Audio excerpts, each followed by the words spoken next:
On War by Carl von Clausewitz. Translated by Colonel J. Graham. Introduction. The Germans interpret their new national colours, black, red, and white, by the saying, "Der Nacht und Blut zur Licht," through night and blood to light, and no work yet written conveys to the thinker a clearer conception of all that the red streak in their flag stands for, than this deep and philosophical analysis of war by Clausewitz. It reveals war stripped of all accessories as the exercise of force for the attainment of a political object, unrestrained by any law save that of expediency, and thus gives the key to the interpretation of German political aims, past, present, and future, which is unconditionally necessary for every student of the modern conditions of Europe. Step by step, every event since Waterloo follows with logical consistency from the teachings of Napoleon, formulated for the first time some 20 years afterwards by this remarkable thinker. What Darwin accomplished for biology, generally Clausewitz did for the life history of nations nearly half a century before him. For both have proved the existence of the same law in each case, viz. the survival of the fittest. The fittest, as Huxley long since pointed out, not necessarily being synonymous with the ethically best. Neither of these thinkers was concerned with the ethics of the struggle, which each studied so exhaustively, but to both men the phase or condition presented itself neither as moral nor immoral, any more than are famine, disease, or other natural phenomena, but as emanating from a force inherent in all living organisms, which can only be mastered by understanding its nature. It is in that spirit that, one after the other, all the nations of the continent, taught such drastic lessons as Königgrätz and Sedan, have accepted the lesson, with the result that today Europe is an armed camp, and peace is maintained by the equilibrium of forces, and will continue just as long as this equilibrium exists, and no longer. Whether this state of equilibrium is in itself a good or desirable thing may be open to argument. I have discussed it at length in my War in the World's Life, but I venture to suggest that no one would a renewal of the era of warfare be a change for the better, as far as existing humanity is concerned. Meanwhile, however, with every year that elapses, the forces at present in equilibrium are changing in magnitude. The pressure of populations which have to be fed is rising, and an explosion along the line of least resistance is, sooner or later, inevitable. As I read the teaching of the recent Hague Conference, no responsible government on the continent is anxious to form in themselves that line of least resistance. They know only too well what war would mean, and we alone, absolutely unconscious of the trend of the dominant thought of Europe, are pulling down the dam which may at any moment let in on us the flood of invasion. Now no responsible man in Europe, perhaps least of all in Germany, thanks us for this voluntary destruction of our defences, for all who are of any importance would very much rather end their days in peace than incur the burden of responsibility which war would entail, but they realise that the gradual dissemination of the principles taught by Clausewitz has created a condition of molecular tension in the minds of the nations they govern, analogous to the critical temperature of water heated above boiling point under pressure, which may at any moment bring about an explosion which they will be powerless to control. The case is identical with that of an ordinary steam boiler, delivering so and so many pounds of steam to its engines, as long as the envelope can contain the pressure, but let a breach in its continuity arise, relieving the boiling water of all restraint, and in a moment the whole mass flashes into vapour, developing a power no work of man can oppose. The ultimate consequences of defeat no man can foretell. The only way to avert them is to ensure victory, and again, following out the principles of Clausewitz, victory can only be ensured by the creation in peace of an organisation which will bring every available man, horse, and gun, or ship and gun if the war be on the sea, in the shortest possible time and with the utmost possible momentum upon the decisive field of action. which in turn leads to the final doctrine formulated by von der Goltz in excuse for the action of the late President Kruger in 1899. The statesman who, knowing his instrument to be ready, and seeing war inevitable, hesitates to strike first is guilty of a crime against his country. It is because this sequence of cause and effect is absolutely unknown to our members of Parliament, elected by popular representation, that all our efforts to ensure a lasting peace by securing efficiency with economy in our national defences have been rendered nugatory. This estimate of the influence of Clausewitz's sentiments on contemporary thought in continental Europe may appear exaggerated to those who have not familiarised themselves with M. Gustave de Bon's exposition of the laws governing the formation and conduct of crowds. I do not wish for 1 minute to be understood as asserting that Clausewitz has been conscientiously studied and understood in any army, not even in the Prussian, but his work has been the ultimate foundation on which every drill regulation in Europe, except our own, has been reared. It is this ceaseless repetition of his fundamental ideas, to which 1/2 of the male population of every continental nation has been subjected for 2 to 3 years of their lives, which has turned their minds to vibrate in harmony with its precepts, and those who know and appreciate this fact at its true value have only to strike the necessary chords in order to evoke a response sufficient to overpower any other ethical conception which those who have not organised their forces beforehand can appeal to. The recent setback by the Socialists in Germany is an illustration of my position. The Socialist leaders of that country are far behind the responsible governors in their knowledge of the management of crowds. The latter had not long before, in 1893 in fact, made their arrangements to prevent the spread of socialistic propaganda beyond certain useful limits. As long as the Socialists only threatened capital, they were not seriously interfered with, for the government knew quite well that the undisputed sway of the employer was not for the ultimate good of the state. The standard of comfort must not be pitched too low if men are to be ready to die for their country. But the moment the Socialists began to interfere seriously with the discipline of the army, the word went round, and the Socialists lost heavily at the polls.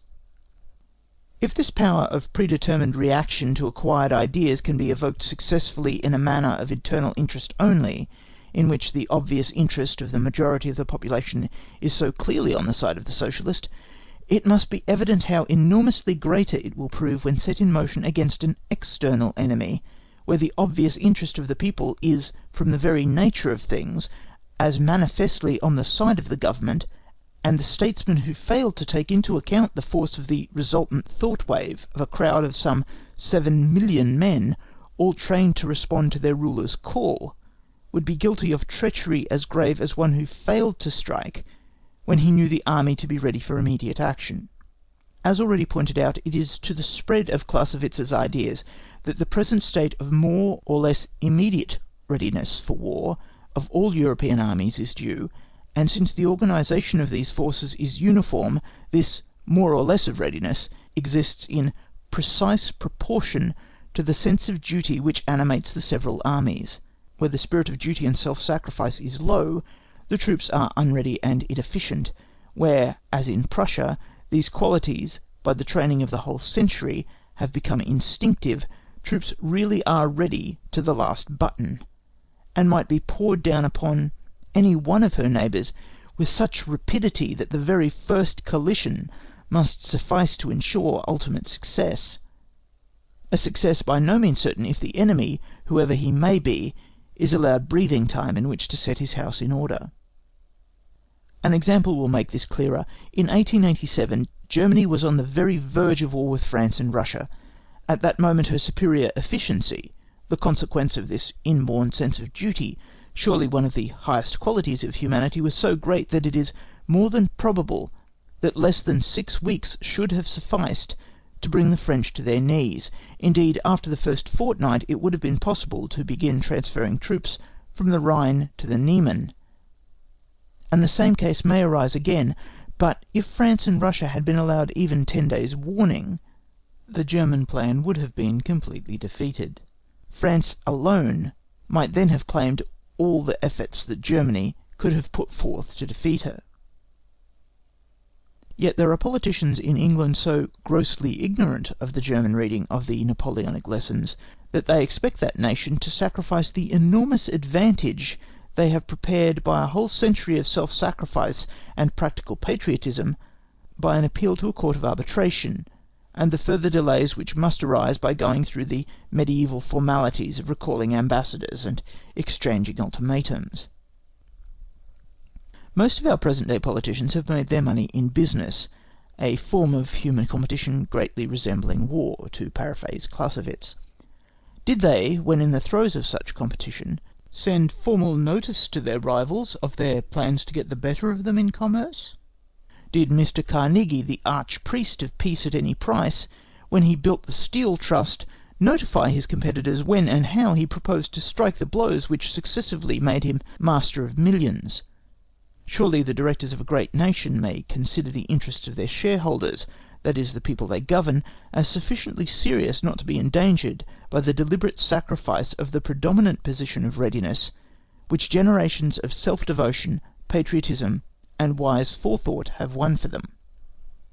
As regards the strictly military side of this work, though the recent researches of the French General Staff into the records and documents of the Napoleonic period have shown conclusively that Clausewitz had never grasped the essential point of the great Emperor's strategic method, yet it is to be admitted that he has completely fathomed the spirit which gave life to the form, and notwithstanding the variations in application which have resulted from the progress of invention in every field of national activity, not in the technical improvements in armament alone, this spirit still remains the essential factor in the whole matter. Indeed, if anything, modern appliances have intensified its importance. For though, with equal armaments on both sides, the form of battles must always remain the same, the facility and certainty of communication which better methods of communicating orders and intelligence have conferred upon the commanders has rendered the control of great masses immeasurably more certain than it was in the past. Men kill each other at greater distances, it is true, but killing is a constant factor in all battles. The difference between now and then lies in this, that thanks to the enormous increase in range, the essential feature in modern armaments, it is possible to concentrate by surprise on any chosen spot a man-killing power fully 20-fold greater than was conceivable in the days of Waterloo, and whereas in Napoleon's time this concentration of man-killing power, which in his hands took the form of the great case-shot attack, depended almost entirely on the shape and condition of the ground, which might or might not be favourable, nowadays such concentration of firepower is almost independent of the country altogether. Thus at Waterloo, Napoleon was compelled to wait till the ground became firm enough for his guns to gallop over.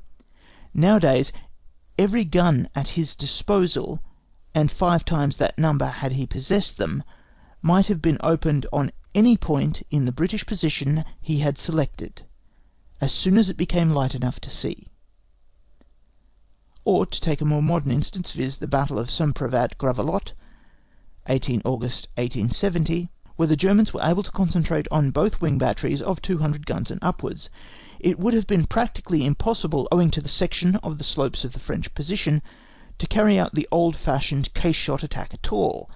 Nowadays, there would be no difficulty in turning on the fire of 2,000 guns on any point of the position, and switching this fire up and down the line, like water from a fire-engine hose, if the occasion demanded such concentration.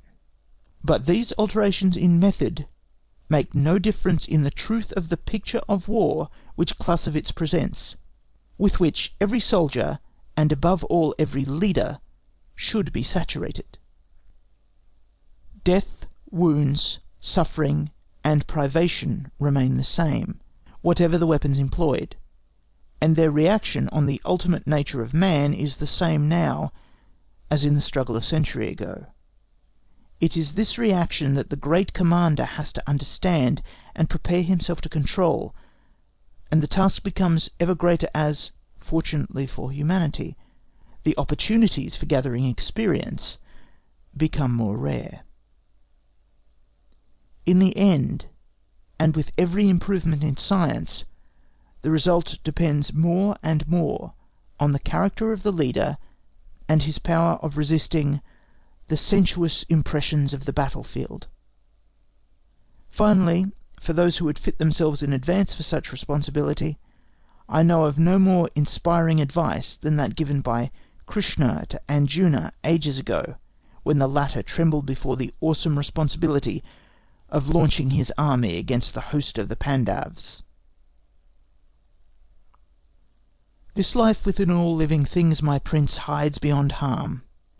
Scorn thou to suffer, then, for that which cannot suffer. Do thy part, be mindful of thy name, and tremble not. Naught better can betide a martial soul than lawful war. Happy the warrior to whom comes joy of battle. But if thou shunn'st this honourable field, a Kshatriya, if, knowing thy duty and thy task, thou bidst duty and task go by, that shall be sin. And those to come shall speak thee in infamy from age to age. But infamy is worse for men of noble blood to bear than death. Therefore arise, thou son of Kunti. Brace thine arm for the conflict. Nerve thy heart to meet, as things are like to thee, pleasure or pain, profit or ruin, victory or defeat. So minded, gird thee to the fight, for so thou shalt not sin. Colonel F. N. Maud, C.B., late R.E. End of introduction. Preface to the first edition. It will naturally excite surprise that a preface by a female hand should accompany a work on such a subject as the present. For my friends, no explanation of the circumstance is required, but I hope, by a simple relation of the cause, to clear myself of the appearance of presumption in the eyes also of those to whom I am not known. The work to which these lines serve as a preface occupied almost entirely the last 12 years of the life of my inexpressibly beloved husband, who has unfortunately been torn too soon from myself and his country. To complete it was his most earnest desire, but it was not his intention that it should be published during his life, and if I tried to persuade him to alter that intention, he often answered, half in jest, but also perhaps half in foreboding of early death, "Thou shalt publish it."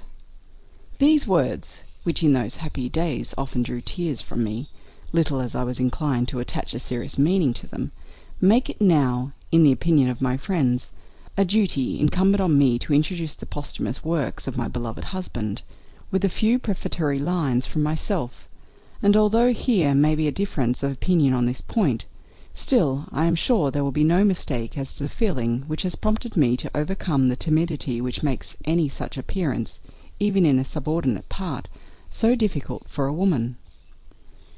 It will be understood as a matter of course that I cannot have the most remote intention of considering myself as the real editress of a work which is far above the scope of my capacity. I only stand at its side as an affectionate companion on its entrance into the world. This position I may well claim, as a similar one was allowed me during its formation and progress. Those who are acquainted with our happy married life, and know how we shared everything with each other, not only joy and sorrow, but also every occupation, every interest of daily life, will understand that my beloved husband could not be occupied on a work of this kind without its being known to me. Therefore, no one can, like me, bear testimony to the zeal, to the love with which he laboured on it, to the hopes which he bound up with it, as well as the manner and the time of its elaboration. His richly gifted mind had from his early youth longed for light and truth, and, varied as were his talents, still he had chiefly directed his reflection to the science of war, to which the duties of his profession called him, and which were of such importance for the benefits of the States. Scharnhorst was the first to lead him into the right road, and his subsequent appointment in 1810 as instructor at the General War School, as well as the honour conferred on him at the same time of giving military instruction to His Royal Highness the Crown Prince, tended further to give his investigations and studies that direction, and to lead him to put down in writing whatever conclusions he arrived at.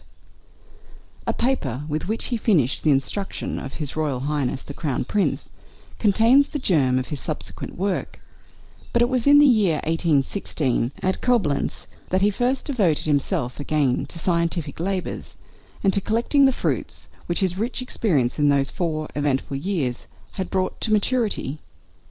He wrote down his views, in the first place in short essays, only loosely connected with each other.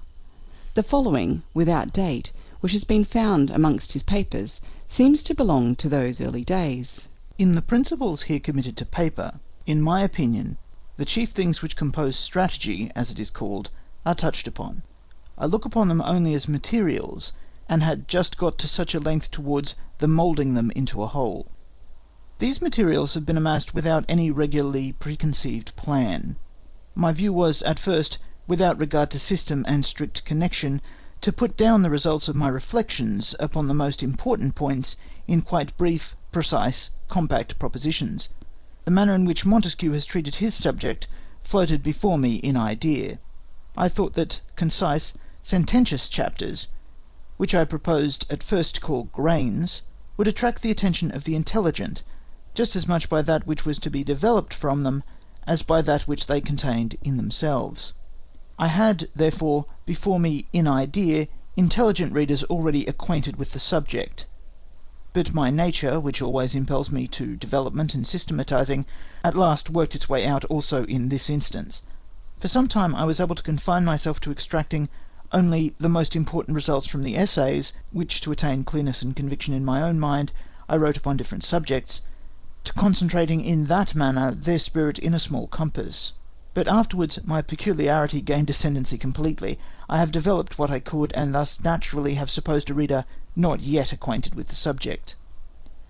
The more I advanced with the work, and the more I yielded to the spirit of investigation, so much the more I was also led to system, and thus then chapter after chapter has been inserted. My ultimate view has now been to go through the whole once more, to establish by further explanation much of the early treatises, and perhaps to condense into results many analyses on the later ones, and thus to make a moderate whole out of it, forming a small octavo volume. But it was my wish also in this to avoid everything common, everything that is plain of itself, that has been said 100 times and is generally accepted.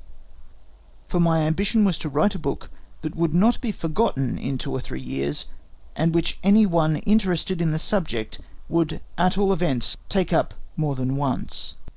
In Koblenz, where he was much occupied with duty, he could only give occasional hours to his private studies.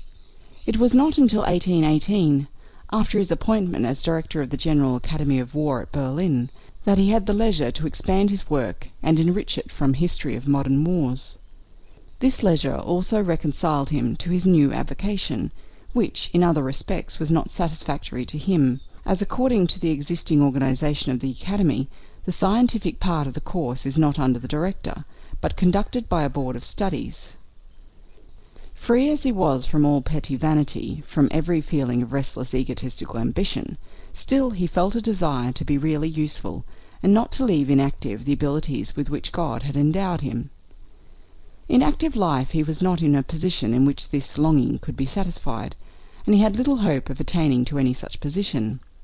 His whole energies were therefore directed upon the domain of science, and the benefit which he hoped to lay the foundation of by his work was the object of his life.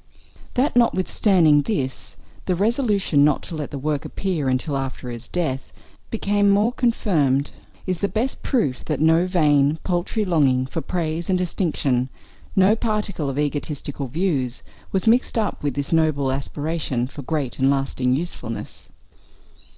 Thus he worked diligently on, until in the spring of 1830 he was appointed to the artillery, and his energies were called into activity in such a different sphere, and to such a high degree, that he was obliged, for the moment at least, to give up all literary work. He then put his papers in order, sealed up the separate packets, labelled them, and took sorrowful leave of this employment which he loved so much. He was sent to Breslau in August of the same year, as chief of the 2nd Artillery District, but in December recalled to Berlin, and appointed chief of the staff to Field Marshal Count Gneisenau for the term of his command. In March 1831 he accompanied his revered commander to Posen. When he returned from there to Breslau in November after the melancholy event which had taken place, he hoped to resume his work and perhaps complete it in the course of the winter. The Almighty had willed it should be otherwise. On the 7th November he returned to Breslau.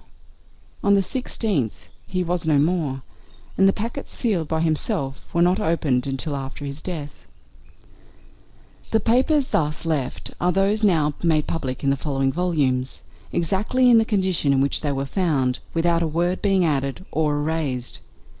Still, however, there was much to do before publication, in the way of putting them in order and consulting about them, and I am deeply indebted to the several sincere friends for the assistance they have afforded me, particularly Major Oetzel, who kindly undertook the correction of the press, as well as the preparation of maps to accompany the historical parts of the work. I must also mention my much-loved brother, who was my support in the hour of my misfortune, and who has also done much for me in respect of these papers. Amongst other things, by careful examining and putting them in order, he found the commencement of the revision which my dear husband wrote in the year 1827, and mentions in the notice hereafter annexed as a work he had in view. This revision has been inserted in the place intended for it in the first book, for it does not go any further. There are still many other friends to whom I might offer my thanks for their advice, for the sympathy and friendship which they have shown me, but if I do not name them all, they will, I am sure, not have any doubts of my sincere gratitude. It is all the greater for my firm conviction that all they have done was not only on my account, but for the friend whom God has thus called away from them so soon. If I have been highly blessed as the wife of such a man during 21 years, so am I still, notwithstanding my irreparable loss, by the treasures of my recollections and of my hopes, by the rich legacy of sympathy and friendship which I owe the beloved departed, by the elevating feelings which I experience at seeing his rare worth so generally and honourably acknowledged. The trust confided to me by a royal couple is a fresh benefit for which I have to thank the Almighty, as it opens to me an honourable occupation, to which I devote myself. May this occupation be blessed, and may the dear little prince who is now entrusted to my care some day read this book, and be animated by it to deeds like those of his glorious ancestors. Written at the Marble Palace, Potsdam, 30th June 1832. Marie von Clausewitz, born Countess Bruhl, Oberhofmeisterin to His Royal Highness the Prince William. End of preface. Notice. I look upon the first 6 books, of which a fair copy has now been made, as only a mass which is still in a manner without form, and which has yet to again be revised. In this revision the two kinds of war will everywhere be kept more distinctly in view, by which all ideas will acquire a clearer meaning, a more precise direction, and a closer application. The two kinds of war are, first, those in which the object is the overthrow of the enemy, whether it be that we aim at his destruction, politically, or merely at disarming him and forcing him to conclude peace on our terms, and next, those in which our object is merely to make some conquests on the frontiers of his country, either for the purpose of retaining them permanently, or of turning them to account as matter for exchange in the settlement of a peace. Transition from one kind to the other must certainly continue to exist, but the completely different nature of the tendencies of the two must everywhere appear, and must separate from each other things which are incompatible. Besides establishing this real difference in wars, another practically necessary point of view must be at the same time established, which is that war is only a continuation of state policy by other means. This point of view being adhered to everywhere will introduce much more unity into the consideration of the subject, and things will be more easily disentangled from each other. Although the chief application of this point of view does not commence until we get to the 8th book, still it must be completely developed in the first book, and also lend assistance through the revision of the first 6 books. Through such a revision the first 6 books will get rid of a good deal of dross. Many rents and chasms will be closed up, and much that is of a general nature will be transformed into distinct conceptions and forms. The 7th book, on attack, for the different chapters of which sketches are already made, is to be considered a reflection of the sixth, and must be completed at once according to the above-mentioned more distinct points of view, so that it will require no fresh revision, but rather may serve as a model in the revision of the first 6 books. For the 8th book, On the Plan of a War, that is, the organisation of a whole war in general, several chapters are designed, but they are not at all to be regarded as real materials. They are merely a track roughly cleared, as it were, through the mass, in order by means to ascertain the points of most importance. They have answered this object, and I propose, on finishing the 7th book, to proceed at once to the working out of the 8th, where the 2 points of view above mentioned will be chiefly affirmed, by which everything will be simplified, and, at the same time, have a spirit breathed into it. I hope in this book to iron out many creases in the heads of strategists and statesmen, and at least to show the object of action and the real point to be considered in war.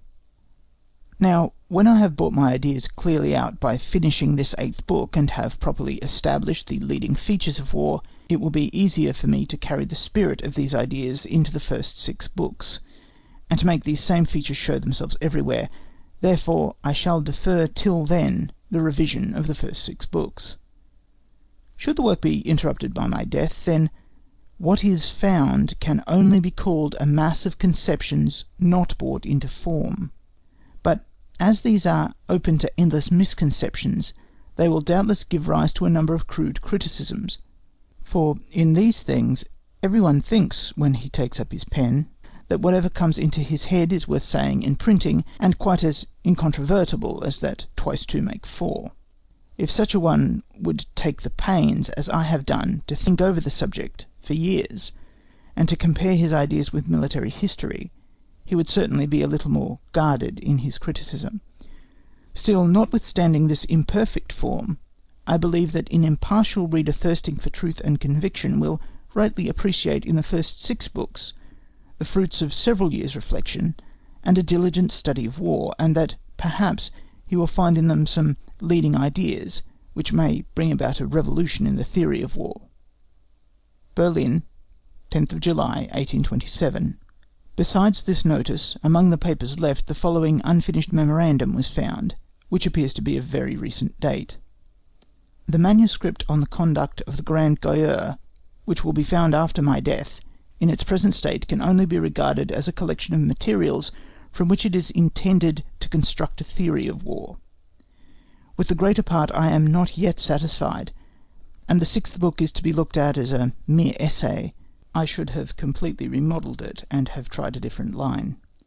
But the ruling principles which pervade these materials I hold to be the right ones. They are the result of a very varied reflection, keeping always in view the reality, and always bearing in mind what I have learnt by experience and by my intercourse with distinguished soldiers.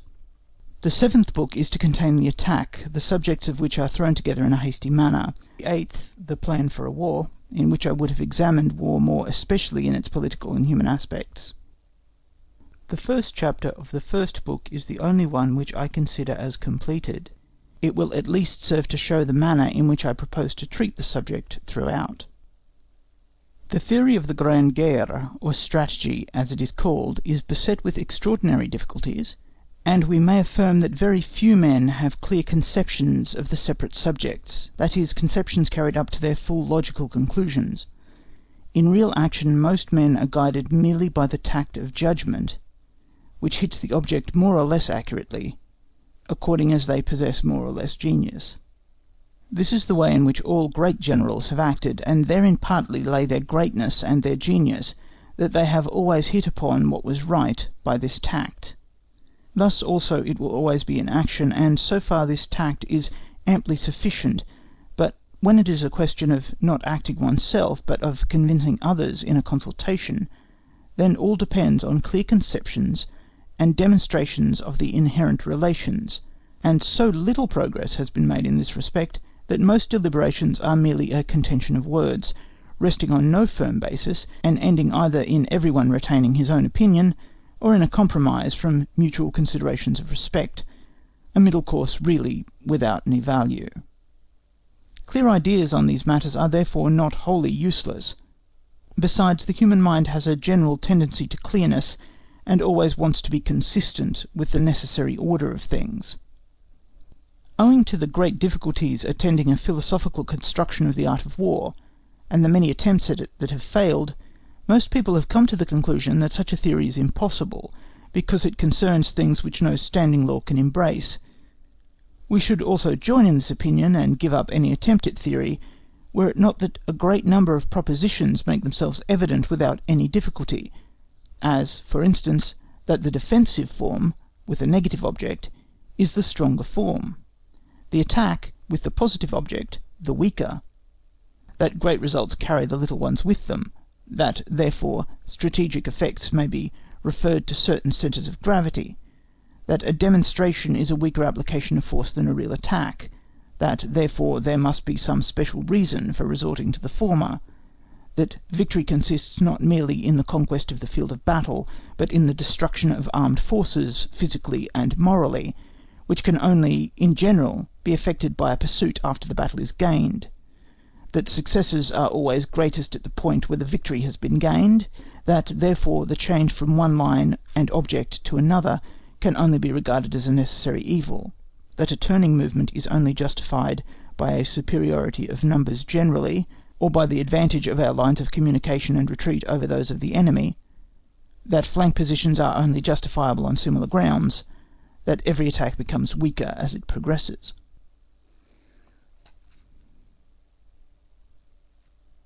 End of notice. Introduction of the author. That the conception of the scientific does not consist alone or chiefly in system, and its finished theoretical constructions, requires nowadays no exposition. System in this treatise is not to be found on the surface, and instead of a finished building of theory, there are only materials. The scientific form lies here in the endeavour to explore the nature of military phenomena, to show their affinity with the nature of the things of which they are composed. Nowhere has the philosophical argument been evaded, but where it runs out into too thin a thread, the author has preferred to cut it short, and fall back upon the corresponding results of experience. For in the same way as many plants only bear fruit when they do not shoot too high, so in the practical arts the theoretical leaves and flowers must not be made to sprout too far, but kept near to experience, which is their proper soil. Unquestionably it would be a mistake to try and discover from the chemical ingredients of a grain of corn the form of the ear of corn which it bears, as we have only to go to the field to see the ears ripe. Investigation and observation, philosophy and experience, must neither despise nor exclude one another. They mutually afford each other the rights of citizenship. Consequently, the propositions of this book, with their arch of inherent necessity, are supported either by experience, or by the conception of war itself as external points, so they are not without abutments. It is perhaps not impossible to write a systematic theory of war full of spirit and substance, but ours hitherto have been very much the reverse, to say nothing of their unscientific spirit. In their striving after coherence and completeness of system, they overflow with commonplaces, truisms, and twaddle of every kind. If we want a striking picture of them, we have only to read Lichtenberg's extract from a code of regulations in case of fire. If a house takes fire, we must seek above all things to protect the right side of the house, standing on the left, and, on the other hand, the left side of the house on the right, for if we, for example, should protect the left side of the house on the left, then the right side of the house lies to the right of the left, and consequently, as the fire lies to the right of this side, and of the right side, for we have assumed the house is situated to the left of the fire, therefore the right side is situated nearer to the fire than the left, and the right side of the house might catch fire if it was not protected before it came to the left, which is protected. Consequently, something might be burnt that is not protected, and that sooner than something else would be burnt, even if it were not protected. Consequently, we must let alone the latter and protect the former. In order to impress the thing on one's mind, we have only to note that if the house is situated to the right of the fire, then it is the left side, and if the house is to the left, it is the right side. In order not to frighten the intelligent reader by such commonplaces, and to make the little good that there is distasteful by pouring water upon it, the author has preferred to give in small ingots of fine metal his impressions and convictions, the results of many years' reflection on war, of his intercourse with men of ability, and of much personal experience. Thus the seemingly weakly bound together chapters of this book have arisen, but it is hoped that they will not be found wanting in logical connection. Perhaps soon a greater head may appear, and instead of these single grains, give the whole in a casting of pure metal, without dross. End of introduction of the author. Brief memoir of General Clausewitz, by translator. The author of the work here translated, General Carl von Clausewitz, was born at Berg, near Magdeburg, in 1780, and entered the Prussian army as Fahnenjunker, that is, ensign, in 1792. He served in the campaigns of 1793 and 94 on the Rhine, after which he seems to have devoted some time to the study of the scientific branches of his profession. In 1801 he entered the military school at Berlin, and remained there till 1803. During his residence there he attracted the notice of General Scharnhorst, then at the head of the establishment, and the patronage of this distinguished officer had immense influence on his future career, and we may gather from his writings that he ever afterwards continued to entertain a high esteem for Scharnhorst. In the campaign of 1806 he served as aide-de-camp to Prince Augustus of Prussia, and being wounded and taken prisoner, he was sent into France until the close of that war. On his return, he was placed on General Scharnhorst's staff, and employed in the work then going on for the reorganization of the army. He was also at this time selected as a military instructor to the late King of Prussia, then Crown Prince.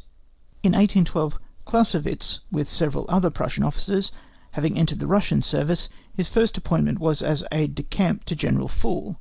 Afterwards, while serving in Wittgenstein's army, he assisted in negotiating the famous Convention of Torringen with York. Of the part he took in that affair he has left an interesting account in his work on the Russian campaign. It is there stated that, in order to bring the correspondence which had been carried on with York to a termination in one way or another, the author was dispatched to York's headquarters with 2 letters.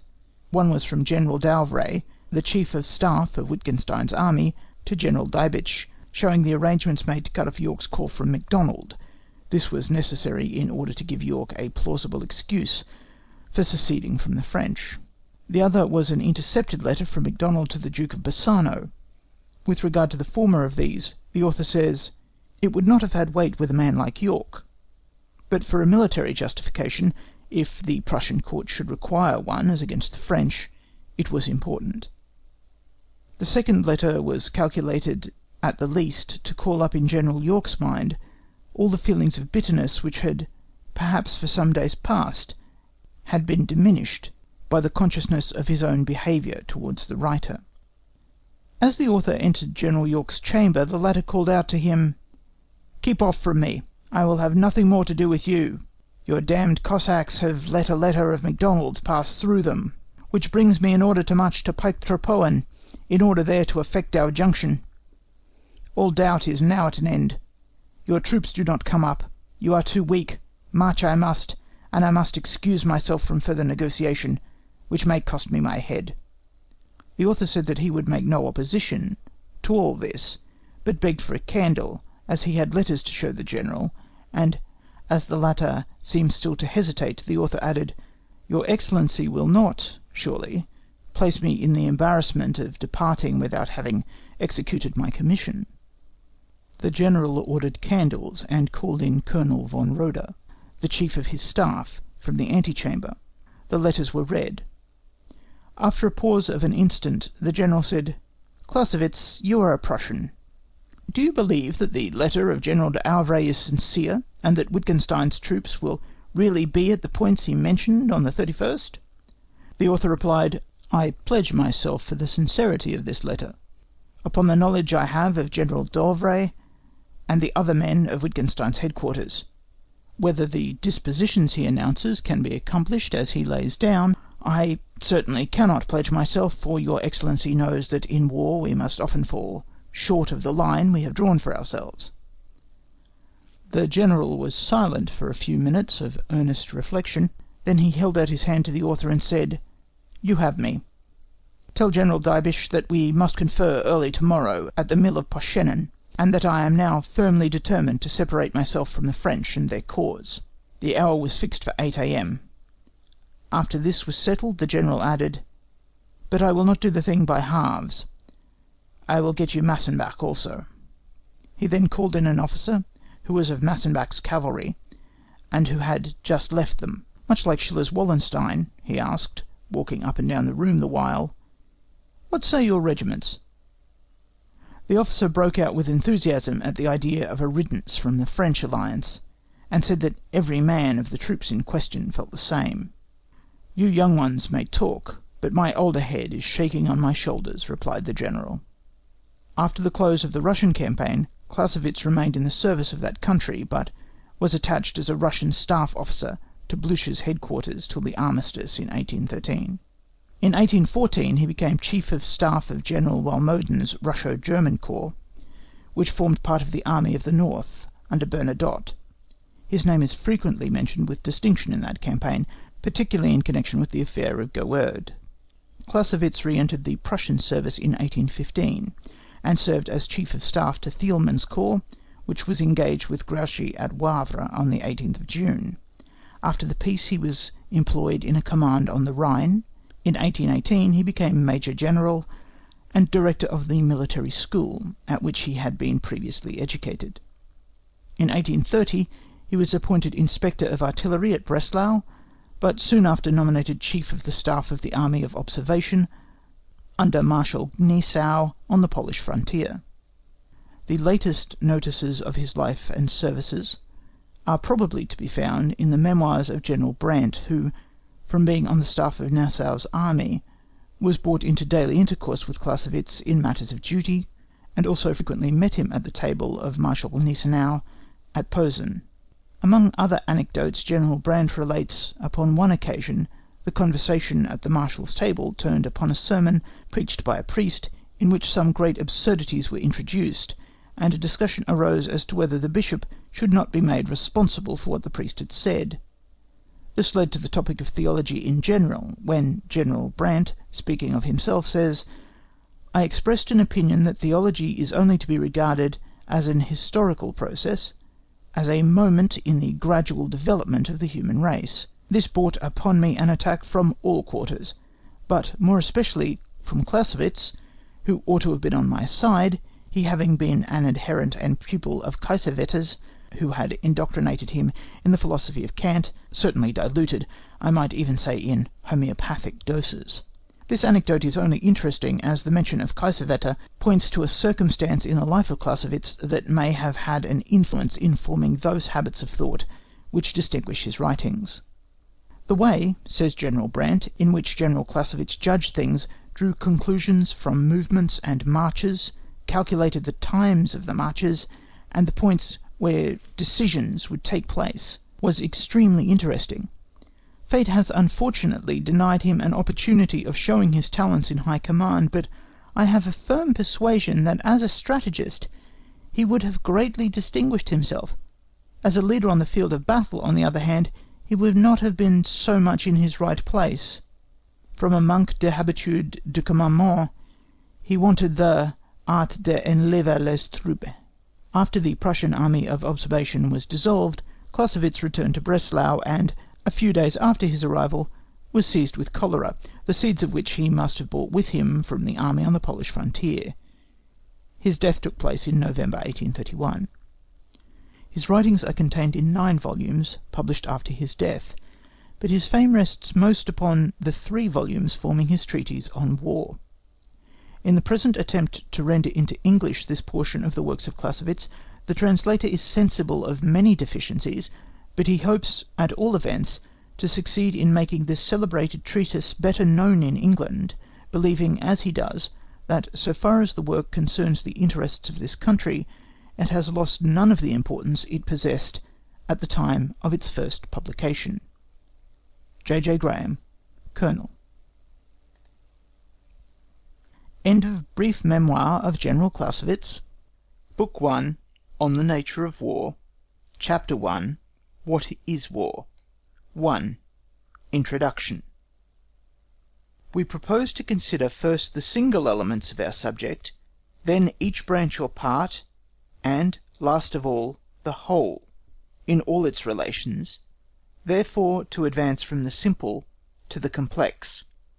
But it is necessary for us to commence with a glance at the nature of the whole, because it is particularly necessary that in the consideration of any of the parts, their relation to the whole should be kept constantly in view.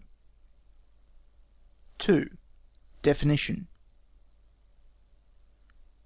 We shall not enter into the abstruse definitions of war used by publicists. We shall keep to the element of the thing itself, to a duel. War is nothing but a duel on an extensive scale. If we would conceive as a unit the countless number of duels which make up a war, we shall do best by supposing to ourselves two wrestlers. Each strives by physical force to compel the other to submit to his will. Each endeavours to throw his adversary, and thus render him incapable of further resistance. War, therefore, is an act of violence intended to compel our opponent to fulfil our will. Violence arms itself with the inventions of art and science in order to contend against violence. Self-imposed restrictions, almost imperceptible and hardly worth mentioning, termed usages of international law, accompany it without essentially impairing its power. Violence, that is to say, physical force, for there is no moral force without the conception of states and law, is therefore the means. The compulsory submission of the enemy to our will is the ultimate object. In order to obtain this object fully, the enemy must be disarmed, and disarmament becomes therefore the immediate object of hostilities in theory. It takes the place of the final object, and puts it aside as something we can eliminate from our calculations. 3. Utmost use of force. Now, philanthropists may easily imagine there is a skilful method of disarming and overcoming an enemy without great bloodshed, and that this is the proper tendency of the art of war. However plausible this may appear, still it is an error which must be extirpated, for in such dangerous things as war, the errors which proceed from a spirit of benevolence are the worst. As the use of physical power to the utmost extent by no means excludes the cooperation of the intelligence, it follows that he who uses force unsparingly, without reference to the bloodshed involved, must obtain a superiority if his adversary uses less vigour in its application. The former then dictates the law to the latter, and both proceed to extremities to which the only limitations are those imposed by the amount of the counteracting force on each side. This is the way in which the matter must be viewed, and it is to no purpose, it is even against one's own interest, to turn away from the consideration of the real nature of the affair, because the horror of its elements excites repugnance. If the wars of civilized people are less cruel and destructive than those of savages, the difference arises from the social condition both of the states in themselves and in their relations to each other. Out of this social condition and its relations, war arises, and by it war is subjected to conditions, is controlled and modified.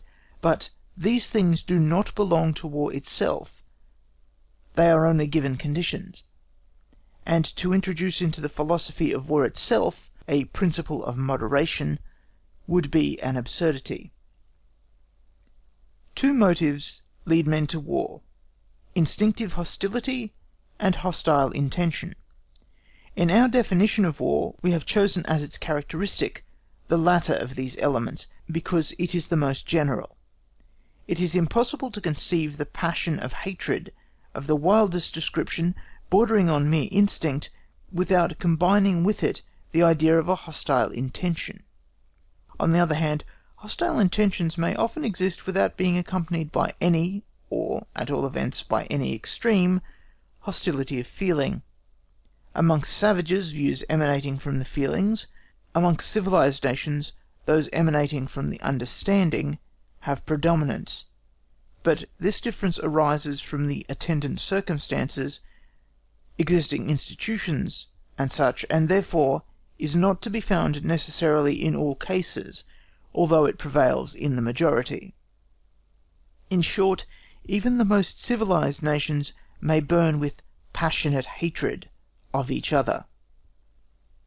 We may see from this what a fallacy it would be to refer the war of a civilized nation entirely to an intelligent act on the part of the government, and to imagine it as continually freeing itself more and more from all feeling of passion in such a way that at last the physical masses of combatants would no longer be required.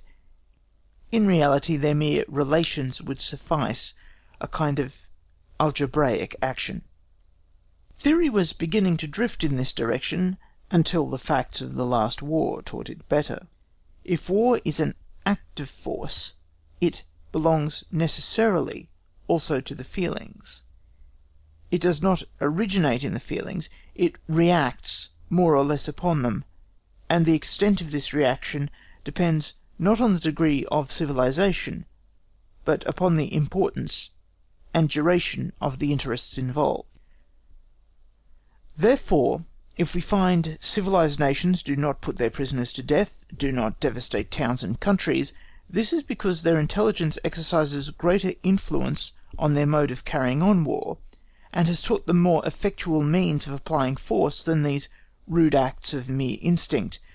The invention of gunpowder, the constant progress of improvements in the construction of firearms, are sufficient proofs that the tendency to destroy the adversary, which lies at the bottom of the conception of war, is in no way changed or modified through the progress of civilization. We therefore repeat our proposition that war is an act of violence pushed to its utmost bounds. As one side dictates the law to the other, there arises a sort of reciprocal action which logically must lead to an extreme. This is the first reciprocal action and the first extreme with which we meet. Open bracket, first reciprocal action. Close bracket. 4. The aim is to disarm the enemy. We have already said that the aim of all action in war is to disarm the enemy, and we shall now show that this, theoretically at least, is indispensable. If our opponent is to be made to comply with our will, we must place him in a situation which is more oppressive to him than the sacrifice which we demand. But the disadvantages of this position must naturally not be of a transitionary nature, at least in appearance, otherwise the enemy, instead of yielding, will hold out in the prospect of a change for the better. Every change in this position which is produced by a continuation of the war should, therefore, be a change for the worse. The worst condition in which a belligerent can be placed is that of being completely disarmed. If, therefore, the enemy is to be reduced to submission by an act of war, he must either be positively disarmed, or placed in such a position that he is threatened with it. From this it follows that the disarming or overthrow of the enemy, whichever we call it, must always be the aim of warfare.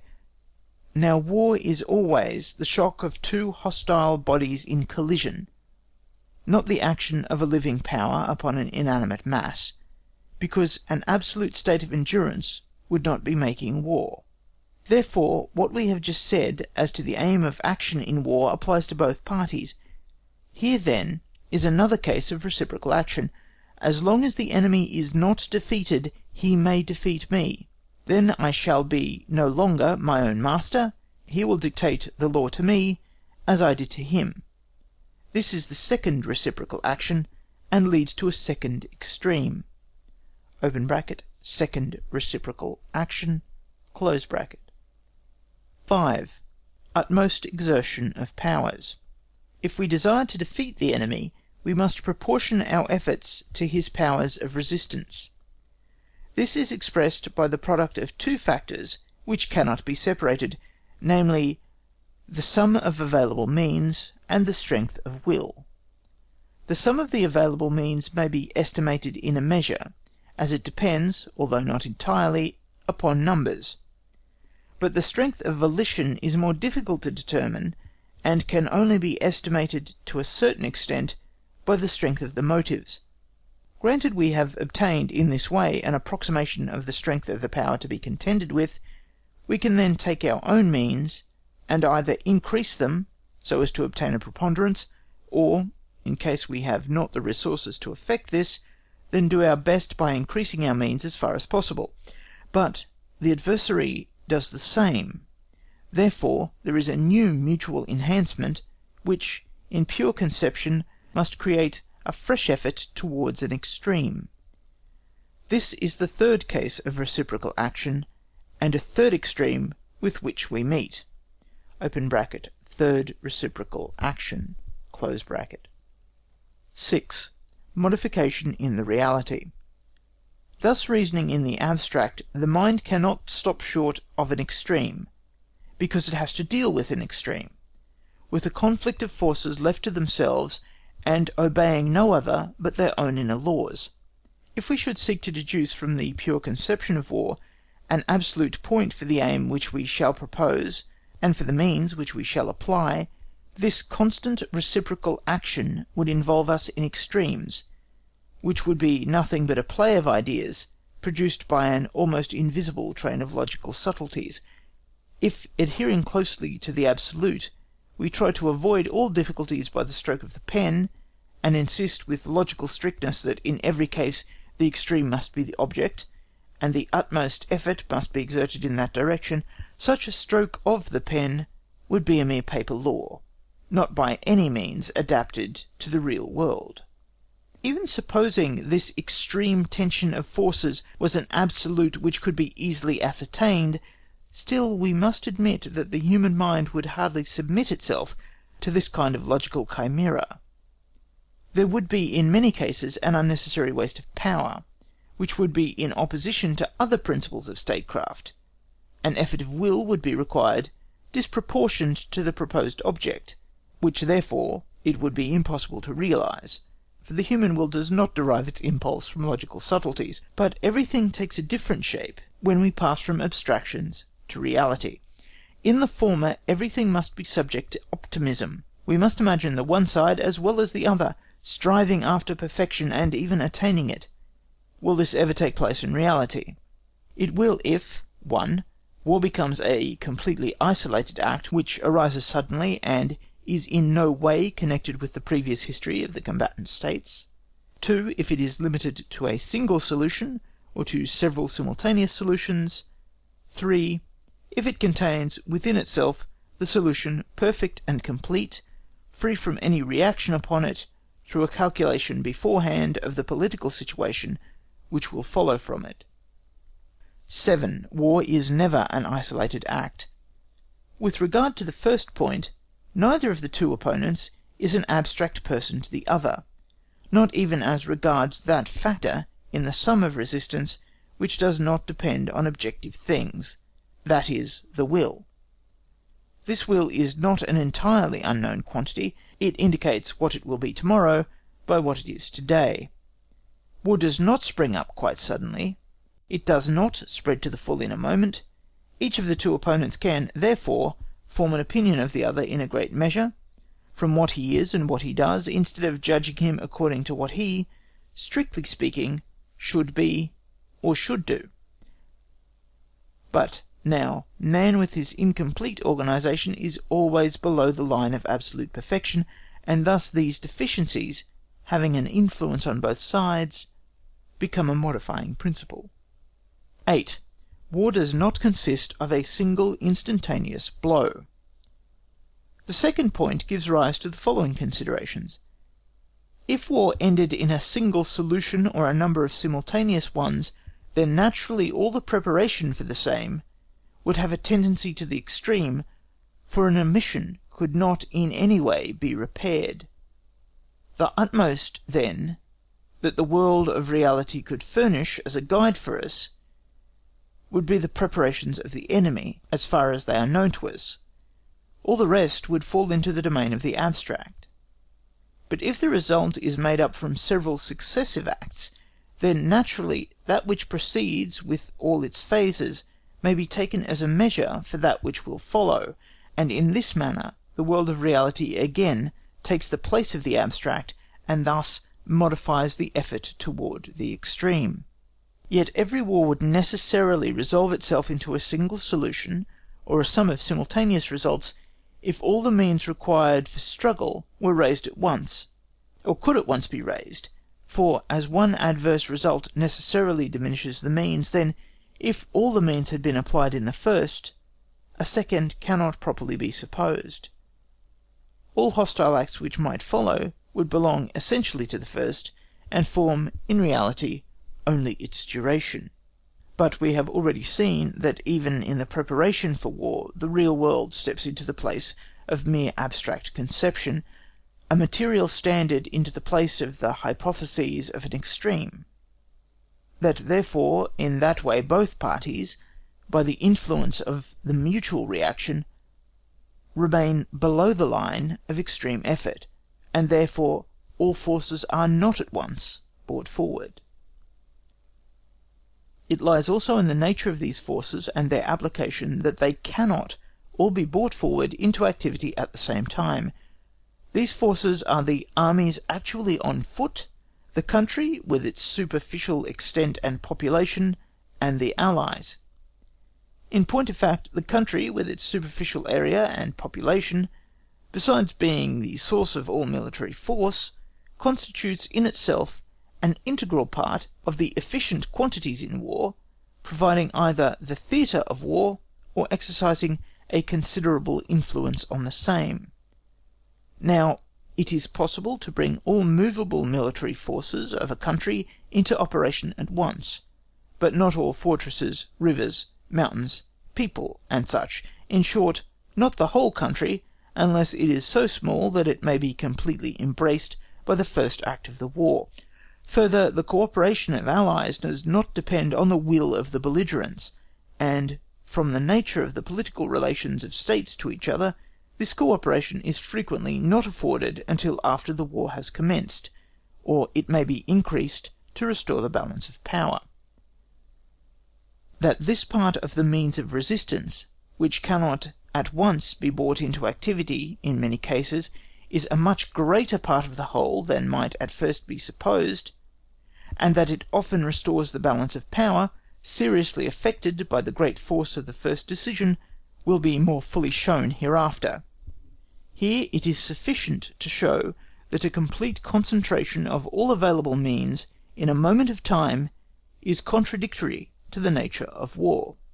Now this in itself furnishes no ground for relaxing our effort to accumulate strength to gain the first result, because an unfavourable issue is always a disadvantage to which no one would purposely expose himself, and also because the first decision, although not the only one, still will have more influence on subsequent events, the greater it is in itself.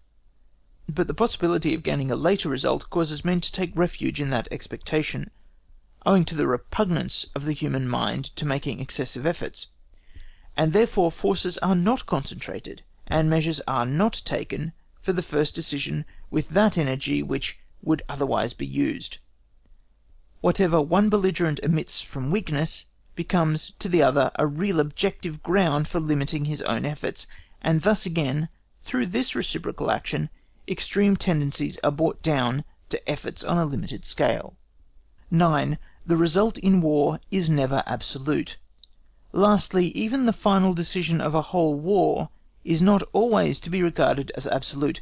The conquered state often sees in it only a passing evil, which may be repaired in after times by means of political combinations. How much this must modify the degree of tension and the vigour of the efforts made is evident in itself. 10. The probabilities of real life take the place of the conceptions of the extreme and the absolute. In this manner, the whole act of war is removed from the rigorous law of forces exerted to the utmost. If the extreme is no longer to be apprehended, and no longer to be sought, it is left to the judgment to determine the limits for the efforts to be made in place of it, and this can only be done on the data furnished by the facts of the real world, by the laws of probability. Once the belligerents are no longer mere conceptions, but individual states and governments, once war is no longer an ideal, but a definite, substantial procedure, then the reality will furnish the data to compute the unknown quantities which are required to be found. From the character, the measures, the situation of the adversary, and the relations with which he is surrounded, each side will draw conclusions by the law of probability as to the designs of the other, and will act accordingly. 11. The political object now reappears.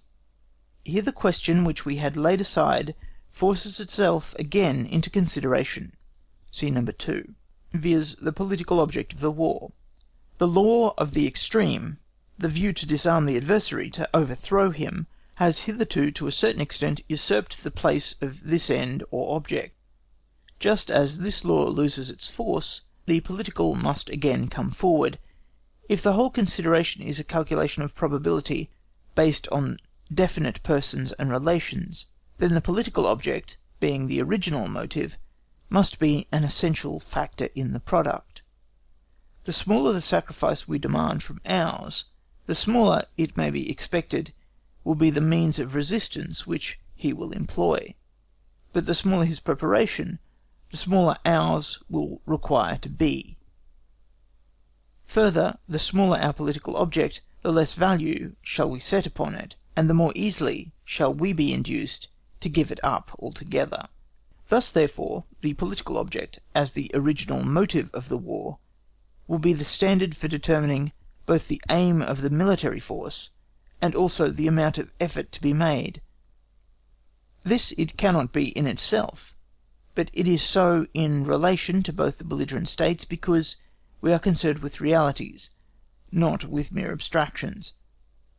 One and the same political object may produce totally different effects upon different people, or even upon the same people at different times. We can, therefore, only admit the political object as the measure by considering it in its effect upon those masses which it is to move, and consequently the nature of those masses also comes into consideration. It is easy to see that this result may be very different according as these masses are animated by a spirit which will infuse vigour into the action, or otherwise. It is quite possible for such a state of feeling to exist between two states, that a very trifling political motive for war may produce an effect quite disproportionate, in fact, a perfect explosion. This applies to the efforts which the political object will call forth in the two states, and to the aim which the military action shall prescribe for itself. At times it may itself be the aim, as, for example, the conquest of a province. At other times the political object itself is not suitable for the aim of military action. Then such a one must be chosen as will be equivalent for it, and stand in its place as regards the conclusion of peace. But also in this, due attention to the peculiar character of the states concerned is always supposed. There are circumstances in which the equivalent must be much greater than the political object in order to secure the latter. The political object will be so much the more the standard of aim and effort, and have more influence in itself, the more the masses are indifferent, the less that any mutual feeling of hostility prevails in the two states from other causes. And therefore there are cases where the political object, almost alone, will be decisive. If the aim of the military action is an equivalent for the political object, that action will in general diminish as the political object diminishes, and in a greater degree the more the political object dominates. Thus it is explained how, without any contradiction in itself, there may be wars of all degrees of importance and energy, from a war of extermination down to the mere use of an army of observation. This, however, leads to a question of another kind, which we have hereafter to develop and answer. 12. A suspension in the action of war unexplained by anything said as yet. However insignificant the political claims mutually advanced, however weak the means put forth, however small the aim to which military action is directed, can this action be suspended even for a moment? This is a question which penetrates deeply into the nature of the subject. Every transaction requires for its accomplishment a certain time, which we call its duration. This may be longer or shorter, according as the person acting throws more or less dispatch into his movements. About this more or less we shall not trouble ourselves here. Each person acts in his own fashion, but the slow person does not protract the thing because he wishes to spend more time about it, but because by his nature he requires more time, and if he made more haste, would not do the thing so well. This time, therefore, depends on subjective causes, and belongs to the length, so-called, of the action. If we allow now to every action in war this, its length, then we must assume at first sight at least that any expenditure of time beyond this length, that is, every suspension of hostile action, appears an absurdity. With respect to this, it must not be forgotten that we now speak not of the progress of one or other of the two opponents, but of the general progress of the whole action of the war. 13. There is only one cause which can suspend the action, and this seems to be only possible on one side in any case. If two parties have armed themselves for strife, then a feeling of animosity must have moved them to it. As long now as they continue armed, that is, do not come to terms of peace, this feeling must exist, and it can only be brought to a standstill by either side by a single motive alone, which is, that he waits for a more favourable moment for action. Now, at first sight, it appears that this motive can never exist except on one side, because it, eo ipso, must be prejudicial to the other. If the one has an interest in acting, then the other must have an interest in waiting.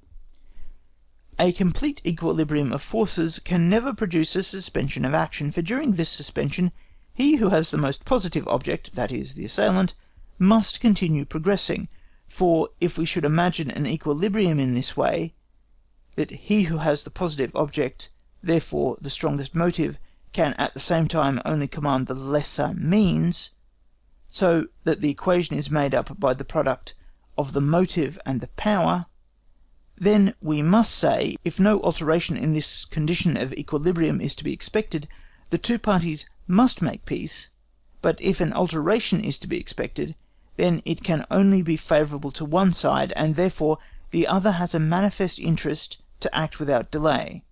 We see that the conception of equilibrium cannot explain a suspension of arms, but that it ends in the question of the expectation of a more favourable moment.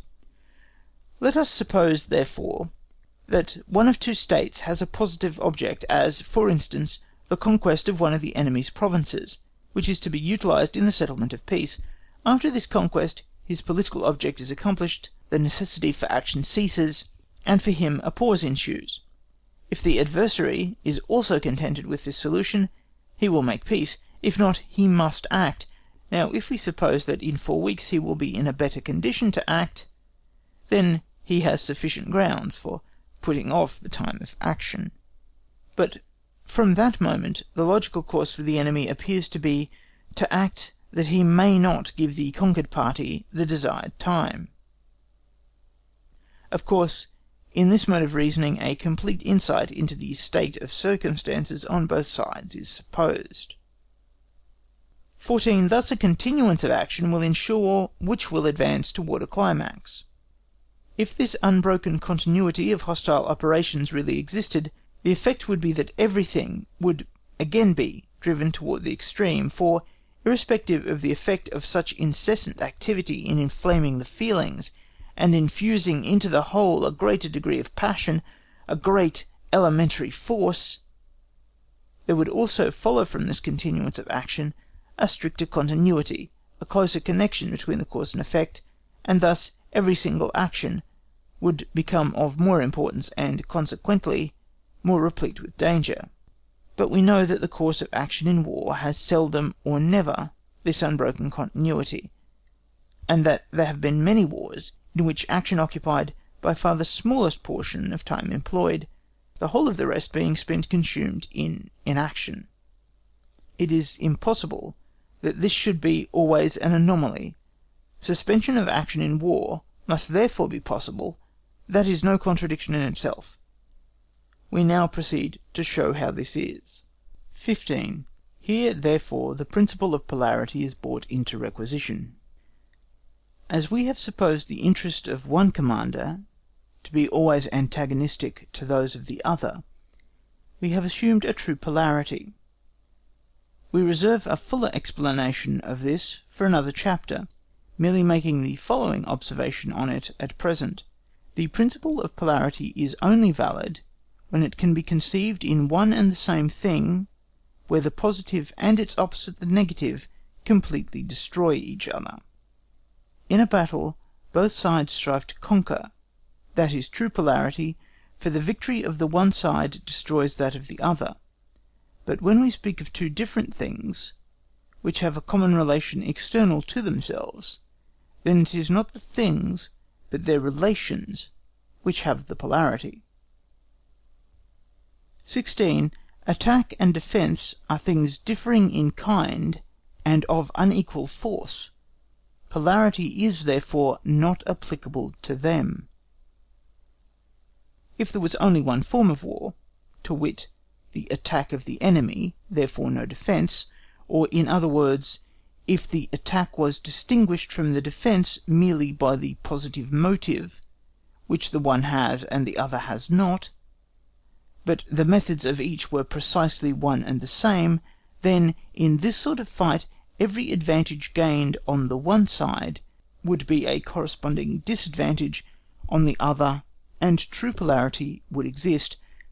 But action in war is divided into two forms, attack and defence, which, as we shall hereafter explain more particularly, are very different and of unequal strength. Polarity therefore lies in that to which both bear a relation, in the decision, but not in the attack or defence itself.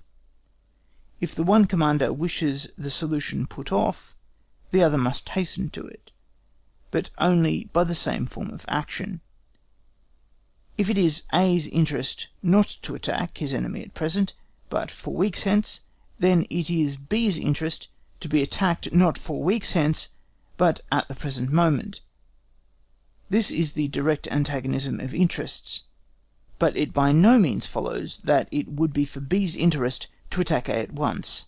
That is plainly something totally different. 17. The effect of polarity is often destroyed by the superiority of the defence over the attack, and thus the suspension of action in war is explained. If the form of defence is stronger than that of offence, as we shall hereafter show, the question arises, is the advantage of a deferred decision as great on the one side as the advantage of the defensive form on the other? If it is not, then it cannot, by its counterweight, overbalance the latter, and thus influence the progress of the action of the war. We see, therefore, that the impulsive force existing in the polarity of interests may be lost in the difference between the strength of the offensive and the defensive, and thereby become ineffectual.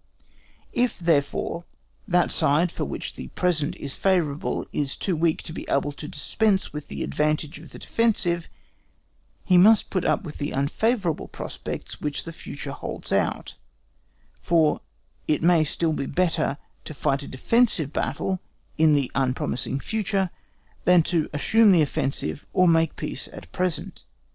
Now, being convinced that the superiority of the defensive, rightly understood, is very great, and much greater than may appear at first sight, we conceive that the greater number of these periods of inaction which occur in a war are thus explained without involving any contradiction. The weaker the motives to action are, the more will those motives be absorbed and neutralised by this difference between the attack and defence. The more frequently, therefore, will action in warfare be stopped, as indeed experience teaches. 18. A second ground consists in the imperfect knowledge of circumstances. But there is still another cause which may stop action in war, viz., an incomplete view of the situation. Each commander can only know fully his own position, that of his opponent can only be known to him by reports which are uncertain. He may, therefore, form a wrong judgment with respect to it upon data of this description, and in consequence of that error he may suppose that the power of taking the initiative rests with his adversary when it lies really with himself. This want of perfect insight might certainly just as often occasion an untimely action as untimely inaction, and hence it would in itself no more contribute to delay than to accelerate action in war. Still, it must always be regarded as one of the natural causes which may bring action in war to a standstill without involving a contradiction. But if we reflect how much more we are inclined and induced to estimate the power of our opponents too high than too low, because it lies in human nature to do so, we shall admit that our imperfect insight into facts in general must contribute very much to delay action in war, and to modify the application of the principles pending our conduct. The possibility of a standstill brings into the action of war a new modification, inasmuch as it dilutes the action with the element of time, checks the influence or sense of danger in its course, and increases the means of reinstating a lost balance of force. The greater of tension of feelings from which the war springs, the greater therefore the energy with which it is carried on, so much the shorter will be the periods of inaction. On the other hand, the weaker the principle of warlike activity, the longer will be these periods, for powerful motives increase the force of the will, and this, as we know, is always a factor in the product of force. 19. Frequent periods of inaction in war remove it further from the absolute, and make it still more a calculation of probabilities.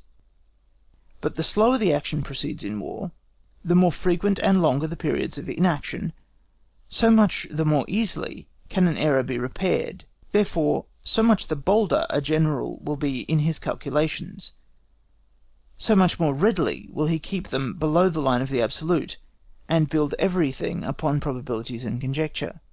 Thus, according as the course of the war is more or less slow, more or less time will be allowed for that which the nature of a concrete case particularly requires, calculation of probability based on given circumstances. 20. Therefore the element of chance only is wanting to make of war a game, and in that element it is least of all deficient. We see from the foregoing how much the objective nature of war makes it a calculation of probabilities. Now there is only one single element still wanting to make it a game, and that element it certainly is not without. It is chance. There is no human affair which stands so constantly and so generally in close connection with chance as war. But together with chance, the accidental, and along with it good luck, occupy a great place in war. 21. War is a game both objectively and subjectively. If we now take a look at the subjective nature of war, that is to say, at those conditions under which it is carried on, it will appear to us still more like a game. Primarily, the element in which the operations of war are carried on is danger. But which of all the moral qualities is the first in danger? Courage. Now, certainly courage is quite compatible with prudent calculation, but still they are things of quite a different kind, essentially different qualities of the mind. On the one hand, daring reliance on good fortune, boldness, rashness, are only expressions of courage, and all these propensities of the mind look for the fortuitous, or accidental, because it is their element. We see, therefore, how, from the commencement, the absolute the mathematical as it is called, nowhere finds any sure basis in the calculations in the art of war, and that from the outset there is a play of possibilities, probabilities, good and bad luck, which spreads about with all the coarse and fine threads of its web, and makes war, of all branches of human activity, the most like a gambling game. 22. How this accords best with the human mind in general. Although our intellect always feels itself urged toward clearness and certainty, still our mind often feels itself attracted by uncertainty. Instead of threading its way with the understanding along the narrow path of philosophical investigations and logical conclusions in order, almost unconscious of itself, to arrive in spaces where it feels itself a stranger, and where it seems to part from all well-known objects, it prefers to remain with the imagination in the realms of chance and luck. Instead of living yonder on poor necessity, it revels here in the wealth of possibilities, animated thereby.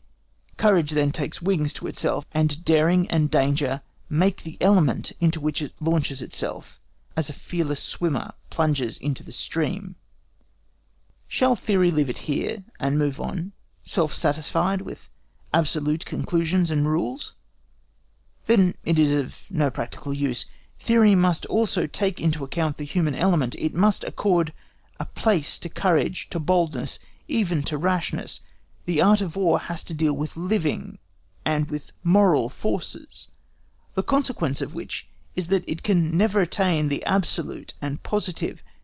There is therefore everywhere a margin for the accidental, and just as much in the greatest things as in the smallest. As there is room for this accidental on the one hand, so on the other there must be courage and self-reliance in proportion to the room available. If these qualities are forthcoming in a high degree, the margin left may likewise be great. Courage and self-reliance are, therefore, principles quite essential to war. Consequently, theory must only set up such rules as to allow ample scope for all degrees and varieties of these necessary and noblest of military virtues. In daring there may still be wisdom, and prudence as well, only they are estimated by a different standard of value. 23. War is always a serious means for a serious object. Its more particular definition. Such is war. Such the commander who conducts it, such the theory which rules it. But war is no pastime, no mere passion for venturing and winning, no work for a free enthusiasm. It is a serious means for a serious object. All that appearance which it wears from varying hues of fortune, all that it assimilates into itself of the oscillations of passion, of courage, of imagination, of enthusiasm, are only particular properties of this means. The war of a community, of whole nations, and particularly of civilized nations, always starts from a political condition, and is called forth by a political motive. It is therefore a political act. Now, if it was a perfect, unrestrained, and absolute expression of force, as we had to deduct from its mere conception, then the moment it is called forth by policy, it would step into the place of policy, and as something quite independent of it, would set it aside, and only follow its own laws, just as a mine at the moment of explosion cannot be guided in any other direction than that which has been given to it by preparatory arrangements. This is how the thing has really been viewed hitherto. Whenever a want of harmony between policy and the conduct of war has led to theoretical distinctions of this kind, but it is not so, and the idea is radically false. War in the real world, as we have already seen, is not an extreme thing which expends itself at one single discharge. It is the operation of powers which do not develop themselves completely in the same manner and in the same measure, but which at one time expand sufficiently to overcome the resistance opposed by inertia or friction, while at another they are too weak to produce an effect. It is therefore, in a certain measure, a pulsation of violent force, more or less vehement, consequently making its discharges and exhausting its powers more or less quickly. In other words, conducting more or less quickly to the aim, but always lasting long enough to admit of influence being exerted on its course, so as to give it this or that direction. In short, to be subject to the will of a guiding intelligence. If we reflect that War has its root in a political object, then naturally this original motive, which called it into existence, should also continue the first and highest consideration in its conduct. Still, the political object is no despotic lawgiver on that account. It must accommodate itself to the nature of the means. And, though changes in these means may involve modification in the political objective, the latter always retains a prior right to consideration. Policy, therefore, is interwoven with the whole action of War, and must exercise a continuous influence upon it, as far as the nature of the forces liberated by it will permit. 24. War is a mere continuation of policy by other means. We see, therefore, that War is not merely a political act, but a real political instrument, a continuation of political commerce, a carrying out of the same by other means. All beyond this, which is strictly peculiar to War, relates merely to the peculiar nature of the means which it uses. That the tendencies and views of policy shall not be incompatible with these means, the art of war in general and the commander in each particular case may demand, and this claim is truly not a trifling one, but however powerfully this may react on political views in particular cases, still it must always be regarded as only a modification of them, for the political view is the object, war is the means, and the means must always include the object in our conception. 25. Diversity in the nature of wars. The greater and more powerful the motives of a war, the more it affects the whole existence of a people. The more violent the excitement which precedes the war, by so much the nearer will the war approach to its abstract form, so much more will it be directed to the destruction of the enemy, so much the nearer will the military and political ends coincide, so much the more purely military and less political the war appears to be. But the weaker the motives and the tensions, so much the less will the natural direction of the military element, that is, force, be coincident with the direction which the political element indicates. So much the more must, therefore, the war become diverted from its natural direction, the political object diverge from the aim of an ideal war, and the war appear to become political. But that the reader may not form any false conceptions, we must here observe that by this natural tendency of war, we only mean the philosophical, the strictly logical, and by no means the tendency of forces actually engaged in conflict, by which would be supposed to be included all the emotions and the passions of the combatants. No doubt in some cases these also might be excited to such a degree as to be with difficulty restrained and confined to the political road, but in most cases such a contradiction will not arise, because by the existence of such strenuous exertions a great plan in harmony herewith would be implied. If the plan is directed only upon a small object, then the impulses of feeling among the masses will also be so weak that these masses will require to be stimulated rather than repressed. 26. They may all be regarded as political acts. Returning now to the main subject, although it is true that in one kind of war the political element seems almost to disappear, while in another kind it occupies a very prominent place, we may still affirm that the one is as political as the other. For if we regard the state policy as the intelligence of the personified state, then among all the constellations in the political sky whose movements it has to compute, those must be included which arise when the nature of its relations imposes the necessity of a great war. It is only if we understand by policy not a true appreciation of affairs in general, but the conventional conception of a cautious, subtle, also dishonest craftiness, averse from violence, that the latter kind of war may belong more to policy than the first. 27. Influence of this view on the right understanding of military history, and on the foundations of theory. We see, therefore, in the first place, that under all circumstances, War is to be regarded not as an independent thing, but as a political instrument. And it is only by taking this point of view that we can avoid finding ourselves in opposition to all military history. This is the only means of unlocking the great book and making it intelligible. Secondly, this view shows us how wars must differ in character according to the nature of the motives and circumstances from which they proceed. Now, the first, the grandest, and most decisive act of judgment which the statesman and general exercises is rightly to understand in this respect the war in which he engages, not to take it for something, or to wish to make of it something, which, by the nature of its relations, it is impossible for it to be. This is, therefore, the first, the most comprehensive of all strategical questions. We shall enter into this more fully in treating of the plan of a war. For the present we content ourselves with having brought the subject up to this point, and having thereby fixed the chief point of view from which war and its theory are to be studied. 28. Result for theory.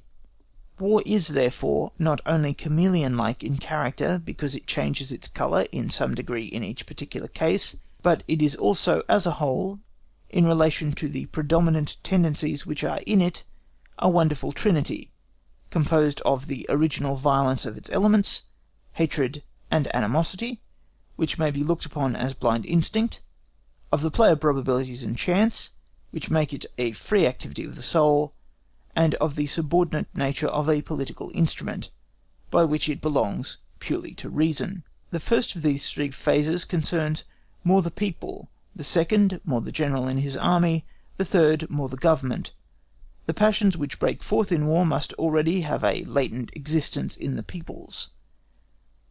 The range which the display of courage and talent shall get into the realm of probabilities and of chance depends on the particular characteristics of the general and his army, but the political objects belong to the government alone.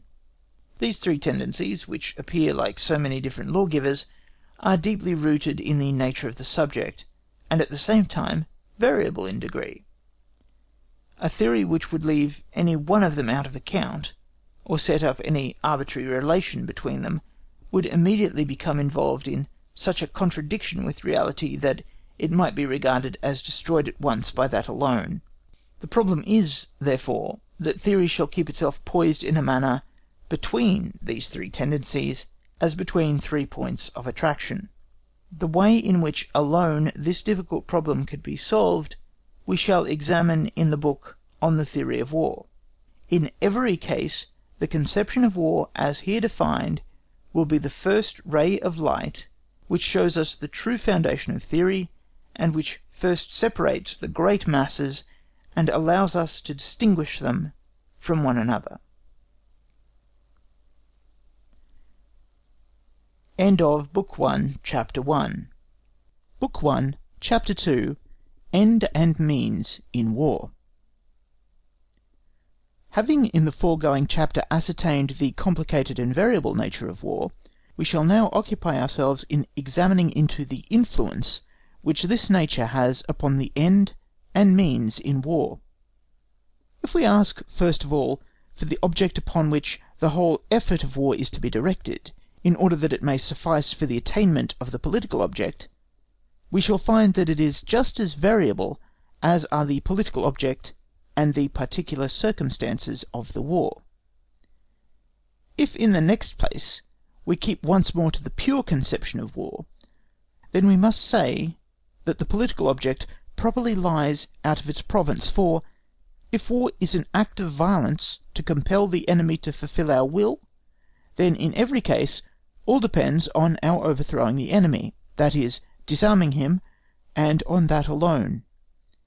This object, developed from abstract conceptions, but which is also the one aimed at in a great many cases in reality, we shall, in the first place, examine in this reality.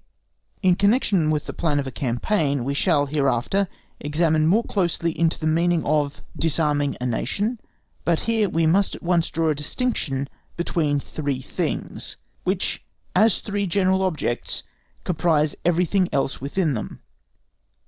They are the military power, the country, and the will of the enemy. The military power must be destroyed, that is, reduced to such a state as to not be able to prosecute the war. This is the sense in which we wish to be understood hereafter whenever we use the expression destruction of the enemy's military power. The country must be conquered, for out of the country a new military force may be formed. But even when both these things are done, still the war, that is, the hostile feeling and action of hostile agencies, cannot be considered as at an end as long as the will of the enemy is not subdued also. That is, its government and its allies must be forced into signing a peace, or the people into submission. For whilst we are in full occupation of the country, the war may break out afresh, either in the interior or through assistance given by allies. No doubt this may also take place after a peace, but that shows nothing more than that every war does not carry in itself the elements for a complete decision and final settlement. But even if this is the case, still with the conclusion of peace a number of sparks are always extinguished which would have smouldered on quietly, and the excitement of the passions abates, because all those whose minds are disposed to peace, of which in all nations and under all circumstances there is always a greater number, turn themselves completely away from the road to resistance. Whatever may take place subsequently, we must always look upon the object as attained, and the business of war as ended, by a peace. As protection of the country is the primary object for which the military force exists, therefore the natural order is that first of all this force should be destroyed, then the country subdued, and through the effects of these two results, as well as the position we then hold, the enemy should be forced to make peace. Generally the destruction of the enemy's force is done by degrees, and in just the same measure the conquest of the country follows immediately. The two likewise usually react upon each other, because the loss of provinces occasions a diminution of military force, but this order is by no means necessary, and on that account it also does not always take place. The enemy's army, before it is sensibly weakened, may retreat to the opposite side of the country, or even quite outside of it. In this case, therefore, the greater part, or the whole of the country, is conquered. But this object of war in the abstract, this final means of attaining the political object in which all others are combined, the disarming the enemy, is rarely attained in practice, and is not a condition necessary to peace. Therefore it can in no wise be set up in theory as a law. There are innumerable instances of treaties in which peace has been settled before either party could be looked upon as disarmed, indeed even before the balance of power had undergone any sensible alteration. Nay, further, if we look at the case in the concrete, then we must say that in a whole class of cases the idea of a complete defeat of the enemy would be a mere imaginative flight, especially when the enemy is considerably superior. The reason why the object deduced from the conception of war is not adapted in general to real war lies in the difference between the two, which is discussed in the preceding chapter. If it was as pure as theory gives it, then a war between two states of very unequal military strength would appear an absurdity, therefore impossible. At most, the inequality between the physical forces might be such that it could be balanced by the moral forces, and that would not go far with our present social condition in Europe. Therefore, if we have seen wars take place between states of very unequal power, that has been the case because there is a wide difference between war in reality and its original conception. There are two considerations which as motives may practically take the place of inability to continue the contest. The first is the improbability, the second is the excessive price of success. According to what we have seen in the foregoing chapter, war must always free itself from the strict law of logical necessity, and seek aid from the calculation of probabilities, and as this is so much more the case, the more the war has a bias that way, from the circumstances out of which it has arisen, the smaller its motives are, and the excitement it has raised, so it is also conceivable how out of this calculation of probabilities even motives to peace may arise. War does not, therefore, always require to be fought out until one party is overthrown, and we may suppose that, when the motives and passions are slight, a weak probability will suffice to move that side to which it is unfavourable to give way. Now, were the other side convinced of this beforehand, it is natural that it would strive for this probability only, instead of first wasting time and effort in the attempt to achieve the total destruction of the enemy's army. Still more general in its influence on the resolution to peace is the consideration of the expenditure of force already made and further required. As war is no act of blind passion, but is dominated by the political object, therefore the value of that object determines the measure of the sacrifices by which it is to be purchased. This will be the case not only as regards extent, but also as regards duration. As soon, therefore, as the required outlay becomes so great that the political object is no longer equal in value, the object must be given up, and peace will be the result. We see, therefore, that in wars where one side cannot completely disarm the other, the motives to peace on both sides will rise and fall on each side according to the probability of future success and the required outlay. If these motives were equally strong on both sides, they would meet in the centre of their political difference. Where they are strong on one side, they might be weak on the other. If their amount is only sufficient, peace will follow, but naturally to the advantage of that side which has the weakest motive for its conclusion. We purposely pass over here the difference, which the positive and negative character of the political end must necessarily produce practically.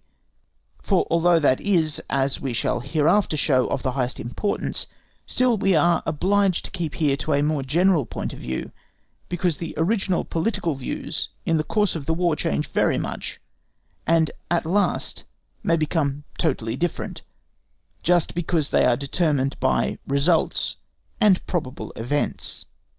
Now comes the question how to influence the probability of success.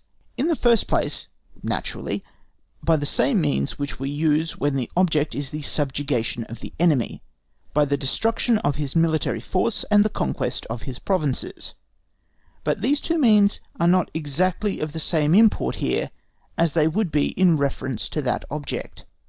If we attack the enemy's army, it is a very different thing whether we intend to follow up the first blow with a succession of others until the whole force is destroyed, or whether we mean to content ourselves with a victory to shake the enemy's feeling of security, to convince him of our superiority, and to instill into him a feeling of apprehension about the future. If this is our object, we only go so far in the destruction of his forces as is sufficient. In like manner, the conquest of the enemy's provinces is quite a different measure if the object is not the destruction of the enemy's army. In the latter case, the destruction of the army is the real effectual action, and the taking of the provinces only a consequence of it. To take them before the army had been defeated would always be looked upon only as a necessary evil. On the other hand, if our views are not directed upon the complete destruction of the enemy's force, and if we are sure that the enemy does not seek, but fears, to bring matters to a bloody decision, the taking possession of a weak or defenceless province is an advantage in itself, and if this advantage is of sufficient importance to make the enemy apprehensive about the general result, then it may also be regarded as a shorter road to peace. But now we come upon a peculiar means of influencing the probability of the result without destroying the enemy's army, namely upon the expeditions which have a direct connection with political views. If there are any enterprises which are particularly likely to break up the enemy's alliances or make them inoperative, to gain new alliances for ourselves, to raise political powers in our own favour, and such, then it is easy to conceive how much these may increase the probability of success, and become a shorter way toward our object than the routing of the enemy's forces. The second question is how to act upon the enemy's expenditure in strength, that is, to raise the price of success. The enemy's outlay in strength lies in the wear and tear of his forces, consequentially in the destruction of them on our part, and in the loss of provinces, consequently the conquest of them by us. Here again, on account of the various significations of these means, so likewise it will be found that neither of them will be identical in its signification in all cases if the objects are different. The smallness in general of this difference must not cause us perplexity, for in reality the weakest motives, the finest shades of difference, often decide in favour of this or that method of applying force. Our only business here is to show that, certain conditions being supposed, the possibility of attaining our purpose in different ways is no contradiction, absurdity, nor even error. Besides these two means, there are three other peculiar ways of directly increasing the waste of the enemy's force. The first is invasion, that is, the occupation of the enemy's territory, not with a view to keeping it, but in order to levy contributions upon it, or to devastate it.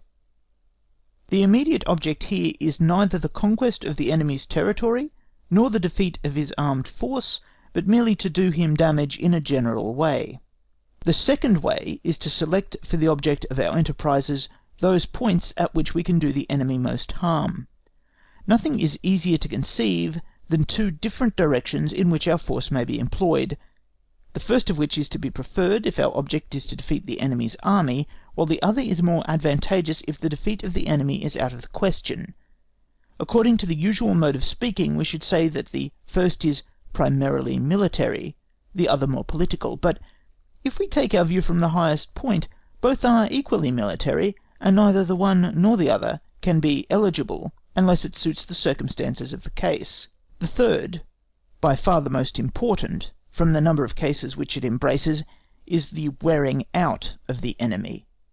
We choose this expression not only to explain our meaning in few words, but because it represents the thing exactly, and is not so figurative as it may first appear. The idea of wearing out in a struggle amounts in practice to a gradual exhaustion of the physical powers and of the will by the long continuance of exertion. Now, if we want to overcome the enemy by the duration of the contest, we must content ourselves with as small objects as possible, for it is in the nature of the thing that a great end requires a greater expenditure of force than a small one. But the smallest object that we can propose to ourselves is simple passive resistance, that is, combat without any positive view. In this way, therefore, our means attain their greatest relative value, and therefore the result is best secured. How far now can this negative mode of proceeding be carried? Plainly not to absolute passivity, for mere endurance would not be fighting, and the defensive is an activity by which so much of the enemy's power must be destroyed that he must give up his object. That alone is what we aim at in each single act, and therein consists the negative nature of our object. No doubt this negative object in its single act is not so effective as the positive object in the same direction would be, supposing it successful. But there is this difference in its favour, that it succeeds more easily than the positive, and therefore it holds out greater certainty of success. What is wanting in the efficacy of its single act must be gained through time, that is, through the duration of the contest, and therefore this negative intention, which constitutes the principle of the pure defensive, is also the natural means of overcoming the enemy by the duration of the combat, that is, of wearing him out. Here lies the origin of that difference of offensive and defensive, the influence of which prevails throughout the whole province of war. We cannot at present pursue this subject further than to observe that from this negative intention are to be deduced all the advantages, and all the stronger forms of combat, which are on the side of the defensive, and in which that philosophical dynamic law which exists between the greatness and the certainty of success is realized. We shall resume the consideration of all this hereafter.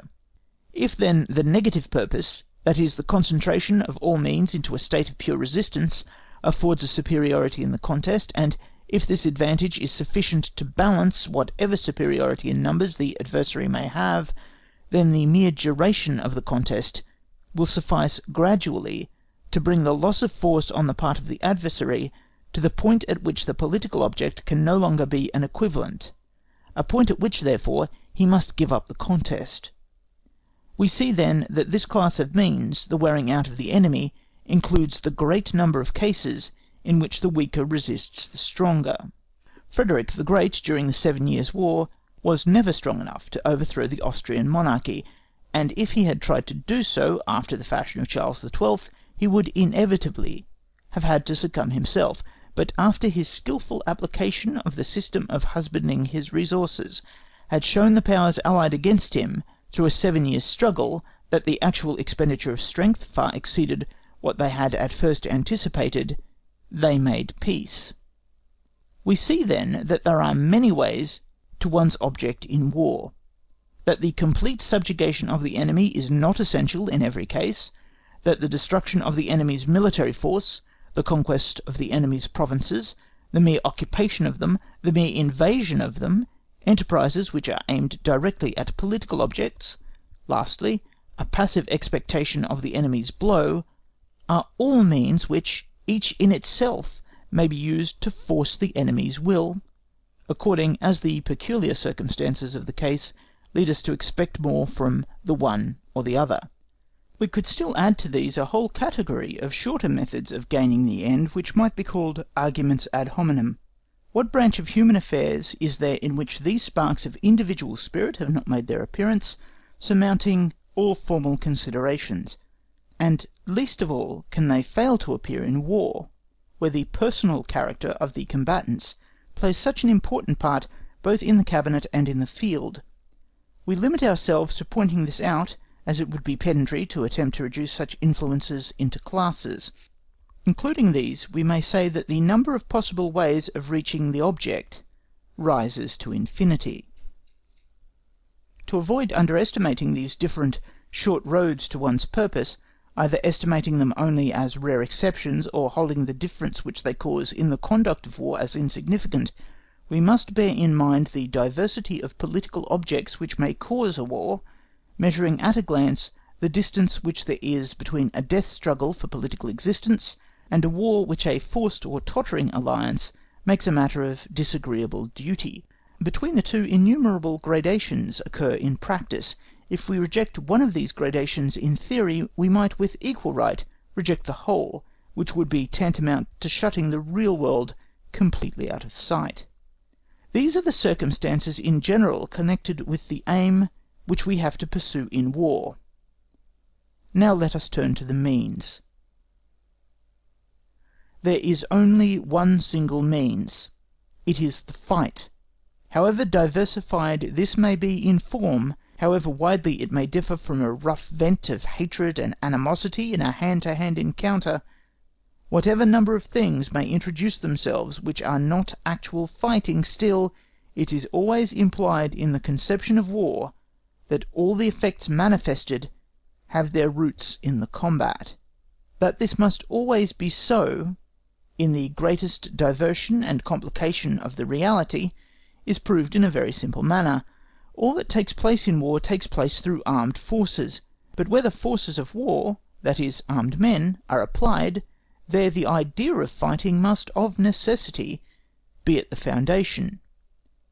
All, therefore, that relates to the forces of war, all that is connected with their creation, maintenance, and application, belongs to military activity. Creation and maintenance are obviously only the means, whilst application is the object. The contest of war is not a contest of individual against individual, but an organised whole, consisting of manifold parts. In this great whole we may distinguish units of two kinds, the one determined by the subject, the other by the object. In an army, the mass of combatants ranges itself always into an order of new units, which again form members of a higher order. The combat of each of these members forms, therefore, also a more or less distinct unit. Further, the motive of the fight, therefore its object, forms the unit. Now to each of these units, which we distinguish in the contest, we attach the name of combat. If the idea of combat lies at the foundation of every application of armed power, then also the application of armed force in general is nothing more than the determining and arranging a certain number of combats. Every activity in war, therefore, necessarily relates to the combat either directly or indirectly. The soldier is levied, clothed, armed, exercised, he sleeps, eats, drinks, and marches, all merely to fight at the right time and place. If therefore all the threads of military activity terminate in the combat, we shall grasp them all when we settle the order of the combats. Only from this order and its execution proceed the effects, never directly from the conditions preceding them. Now, in the combat, all the action is directed to the destruction of the enemy, or rather of his fighting powers, for this lies in the conception of combat. The destruction of the enemy's fighting power is, therefore, always the means to attain the object of the combat. This object may likewise be the mere destruction of the enemy's armed force, but that is not by any means necessary, and it may be something quite different.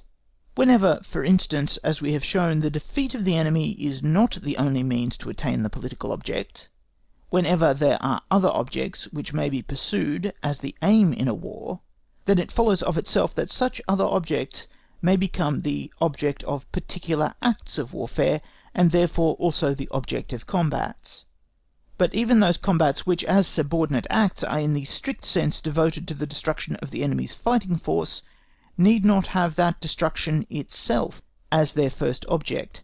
If we think of the manifold parts of a great armed force, of the number of circumstances which come into activity when it is employed, then it is clear that the combat of such force must also require a manifold organisation, a subordinating of parts and formation. There may and must naturally arise from particular parts a number of objects which are not themselves the destruction of the enemy's armed force, and which, while they certainly contribute to increase that destruction, do so only in an indirect manner.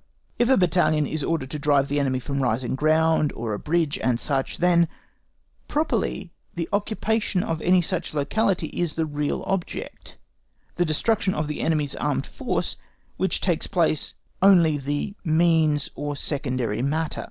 If the enemy can be driven away merely by a demonstration, the object is attained all the same, but this hill or bridge is, in point of fact, only required as a means of increasing the gross amount of loss inflicted on the enemy's armed force.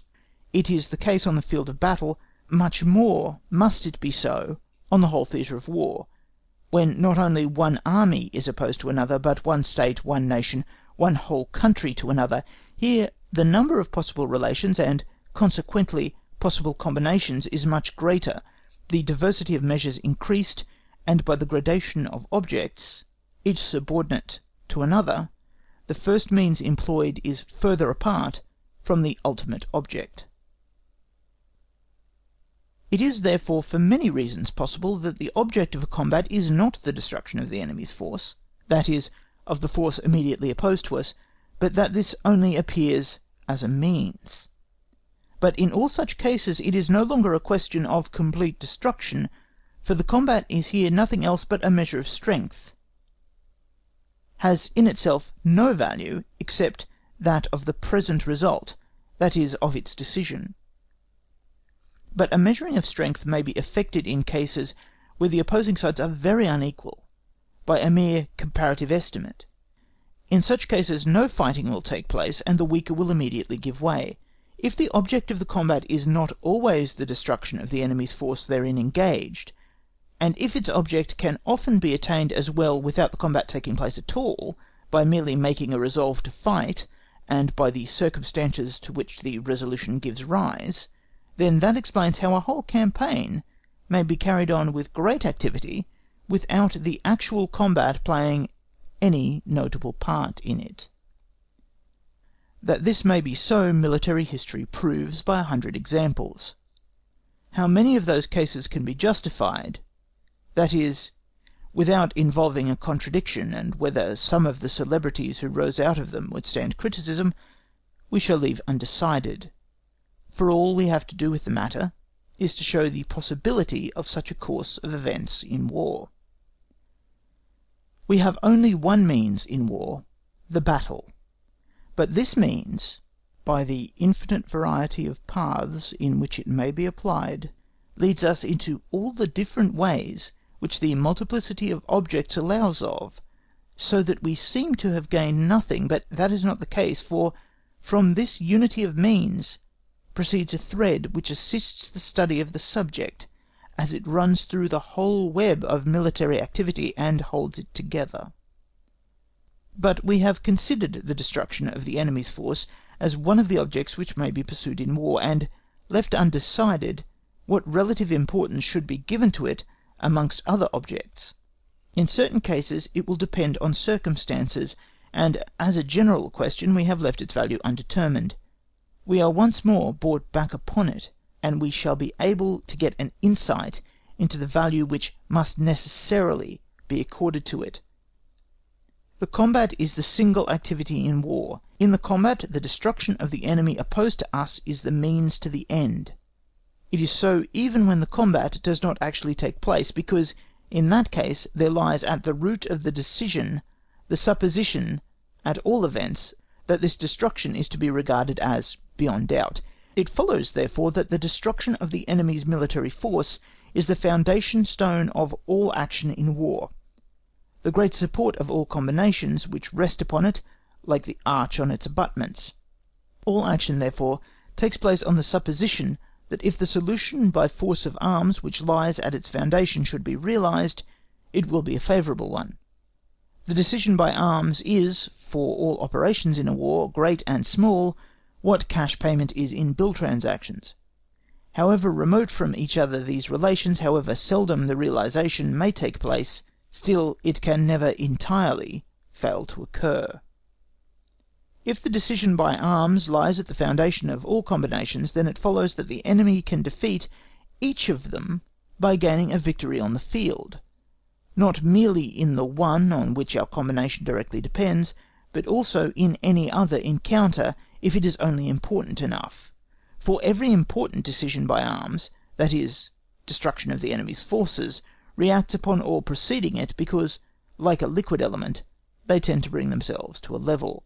Thus the destruction of the enemy's armed force appears, therefore, always as the superior and more effectual means, to which all others must give way. It is, however, only when there is a supposed equality in all other conditions that we can ascribe to the destruction of the enemy's armed force the greater efficacy. It would, therefore, be a great mistake to draw the conclusion that a blind dash must always gain the victory over skill and caution. An unskilful attack would lead to the destruction of our own and not the enemy's force, and therefore is not what is here meant. The superior efficacy belongs not to the means, but to the end, and we are only comparing the effect of one realised purpose with the other. If we speak of the destruction of the enemy's armed force, we must expressly point out that nothing obliges us to confine this idea to the mere physical force. On the contrary, the moral is necessarily implied as well, because both in fact are interwoven with each other, even in the most minute details, and therefore cannot be separated. But it is just in connection with the inevitable effect which has been referred to, of a great act of destruction, a great victory, upon all other decisions by arms, that this moral element is most fluid, if we may use that expression, and therefore distributes itself the most easily through all the parts. Against the far superior worth which the destruction of the enemy's force has over all other means, stands the expense and risk of this means, and it is only to avoid these that any other means are taken. That these must be costly stands to reason, for the waste of our own military forces must, ceteris paribus, always be greater the more our aim is directed upon the destruction of the enemy's power. The danger lies in this, that the greater efficacy which we seek recoils on ourselves, and therefore has worse consequences in case we fail of success. Other methods are therefore less costly when they succeed, less dangerous when they fail, but in this is necessarily lodged the condition that they are only opposed to similar ones, that is, that the enemy acts on the same principle.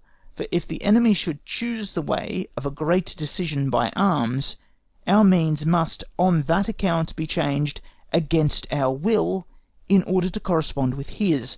Then all depends on the issue of the act of destruction, but of course it is evident that ceteris paribus, in this act we must be at a disadvantage in all respects, because our views and our means had been directed in part upon other objects, which is not the case with the enemy. Two different objects, of which one is not part, the other exclude each other, and therefore a force which may be applicable for the one may not serve for the other. If therefore one of two belligerents is determined to seek the great decision by arms, then he has a high probability of success as soon as he is certain that his opponent will not take that way, but follows a different object. And every one who sets before himself any such other aim only does so in a reasonable manner, provided he acts on the supposition that his adversary has as little intention as he has of resorting to the great decision by arms. But what we have here said of another direction of views and forces relates only to other positive objects, which we may propose to ourselves in war, besides the destruction of the enemy's force, not by any means to the pure defensive, which may be adopted with a view thereby to exhaust the enemy's forces. In the pure defensive, the positive object is wanting, and therefore, while on the defensive, our forces cannot at the same time be directed on other objects. They can only be employed to defeat the intentions of the enemy.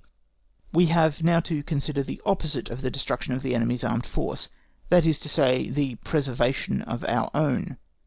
These two efforts always go together, as they mutually act and react on each other. They are integral parts of one and the same view, and we have only to ascertain what effect is produced when one or the other has the predominance. The endeavour to destroy the enemy's force has a positive object and leads to positive results, of which the final aim is the conquest of the enemy. The preservation of our own forces has a negative object, leads therefore to the defeat of the enemy's intentions, that is, to pure resistance, of which the final aim can mean nothing more than to prolong the duration of the contest, so that the enemy shall exhaust himself in it.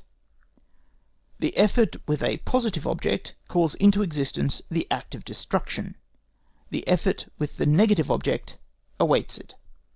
How far this state of expectation should and may be carried, we shall enter into more particularly in the theory of attack and defence, at the origin of which we again find ourselves. Here we shall content ourselves with saying that the awaiting must be no absolute endurance, and that in the action bound up with it, the destruction of the enemy's armed force engaged in this conflict may be the aim just as well as anything else.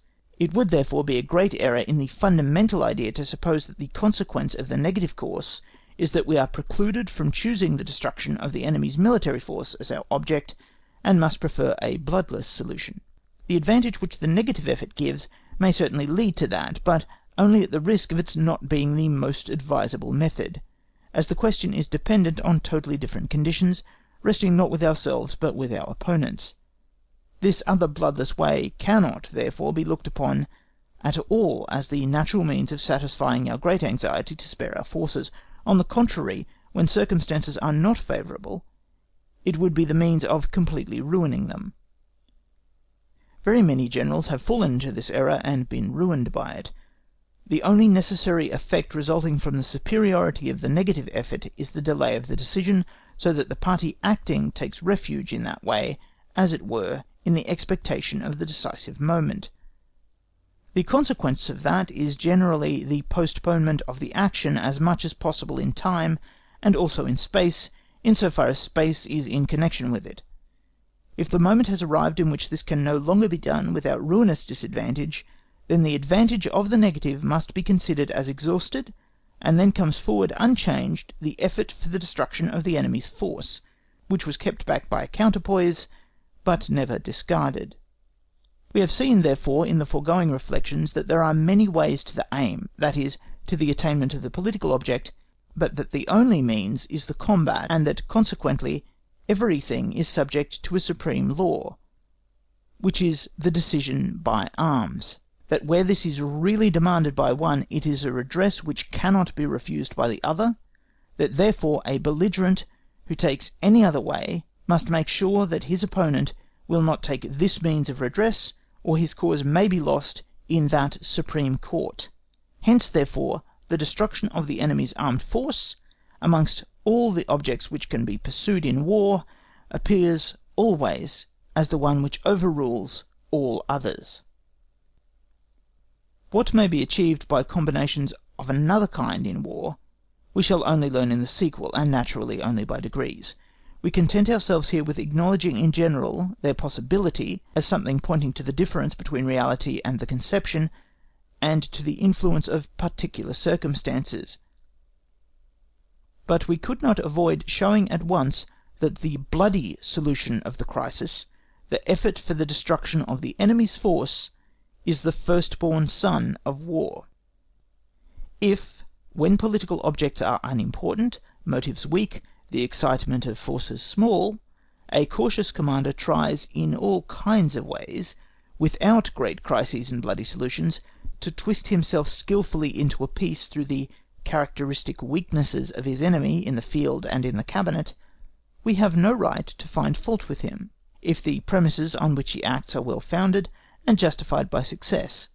Still, we must require him to remember that he only travels on forbidden tracks, where the god of war may surprise him, that he ought always to keep his eye on the enemy, in order that he may not have to defend himself with a dress rapier, if the enemy takes up a sharp sword.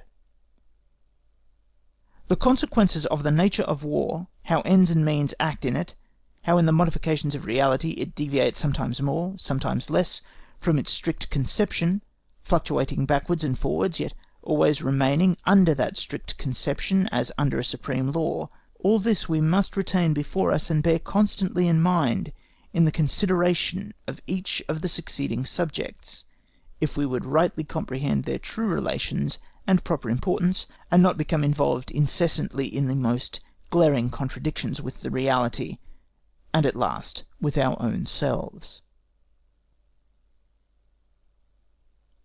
End of Book 1, Chapter 2.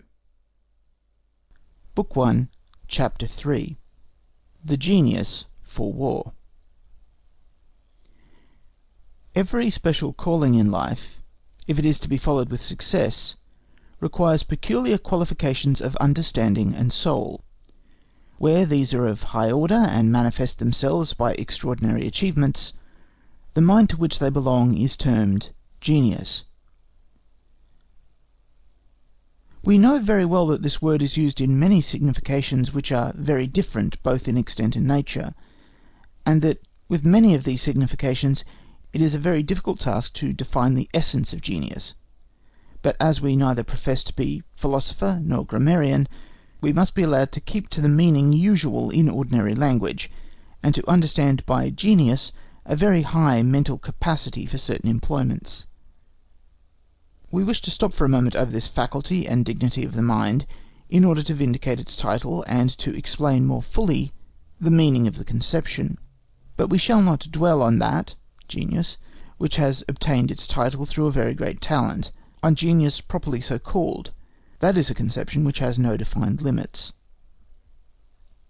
What we have to do is bring under consideration every common tendency of the powers of the mind and soul towards the business of war, the whole of which common tendencies we may look upon as the essence of military genius. We say common, for just therein consists military genius. That is, not one single quality bearing upon war, as, for instance, courage, while other qualities of the mind and soul are wanting or have a direction which is unserviceable for war, but that it is an harmonious association of powers, in which one or other may predominate, but none must be in opposition. If every combatant required to be more or less endowed with military genius, then our armies would be very weak, for it implies a peculiar bent of intelligent powers. Therefore it can only rarely be found where the mental powers of a people are called into requisition and trained in many different ways. The fewer the employments followed by a nation, the more that of arms predominates, so much the more prevalent will military genius also be found. But this merely applies to its prevalence, by no means to its degree, for that depends on the general state of intellectual culture in the country. If we look at a wild warlike race, then we find a warlike spirit in individuals, much more common than in a civilized people, for in the former almost every warrior possesses it, whilst in the civilized whole masses are only carried away by it from necessity, never by inclination. But among uncivilized people we never find a really great general, and very seldom what we can properly call a military genius, because that requires a development of the intelligent powers which cannot be found in an uncivilized state. That a civilized people may also have a warlike tendency and development is a matter of course, and the more this is general, the more frequently also will military spirit be found in individuals in their armies. Now, as this coincides in such case with the higher degree of civilization, therefore from such nations have issued forth the most brilliant military exploits, as the Romans and French have exemplified. The greatest names in these and in all other nations that have been renowned in war belong strictly to epochs of higher culture.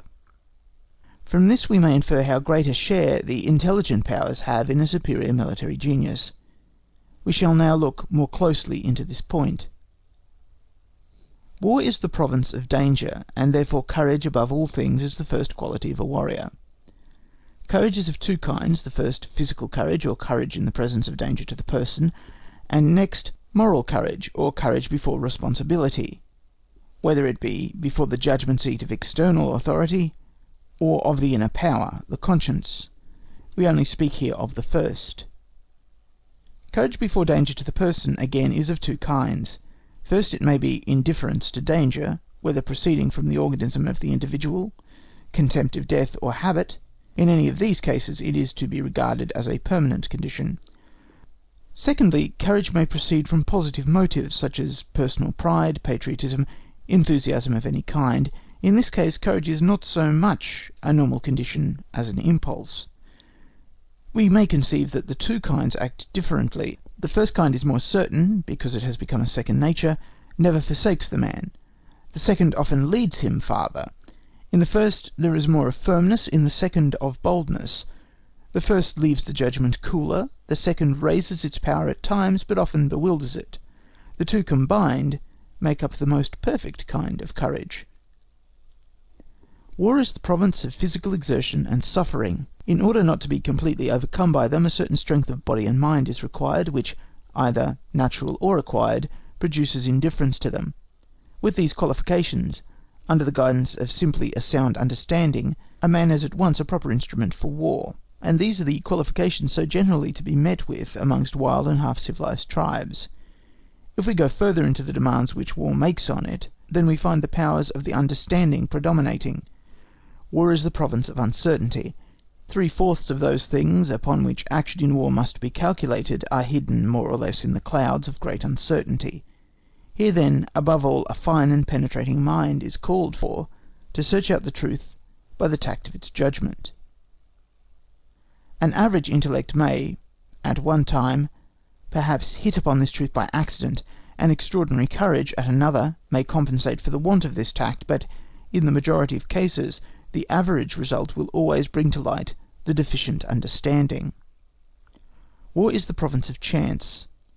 In no human sphere of activity is such a margin to be left for this intruder, because none is so much in constant contact with him on all sides. He increases the uncertainty of every circumstance, and deranges the course of events. From this uncertainty of all intelligence and suppositions, this continual interposition of chance, the actor in war constantly finds things different from his expectations, and this cannot fail to have an influence on his plans, or at least on the presumptions connected with these plans.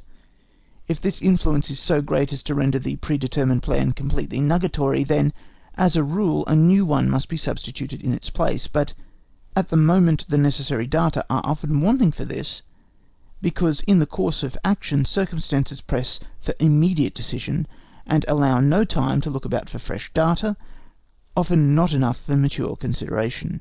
But it more often happens that the correction of one premise, and the knowledge of chance events which have arisen, are not sufficient to overthrow our plans completely, but only suffice to produce hesitation.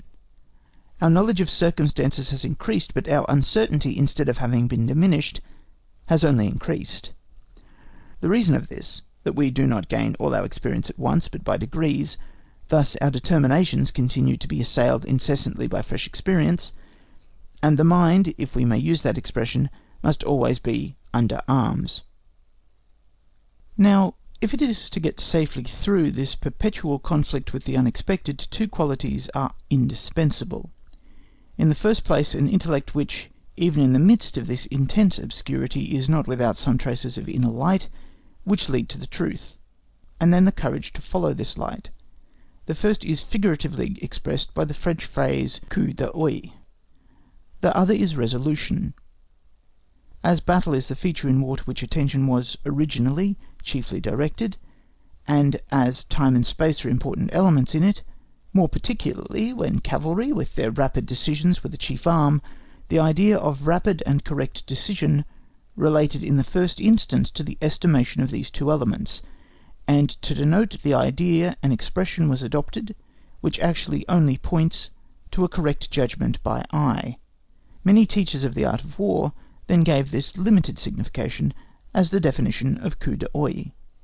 But it is undeniable that all able decisions formed in the moment of action soon came to be understood by the expression, as, for instance, the hitting upon the right point of attack, and such. It is, therefore, not only the physical, but more frequently the mental eye, which is meant by coup d'œil. Naturally, the expression, like the thing, is always more in its place in the field of tactics. Still, it must not be wanting in strategy, insomuch as in it rapid decisions are often necessary. If we strip this conception of that which the expression has given it of the over-figurative and restricted, then it amounts simply to the rapid discovery of a truth, which to the ordinary mind is either not visible at all, or only becomes so after long examination and reflection. Resolution is an act of courage in single instances, and if it becomes a characteristic trait, it is a habit of the mind. But here we do not mean courage in face of bodily danger, but in face of responsibility, therefore to a certain extent against moral danger. This has often been called courage d'esprit on the ground that it springs from the understanding. Nevertheless, it is no act of the understanding on that account, it is an act of feeling. Mere intelligence is still not courage, for we often see the cleverest people devoid of resolution. The mind must, therefore, first awaken the feeling of courage, and then be guided and supported by it, because in momentary emergencies the man is swayed more by his feelings than his thoughts. We have assigned to resolution the office of removing the torments of doubt, and the dangers of delay, when there are no sufficient motives for guidance. Through the unscrupulous use of language which is prevalent, this term is often applied to the mere propensity to daring, to bravery, boldness, or temerity, but when there are sufficient motives in the man, let them be objective or subjective, true or false, we have no right to speak of his resolution, for when we do so, we put ourselves in his place, and we throw into the scale doubts which did not exist with him. Here there is no question of anything but strength and weakness. We are not pedantic enough to dispute with the use of language about this little misapplication. Our observation is only intended to remove wrong objections. This resolution now, which overcomes the state of doubting, can only be called forth by the intellect, and, in fact, by a peculiar tendency of the same. We maintain that the mere union of a superior understanding and the necessary feelings are not sufficient to make up resolution. There are persons who possess the keenest perception for the most difficult problems, who are also not fearful of responsibility, and yet, in cases of difficulty, cannot come to a resolution. Their courage and their sagacity operate independently of each other, do not give each other a hand, and on that account do not produce resolution as a result. The forerunner of resolution is an act of the mind making evident the necessity of venturing, and thus influencing the will. This quite peculiar direction of the mind, which conquers every other fear in man by the fear of wavering or doubting, is what makes up resolution in strong minds. Therefore, in our opinion, men who have little intelligence can never be resolute. They may act without hesitation under perplexing circumstances, but then they act without reflection. Now, of course, when a man acts without reflection, he cannot be at variance with himself by doubts, and such a mode of action may, now and then, lead to the right point. But we say now, as before, it is the average result which indicates the existence of military genius. Should our assertion appear extraordinary to anyone, because he knows many a resolute hussar officer who is no deep thinker, we must remind him that the question here is about a peculiar direction of the mind, and not about great thinking powers. We believe, therefore, that resolution is indebted to a special direction of the mind for its existence, a direction which belongs to a strong head rather than a brilliant one. In corroboration of this genealogy of resolution, we may add that there have been many instances of men who have shown the greatest resolution in an inferior rank, and have lost it in a higher position. While on the one hand they are obliged to resolve, on the other they see the dangers of a wrong decision, and as they are surrounded with things new to them, their understanding loses its original force, and they become only the more timid the more they become aware of the danger, of the irresolution into which they have fallen, and the more they have formerly been in the habit of acting on the spur of the moment. From the gute oi and resolution we naturally speak of its kindred quality, presence of mind, which in a region of the unexpected, like war, must act a great part, for it is indeed nothing but a great conquest over the unexpected. As we admire presence of mind in a pithy answer to anything said unexpectedly, so we admire it in a ready expedient on sudden danger. Neither the answer nor the expedient need be in themselves extraordinary, if they only hit the point, for that which as a result of mature reflection would be nothing unusual, therefore insignificant in its impression on us, may, as an instantaneous act of the mind, produce a pleasing impression. The expression presence of mind certainly denotes very fitly the readiness and rapidity of the help rendered by the mind. Whether this noble quality of a man is to be ascribed more to the peculiarity of his mind, or the equanimity of his feelings, depends on the nature of the case, although neither of the two can be entirely wanting. A telling repartee bespeaks rather a ready wit. A ready expedient on sudden danger implies more particularly a well-balanced mind. If we take a general view of the four elements comprising the atmosphere in which war moves, of danger, physical effort, uncertainty, and chance, it is easy to conceive that a great force of mind and understanding is requisite to be able to make way with safety and success among such opposing elements, a force which, according to the different modifications arising out of circumstances, we find termed by military writers and analysts as energy, firmness, staunchness, strength of mind, and character. All these manifestations of the heroic nature might be regarded as one and the same power of volition, modified according to circumstances.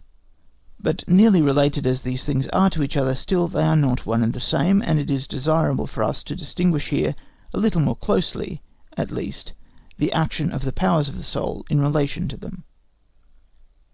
In the first place, to make the conception clear, it is essential to observe that the weight, burden, resistance, or whatever it may be called, by which the force of the soul in the general is brought to light, is only in a very small measure the enemy's activity, the enemy's resistance, the enemy's action directly. The enemy's activity only affects the general directly in the first place in relation to his person, without disturbing his action as commander. If the enemy instead of 2 hours resists for 4, the commander instead of 2 hours is 4 hours in danger. This is a quality which plainly diminishes the higher the rank of the commander.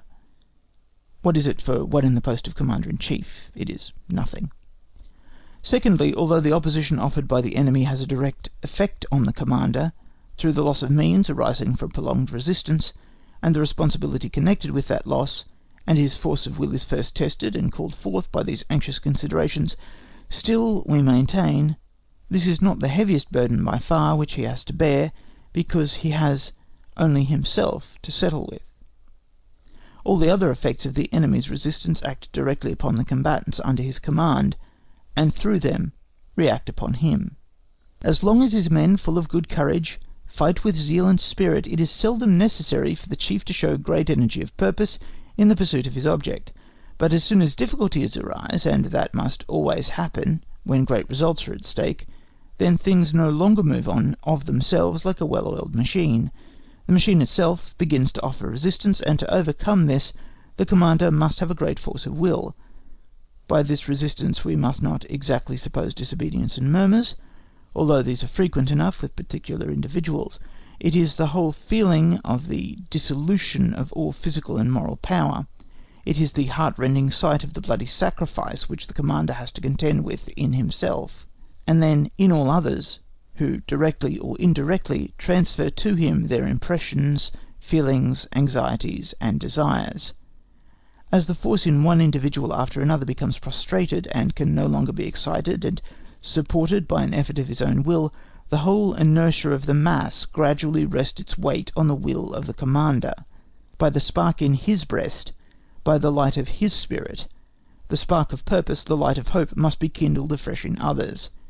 In so far only as he is equal to this, he stands above the masses and continues to be their master. Whenever that influence ceases, and his own spirit is no longer strong enough to revive the spirit of all others, the masses, drawing him down with them, sink into the lower region of animal nature, which shrinks from danger and knows no shame. These are the weights which the courage and intelligent faculties of the military commander have to overcome if he is to make his name illustrious. They increase with the masses, and therefore, if the forces in question are to continue equal to the burden, they must rise in proportion to the height of the station. Energy in action expresses the strength of the motive through which the action is excited. Let the motive have its origin in a conviction of the understanding, or in an impulse, but the latter can hardly ever be wanting where great force is to show itself. Of all the noble feelings which fill the human heart in the exciting tumult of battle, none, we must admit, are so powerful and constant as the soul's thirst for honour and renown, which the German language treats so unfairly, and tends to deprecate by the unworthy associations in the word Ehrgeiz, greed of honour, and Ruhmsucht, hankering after glory.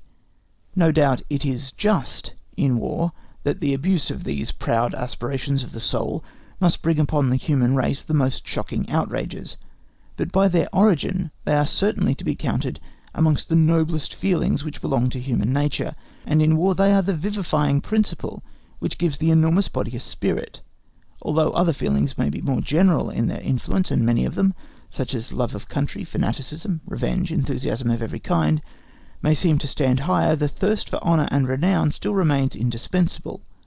Those other feelings may rouse the great masses in general and excite them more powerfully, but they do not give the leader a desire to will more than others, which is an essential requisite in his position if he is to make himself distinguished in it.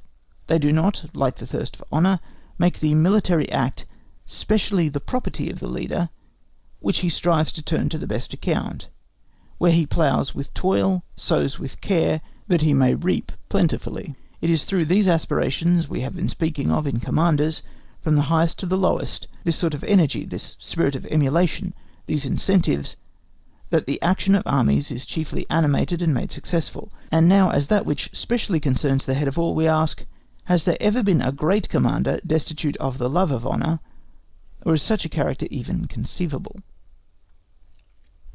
Firmness denotes the resistance of the will in relation to the force of a single blow.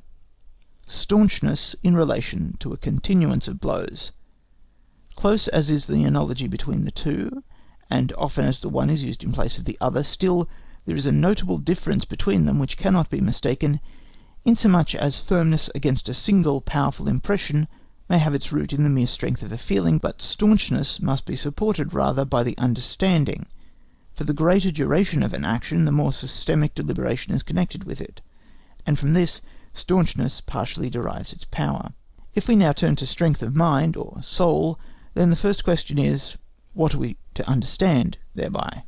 Plainly, it is not vehement expressions of feeling, nor easily excited passions, for that would be contrary to all usage of language, but the power of listening to reason in the midst of the most intense excitement, in the storm of the most violent passions.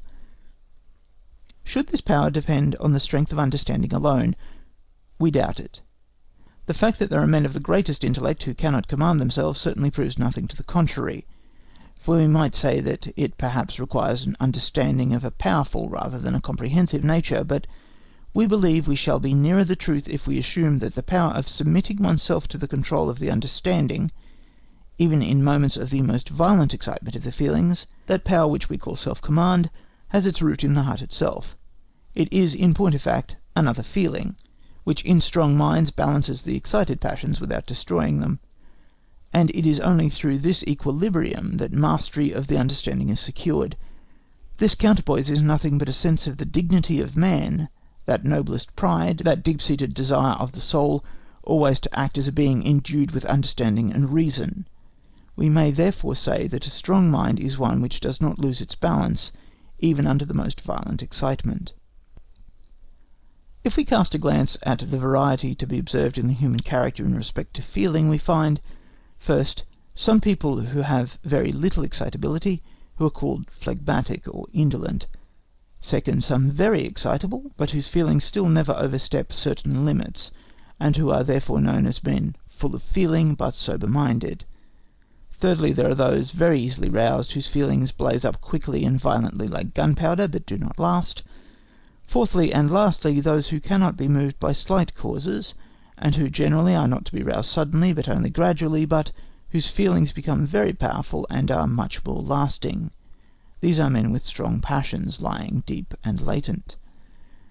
This difference of character lies probably close on the confines of the physical powers which move the human organism, and belongs to the amphibious organisation which we call the nervous system, which appears to be partly material, partly spiritual. With our weak philosophy we shall not proceed further in this mysterious field, but it is important for us to spend a moment over the effects which these different natures have on action in war, and to see how far a great strength of mind is to be expected from them. Indolent men cannot easily be thrown out of their equanimity, but we cannot certainly say there is strength of mind where there is a want of all manifestation of power. At the same time, it is not to be denied that such men have a certain peculiar aptitude for war on account of their constant equanimity. They often want the positive motive to action, impulse, and consequential activity, but they are not apt to throw things into disorder. The peculiarity of the second class is that they are easily excited to act on trifling grounds, but in great matters they are easily overwhelmed. Men of this kind show great activity in helping an unfortunate individual, but by the distress of a whole nation they are only inclined to despond, not roused to action. Such people are not deficient in either activity or equanimity in war, but they will never accomplish anything great unless a great intellectual force furnishes the motive, and it is very seldom that a strong, independent mind is combined with such a character. Excitable, inflammable feelings are in themselves very little suited for practical life, and therefore they are not very fit for war. They have certainly the advantage of strong impulses, but they cannot sustain them. At the same time, if the excitability in such men takes the direction of courage or a sense of honour, they may be very useful in inferior positions in war, because the action in war over which commanders in inferior positions have control is generally of shorter duration. Here one courageous resolution, one effervescence of the forces of the soul, will often suffice. A brave attack, a soul-stirring hurrah, is the work of a few moments, whilst a brave contest on the battlefield is the work of a day, and a campaign the work of a year. Owing to the rapid movement of their feelings, it is doubly difficult for men of this description to preserve equilibrium of the mind. Therefore they frequently lose head, and that is the worst phase in their nature as respects the conduct of war. But it would be contrary to experience to maintain that very excitable spirits can never preserve a steady equilibrium, that is to say, they cannot do so even under the strongest excitement. Why should they not have the sentiment of self-respect? For, as a rule, they are men of a noble nature. This feeling is seldom wanting in them, but it has not the time to produce an effect. After an outburst, they suffer most from a feeling of inward humiliation. If through education, self-observance, and experience of life, they have learned, sooner or later, the means of being on their guard, so that at the moment of powerful excitement they are conscious betimes of the counteracting force within their own breasts, then even such men may have great strength of mind. Lastly, those who are difficult to move, but on that account susceptible of very deep feelings, men who stand in the same relation to the preceding as red heat to a flame, are the best adapted by means of their titanic strength to roll away the enormous masses by which we may figuratively represent the difficulties which beset command in war. The effect of their feelings is like the movement of a great body, slower but more irresistible. Although such men are not so likely to be suddenly surprised by their feelings and carried away so as to be afterwards ashamed of themselves, like the preceding, still it would be contrary to experience to believe that they can never lose their equanimity or be overcome by blind passion. On the contrary, this must always happen whenever the noble pride of self-control is wanting, or as often as it has not sufficient weight. We see examples of this most frequently in men of noble minds belonging to savage nations, where the low degree of mental cultivation favours always the dominance of the passions. But even amongst the most civilized classes in civilized states, life is full of examples of this kind, of men carried away by the violence of their passions, like the poacher of old, chained to the stag in the forest. We therefore say once more, a strong mind is not one that is merely susceptible of strong excitement. but one which can maintain its serenity under the most powerful excitement, so that, in spite of the storm in the breast, the perception and judgment can act with perfect freedom, like the needle of the compass in the storm-tossed ship. By the term strength of character, or simply character, is denoted tenacity of conviction. Let it be the result of our own or others' views, and whether they are principles, opinions, momentary inspirations, or any other kind of emanations of the understanding. But this kind of firmness certainly cannot manifest itself if the views themselves are subject to frequent change. This frequent change need not be the consequence of external influences. It may proceed from the continuous activity of our own mind, in which case it indicates a characteristic unsteadiness of mind. Evidently, we should not say of a man who changes his views every moment, however much the motives of the change may originate with himself, that he has character. Only those men, therefore, can be said to have this quality whose conviction is very constant, either because it is deeply rooted and clear in itself, little liable to alteration, or because, as in the case of indolent men, there is a want of mental activity, and therefore a want of motives to change, or lastly, because an explicit act of will, derived from an imperative maxim of the understanding, refuses any change of opinion up to a certain point. Now in war, owing to the many and powerful impressions to which the mind is exposed, and in the uncertainty of all knowledge and of all science, more things occur to distract a man from the road he has entered upon, to make him doubt himself in others, than in any other human activity. The harrowing sight of danger and suffering leads to the feelings gaining ascendancy over the conviction of the understanding, and, in the twilight which surrounds everything, a deep clear view is so difficult that a change of opinion is more conceivable and more pardonable. It is at all times only conjecture or guesses at truth which we have to act upon. This is why differences of opinion are nowhere so great as in war, and the stream of impressions acting counter to one's own convictions never ceases to flow. Even the greatest impassibility of mind is hardly proof against them, because the impressions are so powerful in their nature, and always act at the same time upon the feelings. When the discernment is clear and deep, none but the general principles and views of action from a high standpoint can be the result. And on these principles, the opinion, in each particular case immediately under consideration, lies, as it were, at anchor. But to keep to these results of bygone reflection, in opposition to the stream of opinions and phenomena which the present brings with it, is just the difficulty. Between the particular case and the principle there is often a wide space which cannot always be traversed on a visible chain of conclusions, and where a certain faith in self is necessary and a certain amount of scepticism is serviceable. Here often nothing else will help us but an imperative maxim which, independent of reflection, at once controls it. That maxim is, in all doubtful cases, adhere to the first opinion, and do not give it up until a clear conviction forces us to do so. We must firmly believe in the superior authority of well-tried maxims, and under the dazzling influence of momentary events, not forget that their value is of an inferior stamp. By this preference, which in doubtful cases we give to first convictions, by adherence to the same our actions acquire the stability and consistency which make up what is called character. It is easy to see how essential a well-balanced mind is to strength of character. Therefore men of strong minds generally have a great deal of character. Force of character leads to a spurious variety of it, obstinacy. It is often very difficult in concrete cases to say where the one ends and the other begins. On the other hand, it does not seem difficult to determine the difference in idea. Obstinacy is no fault of the understanding. We use the term as denoting a resistance against our better judgment, and it would be inconsistent to charge that to the understanding, as the understanding is the power of judgment. Obstinacy is a fault of the feelings or the heart. This inflexibility of will, this impatience of contradiction, have their origin only in a particular kind of egotism, which sets above every other pleasure that of governing both self and others by its own mind alone. We should call it a kind of vanity, were it not decidedly something better.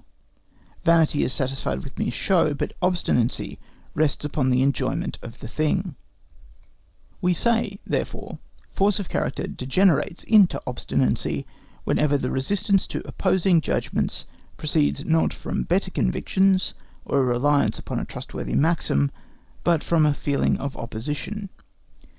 If this definition, as we have already admitted, is of little assistance practically, still it will prevent obstinacy from being considered merely force of character intensified, whilst it is something entirely different, something which certainly lies close to it, and is cognate to it, but is at the same time so little an intensification of it, that there are very obstinate men who, from want of understanding, have very little force of character. Having in these attributes of a great military commander made ourselves acquainted with those qualities in which heart and head co-operate, we now come to a speciality of military activity which perhaps may be looked upon as the most marked, if not the most important, and which only makes a demand on the power of the mind without regard to the forces of the feelings. It is the connection which exists between war and country or ground.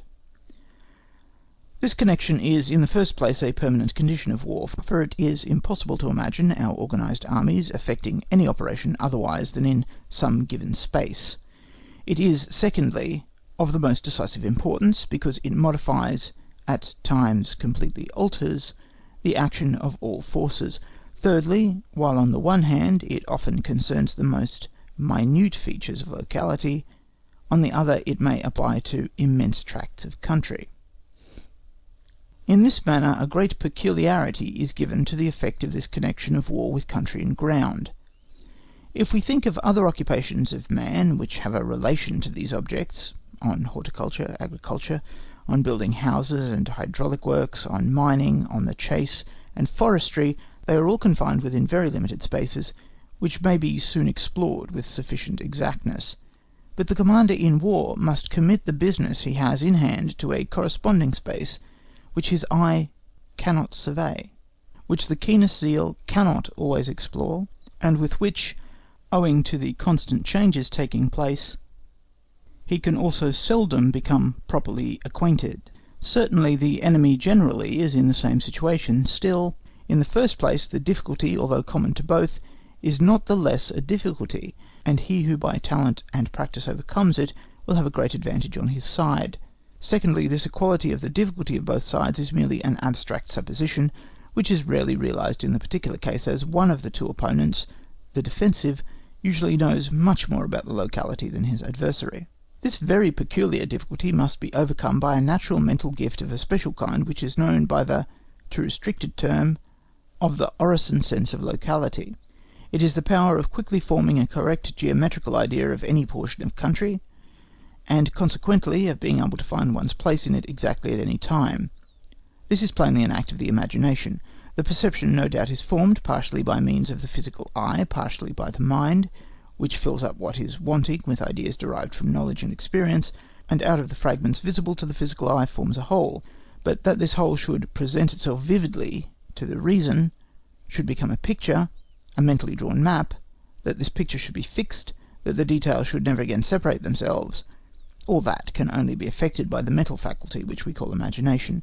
If some poet or painter should feel hurt that we require from his goddess such an office, if he shrugs his shoulders at the notion that a sharp gamekeeper must necessarily excel in the imagination, we readily grant that we only speak here of imagination in a limited sense, of its service in a really menial capacity. But however slight this service, still it must be the work of that natural gift, for if that gift is wanting, it would be difficult to imagine things plainly in all the completeness of the visible. That a good memory is a great assistance we freely allow, but whether memory is to be considered as an independent faculty of the mind in this case, or whether it is just that power of imagination which here fixes these things better on the memory, we leave undecided, as in many respects it seems difficult, upon the whole, to conceive these two mental powers apart from each other. That practice and mental acuteness have much to do with it is not to be denied.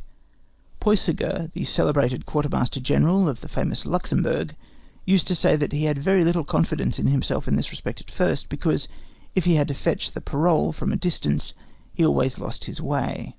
It is natural that scope for the exercise of this talent should increase along with rank. If the hussar and rifleman in command of a patrol must know well all the highways and byways, and if for that a few marks, a few limited powers of observation are sufficient. The chief of an army must make himself familiar with the general geographical features of a province and of a country, must always have vividly before his eyes the direction of the roads, rivers, and hills, without at the same time being able to dispense with the narrower sense of locality arisen.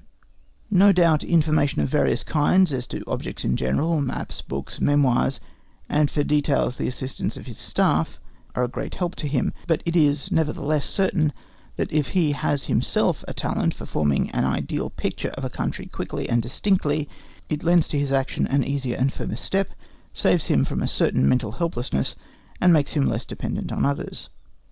If this talent is then to be ascribed to imagination, it is also almost the only service which military activity requires from that erratic goddess whose influence is more hurtful than useful in other respects. We think we have now passed in review those manifestations of the powers of the mind and soul which military activity requires from human nature. Everywhere intellect appears as an essential cooperative force, and thus we can understand how the work of war, although so plain and simple in its effects, can never be conducted with distinguished success by people without distinguished powers of the understanding. When we have reached this view, then we need no longer look upon such a natural idea as the turning of the enemy's position, which has been done 1,000 times, and 100 other similar conceptions, as the result of a great effort of genius. Certainly one is accustomed to regard the plain honest soldier as the very opposite of a man of reflection, full of inventions and ideas, or of the brilliant spirit shining in the ornaments of refined education of every kind.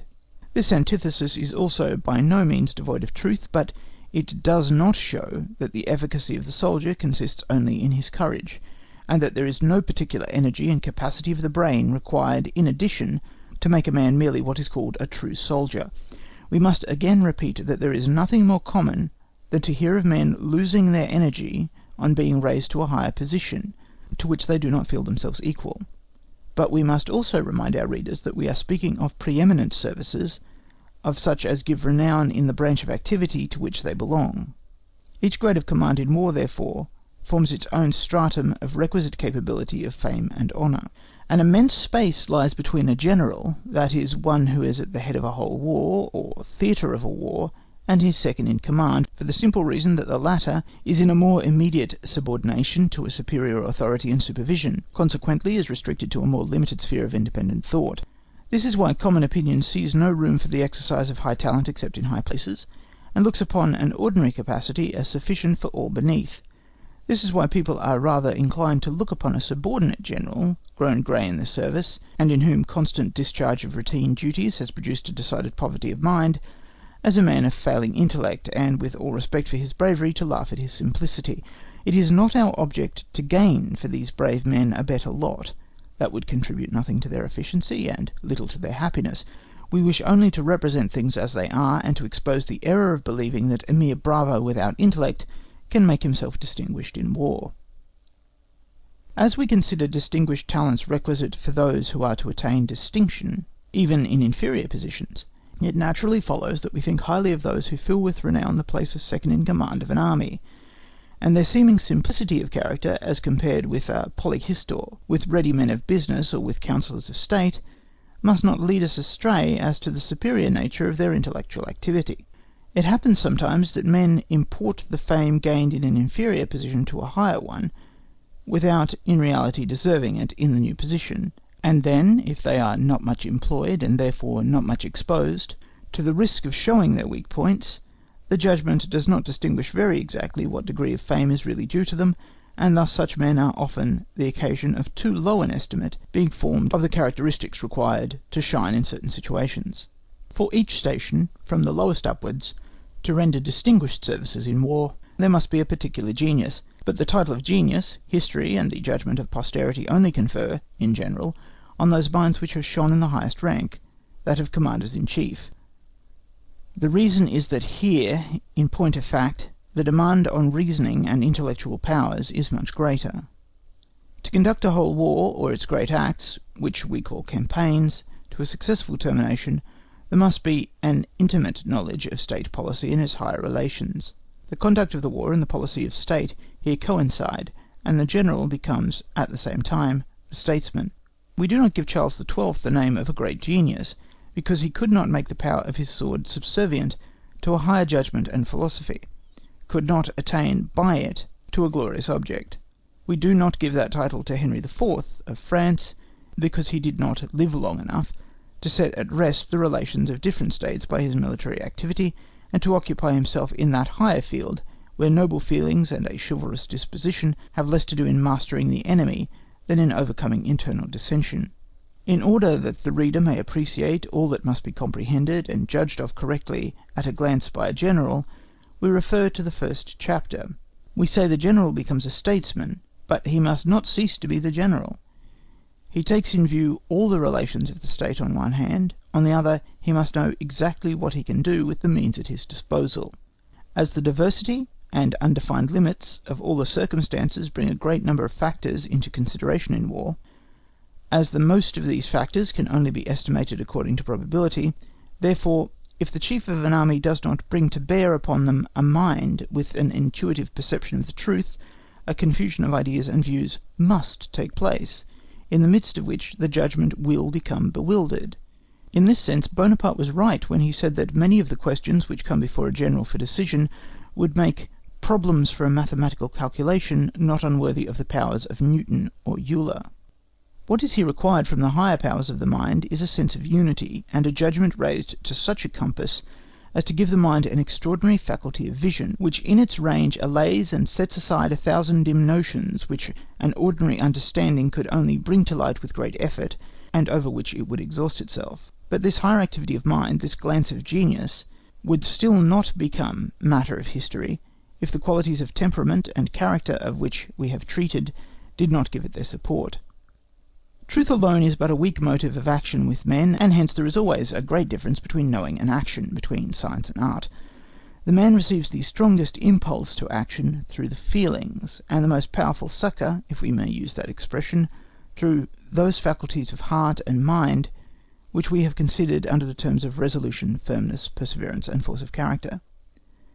If, however, this elevated condition of heart and mind in the general did not manifest itself in the general effects resulting from it, and could only be accepted on trust and faith, then it would rarely become matter of history. All that becomes known of the course of events in war is usually very simple, and has a great sameness in appearance. No one on the mere relation of such events perceives the difficulties connected with them which had to be overcome. It is only now and again in the memoirs of generals, or of those in their confidence, or by reason of some special historical inquiry, directed to a particular circumstance, that a portion of the many threads comprising the whole web is brought to light. The reflections, mental doubts, and conflicts which precede the execution of great acts are purposely concealed because they affect political interests, or the recollection of them is accidentally lost because they have been looked upon as mere scaffolding which had to be removed on the completion of the building. If, now, in conclusion, without venturing upon a closer definition of the higher powers of the soul, we should admit a distinction in the intelligent faculties themselves according to the common ideas established by language, and ask ourselves what kind of mind comes closest to military genius, then a look at the subject as well as at experience will tell us that searching rather than inventive minds, comprehensive minds rather than such as have a special bent, cool rather than fiery heads, are those to which, in time of war, we should prefer to trust the welfare of our women and children, the honour and safety of our fatherland. End of Book 1, Chapter 3. Book 1, Chapter 4. Of Danger in War. Usually, before we have learnt what danger really is, we form an idea of it which is rather attractive than repulsive, in the intoxication of enthusiasm to fall upon the enemy at the charge. Who cares then about bullets and men falling? To throw oneself, blinded by excitement for a moment against cold death, uncertain whether we or another shall escape him. And all this close to the golden gate of victory, close to the rich fruit which ambition thirsts for. Can this be difficult? It will not be difficult, and still less will it appear so, but such moments, which, however, are not the work of a single pulse beat, as is supposed, but rather like doctors' draughts, must be taken diluted and spoilt by mixture with time, such moments, we say, are but few. Let us accompany the novice to the battlefield. As we approach, the thunder of the cannon, becoming plainer and plainer, is soon followed by the howling of shot, which attracts the attention of the inexperienced. Balls begin to strike the ground close to us, before and behind. We hasten to the hill, where stands the general and his numerous staff. Here the close striking of the cannon balls and the bursting of shells is so frequent that the seriousness of life makes itself visible through the youthful picture of imagination. Suddenly someone known to us falls. A shell strikes amongst the crowd and causes some involuntary movements. We begin to feel that we are no longer perfectly at ease and collected. Even the bravest is, at least, to some degree confused. Now a step farther into the battle, which is raging before us like a scene in a theatre. We get to the nearest general of division. Here ball follows ball, and the noise of our own guns increases the confusion. From the general of division to the brigadier. He, a man of acknowledged bravery, keeps carefully behind a rising ground, a house or a tree, a sure sign of increasing danger. Grape rattles on the roofs of the houses and in the fields. Cannon balls howl over us, and plough the air in all directions, and soon there is a frequent whistling of musket balls. A step farther toward the troops, to that sturdy infantry which for hours has maintained its firmness under this heavy fire. Here the air is filled with the hissing of balls, which announce their proximity by a short, sharp noise, as they pass within an inch of the ear, the head, or the breast. To add to all this, compassion strikes the beating heart with pity at the sight of the maimed and fallen. The young soldier cannot reach any of these different strata of danger without feeling that the light of reason does not move here in the same medium, that it is not refracted in the same manner as in the speculative contemplation. Indeed, he must be a very extraordinary man who, under these impressions for the first time, does not lose the power of making any instantaneous decisions. It is true that habit soon blunts such impressions. In half an hour we begin to be more or less indifferent to all that is going on around us, but an ordinary character never attains to complete coolness and the natural elasticity of mind, and so we perceive that here again ordinary qualities will not suffice, a thing which gains truth the wider the sphere of activity which is to be filled. Enthusiastic, stoical, natural bravery, great ambition, or also long familiarity with danger. Much of this there must be, if all the effects produced in this resistant medium are not to fall far short of that which, in the student's chamber, may appear only the ordinary standard. Danger in war belongs to its friction. A correct idea of its influence is necessary for truth of perception, and therefore it is brought under notice here. Chapter 5. Of bodily exertion in war. If no one were allowed to pass an opinion on the events of war, except at a moment when he is benumbed by frost, sinking from heat and thirst, or dying with hunger and fatigue, we should certainly have fewer judgments correct objectively, but they would be so subjectively, at least, that is, they would contain in themselves the exact relation between the person giving the judgment and the object. We can perceive this by observing how modestly subdued, even spiritless and desponding, is the opinion passed upon the results of untoward events by those who have been eye-witnesses, but especially if they have been parties concerned. This is, according to our view, a criterion of the influence which bodily fatigue exercises, and of the allowance to be made for it in matters of opinion. Amongst the many things in war for which no tariff can be fixed, bodily effort may be specially reckoned. Provided there is no waste, it is a coefficient of all the forces, and no one can tell exactly to what extent it may be carried. But what is remarkable is, that just as only a strong arm enables the archer to stretch the bowstring to the utmost extent, so also in war it is only by means of a great directing spirit that we can expect the full power latent in the troops to be developed. For it is one thing if an army, in consequence of great misfortunes, surrounded with danger, falls all to pieces like a wall that has been thrown down, and can only find safety in the utmost exertion of its bodily strength. It is another thing entirely when a victorious army, drawn on by proud feelings only, is conducted at the will of its chief.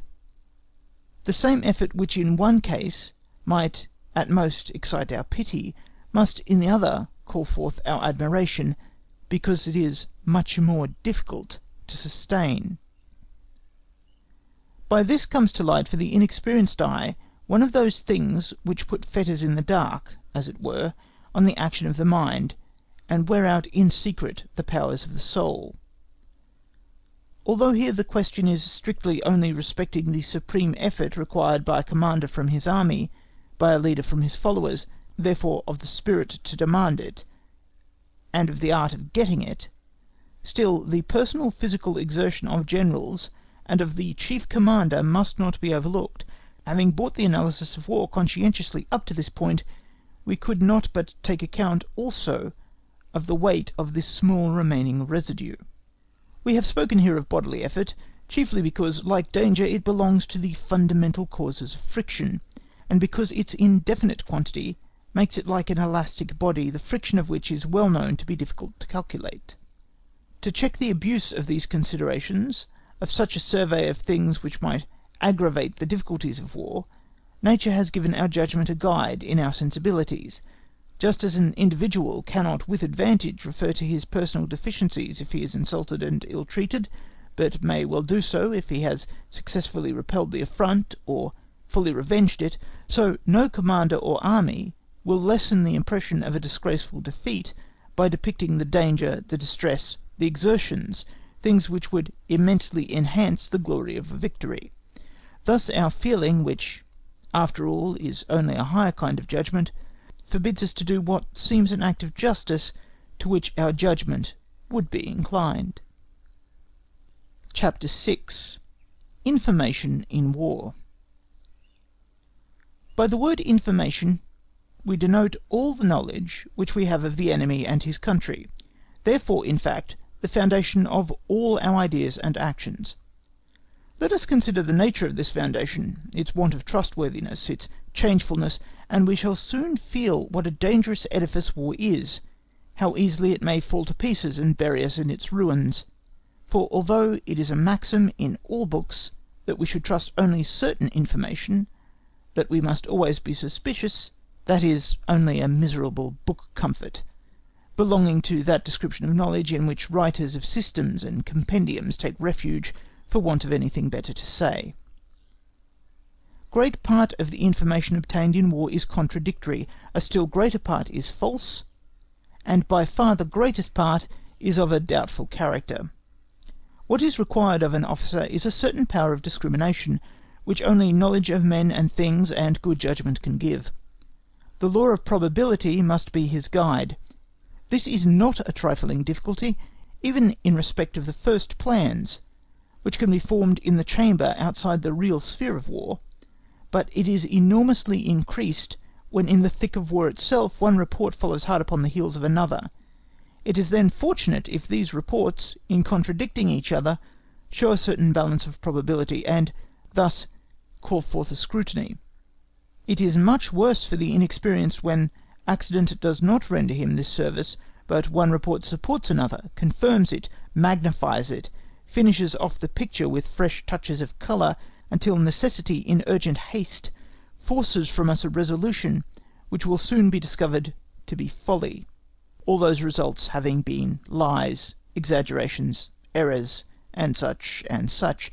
In a few words, most reports are false, and the timidity of men acts as a multiplier of lies and untruths. As a general rule, every one is more inclined to lend credence to the bad than the good. Every one is inclined to magnify the bad in some measure, and although the alarms which are thus propagated like the waves of the sea subside into themselves, still, like them, without any apparent cause, they rise again. Firm in reliance on his own better convictions, the chief must stand like a rock against which the sea breaks its fury in vain. The role is not easy. He who is not by nature of a buoyant disposition, or trained by experience in war, and matured in judgment, may let it be his rule to do violence to his own natural conviction, by inclining from the side of fear to that of hope. Only by that means will he be able to preserve his balance. This difficulty of seeing things correctly, which is one of the greatest sources of friction in war, makes things appear quite different from what was expected. The impression of the senses is stronger than the force of the ideas resulting from methodical reflection, and this goes so far that no important undertaking was ever yet carried out without the commander having to subdue new doubts in himself at the time of commencing the execution of his work. Ordinary men who follow the suggestions of others become, therefore, undecided on the spot. They think that they have found circumstances different from what they had expected, and this view gains strength by their, again, yielding to the suggestions of others. But even the man who has made his own plans, when he comes to see things with his own eyes, will often think he has done wrong. Firm reliance on self must make him proof against the seeming pressure of the moment. His first conviction will in the end prove true, when the foreground scenery, which fate has pushed onto the stage of war, with its accompaniments of terrific objects, is drawn aside and the horizon extended. This is one of the great chasms which separate conception from execution. Chapter 7. Friction in War. As long as we have no personal knowledge of war, we cannot conceive where those difficulties lie of which so much is said, and what that genius and those extraordinary mental powers required in a general have really to do. All appear so simple, all the requisite branches of knowledge appear so plain, all the combinations so unimportant, that in comparison with them the easiest problem in higher mathematics impresses us with a certain scientific dignity. But if we have seen war, all becomes intelligible, and still, after all, it is extremely difficult to describe what it is which brings about this change, to specify this invisible and completely efficient factor. Everything is very simple in war, but the simplest thing is difficult. These difficulties accumulate and produce a friction which no man can imagine exactly who has not seen war. Suppose now a traveller, who towards evening expects to accomplish the 2 stages at the end of a day's journey, 4 or 5 leagues with post horses on the high road, it is nothing. He arrives now at the last station but one, finds no horses or very bad ones. Then a hilly country, bad roads, it is a dark night, and he is glad when, after a great deal of trouble, he reaches the next station, and finds there some miserable accommodation. So in war. Through the influence of an infinity of petty circumstances which cannot properly be described on paper, things disappoint us, and we fall short of the mark. A powerful iron will overcome this friction, it crushes the obstacles, but certainly the machine along with them. We shall often meet with this result. Like an obelisk toward which the principal streets of a town converge, the strong will of a proud spirit stands prominent and commanding in the middle of the art of war. Friction is the only conception which, in a general way, corresponds to that which distinguishes real war from war on paper. The military machine, the army, and all belonging to it, is in fact simple, and appears on this account easy to manage, but let us reflect that no part of it is in one piece, that it is composed entirely of individuals, each of which keeps up its own friction in all directions. Theoretically all sounds very well. The commander of a battalion is responsible for the execution of the order given, and as the battalion by its discipline is glued together into one piece, and the chief must be a man of acknowledged zeal, the beam turns on an iron pin with little friction. But it is not so in reality, and all that is exaggerated and false in such a conception manifests itself at once in war. The battalion always remains composed of a number of men, of whom, if chance so wills, the most insignificant is able to occasion delay and even irregularity. The danger which war brings with it, the bodily exertions which it requires, augment this evil so much that they may be regarded as the greatest causes of it. This enormous friction, which is not concentrated, as in mechanics at a few points, is therefore everywhere brought into contact with chance, and thus incidents take place upon which it was impossible to calculate, their chief origin being chance. As an instance of one such chance, the weather. Here the fog prevents the enemy from being discovered in time, a battery from firing at the right moment, a report from reaching the general. There, rain prevents a battalion from arriving at the right time, because instead of for 3 it had to march perhaps 8 hours, the cavalry from charging effectively, because it is stuck fast in heavy ground. These are only a few incidents of detail by way of elucidation, that the reader might be able to follow the author, for whole volumes might be written on these difficulties. To avoid this, and still give a clear conception of the host of small difficulties to be contended with in war, we might go on heaping up illustrations, if we were not afraid of being tiresome. But those who have already comprehended us will permit us to add a few more. Activity in war is movement in a resistant medium. Just as a man immersed in water is unable to perform with ease and regularity the most natural and simplest movement, that of walking, so in war, with ordinary powers, one cannot keep even the line of mediocrity. This is the reason that the correct theorist is like a swimming master, who teaches on dry land movements which are required in the water, which must appear grotesque and ludicrous to those who forget about the water. This is also why theorists who have never plunged in themselves, or who cannot deduce any generalities from the experience, are unpractical and even absurd, because they only teach what everyone knows, how to walk. Further, every war is rich in particular facts, while at the same time is an unexplored sea, full of rocks, which the general may have a suspicion of, but which he has never seen with his eye, and round which, moreover, he must steer in the night. If a contrary wind springs up, that is, if any great accidental event declares itself adverse to him, then the most consummate skill, presence of mind, and energy are required, whilst to those who only look on from a distance, all seems to proceed with the utmost ease. The knowledge of this friction is a chief part of that so often talked of, experience in war, which is required in a good general. Certainly he is not the best general in whose mind it assumes the greatest dimensions, who is the most overawed by it. This includes that class of over-anxious generals of whom there are so many among the experienced, but a general must be aware of it, that he may overcome it, when that is possible, and that he may not expect a degree of precision in results which is impossible on account of this very friction. Besides, it can never be learnt theoretically, and if it could, there would still be wanting that experience of judgment which is called tact, and which is always more necessary in a field full of innumerable small and diversified objects, than in great and decisive cases, when one's own judgment may be aided by consultation with others.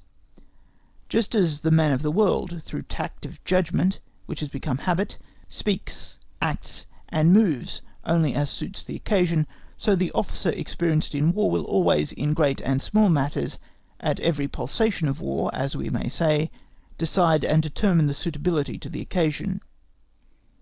Through this experience and practice, the idea comes to his mind of itself that so-and-so will not suit, and thus he will not easily place himself in a position by which he is compromised, which, if it often occurs in war, shakes all the foundations of confidence, and becomes extremely dangerous. It is therefore this friction, or what is so termed here, which makes that which appears easy in war difficult in reality. As we proceed, we shall often meet with this subject again, and it will hereafter become plain that besides experience and a strong will, there are still many other rare qualities of mind required to make a man a consummate general. Chapter 8.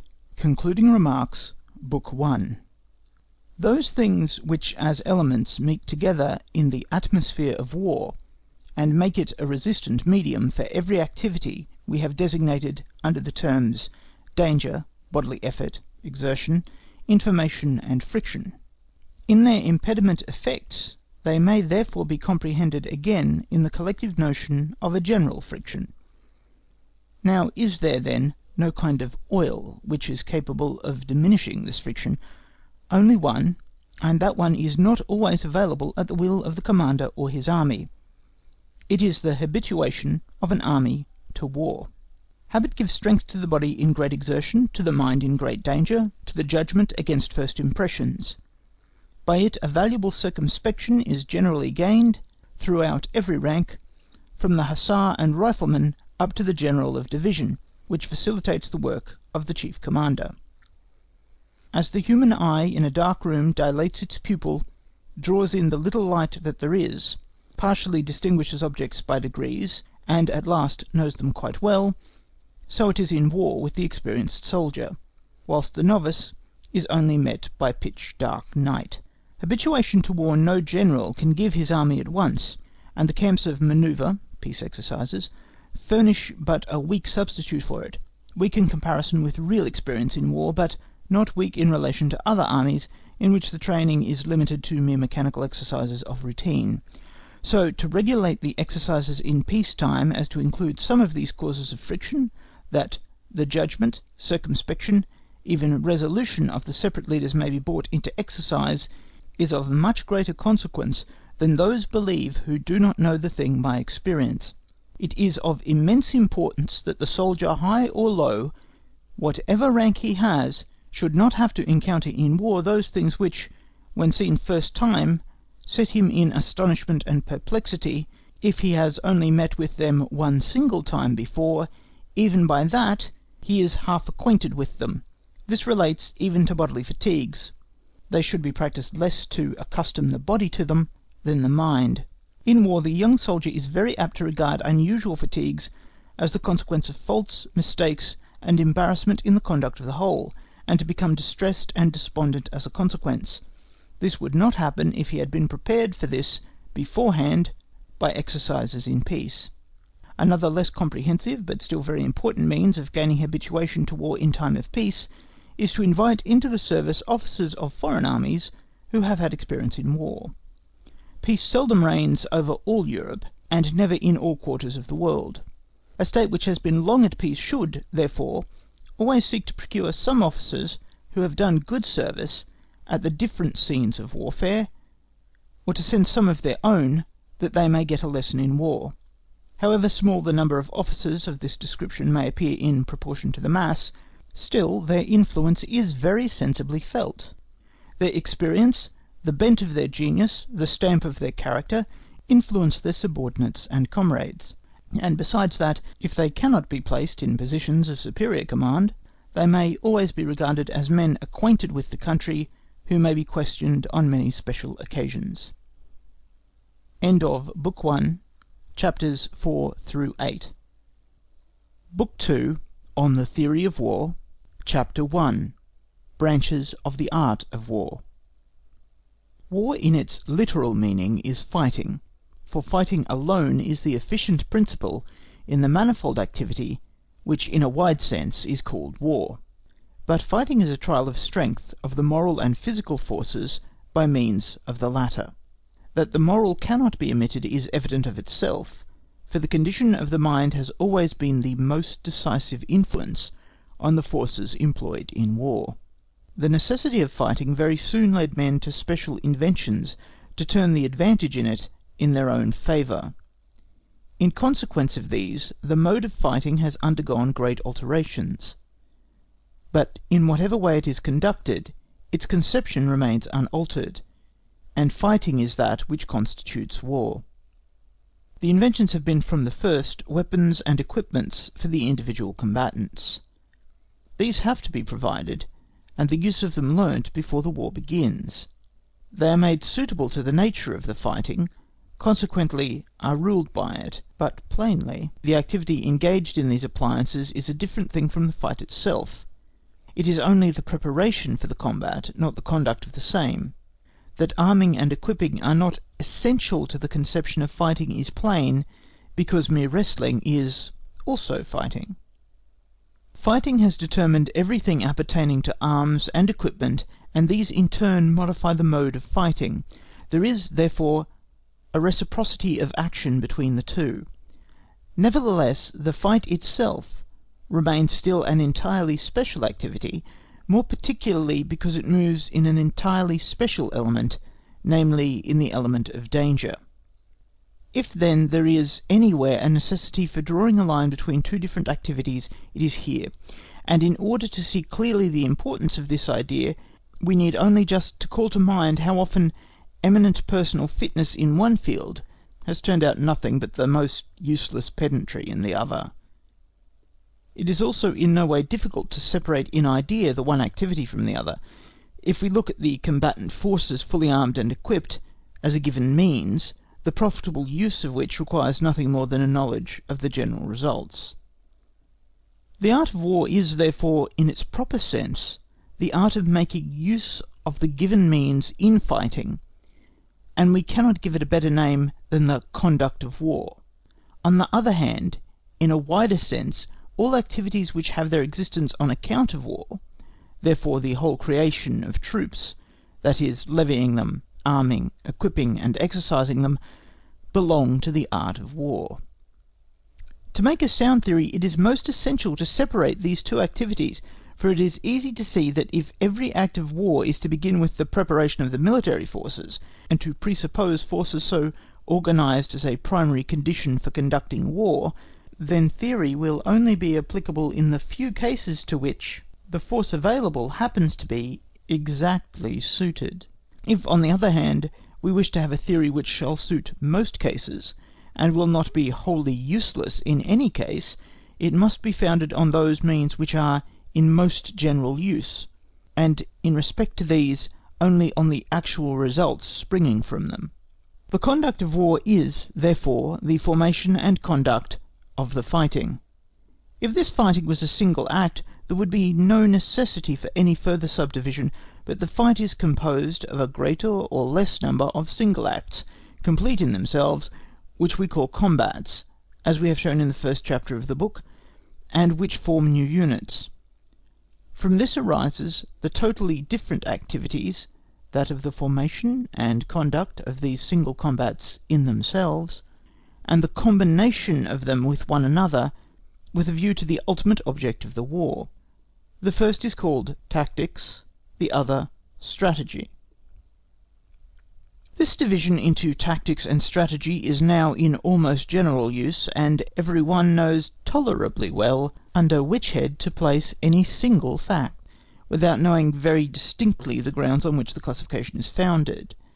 But when such divisions are blindly adhered to in practice, they must have some deep root. We have searched for this root, and we might say that it is just the usage of the majority which has brought us to it. On the other hand, we look upon the arbitrary, unnatural definitions of these conceptions, sought to be established by some writers as not in accordance with the general usage of the terms. According to our classification, therefore, tactics is the theory of the use of military forces in combat. Strategy is the theory of the use of combats for the object of the war. The way in which the conception of a single or independent combat is more closely determined, the conditions to which this unit is attached, we shall only be able to explain clearly when we consider the combat. We must content ourselves for the present with saying that in relation to space, therefore in combats taking place at the same time, the unit reaches just as far as personal command reaches, but in regard to time, and therefore in relation to combats which follow each other in close succession, it reaches to the moment when the crisis which takes place in every combat is entirely past. That doubtful cases may occur, cases for instance in which several combats may perhaps be regarded as a single one, will not overthrow the ground of distinction we have adopted, for the same is the case with all grounds of distinction of real things which are differentiated by a gradually diminishing scale. There may, therefore, certainly be acts of activity in war which, without any alteration in the point of view, may just as well be counted strategic as tactical. For example, very extended positions resembling a chain of posts, the preparations for the passage of a river at several points, and such. Our classification reaches and covers only the use of military force. But now there are in war a number of activities which are subservient to it, and are still quite different from it, sometimes closely allied, sometimes less near in their affinity. All these activities relate to the maintenance of the military force. In the same way as its creation and training precede its use, so its maintenance is always a necessary condition. But, strictly viewed, all activities thus connected with it are always to be regarded only as preparations for fighting. They are certainly nothing more than activities which are very close to the action, so that they run through the hostile act alternate in importance with the use of forces. We have therefore a right to exclude them, as well as the other preparatory activities from the art of war in its restricted sense, from the conduct of war properly so called, and we are obliged to do so if we would comply with the first principle of all theory, the elimination of all heterogeneous elements. Who would include in the real conduct of war the whole litany of subsistence and administration, because it is admitted to stand in constant reciprocal action with the use of the troops, but is something essentially different from it? We have said in the third chapter of our first book that as the fight or combat is the only directly effective activity, therefore the threads of all others, as they end in it, are included in it. By this we mean to say that to all others an object was thereby appointed which, in accordance with the laws peculiar to themselves, they must seek to attain. Here we must go a little closer into this subject. The subjects which constitute the activities outside of the combat are of various kinds. The one part belongs in one respect to the combat itself, is identical with it, whilst it serves in another respect for the maintenance of the military force. The other part belongs purely to the subsistence, and has only, in consequence of reciprocal action, a limited influence on the combats by its results. The subjects which in one respect belong to the fighting itself are marches, camps, and cantonments, for they suppose so many different situations of troops, and where troops are supposed, there the idea of the combat must always be present. The other subjects, which only belong to the maintenance, are subsistence, care of the sick, supply and repair of arms and equipment. Marches are quite identical with the use of the troops. The act of marching in the combat, generally called manoeuvring, does not necessarily include the use of weapons, but it is so completely and necessarily combined with it that it forms an integral part of that which we call a combat. But the march outside the combat is nothing but the execution of a strategic measure. By the strategic plan is settled when, where, and with what forces a battle is to be delivered, and to carry that into execution, the march is the only means. The march outside of the combat is therefore an instrument of strategy, but not on that account exclusively a subject of strategy, for as the armed force which executes it may be involved in a possible combat at any moment, therefore its execution stands also under tactical as well as strategic rules. If we prescribe to a column its route on a particular side of a river, or of a branch of a mountain, then that is a strategic measure, for it contains the intention of fighting on that particular side of the hill or river in preference to the other, in case a combat should be necessary during the march. But if a column, instead of following the road through a valley, marches along the parallel ridge of heights, or for the convenience of marching divides itself into several columns, then these are tactical arrangements, for they relate to the matter in which we shall use the troops in the anticipated combat. The particular order of march is in constant relation with readiness for combat, is therefore tactical in its nature, for it is nothing more than the first or preliminary disposition for the battle which may possibly take place. As the march is the instrument by which strategy apportions its active elements, the combats, but these last often only appear by their results and not in the details of their real course, it could not fail to happen that in theory the instrument has often been substituted for the efficient principle. Thus we hear of a decisive skilful march, allusion being thereby made to those combat combinations to which these marches led. This substitution of ideas is too natural, and conciseness of expression too desirable, to call for alteration, but still it is only a condensed chain of ideas, in regard to which we must never omit to bear in mind the full meaning, if we would avoid falling into error. We fall into error of this description if we attribute to strategical combinations a power independent of tactical results. we read of marches and manoeuvres combined, the object attained, and at the same time not a word about combat, from which the conclusion is drawn that there are means in war of conquering an enemy without fighting. The prolific nature of this error we cannot show until hereafter. But although a march can be regarded absolutely as an integral part of the combat, still there are in it certain relations which do not belong to the combat, and therefore are neither tactical nor strategic. To these belong all arrangements which concern only the accommodation of the troops, the construction of bridges, roads, and such. These are only conditions.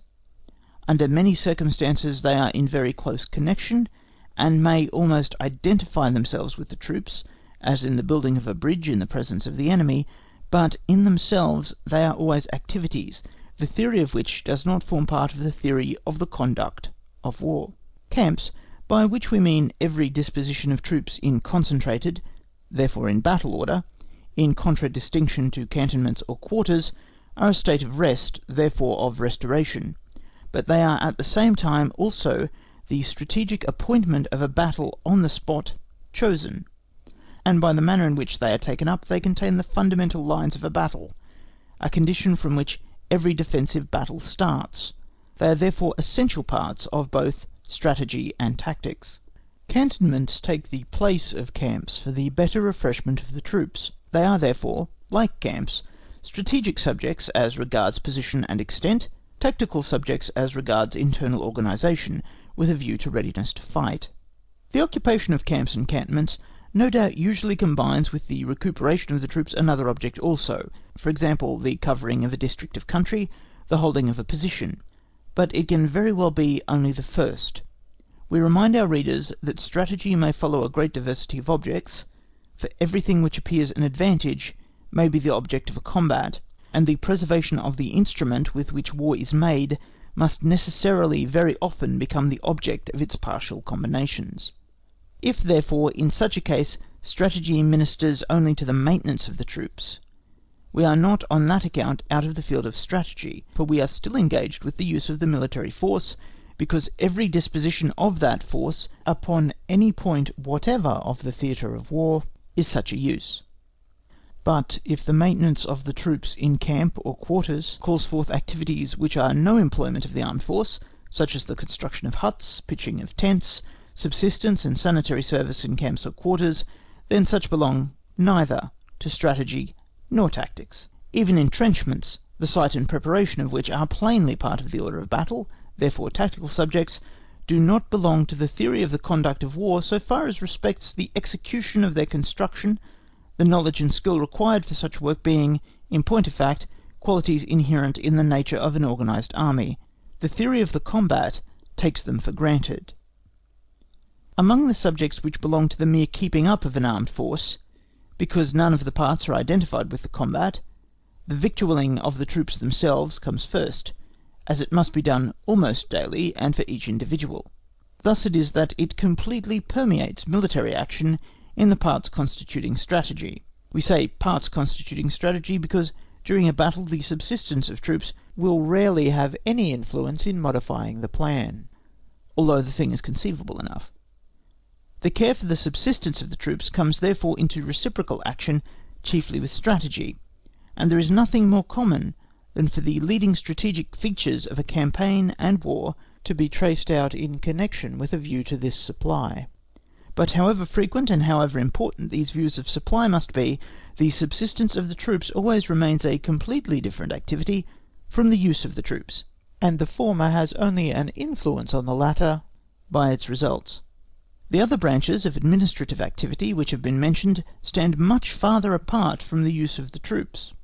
The care of the sick and wounded, highly important as it is for the good of an army, directly affects it only in a small portion of the individuals composing it, and therefore has only a weak and indirect influence upon the use of the rest. The completing and replacing articles of equipment, except as so far by the organism of the forces it constitutes a continuous activity inherent in them, takes place only periodically, and therefore seldom affects strategic plans. We must, however, here guard ourselves against a mistake. In certain cases these subjects may be really of decisive importance. The distance of hospitals and depots of munitions may very easily be imagined as the sole cause of very important strategic decisions.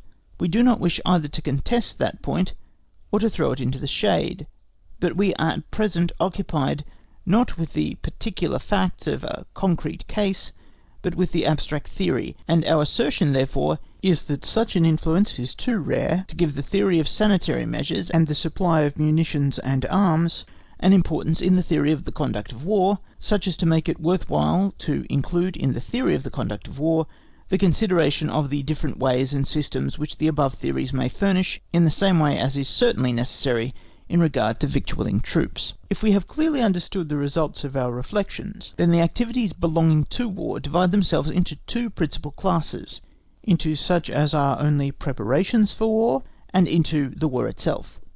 This division must therefore also be made in theory. The knowledge and applications of skill in the preparations for war are engaged in the creation, discipline, and maintenance of all the military forces. What general name should be given to them we do not enter into, but we see that artillery, fortification, elementary tactics as they are called, the whole organisation and administration of the various armed forces, and all such things are included. But the theory of war itself occupies itself with the use of these prepared means for the object of the war. It needs of the first only the results, that is, the knowledge of the principal properties of the means taken in hand for use. This we call the art of war in a limited sense, or the theory of the conduct of war, or theory of the employment of armed forces, all of them denoting for us the same thing. The present theory will therefore treat the combat as the real contest, marches, camps, and cantonments as circumstances which are more or less identical with it. The subsistence of the troops will only come into consideration like other given circumstances in respect of its results, not as an activity belonging to the combat. The art of war, thus viewed in its limited sense, divides itself again into tactics and strategy. The former occupies itself with the form of the separate combat, the latter with its use. Both connect themselves with the circumstances of marches, camps, cantonments only through the combat, and these circumstances are tactical or strategic according as they relate to the form or to the signification of the battle. No doubt there will be many readers who will consider superfluous this careful separation of two things lying so close together as tactics and strategy, because it has no direct effect on the conduct itself of war. We admit certainly that it would be pedantry to look for direct effects on the field of battle from a theoretical distinction.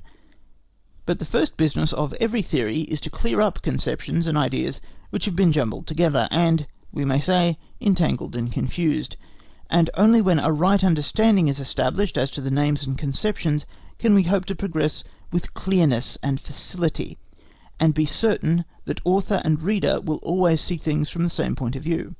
Tactics and strategy are two activities mutually permeating each other in time and space, at the same time essentially different activities, the inner laws and mutual relations of which cannot be intelligible at all to the mind until a clear conception of the nature of each activity is established. He to whom all this is nothing must either repudiate all theoretical consideration, or his understanding has not yet been pained by the confused and perplexing ideas resting on no fixed point of view, leading to no satisfactory result, sometimes dull, sometimes fantastic, sometimes floating in vague generalities, which we are obliged to hear and read on the conduct of war, owing to the spirit of scientific investigation having hitherto been little directed to these subjects.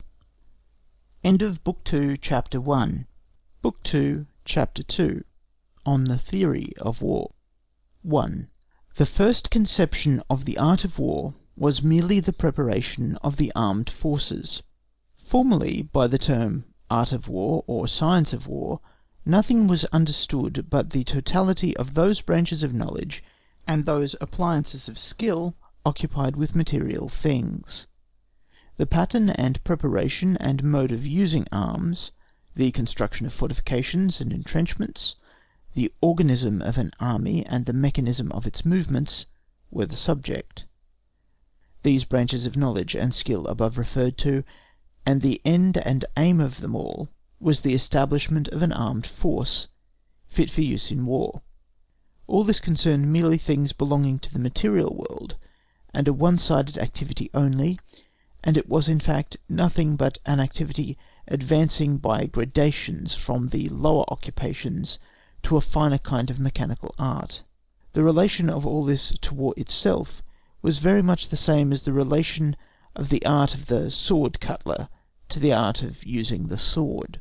The employment in the moment of danger, and in a state of constant reciprocal action of the particular energies of mind and spirit in the direction proposed to them, was not yet even mooted. 2. True war first appears in the art of sieges. In the art of sieges we first perceive a certain degree of guidance of the combat, something of the action of the intellectual faculties upon the material forces placed under their control, but generally only so far that it was very soon embodied itself again in new material forms, such as approaches, trenches, counter-approaches, batteries and such, and every step which this action of the higher faculties took was marked by some such result. It was only the thread that was required on which to string these material inventions in order. As the intellect can hardly manifest itself in this kind of war, except in such things, so therefore nearly all that was necessary was done in that way. 3. Then tactics tried to find its way in the same direction.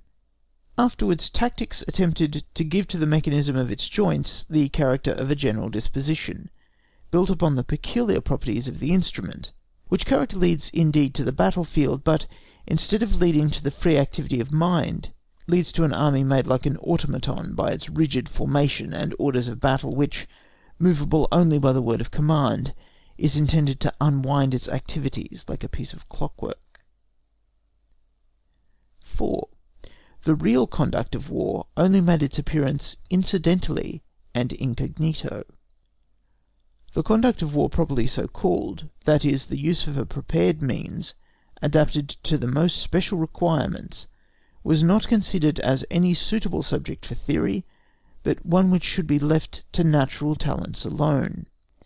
By degrees, as war passed from the hand-to-hand encounters of the Middle Ages into a more regular and systematic form, stray reflections on this point also forced themselves into men's minds, but they mostly appeared only incidentally in memoirs and narratives, and in a certain measure incognito. Reflections on military events brought about the want of a theory.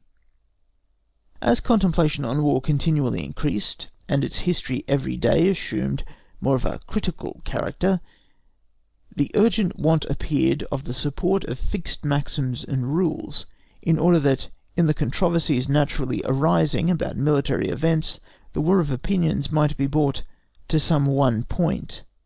This whirl of opinions, which neither revolved on any central pivot, nor according to any appreciable laws, could not but be very distasteful to people's minds. 6. Endeavours to establish a positive theory. There arose, therefore, an endeavour to establish maxims, rules, and even systems for the conduct of war. By this the attainment of a positive object was proposed, without taking into view the endless difficulties which the conduct of war presents in that respect. The conduct of war, as we have shown, has no definite limits in any direction, while every system has the circumscribing nature of a synthesis, from which results an irreconcilable opposition between such a theory and practice. 7. Limitation to material objects. Writers on theory felt the difficulty of the subject soon enough, and thought themselves entitled to get rid of it by directing their maxims and systems only upon material things and on a one-sided activity. Their aim was to reach results, as in the science for the preparation for war, entirely certain and positive, and therefore only to take into consideration that which could be made a matter of calculation. 8. Superiority of numbers.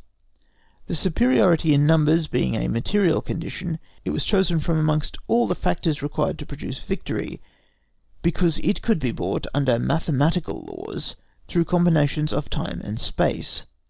It was thought possible to leave out of sight all other circumstances, by supposing them to be equal on each side, and therefore to neutralise one another.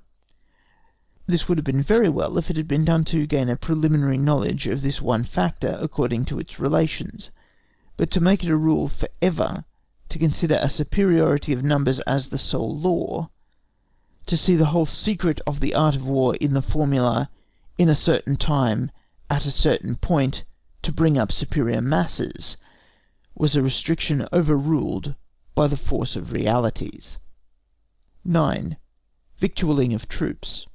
By one theoretical school an attempt was made to systematise another element also, by making the subsistence of troops, according to a previously established organism of the army, the supreme legislator in the higher conduct of war. In this way certainly they arrived at definite figures, but at figures which rested on a number of arbitrary calculations, and which therefore could not stand the test of practical application.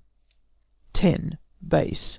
An ingenious author tried to concentrate in a single conception, that of base, a whole host of objects, amongst which sundry relations, even with immaterial forces, found their way in as well.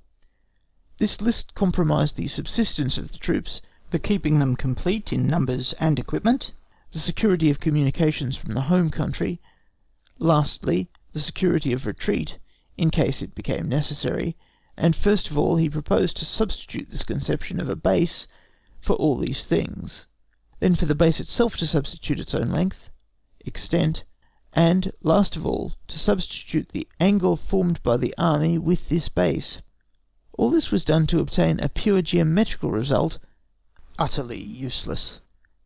This last is, in fact, unavoidable if we reflect that none of these substitutions could be made without violating truth and leaving out some of the things contained in the original conception.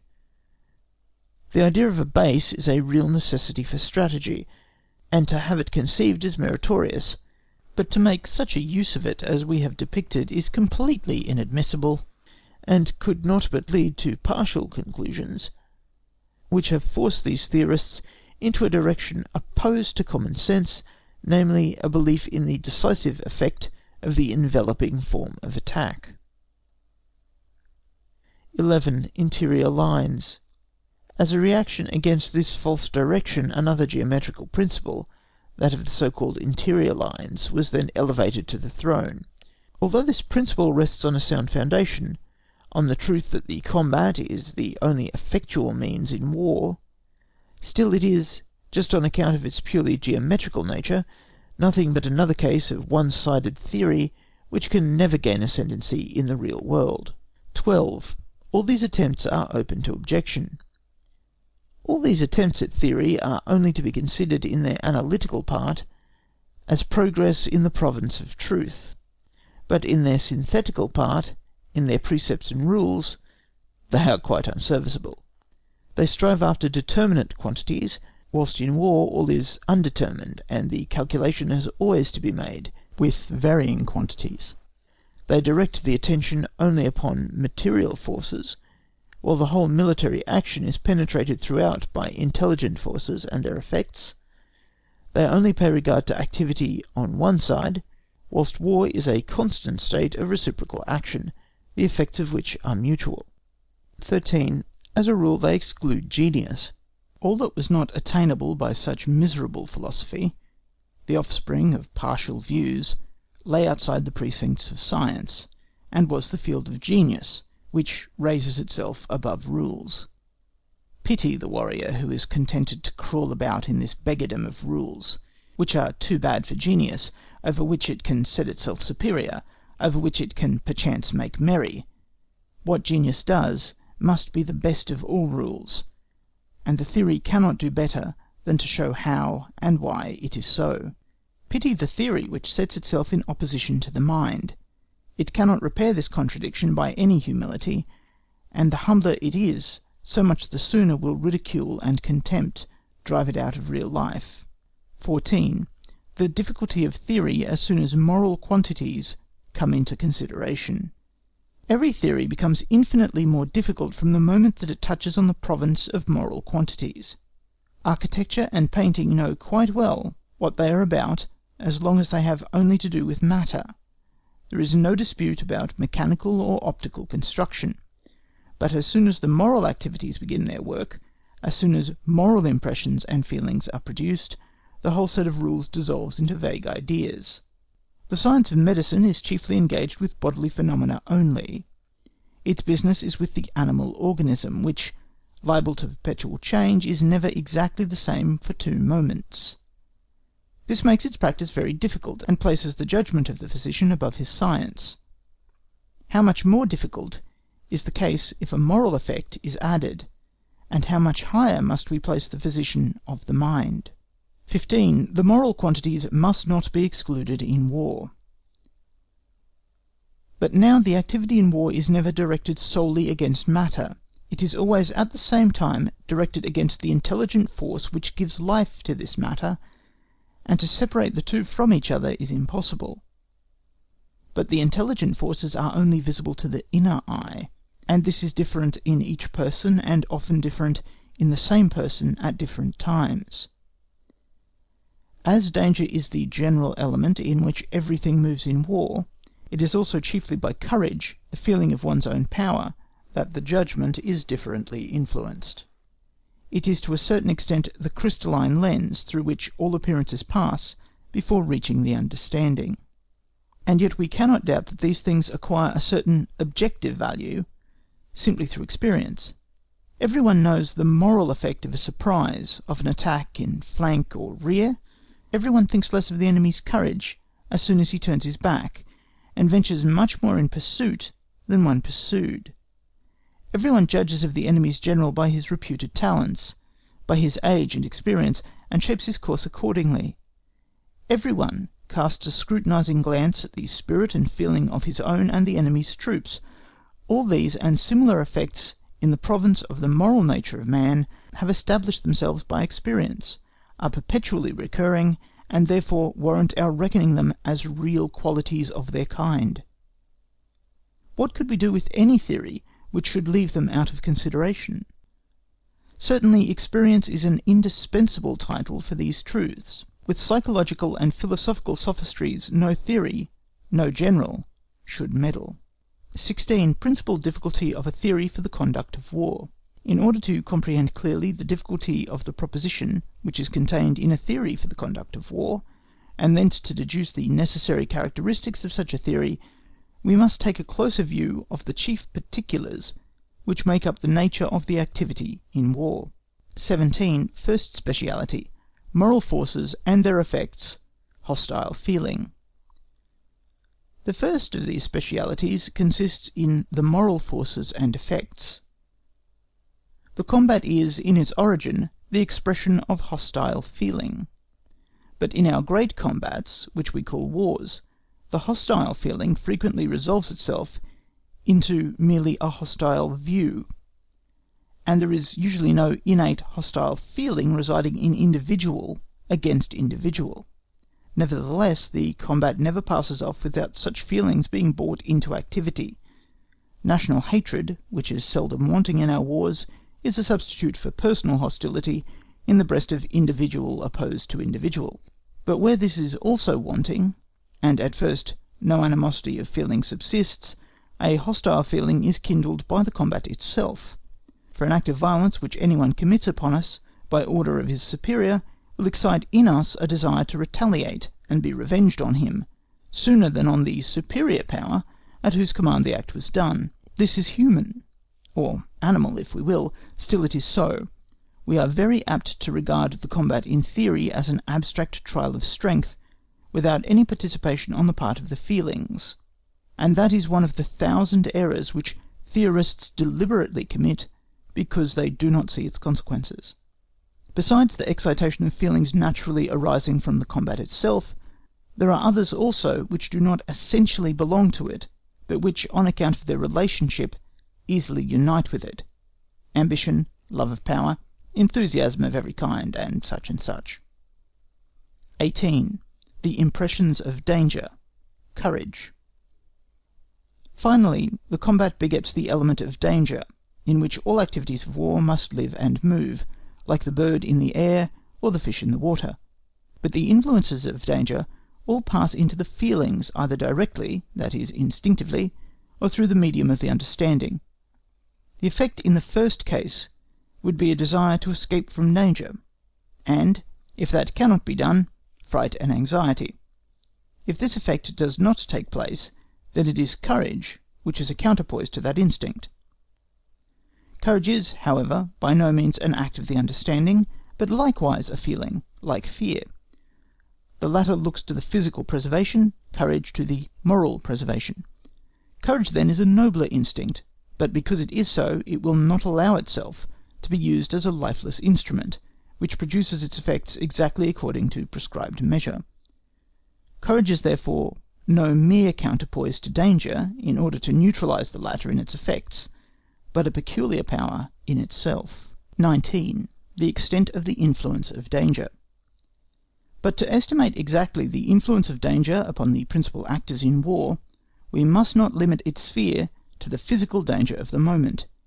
It dominates over the actor, not only by threatening him, but also by threatening all entrusted to him, not only at the moment in which it is actually present, but also through the imagination at all other moments which have a connection with the present.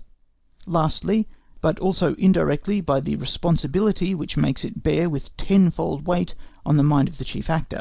Who could advise or resolve upon a great battle without feeling his mind more or less wrought up or perplexed by the danger and responsibility which such a great act of decision carries in itself? We may say that action in war, in so far as it is real action, not a mere condition, is never out of the sphere of danger. 20. Other powers of feeling. If we look upon these affections which are excited by hostility and danger as peculiarly belonging to war, we do not therefore exclude from it all others accompanying man in his life's journey. They will also find room here frequently enough.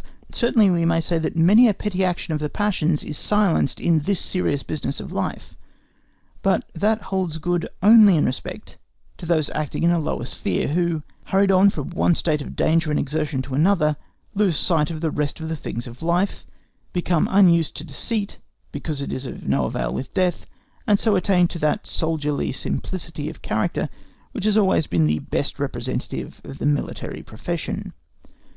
In higher regions it is otherwise, for the higher a man's rank, the more he must look around him. Then arise interests on every side, and a manifold activity of the passions of good and bad, envy and generosity, pride and humility, fierceness and tenderness, all may appear as active powers in this great drama. 21. Peculiarity of the mind. The peculiar characteristics of mind in the chief actor have, as well as those of the feelings, a high importance. From an imaginative, flighty, inexperienced head, and from a calm, sagacious understanding, different things are to be expected. 22. From the diversity in mental individualities arises the diversity of ways leading to the end. It is this great diversity in mental individuality, the influence of which is supposed to be chiefly felt in the higher ranks, because it increases as we progress upwards, which chiefly produces the diversity of ways leading to the end noticed by us in the first book, and which gives to the play of possibilities and chance such an unequal share in determining the course of events. 23. Second peculiarity, living reaction. The second peculiarity in war is the living reaction and the reciprocal action resulting therefrom.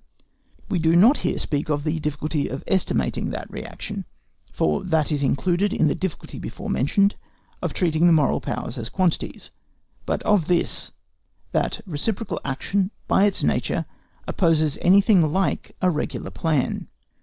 The effect which any measure produces upon the enemy is the most distinct of all the data which action affords, but every theory must keep to classes or groups of phenomena, and can never take up the really individual case in itself that must everywhere be left to judgment and talent. It is therefore natural that in a business such as war, which in its plan, built upon general circumstances, is so often thwarted by unexpected and singular accidents, more must generally be left to talent, and less use can be made of a theoretical guide than in any other. 24. Third peculiarity: uncertainty of all data. Lastly, the great uncertainty of all data in war is a peculiar difficulty, because all action must, to a certain extent, be planned in a mere twilight, which in addition not unfrequently, like the effect of a fog or moonshine, gives to things exaggerated dimensions and an unnatural appearance. What this feeble light leaves indistinct to the sight, talent must discover, or must be left to chance. It is therefore again talent, or the favour of fortune, on which reliance must be placed, for want of objective knowledge. 25. Positive theory is impossible. With materials of this kind, we can only say to ourselves that it is a sheer impossibility to construct for the art of war a theory which, like a scaffolding, shall ensure to the chief actor an external support on all sides. In those cases in which he is thrown upon his talent, he would find himself away from this scaffolding of theory and in opposition to it, and however many-sided it might be framed, the same result would ensue, which we spoke of when we said that talent and genius act beyond the law, and theory is in opposition to reality. 26. Means by which a theory is possible. The difficulties are not everywhere equally great. Two means present themselves of getting out of this difficulty. In the first place, what we have said of the nature of military action in general does not apply in the same matter to the action of every one, whatever may be his standing. In the lower ranks, the spirit of self-sacrifice is called more into request, but the difficulties which the understanding and judgment meet with are infinitely less. The field of occurrences is more confined, ends and means are fewer in number, data more distinct, mostly also contained in the actually visible.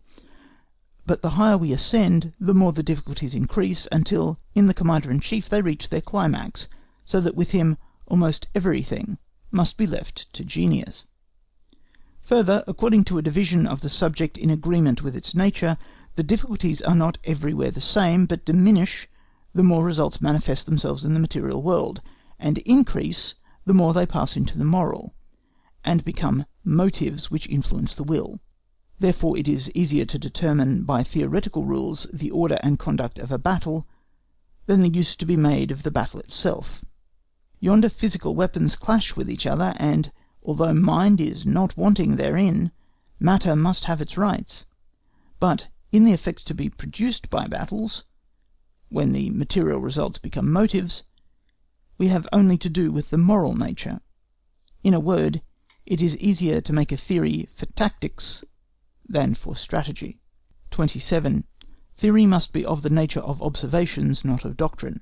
The second opening for the possibility of a theory lies in the point of view that it does not necessarily require to be a direction for action. As a general rule, whenever an activity is for the most part occupied with the same objects over and over again, with the same ends and means, although there may be trifling alterations and a corresponding number of varieties of combination, such things are capable of becoming a subject of study for the reasoning faculties. But such study is just the most essential part of every theory, and has a peculiar title to that name. It is an analytical investigation of the subject that leads to an exact knowledge, and if brought to bear on the results of experience, which in our case would be military history, to a thorough familiarity with it. The nearer theory attains the latter object, so much more it passes over from the objective form of knowledge into the subjective one of skill in action, and so much the more therefore will it prove itself effective when circumstances allow for no other decision but that of personal talents. It will show its effects in that talent itself. If theory investigates the subjects which constitute war, if it separates more distinctly that which at first sight seems amalgamated, if it explains fully the properties of the means, if it shows their probable effects, if it makes evident the nature of objects, if it brings to bear all over the field of war the light of essentially critical investigation, then it has fulfilled the chief duties of its province. If it becomes then a guide to him who wishes to make himself acquainted with war from books, it lights up the whole road for him, facilitates his progress, educates his judgment, and shields him from error. if a man of expertness spends half his life in the endeavour to clear up an obscure subject thoroughly, he will probably know more about it than a person who seeks to master it in a short time. Theory is instituted that each person in succession may not have to go through the same labour of clearing the ground and toiling through each subject, but may find the thing in order and light admitted on it. It should educate the mind of the future leader in war, or rather guide him in his self-instruction, but not accompany him to the field of battle, just as a sensible tutor forms and enlightens the opening mind of a youth without, therefore, keeping him in leading strings all through his life. If maxims and rules result of themselves from the considerations which theory institutes, if the truth accretes itself into that form of crystal, then theory will not oppose this natural law of the mind. It will rather, if the arch ends in such a keystone, bring it prominently out.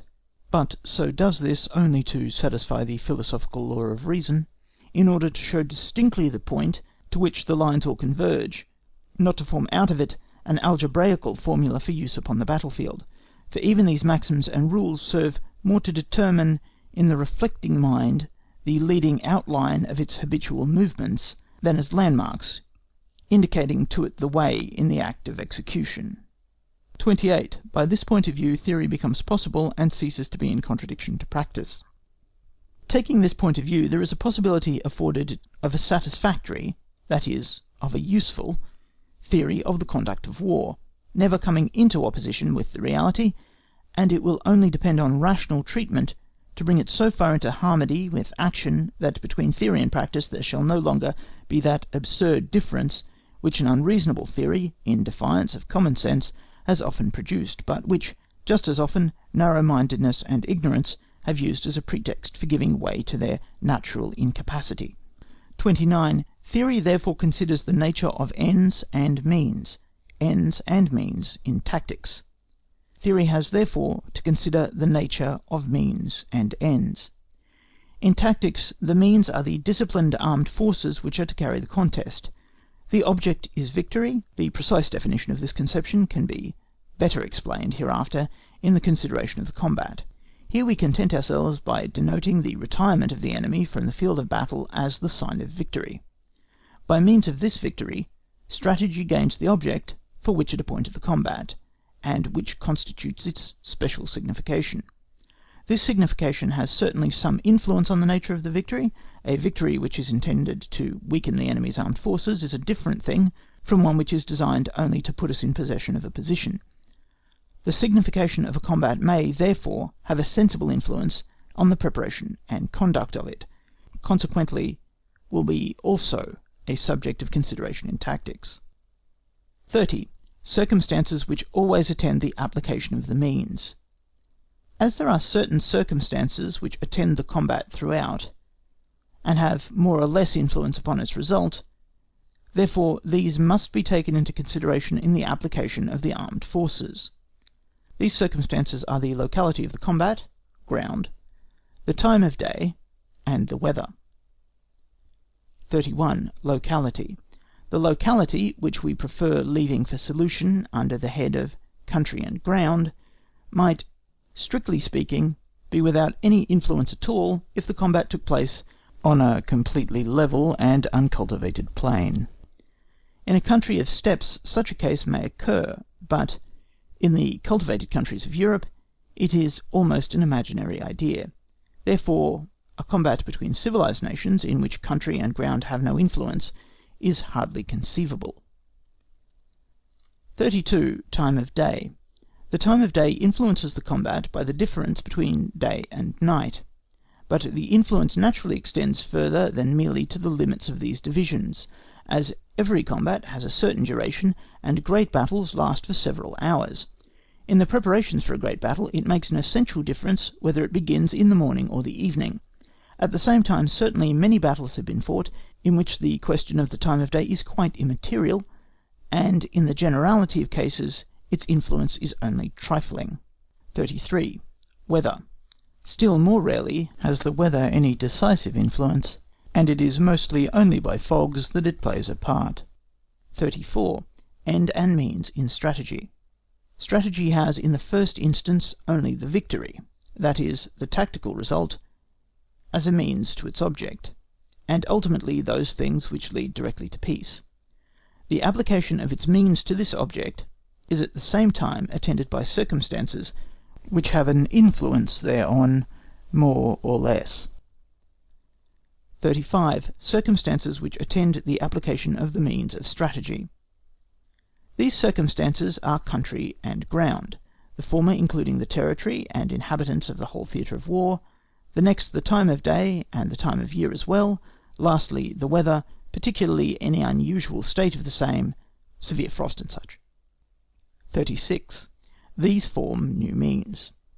By bringing these things into combination with the results of a combat, strategy gives this result, and therefore the combat, a special signification, places before it a particular object. But when this object is not that which leads directly to peace, therefore a subordinate one, it is only to be looked upon as a means, and therefore in strategy we may look upon the results of combats or victories in all their different significations as means. The conquest of a position is such a result of a combat applied to ground. But not only are there different combats with special objects to be considered as means, but also every higher aim which we may have in view in the combination of battles directed on a common object is to be regarded as a means. A winter campaign is a combination of this kind applied to the season. There remain therefore as objects only those things which may be supposed as leading directly to peace. Theory investigates all these ends and means according to the nature of their effects and their mutual relations. 37. Strategy deduces only from experience the ends and means to be examined. The first question is, how much does strategy arrive at a complete list of these things? If there is to be a philosophical inquiry leading to an absolute result, it would become entangled in all those difficulties which the logical necessity of the conduct of war and its theory exclude. It therefore turns to experience, and directs its attention on those combinations which military history can furnish. In this manner, no doubt, nothing more than a limited theory can be obtained, which suits only circumstances such as are presented in history. But this incompleteness is unavoidable, because, in any case, theory must either have deduced from, or have compared with, history what it advances with respect to things. Besides this, incompleteness, in every case, is more theoretical than real. One great advantage of this method is that theory cannot lose itself in abstruse disquisitions, subtleties, and chimeras, but must always remain practical. 38. How far the analysis of the means should be carried. Another question is, how far should theory go in its analysis of the means? Evidently only so far as the elements, in a separate form, present themselves for consideration in practice. The range and effect of different weapons is very important to tactics. Their construction, although these effects result from it, is a matter of indifference. For the conduct of war is not making powder and cannon out of a given quantity of charcoal, sulphur, and saltpetre, of copper and tin. The given quantities for the conduct of war are arms in a finished state, and their effects. Strategy makes use of maps without troubling itself about triangulations. It does not inquire how a country is subdivided into departments and provinces, and how the people are educated and governed, in order to attain the best military results. But it takes things as it finds them in the community of European states, and observes where very different conditions have a notable influence on war. 39. Great simplification of the knowledge required. That in this manner the number of subjects for theory is much simplified, and the knowledge requisite for the conduct of war much reduced, is easy to perceive. The very great mass of knowledge and appliances of skill which minister to the action of war in general, and which are necessary before an army fully equipped can take the field, unite in a few great results before they are able to reach, in actual war, the final goal of their activity, just as the streams of a country unite themselves in rivers before they fall into the sea. Only those activities emptying themselves directly into the sea of war have to be studied by him who is to conduct their operations. 40. This explains the rapid growth of great generals, and why a general is not a man of learning. This result of our considerations is, in fact, so necessary, any other would have made us distrustful of their accuracy. Only thus is explained how, so often, Men have made their appearance with great success in war, and indeed in the higher ranks, even in supreme command, whose pursuits had been previously of a totally different nature. Indeed, how, as a rule, the most distinguished generals have never arisen from the very learned or really erudite class of officers, but have been mostly men who, from the circumstances of their position, could not have attained any great amount of knowledge. On that account, those who have considered it necessary, or even beneficial, to commence the education of a future general by instruction in all details have always been ridiculed as absurd pedants. It would be easy to show the injurious tendency of such a course, because the human mind is trained by the knowledge imparted to it, and the direction given to its ideas. Only what is great can make it great. The little can only make it little, if a mind itself does not reject it as something repugnant. 41. Former contradictions. Because this simplicity of knowledge requisite in war was not attended to, but the knowledge was always jumbled up with the whole impediments of subordinate sciences and arts, therefore the palpable opposition to the events of real life which resulted could not be solved otherwise than by ascribing it all to genius, which requires no theory, and for which no theory could be prescribed. 42. On this account all use of knowledge was denied, and everything ascribed to natural talents. People with whom common sense had the upper hand felt sensible of the immense distance remaining to be filled up between a genius of the highest order and a learned pedant, and they became in a manner free-thinkers, rejected all belief in theory, and affirmed the conduct of war to be a natural function of man, which he performs more or less well, according as he has brought with him into the world more or less talent in that direction. It cannot be denied that these were nearer to the truth than those who placed a value on false knowledge. At the same time, it may easily be seen that such a view is itself but an exaggeration. No activity of the human understanding is possible without a certain stock of ideas, but these are, for the greater part at least, not innate but acquired, and constitute his knowledge. The only question, therefore, is, of what kind should these ideas be? And we think we have answered it if we say that they should be directed on those things which man has directly to deal with in war. 43. The knowledge must be made suitable to the position.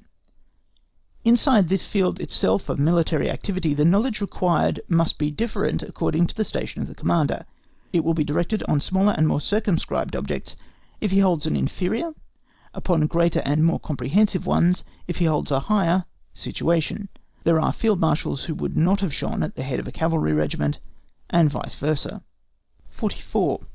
The knowledge of war is simple, but not, at the same time, very easy. But, although the knowledge in war is simple, that is to say, directed to so few subjects, and taking up those only in their final results, the art of execution is not, on that account, easy.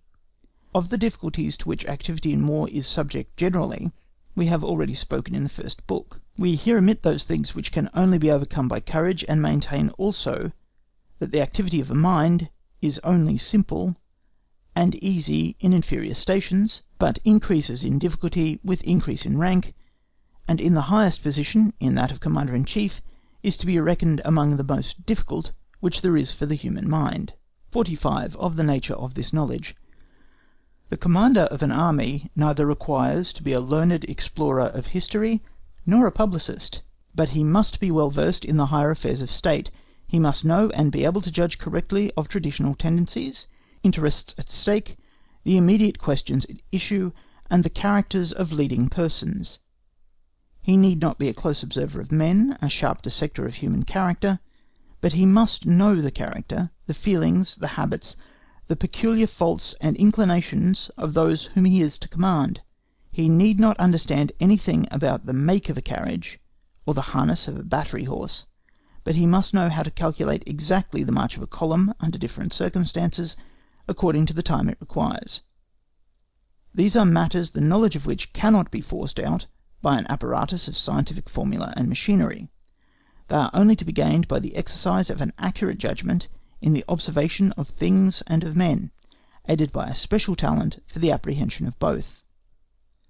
The necessary knowledge for a higher position in military action is therefore distinguished by this, that by observation, therefore by study and reflection, it is only to be attained through a special talent which as an intellectual instinct understands how to extract from the phenomena of life only the essence or spirit, as bees do honey from the flowers, and that it is also to be gained by experience of life as well as by study and reflection. Life will never bring forth a Newton or a Euler by its rich teachings, but it may bring forth great calculators in war, such as Conde or Frederick. It is therefore not necessary that, in order to vindicate the intellectual dignity of military activity, we should resort to untruth and silly pedantry. There has never been a great and distinguished commander of contracted mind, but very numerous are the instances of men who, after serving with the greatest distinction in inferior positions, remained below mediocrity in the highest, from insufficiency of intellectual capacity. That even amongst those holding the position of Commander-in-Chief there may be a difference according to the degree of their plenitude of power is a matter of course. 46. Science must become art. Now we have yet to consider one condition which is more necessary for the knowledge of the conduct of war than any other, which is, that it must pass completely into the mind and almost completely cease to be something objective. In almost all other arts and occupations of life, the active agent can make use of truths which he has learnt only once, and in the spirit and sense of which he no longer lives, and which he extracts from dusty books.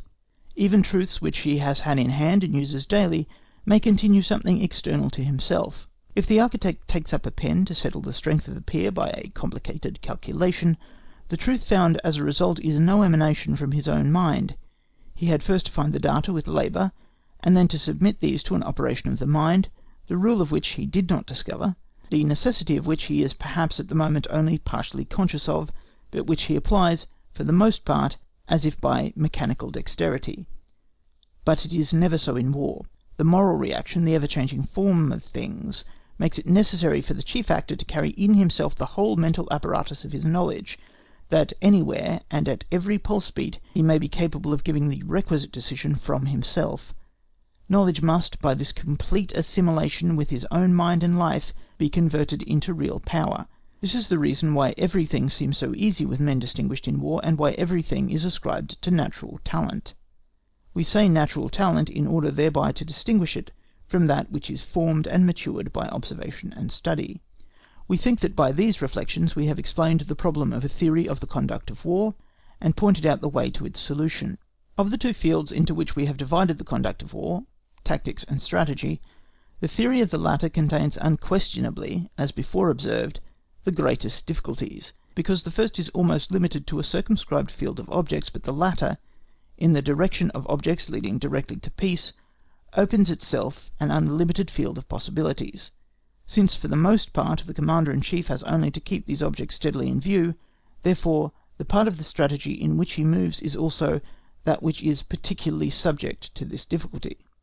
Theory, therefore, especially when it comprehends the highest services, will stop much sooner in strategy than in tactics, at the simple consideration of things, and consent itself to assist the commander to that insight into things which, blended with his whole thought, makes his course easier and surer, never forces him into opposition with himself in order to obey an objective truth. End of Book 2, Chapter 2.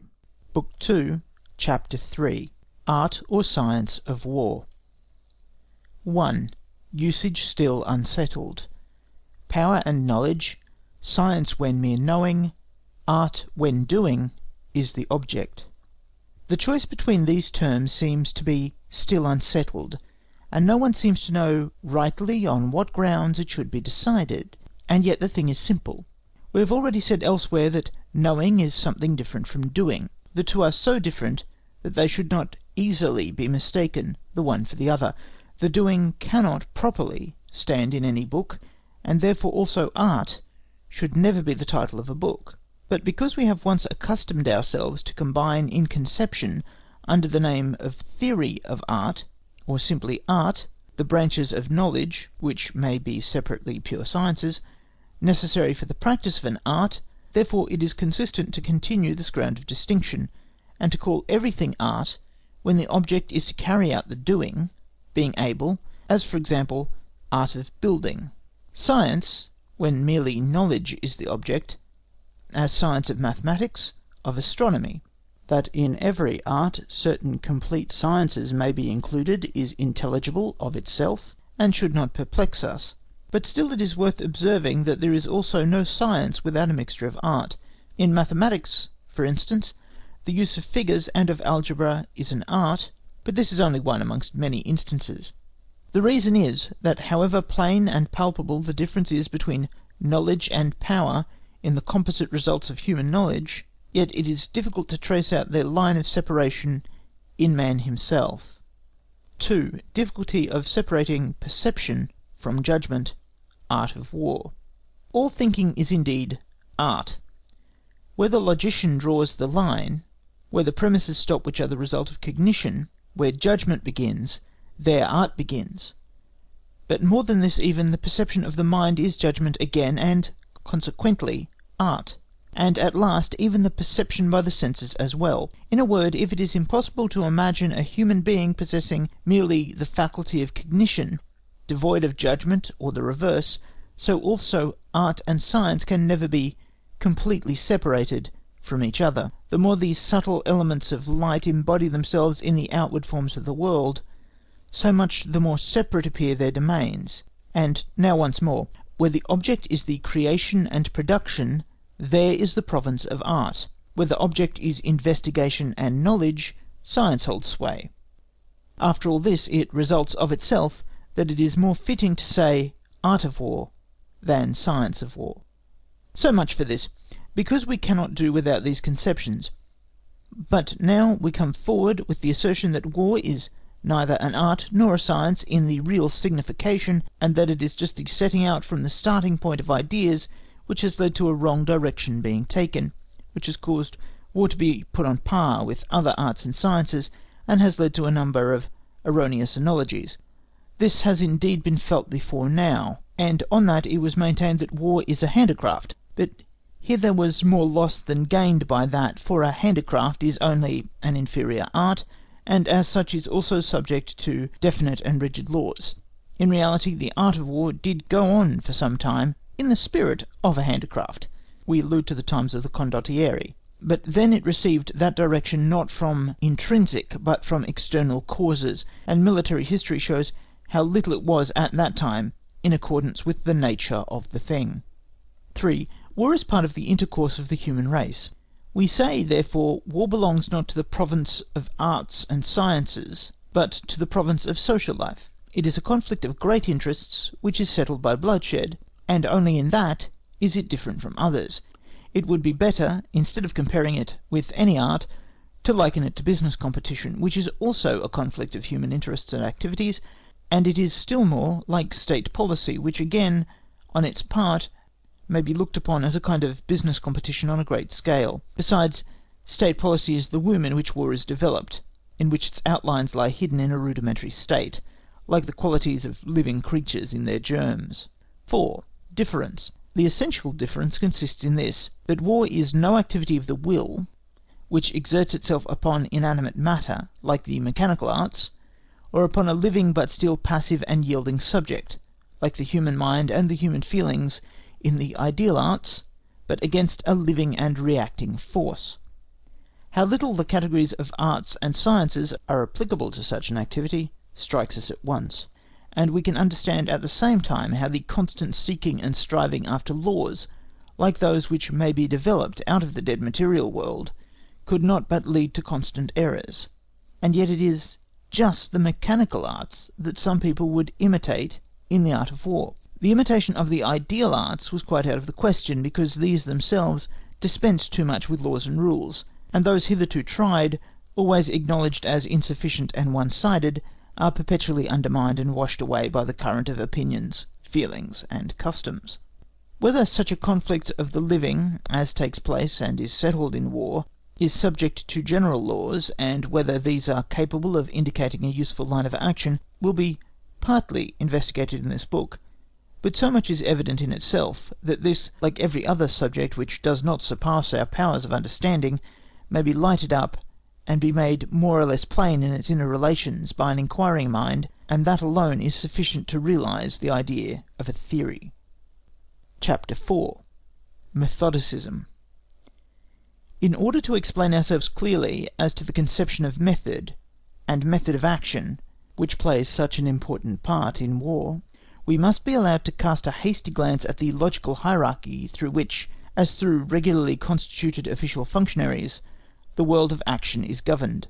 Law, in the widest sense strictly applying to perception as well as action, has plainly something subjective and arbitrary in its literal meaning, and expresses just that on which we and those things external to us are dependent.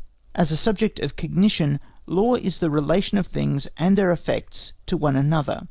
As a subject of the will, it is a motive of action, and it is then equivalent to command or prohibition. Principle is likewise a law for action, except that it has no formal, definite meaning, but it is only the spirit and sense of law in order to leave the judgment more freedom of application when the diversity of the real world cannot be laid hold of under the definite form of law. As the judgment must of itself suggest the cases in which the principle is not applicable, the latter therefore becomes in that way a real aid or guiding star for the person acting. Principle is objective when it is the result of an objective truth, and consequently of equal value for all men. It is subjective, and then generally called maxim, if there are subjective relations in it, and if it therefore has a certain value only for the person himself who makes it. Rule is frequently taken in the sense of law, and then means the same as principle, for we say no rule without exceptions, but we do not say no law without exceptions, a sign that with rule we retain to ourselves more freedom of application. In another meaning, rule is the means used of discerning a recondite truth in a particular sign lying close at hand, in order to attach to this particular sign the law of action directed upon the whole truth. Of this kind are all the rules of games of play, all the bridge processes in mathematics and such. Directions and instructions are determinations of action which have an influence upon a number of minor circumstances too numerous and unimportant for general laws.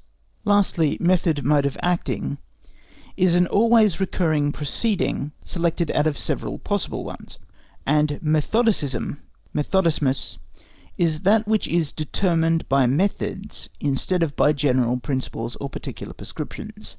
By this, the cases which are placed under such methods must necessarily be supposed alike in their essential parts. As they cannot all be this, then the point is that at least as many as possible should be. In other words, that method should be calculated on the most probable cases. Methodicism is therefore not founded on determined particular premises, but on the average probability of cases one with another, and its ultimate tendency is to set up an average truth, the constant and uniform application of which soon acquires something of the nature of a mechanical appliance, which in the end does that which is right almost unwittingly. The conception of law in relation to perception is not necessary for the conduct of war, because the complex phenomena of war are not so regular, and the regular are not so complex, that we should gain anything more by this conception than by the simple truth. And where a simple conception and language is sufficient, to resort to the complex becomes affected and pedantic. The conception of law in relation to action cannot be used in the theory of the conduct of war, because owing to the variableness and diversity of the phenomena, there is in it no determination of such a general nature as to deserve the name of law. But principles, rules, prescriptions, and methods are conceptions indispensable to a theory of the conduct of war, insofar as that theory leads to positive doctrines, because in doctrines the truth can only crystallize itself in such forms. As tactics is the branch of the conduct of war in which theory can attain the nearest to positive doctrine, therefore these conceptions will appear in it most frequently.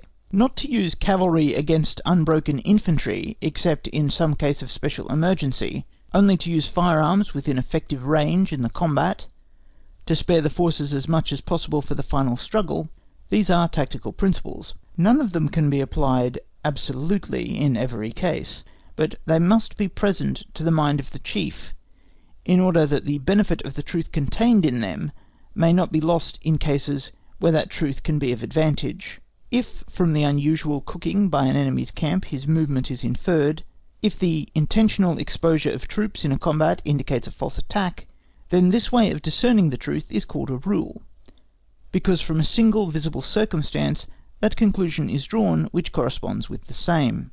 If it is a rule to attack the enemy with renewed vigour as soon as he begins to limber up his artillery in the combat, then on this particular fact depends a course of action which is aimed at the general situation of the enemy, as inferred from the above fact, namely, that he is about to give up the fight, that he is commencing to draw off his troops, and is neither capable of making a serious stand while thus drawing off, nor of making his retreat gradually in good order.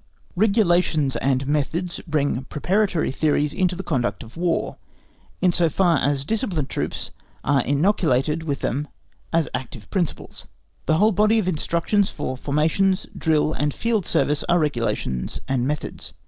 In the drill instructions, the first predominate, in the field service instructions, the latter. To these things the real conduct of war attaches itself. It takes them over, therefore, as given modes of proceeding, and as such they must appear in the theory of the conduct of war. But for those activities retaining freedom in the employment of these forces, there cannot be regulations, that is, definite instructions, because they would do away with freedom of action.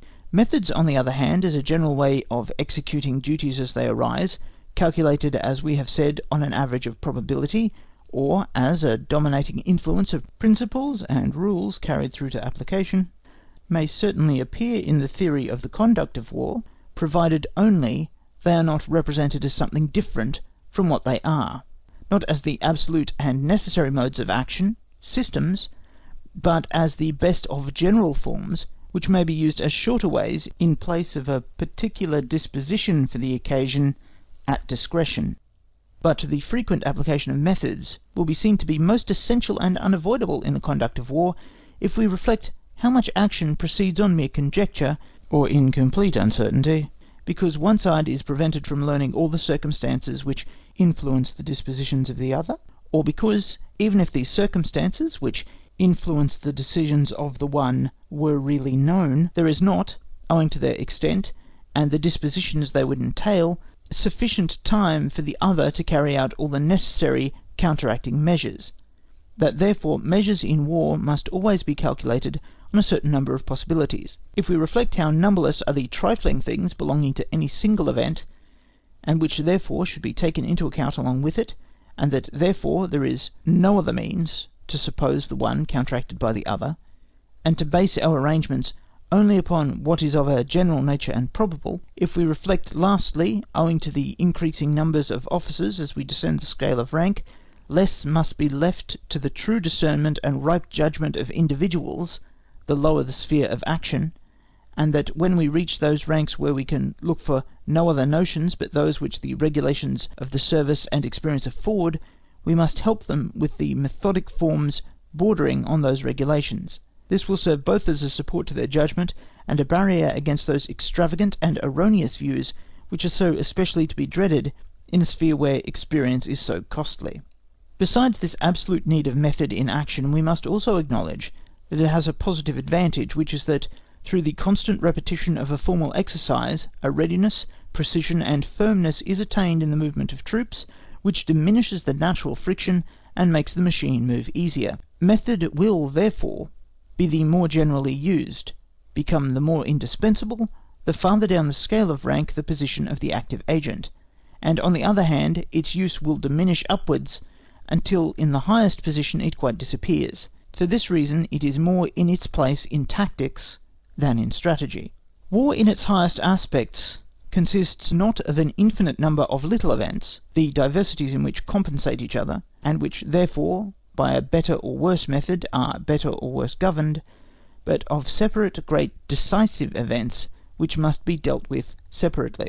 It is not like a field of stalks which, without any regard to the particular form of each stalk, will be mowed better or worse according as the mowing instrument is good or bad, but rather as a group of large trees, to which the axe must be laid with judgment, according to the particular form and inclination of each separate trunk. How high up in military activity the admissibility of method in action reaches naturally determines itself not according to actual rank, but according to things, and it affects the highest positions in a less degree only because these positions have the most comprehensive subjects of activity. A constant order of battle, a constant formation of advance guards and outposts, are methods by which a general ties not only his subordinates' hands, but also his own in certain cases. Certainly they may have been devised by himself, and may be applied by him according to circumstances, but they may also be a subject of theory insofar as they are based on the general properties of troops and weapons. On the other hand, any method by which definite plans for wars or campaigns are to be given out, all ready-made as if from a machine, are absolutely worthless. As long as there exists no theory which can be sustained, that is, no enlightened treatise on the conduct of war, method in action cannot but encroach beyond its proper limits in high places, for men employed in these spheres of activity have not always had the opportunity of educating themselves through study and through contact with the higher interests. In the impracticable and inconsistent disquisitions of theorists and critics they cannot find their way, their sound common sense rejects them, and as they bring with them no knowledge but that derived from experience, therefore, in those cases which admit of and require a free individual treatment, they regularly make use of the means which experience gives them, that is, in an imitation of the particular methods practised by great generals, by which a method of action always arises of itself. If we see Frederick the Great's generals always making their appearance in the so-called oblique order of battle, the generals of the French Revolution always using turning movements with a long extended line of battle, and Bonaparte's lieutenants rushing to the attack with the bloody energy of concentrated masses, then we recognise in the recurrence of the mode of proceeding evidently an adopted method, and see therefore that method of action can reach up to regions bordering on the highest. Should an improved theory facilitate the study of the conduct of war, form the mind and the judgment of men who are rising to the highest commands, then also method in action will no longer reach so far, and so much of it as is to be considered indispensable will then at least be formed from theory itself, and not take place out of mere imitation. However preeminently a great commander does things, there is always something subjective in the way he does them, and if he has a certain manner, a large share of his individuality is contained in it, which does not always accord with the individuality of the person who copies his manner. At the same time, it would neither be possible nor right to banish subjective methodicism or manner completely from the conduct of war. It is rather to be regarded as a manifestation of that influence which the general character of a war has upon its separate events, and to which satisfaction can only be done, in that way, if theory is not able to foresee this general character and include it in its considerations. What is more natural than that the War of the French Revolution had its own way of doing things, and what theory could ever have included that peculiar method? The evil is only that such a manner, originating in a special case, easily outlives itself, because it continues whilst circumstances imperceptibly change. This is what theory should prevent by lucid and rational criticism. When in the year 1806 the Prussian generals, Prince Louis at Saalfeld, Torrentzen on the Dornberg near Jena, Groeert before and Ruchel behind Kapellendorf, all threw themselves into the open jaws of destruction in the oblique order of Frederick the Great, and managed to ruin Hohenlohe's army in a way that no army was ever ruined, even on the field of battle. All this was done through a manner which had outlived its day, together with the most downright stupidity to which methodicism ever led. End of Book 2, Chapters 3 and 4. Chapter 5. Criticism. The influence of theoretical principles upon real life is produced more through criticism than through doctrine, for as criticism is an application of abstract truth to real events, therefore it not only brings truth of this description nearer to life, but also accustoms the understanding more to such truths by the constant repetition of their application. We therefore think it necessary to fix the point of view for criticism next to that for theory. From the simple narration of any historical occurrence which places events in chronological order, or at most only touches on their more immediate causes, we separate the critical.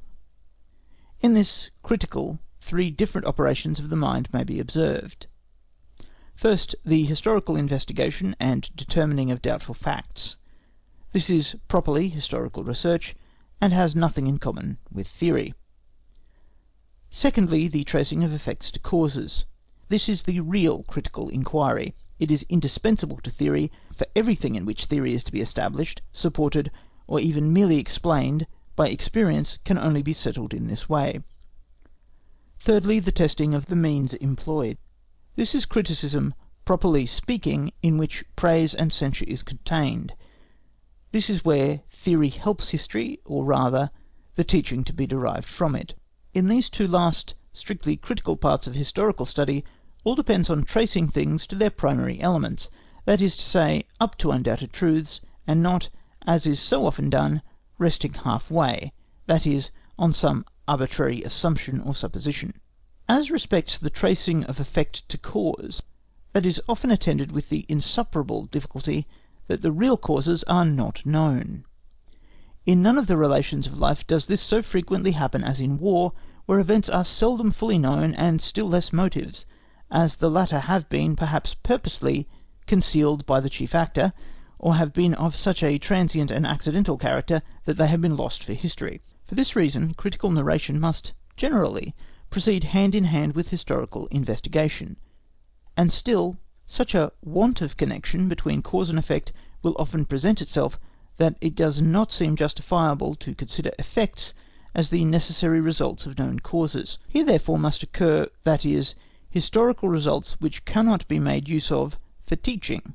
All that theory can demand is that the investigation should be rigidly conducted up to that point, and there leave off without drawing conclusions. A real evil springs up only if the known is made perforce to suffice as an explanation of effects, and thus a false importance is ascribed to it. Besides this difficulty, critical inquiry also meets with another great and intrinsic one, which is that the progress of events in war seldom proceeds from one simple cause, but from several in common, and that it therefore is not sufficient to follow up a series of events to their origin in a candid and impartial spirit, but that it is then also necessary to apportion to each contributing cause its due weight. This leads therefore to a closer investigation of their nature, and thus a critical investigation may lead into what is the proper field of theory. The critical consideration, that is, the testing of the means, leads to the question, which are the effects peculiar to the means applied, and whether these effects were comprehended in the plans of the person directing. The effects peculiar to the means lead to the investigation of their nature, and thus again into the field of theory.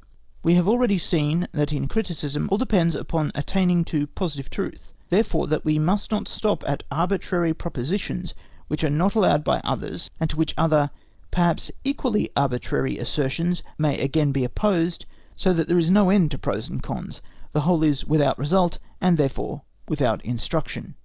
We have seen that both the search for causes and the examination of means lead into the field of theory, that is, into the field of universal truth, which does not proceed solely from the case immediately under examination. If there is a theory which can be used, then the critical consideration will appeal to the proofs there afforded, and the examination may there stop. But where no such theoretical truth is to be found, the inquiry must be pushed up to the original elements. If this necessity occurs often, it must lead the historian, according to a common expression, into a labyrinth of details. He then has his hands full, and it is impossible for him to stop to give the requisite attention everywhere. The consequence is, that in order to set bounds to his investigation, he adopts some arbitrary assumptions which, if they do not appear so to him, do so to others, as they are not evident in themselves or capable of proof. A sound theory is therefore an essential foundation for criticism, and it is impossible for it, without the assistance of a sensible theory, to attain to that point at which it commences chiefly to be instructive, that is, where it becomes demonstration both convincing and sans réplique.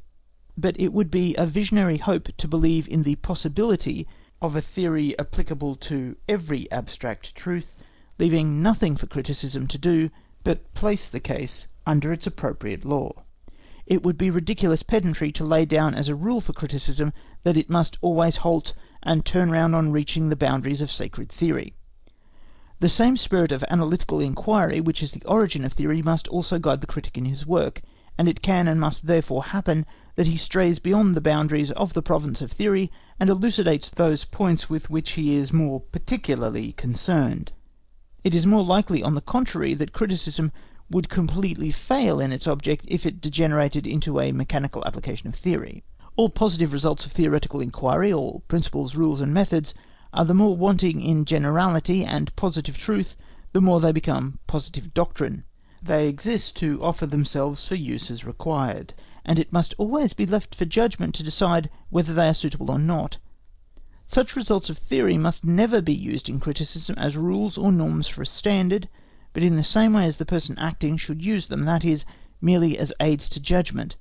If it is an acknowledged principle in tactics that in the usual order of battle cavalry should be placed behind infantry, not in line with it, still it would be folly on this account to condemn every deviation from this principle. Criticism must investigate the grounds of the deviation, and it is only in case these are insufficient that it has a right to appeal to the principles laid down in theory. If it is further established in theory that a divided attack diminishes the probability of success, still it would be just as unreasonable, whenever there is a divided attack and an unsuccessful issue, to regard the latter as the result of the former without further investigation into the connection between the two, as where a divided attack is successful, to infer from it the fallacy of the theoretical principle. The spirit of investigation which belongs to criticism cannot allow either. Criticism, therefore, supports itself chiefly on the results of the analytical investigation of theory. What has been made out and determined by theory does not require to be demonstrated over again by criticism, and it is so determined by theory that criticism may find it readily demonstrated. This office of criticism, of examining the effect produced by certain causes and whether a means applied has answered its object, will be easy enough if cause and effect, means and end are all near together. If an army is surprised and therefore cannot make a regular and intelligent use of its powers and resources, then the effect of the surprise is not doubtful. If theory has determined that in a battle the convergent form of attack is calculated to produce greater but less certain results, then the question is whether he who employs that convergent form had in view chiefly that greatness of result as his object. If so, the proper means were chosen.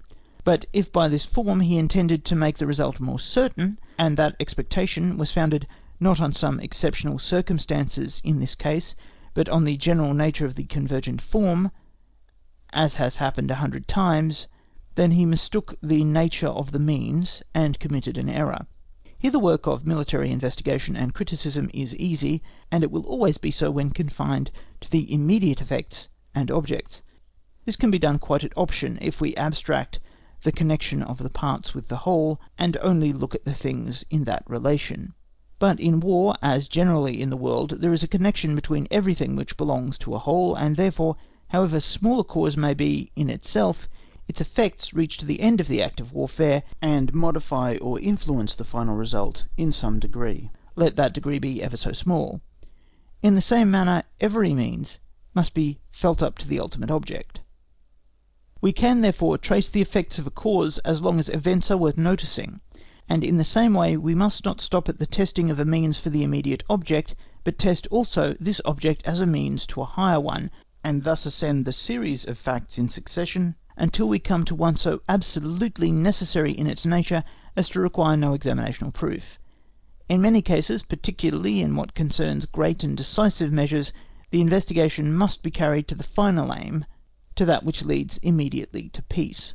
It is evident that in thus ascending, at every new station which we reach, a new point of view for the judgment is attained, so that the same means which appeared advisable at one station, when looked at from the next above it, may have to be rejected.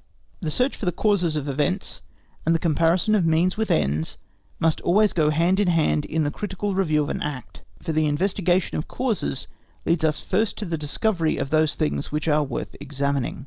This following of the clue up and down is attended with considerable difficulty, for the farther from an event the cause lies, which we are looking for, the greater must be the number of other causes, which must at the same time be kept in view and allowed for in reference to the share which they have in the course of events, and then eliminated, because the higher the importance of a fact, the greater will be the number of separate forces and circumstances by which it is conditioned.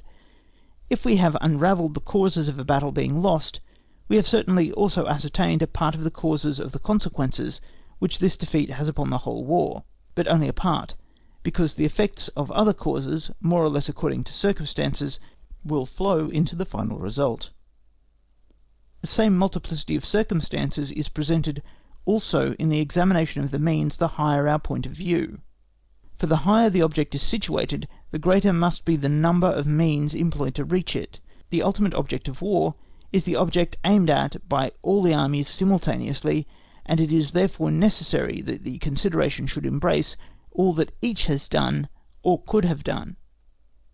It is obvious that this may sometimes lead to a wide field of inquiry, in which it is easy to wander and lose the way, and in which this difficulty prevails, that a number of assumptions or suppositions must be made about a variety of things which do not actually appear, but which in all probability did take place, and therefore cannot possibly be left out of consideration.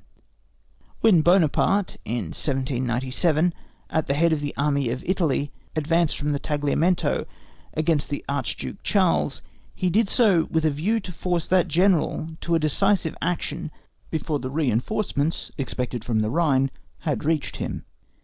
If we look only at the immediate object, the means were well chosen and justified by the result, for the Archduke was so inferior in numbers that he only made a show of resistance on the Tagliamento, and when he saw his adversary so strong and resolute, yielded ground and left open the passages of the Norican Alps.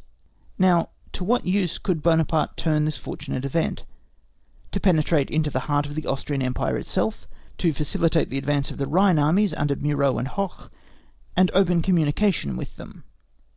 This was the view taken by Bonaparte, and from this point of view he was right. But now, if criticism places itself at a higher point of view, namely that of the French Directory, which body could see and know that the armies of the Rhine could not commence the campaign for 6 weeks, then the advance of Bonaparte over the Norican Alps can only be regarded as an extremely hazardous measure, for if the Austrians had drawn largely on their Rhine armies to reinforce their army in Styria, so as to enable the Archduke to fall upon the army of Italy, not only would that army have been routed, but the whole campaign lost. This consideration, which attracted the serious attention of Bonaparte at Villach, no doubt induced him to sign the armistice of Leoben with so much readiness. If criticism takes a still higher position, and if it knows that the Austrians had no reserves between the army of the Archduke Charles and Vienna, then we see that Vienna became threatened by the advance of the army of Italy. Supposing that Bonaparte knew that the capital was thus uncovered, and knew that he still retained the same superiority in numbers over the Archduke as he had in Styria, then his advance against the heart of the Austrian states was no longer without purpose, and its value depended on the value which the Austrians might place on preserving their capital. If that was so great that, rather than lose it, they would accept the conditions of peace which Bonaparte was ready to offer them, it became an object of the first importance to threaten Vienna.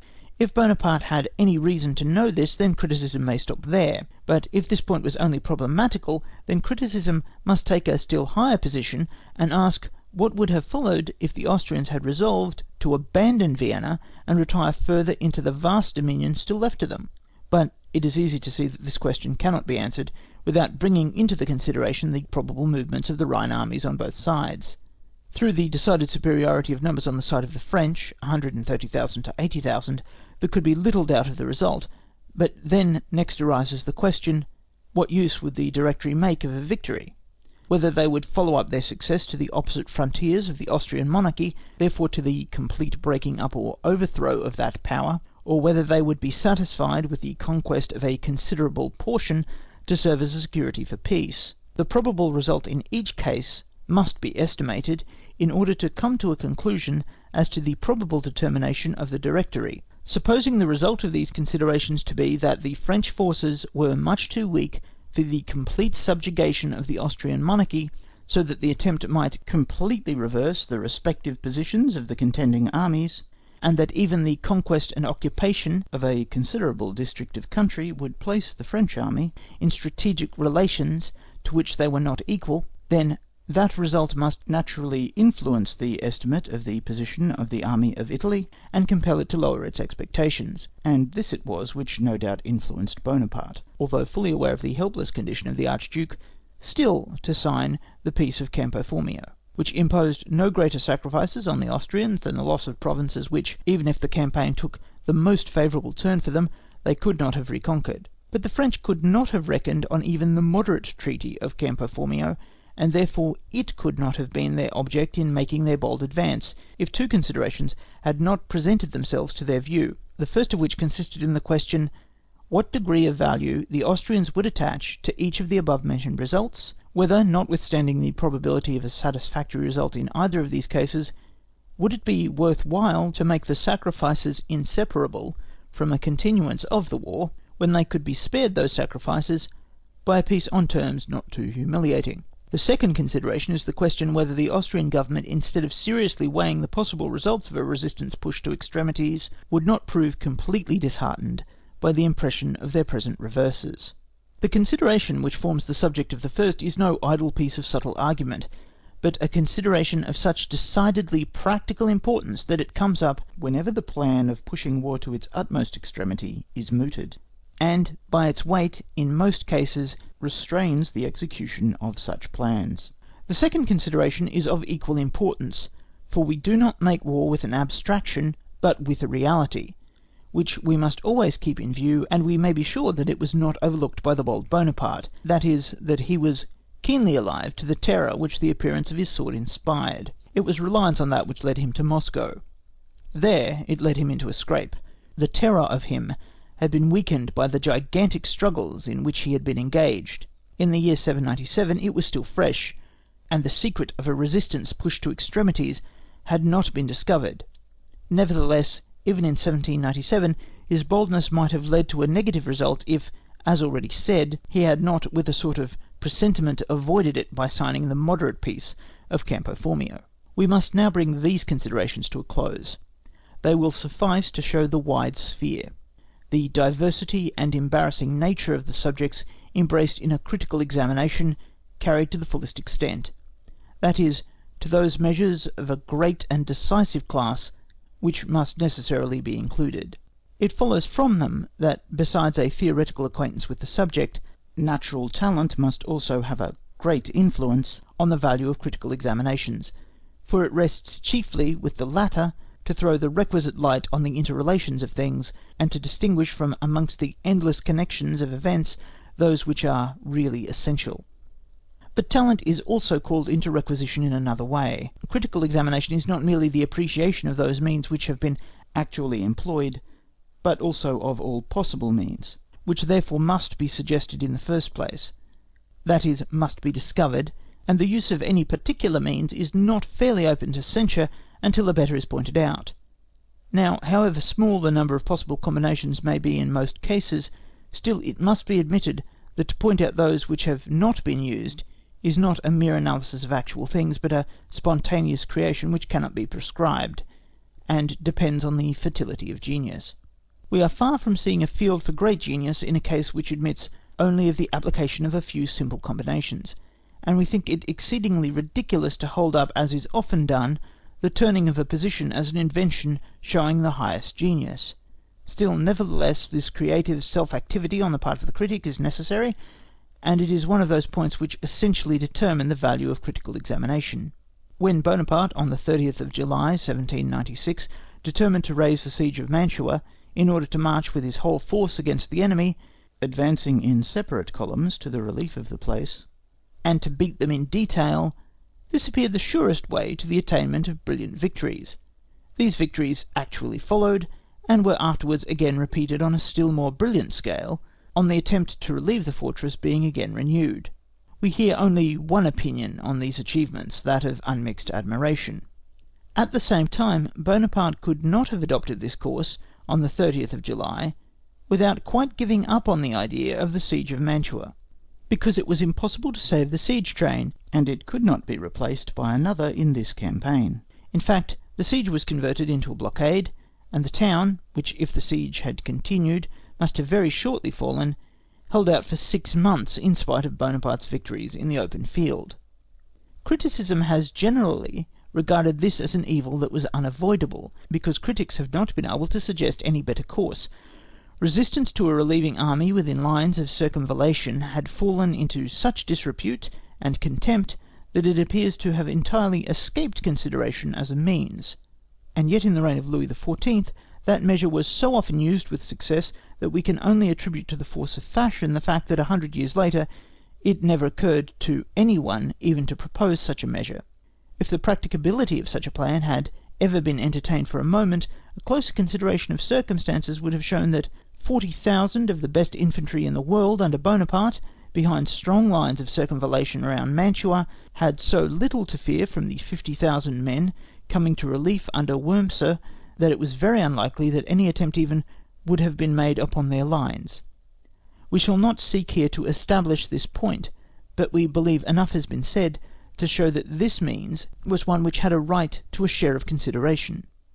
Whether Bonaparte himself ever thought of such a plan, we leave undecided. Neither in his memoirs nor in any other sources is there any trace to be found of his having done so. In no critical works has it been touched upon, the measure being one which the mind had lost sight of. The merit of resuscitating the idea of this means is not great, for it suggests itself at once to any one who breaks loose from the trammels of fashion. Still, it is necessary that it should suggest itself for us to bring it into consideration, and compare it with the means which Bonaparte employed. Whatever may be the result of the comparison, it is one which should not be omitted by criticism. When Bonaparte, in February 1814, after gaining the battles at Étauges, Champaubert, and Montmirail, left Blücher's army, and turning upon Schwarzenberg, beat his troops at Montereau and Mormant, every one was filled with admiration, because Bonaparte, by thus throwing his concentrated force first upon one opponent, then upon another, made a brilliant use of the mistakes which his adversaries had committed in dividing their forces. If these brilliant strokes in different directions failed to save him, it was generally considered to be no fault of his at least.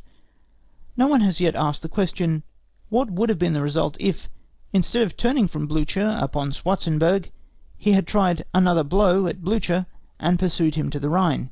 We are convinced that it would have completely changed the course of the campaign, and that the army of the Allies, instead of marching to Paris, would have retired behind the Rhine.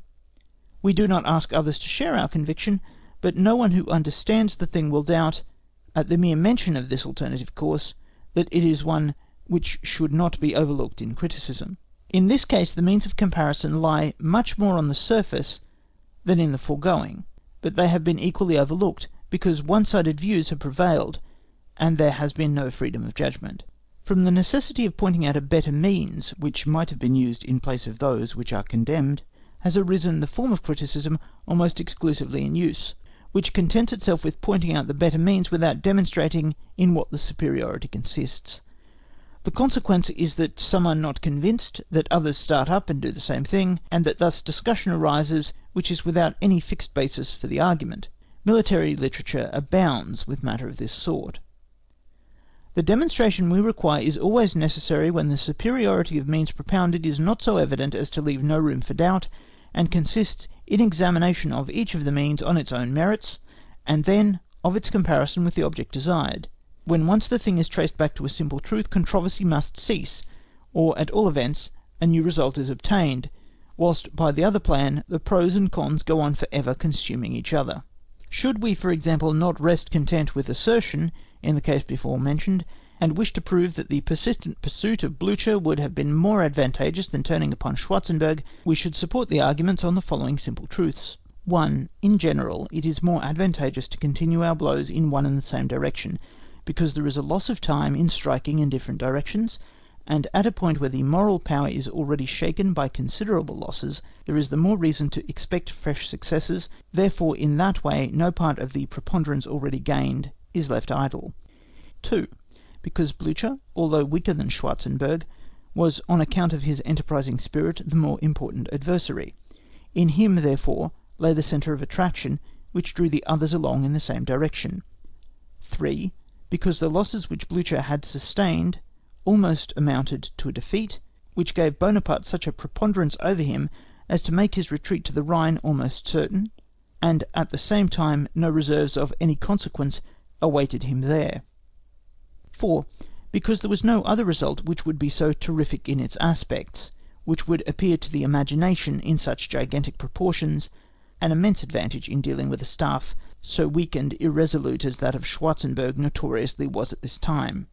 What had happened to the Crown Prince of Württemberg at Montereau, and to Count Wittgenstein at Mormat, Prince Schwarzenberg must have known well enough, but all the untoward events on Blücher's distant and separate line from the Marne to the Rhine would only reach him by the avalanche of rumour. The desperate movements which Bonaparte made upon Vitry at the end of March, to see what the Allies would do if he threatened to turn them strategically, were evidently done on the principle of working on their fears. but it was done under far different circumstances, in consequence of his defeat at Laon and Arcus, and because Blücher, with 100,000 men, was then in communication with Schwarzenberg. There are people, no doubt, who will not be convinced by these arguments, but at all events they cannot retort by saying that whilst Bonaparte threatened Schwarzenberg's base by advancing to the Rhine, Schwarzenberg at the same time threatened Bonaparte's communications with Paris, because we have shown by the reasons above given that Schwarzenberg would never have thought of marching on Paris. With respect to the example quoted by us from the campaign of 1796, we should say, Bonaparte looked upon the plan he adopted as the surest means of beating the Austrians, but admitting that it was so, still the object to be attained was only an empty victory, which could have hardly any sensible influence on the fall of Mantua. The way which we should have chosen would, in our opinion, have been much more certain to prevent the relief of Mantua, but even if we place ourselves in the position of the French general, and assume that it was not so, and look upon the certainty of success to having been less, the question then amounts to a choice between a more certain but less useful, and therefore less important, victory on the one hand, and a somewhat less probable but far more decisive and important victory on the other hand. Presented in this form, boldness must have declared for the second solution, which is the reverse of what took place, when the thing was only superficially viewed. Bonaparte was certainly anything but deficient in boldness, and we may be sure that he did not see the whole case and its consequences as fully and clearly as we can at the present time. Naturally, the critic, in treating of the means, must often appeal to military history, as experience is of more value in the art of war than all philosophical truth. But this exemplification from history is subject to certain conditions, of which we shall treat in a special chapter, and unfortunately these conditions are so seldom regarded that reference to history generally only serves to increase the confusion of ideas. We have still a most important subject to consider, which is how far criticism in passing judgments on particular events is permitted, or in duty bound, to make use of its wider view of things, and therefore also of that which is shown by results, or when and where it should leave out sight of these things in order to place itself, as far as possible, in the exact position of the chief actor. If criticism dispenses praise or censure, it should seek to place itself as nearly as possible at the same point of view as the person acting, that is to say, to collect all he knew and all the motives on which he acted, and, on the other hand, to leave out of the consideration all that the person acting could not or did not know, and above all, the result. But this is only an object to aim at, which can never be reached, because the state of circumstances from which an event proceeded can never be placed before the eye of the critic exactly as it lay before the eye of the person acting. A number of inferior circumstances, which must have influenced the result, are completely lost to sight, and many a subjective motive has never come to light. The latter can only be learnt from the memoirs of the chief actor, or from his intimate friends, and in such things of this kind are often treated of in a very desultory manner, or purposely misrepresented. Criticism must, therefore, always forego much which was present in the minds of those whose acts are criticised. On the other hand, it is much more difficult to leave out of sight that which criticism knows in excess. This is only easy as regards accidental circumstances, that is, circumstances which have been mixed up, but are in no way necessarily related. But it is very difficult, and in fact can never be completely done with regard to things really essential. Let us take first the result. If it has not proceeded from accidental circumstances, it is almost impossible that the knowledge of it should not have an effect on the judgment passed on events which have preceded it. For we see these things in the light of the result, and it is to a certain extent by it that we first become acquainted with them and appreciate them. Military history with all its events is a source of instruction for criticism itself, and it is only natural that criticism should throw that light on things which it has itself obtained from the consideration of the whole. If therefore it might wish in some cases to leave the result out of the consideration, it would be impossible to do so completely. But it is not only in relation to the result, that is, what takes place at the last, that this embarrassment arises. The same occurs in relation to preceding events, therefore with the data which furnished the motives to action. Criticism has before it, in most cases, more information on this point than the principal in the transaction. Now it may seem easy to dismiss from the consideration everything of this nature, but it is not so easy as we may think. The knowledge of preceding and concurrent events is founded not only on certain information, but on a number of conjectures and suppositions. Indeed, there is hardly any of the information respecting things not purely accidental which has not been preceded by suppositions or conjectures destined to take the place of certain information, in case such should never be supplied. Now, it is conceivable that criticism in after times, which has before it as facts all the preceding and concurrent circumstances, should not allow itself to be thereby influenced, when it asks itself the question, what portion of the circumstances, which at the moment of action were unknown, would it have held to be probable? We maintain that in this case, as in the case of the results, and for the same reason, it is impossible to disregard all these things completely. If therefore the critic wishes to bestow praise or blame upon a single act, he can only succeed to a certain degree by placing himself in the position of the person whose act he has under review. In many cases he can do so sufficiently near for any practical purpose, but in many instances it is the very reverse, and this fact should never be overlooked. But it is neither necessary nor desirable that criticism should completely identify itself with the person acting. In war, as in all matters of skill, there is a certain natural aptitude required which is called talent. This may be great or small. In the first case it may easily be superior to that of the critic, for what critic can pretend to the skill of a Frederick or a Bonaparte? Therefore, if criticism is not to abstain altogether from offering an opinion, where eminent talent is concerned, it must be allowed to make use of the advantage which its enlarged horizon affords. Criticism must not therefore treat the solution of a problem by a great general like a sum in arithmetic. It is only through the results and through the exact coincidences of events that it can recognise with admiration how much is due to the exercise of genius, and that it first learns the essential combination which the glance of that genius devised. But for every, even the smallest, act of genius, it is necessary that criticism should take a higher point of view, so that, having at command many objective grounds of decision, it may be as little subjective as possible, and that the critic may not take the limited scope of his own mind as a standard. The elevated position of criticism, its praise and blame announced with a full knowledge of all the circumstances, has in itself nothing which hurts our feelings. It only does so if the critic pushes himself forward and speaks in a tone as if all the wisdom which he has obtained by an exhaustive examination of the event under consideration were really his own talent.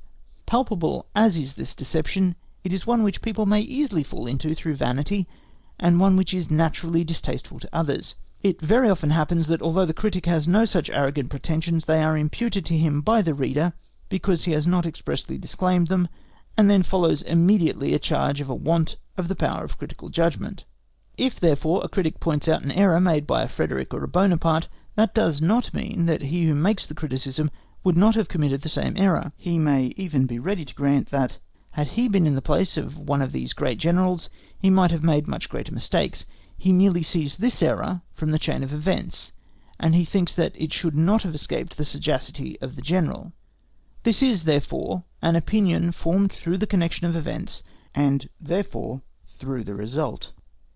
But there is another quite different effect of the result upon the judgment, that is, if it is used quite alone as an example for or against the soundness of a measure. This may be called judgment according to the result.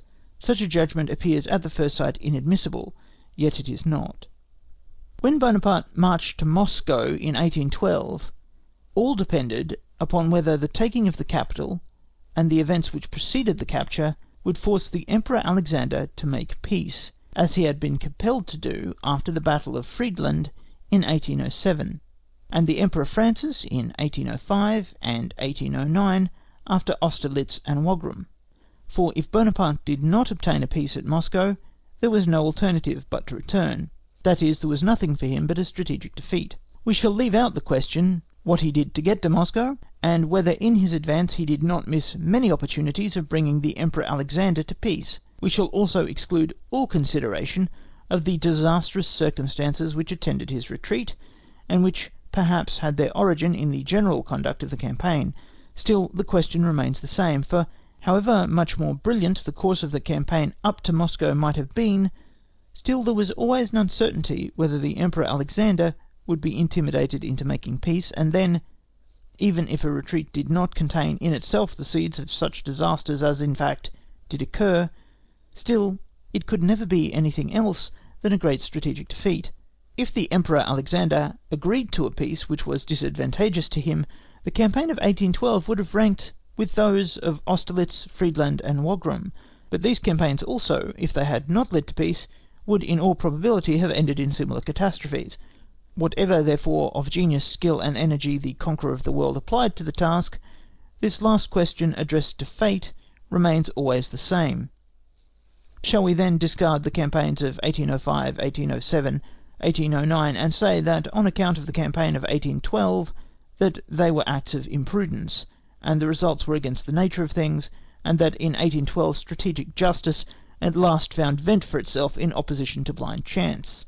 That would be an unwarrantable conclusion, a most arbitrary judgment, a case only half proved, because no human eye can trace the thread of necessary connection of events up to the determination of the conquered princes. Still less can we say that the campaign of 1812 merited the same success as the others, and that the reason why it turned out otherwise lies in something unnatural, for we cannot regard the firmness of Alexander as something unpredictable. What can be more natural than to say that in the years 1805, 1807, 1809, Bonaparte judged his opponents correctly, and that in 1812 he erred in that point? On the former occasions, therefore, he was right, in the latter, wrong, and in both cases we judge by the result. All action in war, as we have already said, is directed on the probable, not on certain results. Whatever is wanting in certainty must always be left to fate, or chance, call it what you will. We may demand that what is so left should be as little as possible, but only in relation to the particular case, that is, as little as is possible in this one case, but not that the case in which the least is left to chance is always to be preferred. That would be an enormous error, as follows from all our theoretical views. There are cases in which the greatest daring is the greatest wisdom.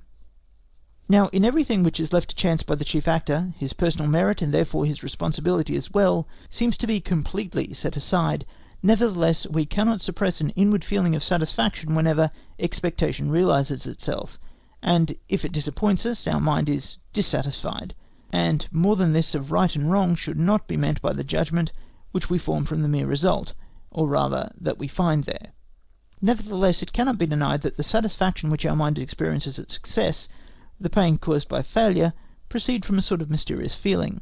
We suppose between that success ascribed to good fortune and the genius of the chief a fine connecting thread, invisible to the mind's eye, and the supposition gives pleasure. What tends to confirm this idea is that our sympathy increases, becomes more decided, if the successes and defeats of the principal actor are often repeated. Thus it becomes intelligible how good luck in war assumes a much nobler nature than good luck at play. In general, when a fortunate warrior does not otherwise lessen our interest in his behalf, we have a pleasure in accompanying him in his career. Criticism, therefore, after having weighed all that comes within the sphere of human reason and conviction, will let the result speak for that part where the deep mysterious relations are not disclosed in any visible form, and will protect this silent sentence of a higher authority from the noise of crude opinions on the one hand, while on the other it prevents the gross abuse which might be made of this last tribunal. The verdict of the result must, therefore, always bring forth that which human sagacity cannot discover, and it will be chiefly as regards the intellectual powers and operations that it will be called into requisition, partly because they can be estimated with the least certainty, partly because their close connection with the will is favourable to the exercising over it an important influence. When fear or bravery precipitates the decision, there is nothing objective intervening between them for our consideration, and consequently nothing by which sagacity and calculation might have met the probable result. We must now be allowed to make a few observations on the instrument of criticism, that is, the language which it uses, because that is, to a certain extent, connected with the action in war, for the critical examination is nothing more than the deliberation which should precede action in war. We therefore think it very essential that the language used in criticism should have the same character as that which deliberation in war must have, for otherwise it would cease to be practical, and criticism could gain no admittance in actual life. We have said in our observations on the theory of the conduct of war that it should educate the mind of the commander for war, or that its teaching should guide his education. Also that it is not intended to furnish him with positive doctrines and systems which he can use like mental appliances.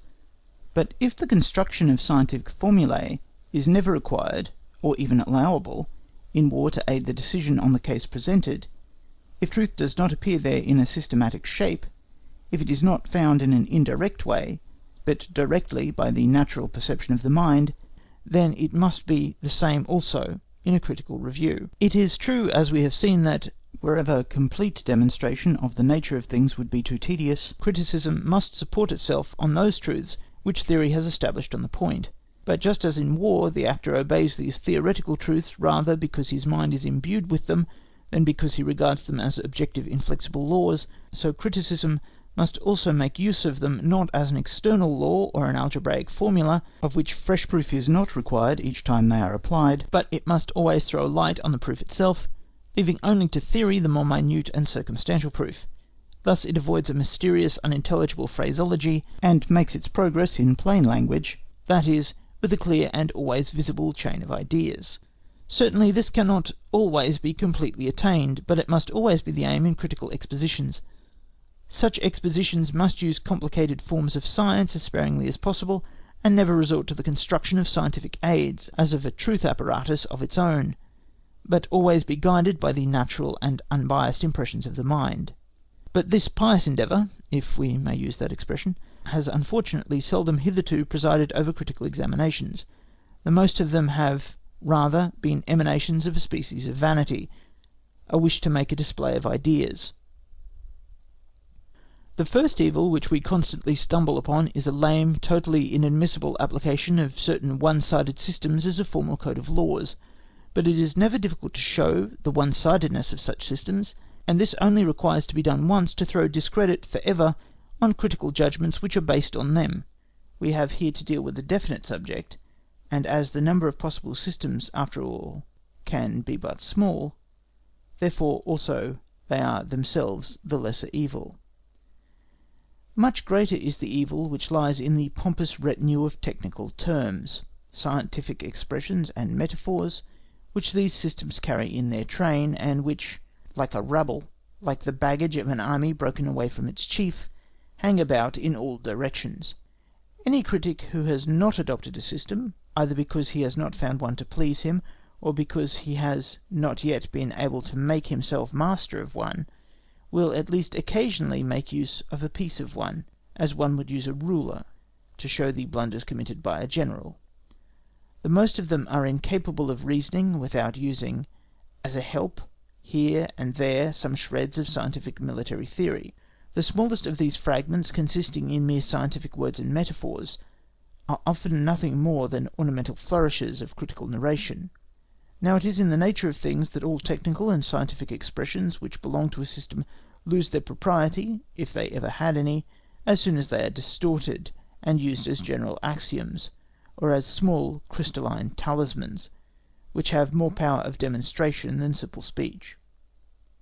Thus it has come to pass that our theoretical and critical books, instead of being straightforward, intelligible dissertations, in which the author always knows at least what he says, and the reader what he reads, are brimful of these technical terms, which form dark points of interference where the author and the reader part company.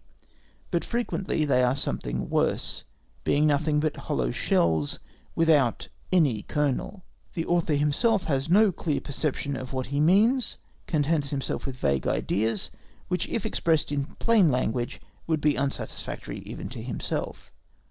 A third fault in criticism is the misuse of historical examples, and a display of great reading or learning. What the history of the art of war is, we have already said, and we shall further explain our views on examples and on military history in general in special chapters. One fact merely touched upon in a very cursory manner may be used to support the most opposite views, and 3 or 4 such facts of the most heterogeneous description, brought together out of the most distant lands and remote times and heaped up, generally distract and bewilder the judgment and understanding without demonstrating anything. For when exposed to the light, they turn out to be only trumpery rubbish, made use of to show off the author's learning. But what can be gained for practical life by such obscure, partially false, confused, arbitrary conceptions? So little is gained, that theory on account of them has always been a true antithesis of practice, and frequently a subject of ridicule to those whose soldierly qualities in the field are above question. but it is impossible that this could have been the case if theory in simple language, and by natural treatment of those things which constitute the art of making war, had merely sought to establish just so much as admits of being established; if, avoiding all false pretensions and irrelevant display of scientific forms and historical parallels, it had kept close to the subject, and had gone hand in hand with those who must conduct affairs in the field of their own natural genius. End of Book 2, Chapter 5. Chapter 6. On Examples. Examples from history make everything clear and furnish the best description of proof in the empirical sciences. This applies with more force to the art of war than any other. General Scharnhorst, whose handbook is the best ever written on actual war, pronounces historical examples to be of the first importance, and makes an admirable use of them himself. Had he survived the war in which he fell, the fourth part of his revised treatise on artillery would have given a still greater proof of the observing and enlightened spirit in which he sifted matters of experience. But such use of historical examples is rarely made by theoretical writers. The way in which they more commonly make use of them is rather calculated to leave the mind unsatisfied, as well as to offend the understanding. We therefore think it important to bring specially into view the use and abuse of historical examples. Unquestionably, the branches of knowledge which lie at the foundation of the art of war come under the denomination of empirical sciences, for although they are derived in a great measure from the nature of things, still we can only learn this very nature itself for the most part from experience, and besides that, the practical application is modified by so many circumstances that the effects can never be completely learnt from the mere nature of the means. The effects of gunpowder, that great agent in our military activity, were only learnt by experience, and up to this hour experiments are continually in progress in order to investigate them more fully. That an iron ball, to which powder has given a velocity of 1,000 feet in a second, smashes every living thing which it touches in its course, is intelligible in itself. Experience is not required to tell us that. But in producing this effect, how many hundred circumstances are concerned, some of which can only be learnt by experience? And the physical is not the only effect which we have to study, it is the moral which we are in search of, and that can only be ascertained by experience, and there is no other way of learning and appreciating it but by experience. In the Middle Ages, when firearms were first invented, their effect, owing to their rude make, was materially but trifling compared to what it is now, but their effect morally was much greater. One must have witnessed the firmness of one of those masses taught and led by Bonaparte, under the heaviest and most unintermittent cannonade, in order to understand what troops, hardened by long practice in the field of danger, can do, when by a career of victory they have reached the noble principle of demanding from themselves their utmost efforts. In pure conception, none would believe it. On the other hand, it is well known that there are troops in the service of the European powers at the present moment who would easily be dispersed by a few cannon shots. But no empirical science, consequently also no theory of the art of war, can always corroborate its truths by historical proof. It would also be, in some measure, difficult to support experience by single facts. If any means is once found efficacious in war, it is repeated. One nation copies another, the thing becomes the fashion, and in this matter it comes into use, supported by experience, and takes its place in theory, which contents itself with appealing to experience in general in order to show its origin, but not as verification of its truth. But it is quite otherwise if experience is to be used in order to overthrow some means in use, to confirm what is doubtful, or introduce something new. Then particular examples from history must be quoted as proofs. Now, if we consider closely the use of historical proofs, 4 points of view readily present themselves for our purpose. First, they may be used merely as an explanation of an idea. In every abstract consideration it is very easy to be misunderstood, or not to be intelligible at all. When an author is afraid of this, an exemplification from history serves to throw the light which is wanted on his idea, and to ensure his being intelligible to his reader. Secondly, it may serve as an application of an idea, because by means of an example there is an opportunity of showing the action of those minor circumstances which cannot all be comprehended and explained in any general expression of an idea. for in that consists indeed the difference between theory and experience. Both these cases belong to examples, properly speaking. The two following belong to historical proofs. Thirdly, a historical fact may be referred to particularly in order only to support what one has advanced. This is in all cases sufficient if we have only to prove the possibility of a fact or effect. Lastly, in the fourth place, from the circumstantial detail of a historical event, and by collecting together several of them, we may deduce some theory, which therefore has its true proof in this testimony itself. For the first of these purposes, all that is generally required is a cursory notice of the case, as it has only been used partially. Historical correctness is a secondary consideration. A case invented might also serve the purpose as well, only historical ones are always to be preferred, because they bring the idea, which they illustrate, nearer to practical life. The second use supposes a more circumstantial relation of events, but historical authenticity is again of secondary importance, and in respect to this point, the same is to be said as in the first case. For the third purpose, the mere quotation of an undoubted fact is generally sufficient. If it is asserted that fortified positions may fulfil their object under certain conditions, it is only necessary to mention the position of Bunzelwitz in support of the assertion. But if through the narrative of a case in history an abstract truth is to be demonstrated, then everything in the case bearing on the demonstration must be analysed in the most searching and complete manner. It must to a certain extent develop itself carefully before the eyes of the reader. The less effectually this is done, the weaker will be the proof, and the more necessary it will be to supply the demonstrative proof which is wanting in the single case by a number of cases, because we have a right to suppose that the more minute details, which we are unable to give, neutralise each other in their effects in a certain number of cases. If we want to show by example derived from experience that cavalry are better placed behind than in a line with infantry, that it is very hazardous without a decided preponderance of numbers to attempt an enveloping movement with widely separated columns, either on a field of battle or in the theatre of war, that is, either tactically or strategically, then in the first of these cases it would not be sufficient to specify some lost battles in which the cavalry was on the flanks, and some gained in which the cavalry was in the rear of the infantry. And in the latter of these cases, it is not sufficient to refer to the battles of Rivoli and Wagram, to the attack of the Austrians on the theatre of war in Italy in 1796, or of the French upon the German theatre of war in the same year. The way in which these orders of battle or plans of attack essentially contributed to disastrous issues in those particular cases must be shown by closely tracing out circumstances and occurrences. Then it will appear how far such forms or measures are to be condemned, a point which it is very necessary to show, for a total condemnation would be inconsistent with truth. It has already been said that when circumstantial detail of fact is impossible, the demonstrative power which is deficient may, to a certain extent, be supplied by the number of cases quoted.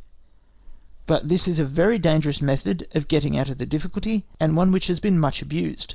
Instead of one well-explained example, 3 or 4 are just touched upon, and thus a show is made of strong evidence. But there are matters where a whole dozen of cases brought forward would prove nothing if, for instance, they are facts of frequent occurrence, and therefore a dozen other cases with an opposite result might just as easily be brought forward. If anyone will instance a dozen lost battles in which the side beaten attacked in separate converging columns, we can instance a dozen that have been gained in which the same order was adopted. It is evident that, in this way, no result is to be obtained. Upon carefully considering these different points, it will be seen how easily examples may be misapplied. An occurrence which, instead of being carefully analysed in all its parts, is superficially noticed, is like an object seen at a great distance, presenting the same appearance on each side, and in which the details of its parts cannot be distinguished. Such examples have, in reality, served to support the most contradictory opinions. To some, Daun's campaigns are models of prudence and skill, to others they are nothing but examples of timidity and want of resolution. Bonaparte's passage across the Noric Alps in 1797 may be made to appear the noblest resolution, but also as an act of sheer temerity. His strategic defeat in 1812 may be represented as the consequence either of an excess or of a deficiency of energy. All these opinions have been broached, and it is easy to see that they might well arise, because each person takes a different view of the connection of events. At the same time, these antagonistic opinions cannot be reconciled with each other, and therefore one of the two must be wrong. Much as we are obliged to the worthy Feuquieres for numerous examples introduced in his memoirs, partly because a number of historical incidents have thus been preserved which might otherwise have been lost, and partly because he was one of the first to bring theoretical, that is, abstract ideas into connection with the practical in war, insofar that the cases brought forward may be regarded as intended to exemplify and confirm what is theoretically asserted, yet, in the opinion of an impartial reader, he will hardly be allowed to have attained the object he proposed to himself, that of proving theoretical principles by historical examples, for although he sometimes relates occurrences with great minuteness, still he falls short, very often, of showing that the deductions drawn necessarily proceed from the inner relations of these events. Another evil which comes from the superficial notice of historical events is that some readers are either wholly ignorant of the events, or cannot call them to remembrance sufficiently to be able to grasp the author's meaning, so there is no alternative between either accepting blindly what is said, or remaining unconvinced. It is extremely difficult to put together or unfold historical events before the eyes of a reader in such a way as is necessary, in order to be able to use them as proofs.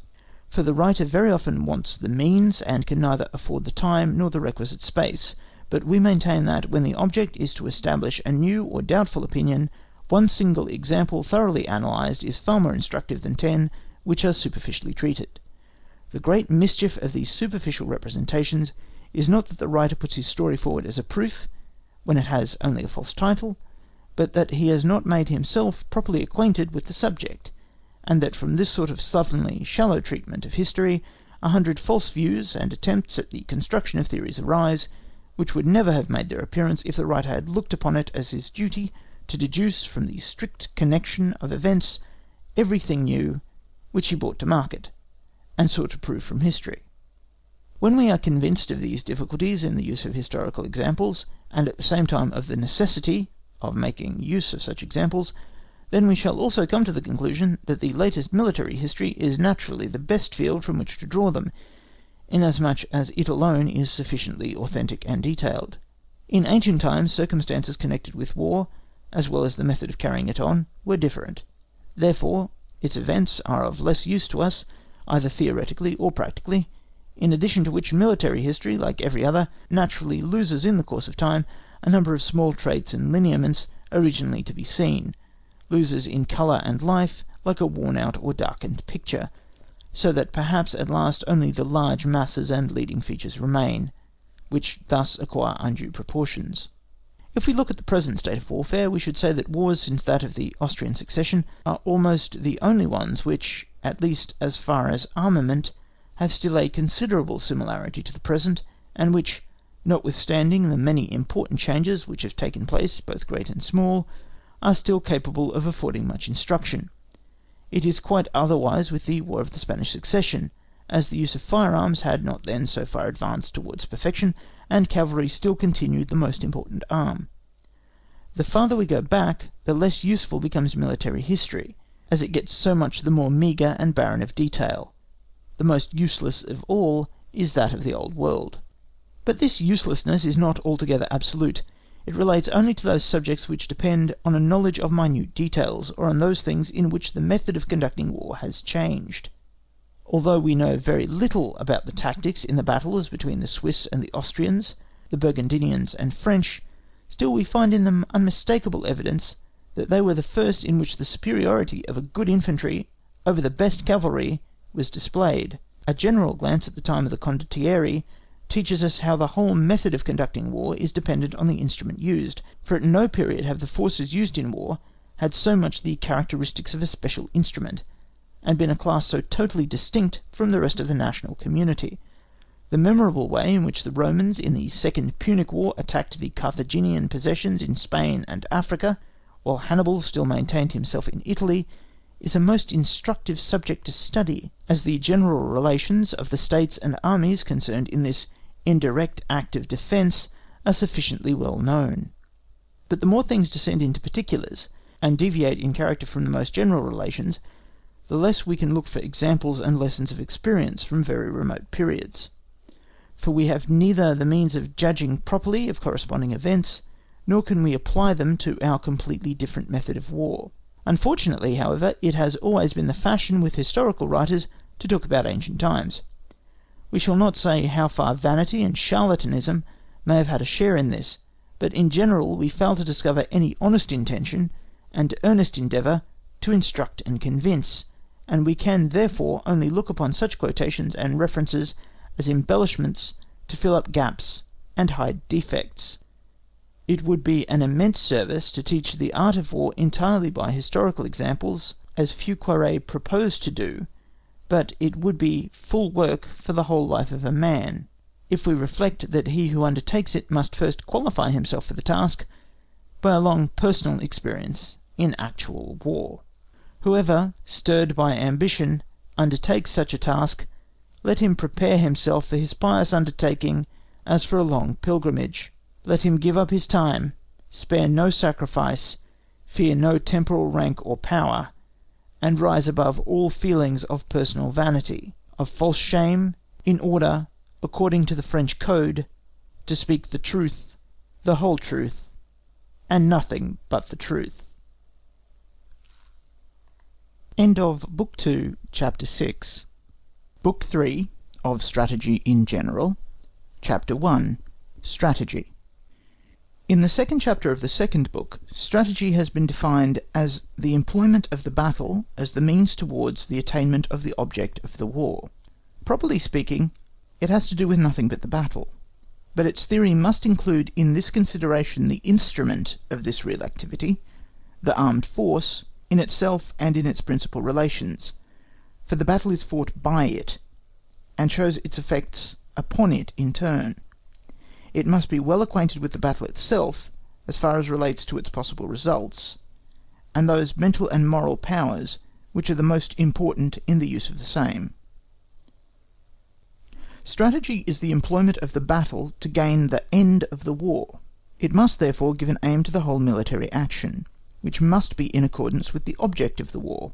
In other words, strategy forms the plan of the war, and to this end it links together the series of acts which are to lead to the final decision. That is to say, it makes the plans for the separate campaigns and regulates the combats to be fought in each. As these are all things which to a great extent can only be determined on conjectures, some of which turn out to be incorrect, while a number of other arrangements pertaining to details cannot be made at all beforehand, it follows as a matter of course that strategy must go with the army to the field in order to arrange particulars on the spot, and to make modifications in the general plan, which incessantly become necessary in war. Strategy can, therefore, never take its hand from the work for a moment. That this, however, has not always been the view taken is evident from the former custom of keeping strategy in the cabinet, and not with the army, a thing only allowable if the cabinet is so near to the army that it can be taken for the chief headquarters of the army. Theory will therefore attend on strategy in the determination of its plans, or, as we may more properly say, it will throw a light on things in themselves, and on their relations to each other, and bring out prominently the little that there is of principle or rule. If we recall to mind from the first chapter how many things of the highest importance war touches upon, we may conceive that a consideration of all requires a rare grasp of mind. A prince or general who knows exactly how to organize his war according to his object and means, who does neither too little nor too much, gives by that the greatest proof of his genius. But the effects of this talent are exhibited not so much by the invention of new modes of action, which might strike the eye immediately, as in the successful final result of the whole. It is the exact fulfilment of silent suppositions, it is the noiseless harmony of the whole action which we should admire, and which only makes itself known in the total result. Inquirer who, tracing back from the final result, does not perceive the signs of that harmony, is one who is apt to seek for genius where it is not, and where it cannot be found. The means and forms which strategy uses are in fact so extremely simple, so well known by their constant repetition, that it only appears ridiculous to sound common sense when it hears critics so frequently speaking of them with high-flown emphasis. Turning a flank, which has been done 1,000 times, is regarded here as a proof of the most brilliant genius, there as a proof of the most profound penetration, indeed even of the most comprehensive knowledge. Can there be in the book world more absurd productions? It is still more ridiculous if, in addition to this, we reflect that the same critic, in accordance with prevalent opinion, excludes all moral forces from theory, and will not allow it to be concerned with anything but the material forces, so that all must be confined to a few mathematical relations of equilibrium and preponderance, of time and space, and a few lines and angles. If it were nothing more than this, then out of such a miserable business there would not be a scientific problem for even a schoolboy. But let us admit, there is no question here about scientific formulas and problems. The relations of material things are all very simple. The right comprehension of the moral forces which come into play is more difficult. Still, even in respect to them, it is only in the highest branches of strategy that moral complications and a great diversity of qualities and relations are to be looked for, only at that point where strategy borders on political science, or rather where the two become one, and there, as we have before observed, they have more influence on the how much and how little is to be done than on the form of execution. Where the latter is the principal question, as in the single acts, both great and small in war, the moral quantities are already reduced to a very small number. Thus then in strategy everything is very simple, but not on that account very easy. Once it is determined from the relations of the state what should and may be done by war, then the way to it is easy to find, but to follow that way straight forward, to carry out the plan without being obliged to deviate from it 1,000 times by 1,000 varying influences, requires, besides great strength of character, great clearness and steadiness of mind. And out of 1,000 men who are remarkable, some for mind, others for penetration, others again for boldness or strength of will, perhaps not one will combine in himself all those qualities which are required to raise a man above mediocrity in the career of a general. It may sound strange, but for all who know war in this respect, it is a fact beyond doubt that much more strength of will is required to make an important decision in strategy than in tactics. In the latter we are hurried on with the moment. A commander feels himself borne along in a strong current, against which he durst not contend without the most destructive consequences. He suppresses the rising fears, and boldly ventures further. In strategy, where all goes on at a slower rate, there is more room allowed for our own apprehensions and those of others, for objections and remonstrances, consequently also for unreasonable regrets. And as we do not see things in strategy, as we do at least half of them in tactics with the living eye, but everything must be conjectured and assumed, the convictions produced are less powerful. The consequence is that most generals, when they should act, remain stuck fast in bewildering doubts. Now let us cast a glance at history, upon Frederick the Great's campaign of 1760, celebrated for its fine marches and manoeuvres. A perfect masterpiece of strategic skill, as critics tell us. Is there really anything to drive us out of our wits with admiration in the King's first trying to turn Daun's right flank, then his left, then again his right, and such? Are we to see profound wisdom in this? No, that we cannot, if we are to decide naturally and without affectation. What we rather admire above all is the sagacity of the King in this respect, that while pursuing a great object with very limited means, he undertook nothing beyond his powers, and just enough to gain his object. This sagacity of the general is visible not only in this campaign, but throughout all the 3 wars of the great King. To bring Silesia into the safe harbour of a well-guaranteed peace was his object. At the head of a small state, which was like other states in most things, and only ahead of them in some branches of administration, he could not be an Alexander, and, as Charles XII, he would only, like him, have broken his head. We find, therefore, in the whole of his conduct of war, a controlled power, always well balanced, and never wanting in energy, which in the most critical moments rises to astonishing deeds, and the next moment oscillates quietly on again in subordination to the play of the most subtle political influences. Neither vanity, thirst for glory, nor vengeance could make him deviate from his course, and this course alone it is which brought him to a fortunate termination of the contest. These few words do but scant justice to this phase of the genius of the great general. The eyes must be fixed carefully on the extraordinary issue of the struggle, and the causes which brought about that issue must be traced out, in order thoroughly to understand that nothing but the king's penetrating eye brought him safely out of all dangers.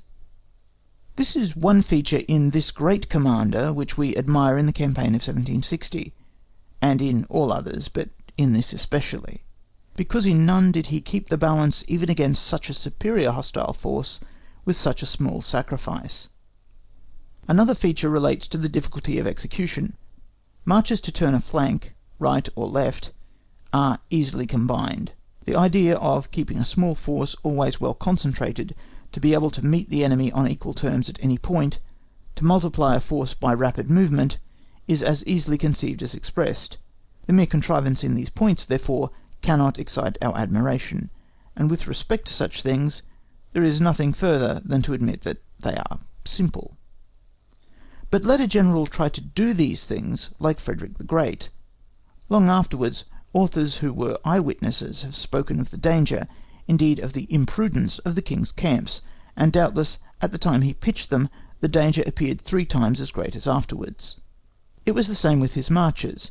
Under the eyes, nay, often under the cannon of the enemy's army, these camps were taken up, these marches made, not from want of prudence, but because in Daun's system, in his mode of drawing up his army, in the responsibility which pressed upon him, and in his character, Frederick found that security which justified his camps and marches. But it required the king's boldness, determination, and strength of will to see things in this light, and not to be led astray and intimidated by the danger, of which 30 years after people still wrote and spoke. Few generals in this situation would have believed these simple strategic means to be practicable. Another difficulty in execution lay in this, that the king's army in this campaign was constantly in motion. Twice it marched by wretched crossroads, from the Elbe to Silesia, in rear of Daun, and pursued by Lasky, beginning of July, beginning of August. It required to be always ready for battle, and its marches had to be organised with a degree of skill which necessarily called forth a proportionate amount of exertion. Although attended and delayed by thousands of waggons, still its subsistence was extremely difficult. In Silesia, for 8 days before the Battle of Liegnitz, it had constantly to march, defiling alternately right and left in front of the enemy. This costs great fatigue, and entails great privations.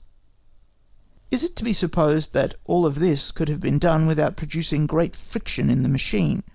Can the mind of a great commander elaborate such movements with the same ease as the hand of a land surveyor uses the astrolabe?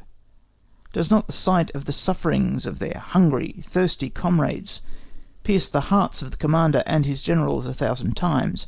Must not the murmurs and doubts which these cause reach his ear? Has an ordinary man the courage to demand such sacrifices, and would not such efforts most certainly demoralize the army, break up the bands of discipline, and, in short, undermine its military virtue, if firm reliance on the greatness and infallibility of the commander did not compensate for all? Here, therefore, it is that we should pay respect. It is these miracles of execution which we should admire.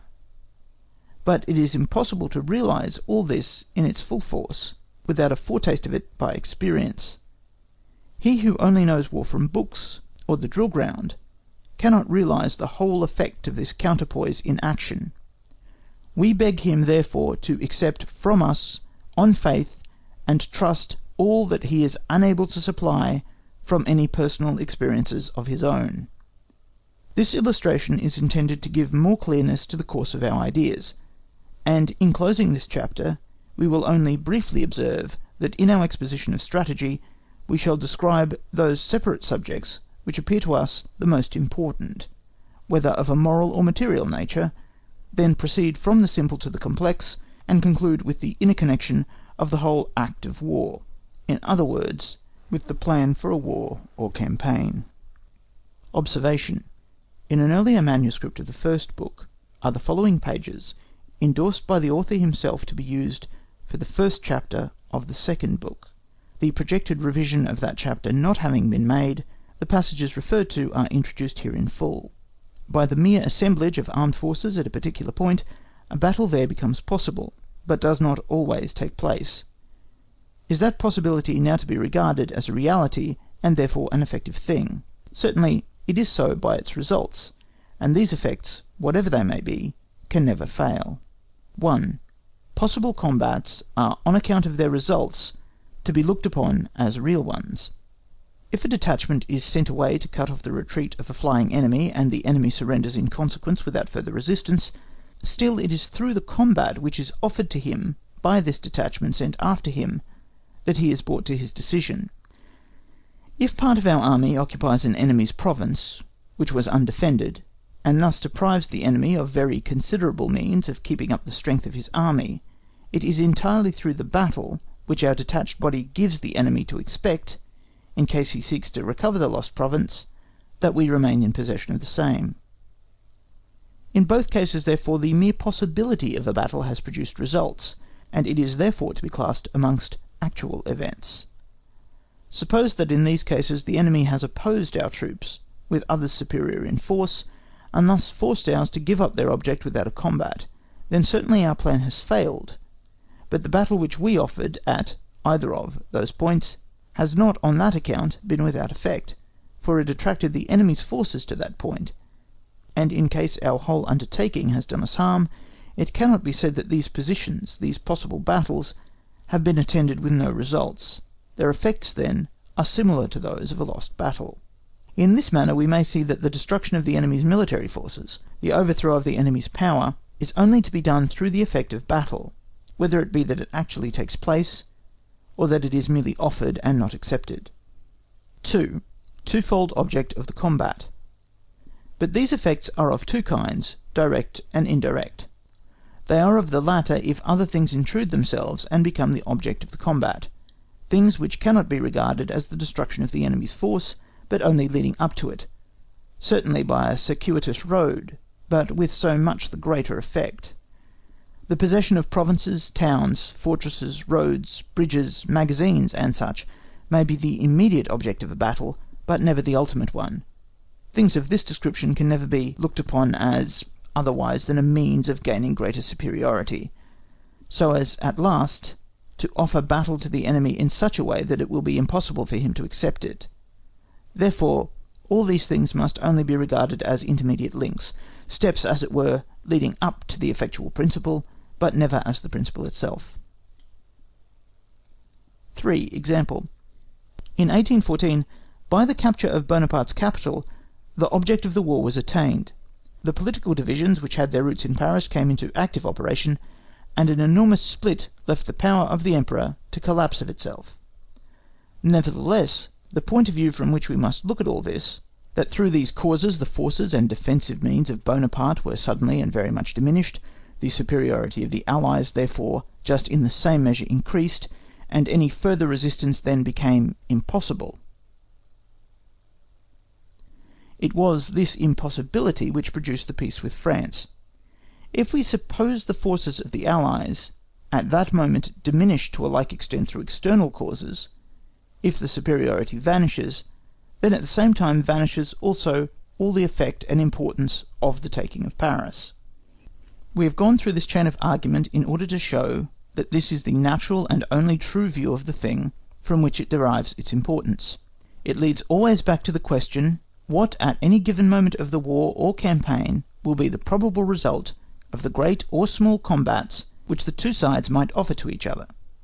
In the consideration of a plan for a campaign, this question only is decisive as to the measures which are to be taken all through from the very commencement. 4. When this view is not taken, then a false value is given to other things. If we do not accustom ourselves to look upon war, and the single campaigns in a war, as a chain which is all composed of battles strung together, one of which always brings on another, if we adopt the idea that the taking of a certain geographical point, the occupation of an undefended province, is in itself anything, then we are very likely to regard it as an acquisition which we may retain, and if we look at it so, and not as a term in the whole series of events, we do not ask ourselves whether this possession may not lead to greater disadvantages hereafter. How often we find this mistake recurring in military history. We might say that, just as in commerce, the merchant cannot set apart and place in security gains from one single transaction by itself, so in war a single advantage cannot be separated from the result of the whole. Just as the former must always operate with the whole bulk of his means, just so in war, only the sum total will decide on the advantage or disadvantage of each item. If the mind's eye is always directed upon the series of combats, so far as they can be seen beforehand, then it is always looking in the right direction, and thereby the motion of the force acquires that rapidity. That is to say, willing and doing acquire that energy which is suitable to the matter, and which is not to be thwarted or turned aside by extraneous influences. Chapter 2. Elements of Strategy. The causes which condition the use of the combat in strategy may be easily divided into elements of different kinds, such as the moral, physical, mathematical, geographical, and statistical elements. The first class includes all that can be called forth by moral qualities and effects. To the second belong the whole mass of the military force, its organisation, the proportion of the three arms, and such, and such. To the third the angle of the lines of operation, the concentric and eccentric movements, in as far as their geometrical nature has any value in the calculation. To the fourth the influences of country, such as commanding points, hills, rivers, woods, roads, and such and such. Lastly, to the fifth, all the means of supply. The separation of these things once for all in the mind does good in giving clearness, and helping to estimate at once, at a higher or lower value, the different classes as we pass onwards. For in considering them separately, many lose of themselves their borrowed importance. One feels, for instance, quite plainly that the value of a base of operations, even if we look at nothing in it but its relative position to the line of operations, depends much less in that simple form on the geometrical element of the angle which they form with one another, than on the nature of the roads and the country through which they pass. But to treat strategy according to these elements would be the most unfortunate idea that could be conceived, for these elements are generally manifold and intimately connected with each other in every single operation of war. We should lose ourselves in the most soulless analysis, and, as if in a horrid dream, we should be for ever trying in vain to build up an arch to connect this base of abstractions with facts belonging to the real world. Heaven preserve every theorist from such an undertaking. We shall keep to the world of things in their totality, and not pursue our analysis further than is necessary from time to time to give distinctness to the idea which we wish to impart, and which has come to us not by a speculative investigation, but through the impression made by the realities of war in their entirety. Chapter 3. Moral Forces. We must return again to this subject, which is touched upon in the third chapter of the second book, because moral forces are amongst the most important subjects in war. They form the spirit which permeates the whole being of war. These forces fasten themselves soonest and with the greatest affinity onto the will which puts in motion and guides the whole mass of powers, uniting with it, as it were in one stream, because this is a moral force itself. Unfortunately, they will escape from all book analysis, for they will neither be brought into numbers nor into classes, and require to be both seen and felt. The spirit and other moral qualities which animate an army, a general, or governments, public opinion in provinces in which war is raging, the moral effect of a victory or a defeat, are things which in themselves vary very much in their nature, and which also, according as they stand with regard to our object and our relations, may have an influence in different ways. Although little or nothing can be said about these things in books, still they belong to the theory of the art of war as much as everything else which constitutes war. For I must here once more repeat that it is a miserable philosophy if, according to the old plan, we establish rules and principles wholly regardless of all moral forces, and then, as soon as these forces make their appearance, we begin to count exceptions, which we begin to establish as it were theoretically, that is, make into rules, or if we resort to an appeal to genius, which is above all rules, thus giving out by implication not only that rules were only made for fools, but also that they themselves are no better than folly. Even if the theory of the art of war does no more in reality than recall these things to remembrance, showing the necessity of allowing to the moral forces their full value, and of always taking them into consideration, by doing so it extends its borders over the region of immaterial forces, and by establishing that point of view, condemns beforehand every one who would endeavour to justify himself before its judgment seat by the mere physical relations of forces. Further, out of regard to all other so-called rules, theory cannot banish the moral forces beyond its frontier, because the effects of the physical forces and the moral are completely fused, and are not to be decomposed like a metal alloy by a chemical process. In every rule relating to the physical forces, theory must present to the mind at the same time the share which the moral powers will have in it. If it would not be led to categorical propositions, at one time too timid and contracted, at another too dogmatical and wide, even the most matter-of-fact theories have, without knowing it, strayed over into this moral kingdom, for, as an example, the effects of a victory cannot in any way be explained without taking into consideration the moral impressions.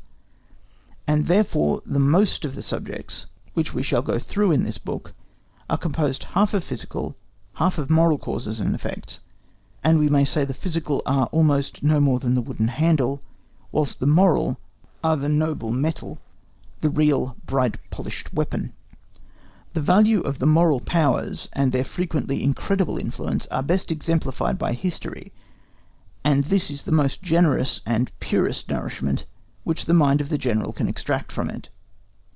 At the same time it is to be observed that it is less by demonstrations, critical examinations, and learned treatises, than sentiments, general impressions, and single flashing sparks of truth, which yield the seeds of knowledge that are to fertilise the mind. We might go through the most important moral phenomena in war, and with all the care of a diligent professor try what we could impart about each, either good or bad.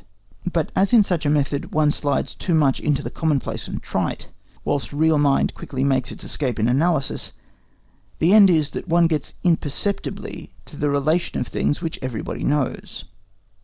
We prefer, therefore, to remain here more than usually incomplete and rhapsodical, content to have drawn attention to the importance of the subject in a general way, and to have pointed out the spirit in which the views given in this book have been conceived.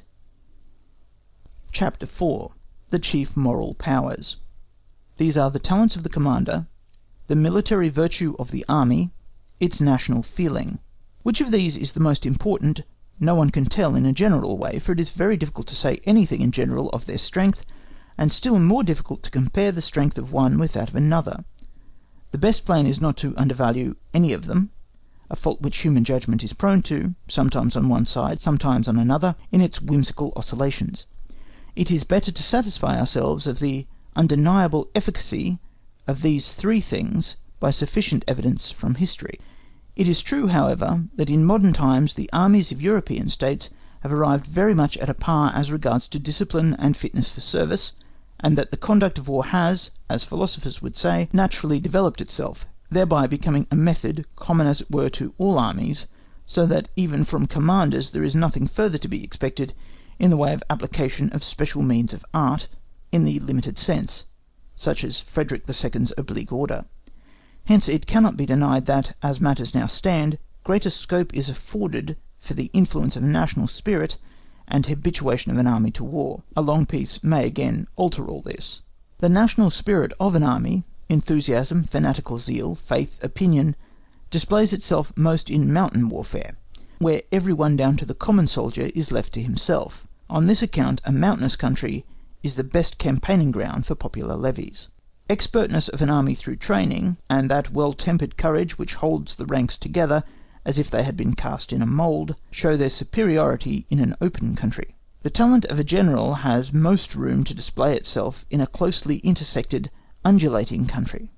In mountains he has too little command over the separate parts, and the direction of all is beyond his powers, In open plains it is simple and does not exceed those powers. According to these undeniable elective affinities, plans should be regulated. Chapter 5. Military Virtue of an Army. This is distinguished from mere bravery, and still more from enthusiasm for the business of war. The first is certainly a necessary constituent part of it, but in the same way as bravery, which is a natural gift in some men, may arise in a soldier as part of an army from habit and custom, so with him it must also have a different direction from that which it has with others. It must lose that impulse to unbridled activity and exercise of force which is its characteristic in the individual, and submit itself to the demands of a higher kind, to obedience, order, rule, and method. Enthusiasm for the profession gives life and greater fire to the military virtue of an army, but does not necessarily constitute a part of it. War is a special business, and however general its relations may be, and even if all the male population of a country capable of bearing arms exercise this calling, still it always continues to be different and separate from the other pursuits which occupy the life of a man.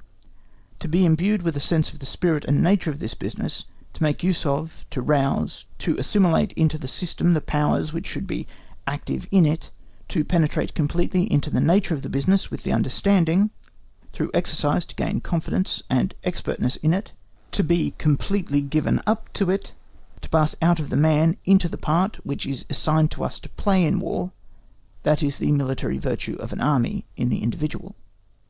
However much pains may be taken to combine the soldier and the citizen in one and the same individual, whatever may be done to nationalize wars, and however much we may imagine times have changed since the days of the old condottieri, never will it be possible to do away with the individuality of the business, and if that cannot be done, then those who belong to it, as long as they belong to it, will always look upon themselves as a kind of guild, in the regulations, laws, and customs in which the spirit of war by preference finds its expression. And so it is in fact. Even with the most decided inclination to look at war from the highest point of view, it would be very wrong to look down upon this corporate spirit, esprit de corps, which may and should exist more or less in every army. This corporate spirit forms the bond of union between the natural forces which are active in that which we have called military virtue.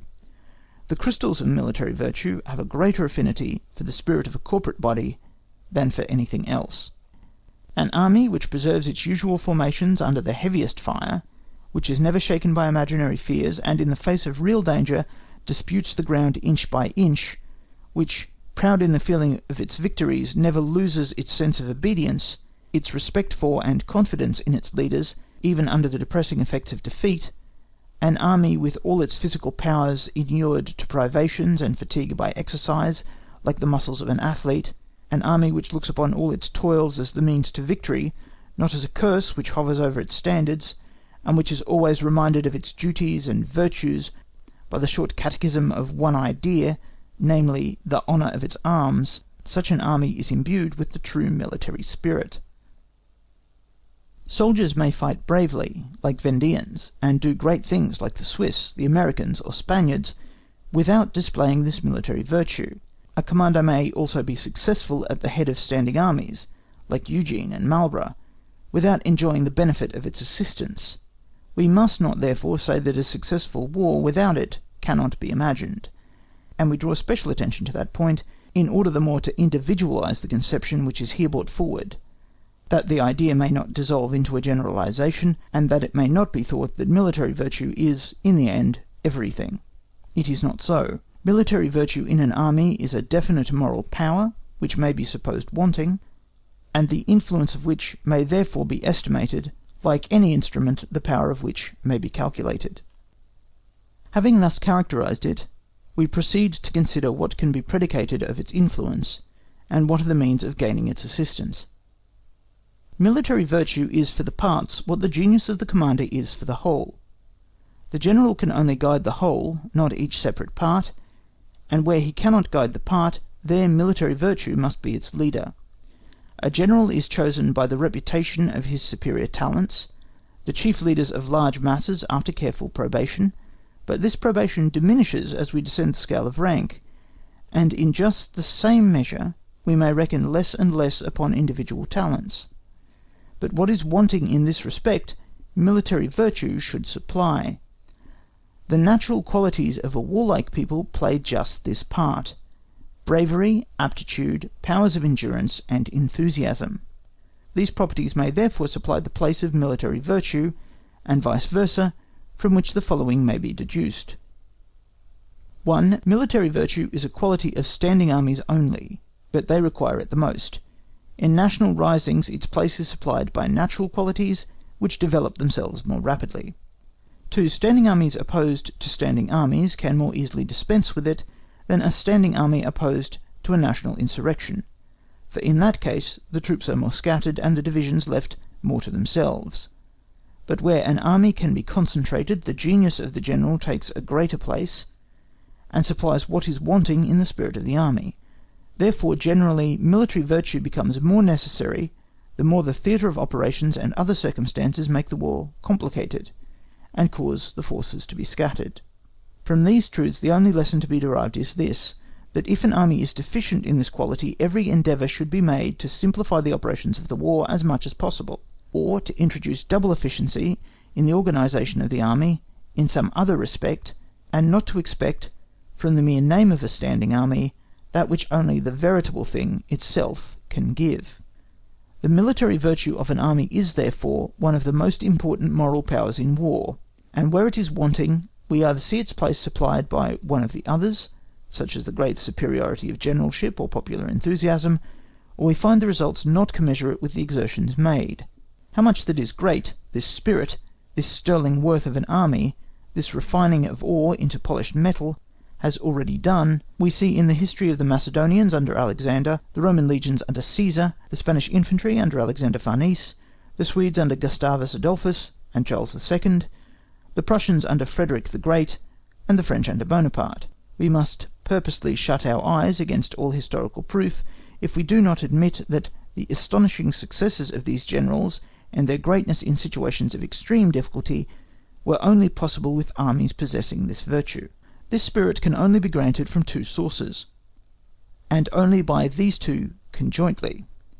The first is a succession of campaigns and great victories, the other is an activity of the army carried sometimes to the highest pitch. Only by these does the soldier learn to know his powers. The more a general is in the habit of demanding from his troops, the surer he will be that his demands will be answered. The soldier is as proud of overcoming toil as he is of surmounting danger. Therefore it is only in the soil of incessant activity and exertion that the germ will thrive, but also only in the sunshine of victory. Once it becomes a strong tree, it will stand against the fiercest storms of misfortune and defeat, and even against the indolent activity of peace, at least for a time. It can therefore only be created in war and under great generals, but no doubt it may last at least for several generations, even under generals of moderate capacity, and through considerable periods of peace. With this generous and noble spirit of union in a line of veteran troops, covered with scars and thoroughly inured to war, we must not compare the self-esteem and vanity of a standing army, held together merely by the glue of service regulations and a drill book. A certain plodding earnestness and strict discipline may keep up military virtue for a long time, but can never create it. These things therefore must have a certain value, but must not be overrated. Order, smartness, goodwill, also a certain degree of pride and high feeling, are qualities of an army formed in time of peace, which are to be prized, but cannot stand alone. The whole retains the whole, and, as with glass too quickly cooled, a single crack breaks the whole mass. Above all, the highest spirit in the world changes only too easily at the first check into depression, and one might say into a kind of rhodomontade of alarm, the French sauve-qui-peut. Such an army can achieve something through its leader, never by itself. It must be led with double caution until by degrees, in victory and hardships, the strength grows into the full armour. Beware then of confusing the spirit of an army with its temper. End of Book 3, Chapters 1 through 5. Book 3, Chapter 6. Boldness. The place and part which boldness takes in the dynamic system of powers, where it stands opposed to foresight and prudence, has been stated in the chapter on the certainty of the result, in order thereby to show that theory has no right to restrict it by virtue of its legislative power. But this noble impulse, with which the human soul raises itself above the most formidable dangers, is to be regarded as an active principle peculiarly belonging to war. In fact, in what branch of human activity should boldness have a right of citizenship, if not in war? From the transport driver and the drummer up to the general, it is the noblest of virtues, the true steel which gives the weapon its edge and brilliancy. Let us admit, in fact, it has in war even its own prerogatives. Over and above the results of the calculation of space, time, and quantity, we must allow a certain percentage which boldness derives from the weakness of others, whenever it gains the mastery. It is therefore virtually a creative power. This is not difficult to demonstrate philosophically. As often as boldness encounters hesitation, the probability of the result is, of necessity, in its favour, because the very state of hesitation implies a loss of equilibrium already. It is only when it encounters cautious foresight, which we may say is just as bold, at all events just as strong and powerful as itself, that it is at a disadvantage. Such cases, however, rarely occur. Out of the whole multitude of prudent men in the world, the great majority are so from timidity. Amongst large masses, boldness is a force, the special cultivation of which can never be to the detriment of other forces, because the great mass is bound to a higher will by the framework and joints of the order of battle and of the service, and therefore is guided by an intelligent power which is extraneous. Boldness is therefore here only like a spring held down until action is required. The higher the rank, the more necessary it is that boldness should be accompanied by a reflective mind, that it may not be a mere blind outburst of passion to no purpose. For with increase of rank it becomes always less a matter of self-sacrifice, and more a matter of the preservation of others, and the good of the whole. Where regulations of the service, as a kind of second nature, prescribe for the masses, reflection must be the guide of the general, and in his case individual boldness in action may easily become a fault. Still, at the same time, it is a fine failing, and must not be looked at in the same light as any other. Happy the army in which untimely boldness frequently manifests itself. It is an exuberant growth which shows a rich soil. Even foolhardiness, that is, boldness without an object, is not to be despised. In point of fact, it is the same energy of feeling, only exercised as a kind of passion without any co-operation of the intelligent faculties. It is only when it strikes at the root of obedience, when it treats with contempt the orders of superior authority, that it must be repressed as a dangerous evil, not on its own account, but on account of the act of disobedience, for there is nothing in war which is of greater importance than obedience. The reader will readily agree with us that, supposing an equal degree of discernment to be forthcoming in a certain number of cases, 1,000 times as many of them will end in disaster through over-anxiety as through boldness. One would suppose it natural that the interposition of a reasonable object should stimulate boldness, and therefore lessen its intrinsic merit, and yet the reverse is the case in reality. The intervention of lucid thought, or the general supremacy of the mind, deprives the emotional forces of the great part of their power. On that account, boldness becomes of rarer occurrence the higher we ascend the scale of rank, for whether the discernment and the understanding do or do not increase with these ranks, still the commanders, in their several stations as they rise, are pressed upon more and more severely by objective things, by relations and claims from without, so that they become the more perplexed the lower the degree of their individual intelligence. This, so far as regards war, is the chief foundation of the truth of the French proverb, tel brille au second que s'éclipse en premier. Almost all the generals who are represented in history as merely having attained to mediocrity, and as wanting in decision when in supreme command, are men celebrated in their antecedent career for their boldness and decision. In those motives to bold action which arise from the pressure of necessity, we must make a distinction. Necessity has its degrees of intensity. If it lies near at hand, if the person acting is in the pursuit of his object, driven into great dangers in order to escape others equally great, then we can only admire his resolution, which still has also its value. If a young man, to show his skill in horsemanship, leaps across a deep cleft, then he is bold. If he makes the same leap, pursued by a troop of head-chopping janissaries, he is only resolute. But the farther off the necessity from the point of action, the greater the number of relations intervening which the mind has to traverse in order to realise them, by so much the less does necessity take from boldness in action. If Frederick the Great, in the year 1756, saw that war was inevitable and that he could only escape destruction by being beforehand with his enemies, it became necessary for him to commence the war himself, but at the same time it was certainly very bold, for few men in his position would have made up their minds to do so. Although strategy is only the province of generals-in-chief or commanders in the higher positions, still boldness in all the other branches of an army is as little a matter of indifference to it as their other military virtues. With an army belonging to a bold race, and in which the spirit of boldness has been always nourished, very different things may be undertaken than with one in which this virtue is unknown. For that reason we have considered it in connection with an army, but our subject is specially the boldness of the general, and yet we have not much to say about it after having described this military virtue in a general way to the best of our ability. The higher we rise in a position of command, the more of the mind, understanding, and penetration predominate in activity, the more therefore is boldness, which is a property of the feelings, kept in subjection, and for that reason we find it so rarely in the highest positions, but then so much the more should it be admired. Boldness, directed by an overruling intelligence, is the stamp of the hero. This boldness does not consist in venturing directly against the nature of things, in a downright contempt of the laws of probability, but, if a choice is once made, in the rigorous adherence to that higher calculation which genius, the tact of judgment, has gone over with the speed of lightning.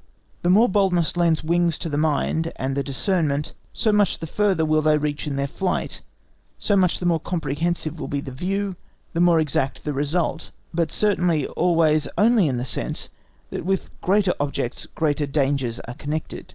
The ordinary man, not to speak of the weak and irresolute, arrives at an exact result so far as is possible without ocular demonstration, at most after diligent reflection in his chamber, at a distance from danger and responsibility. Let danger and responsibility draw close round him in every direction, then he loses the power of comprehensive vision, and if he retains this in any measure by the influence of others, he will still lose his power of decision, because in that point no one can help him.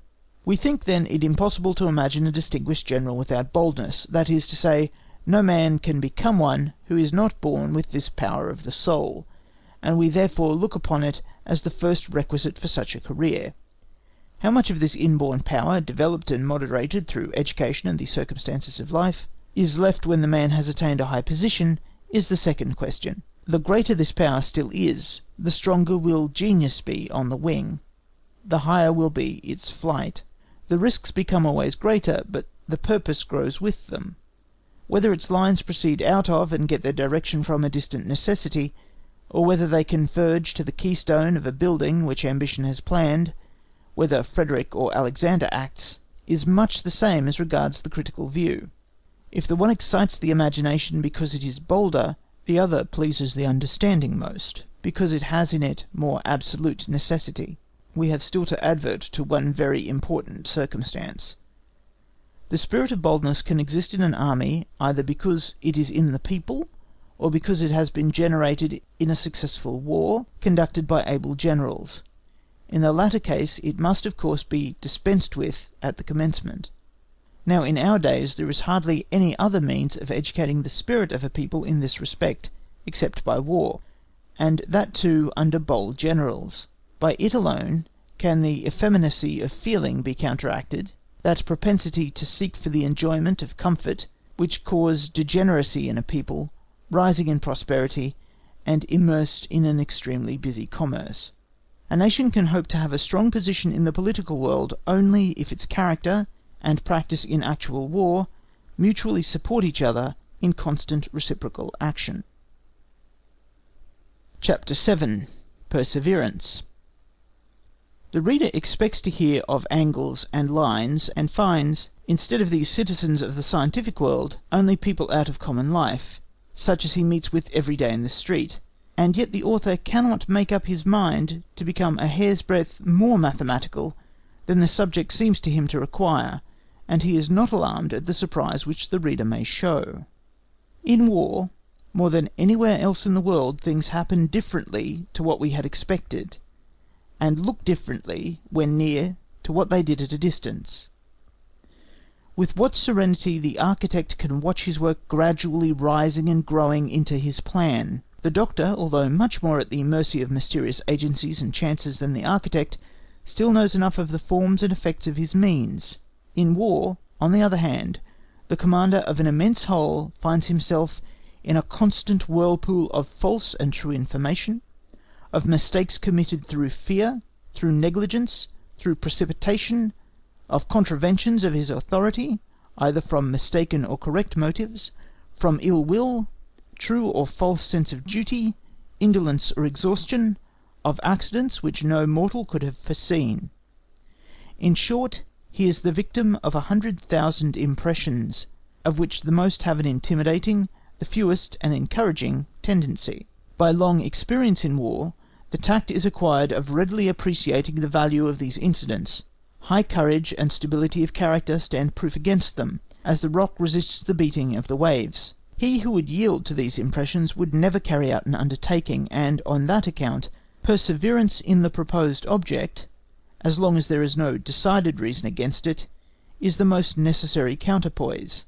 Further, there is hardly any celebrated enterprise in war which was not achieved by endless exertion, pains, and privations, and, as here, the weakness of the physical and moral man is ever disposed to yield. Only an immense force of will, which manifests itself in perseverance, admired by present and future generations, can conduct to our goal.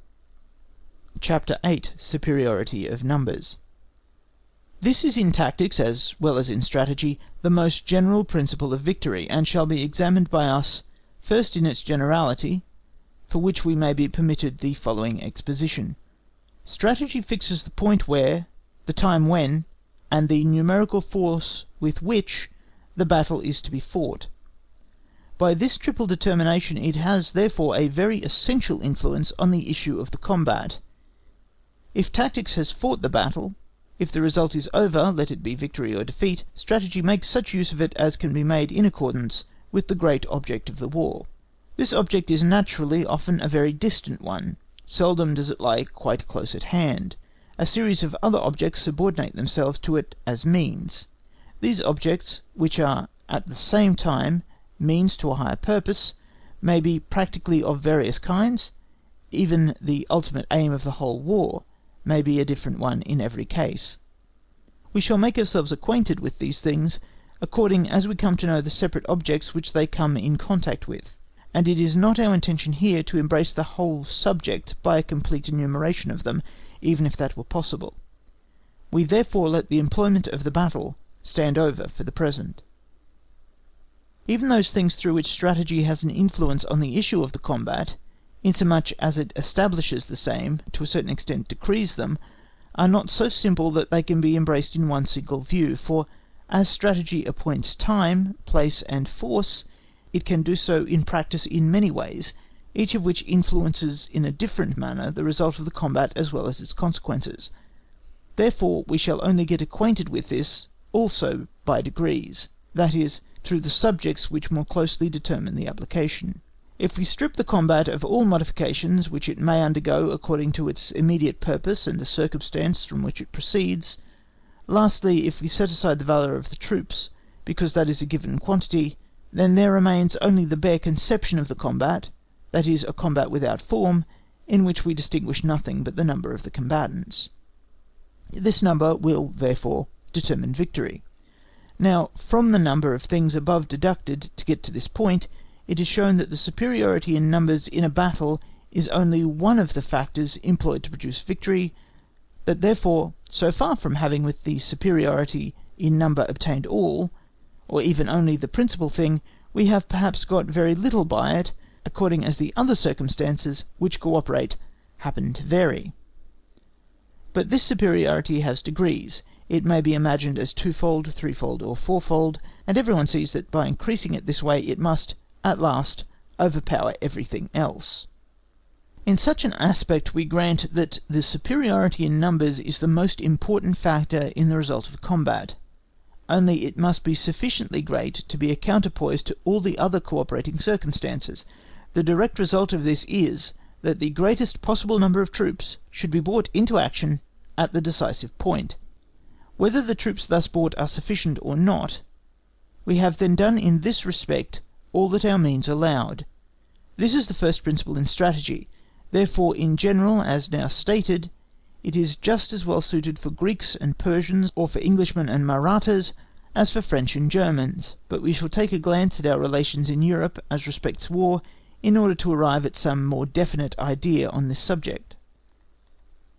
Here we find armies very much more alike in equipment, organisation, and practical skill of every kind.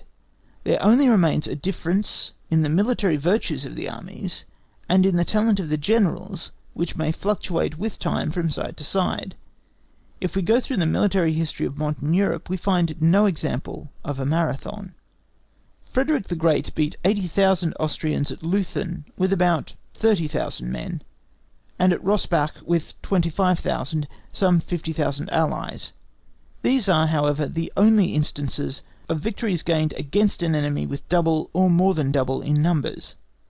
Charles XII, in the Battle of Narva, we cannot well quote, for the Russians were at that time hardly to be regarded as Europeans. Also, the principal circumstances, even of the battle, are too little known. Bonaparte had at Dresden 120,000 against 220,000, therefore not the double. At Kolin, Frederick the Great did not succeed with 30,000 against 50,000 Austrians, neither did Bonaparte in the desperate battle of Leipzig, where he was 160,000 strong against 280,000. From this we may infer that it is very difficult in the present state of Europe for the most talented general to gain victory over an enemy double his strength. Now, if we see double numbers prove such a weight in the scale against the greatest generals, we may be sure that, in ordinary cases, in small as well as great combats, an important superiority of numbers, but which need not be over 2 to 1, will be sufficient to ensure the victory, however disadvantageous other circumstances may be. Certainly we may imagine a defile which even a tenfold would not suffice to force, but in such a case it can be no question of a battle at all.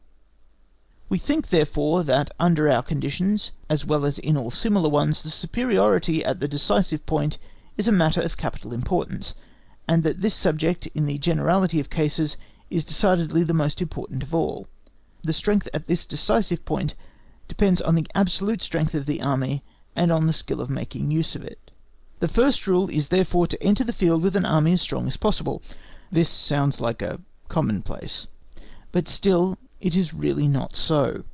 In order to show that for a long time the strength of forces was by no means regarded as a chief point, we need only observe that in most, and even in the most detailed histories of the war in the 18th century, the strength of the armies is either not given at all, or only incidentally, and in no case is any special value laid upon it. Tempelhof, in his History of the 7 Years' War, is the earliest writer who gives it regularly, but at the same time he does it only very superficially. Even Massenbach, in his manifold critical observations of the Prussian campaigns of 1793 and 94, in the Vosges, talks a great deal about hills and valleys, roads and footpaths, but doesn't say a syllable about mutual strength. Another proof lies in the wonderful notion which haunted the heads of many critical historians, according to which there was a certain size of an army which was the best, a normal strength, beyond which the forces in excess were burdensome rather than serviceable. Lastly, there are a number of instances to be found in which all the available forces were not really brought into the battle or into the war, because the superiority of numbers was not considered to have that importance which, in the nature of things, belongs to it. If we are thoroughly penetrated with the conviction that with a considerable superiority of numbers everything possible is to be effected, then it cannot fail that this clear conviction reacts on the preparations for the war, so as to make us appear in the field with as many troops as possible, and either to give us ourselves the superiority, or at least guard against the enemy obtaining it. So much for what concerns the absolute force with which the army is to be conducted. The measure of this absolute force is determined by the government, and although with the determination the real action of the war commences, and it forms an essential part of the strategy of the war, still in most cases the general who is in command of these forces in the war must regard their absolute strength as a given quantity, whether it be that he has no voice in fixing it, or that circumstances prevented a sufficient expansion being given to it. There remains nothing, therefore, where an absolute superiority is not attainable, but to produce a relative one at the decisive point by making skilful use of what we have. The calculation of space and time appears to be the most essential thing to this end, and this has caused that subject to be regarded as one which embraces nearly the whole art of using military forces.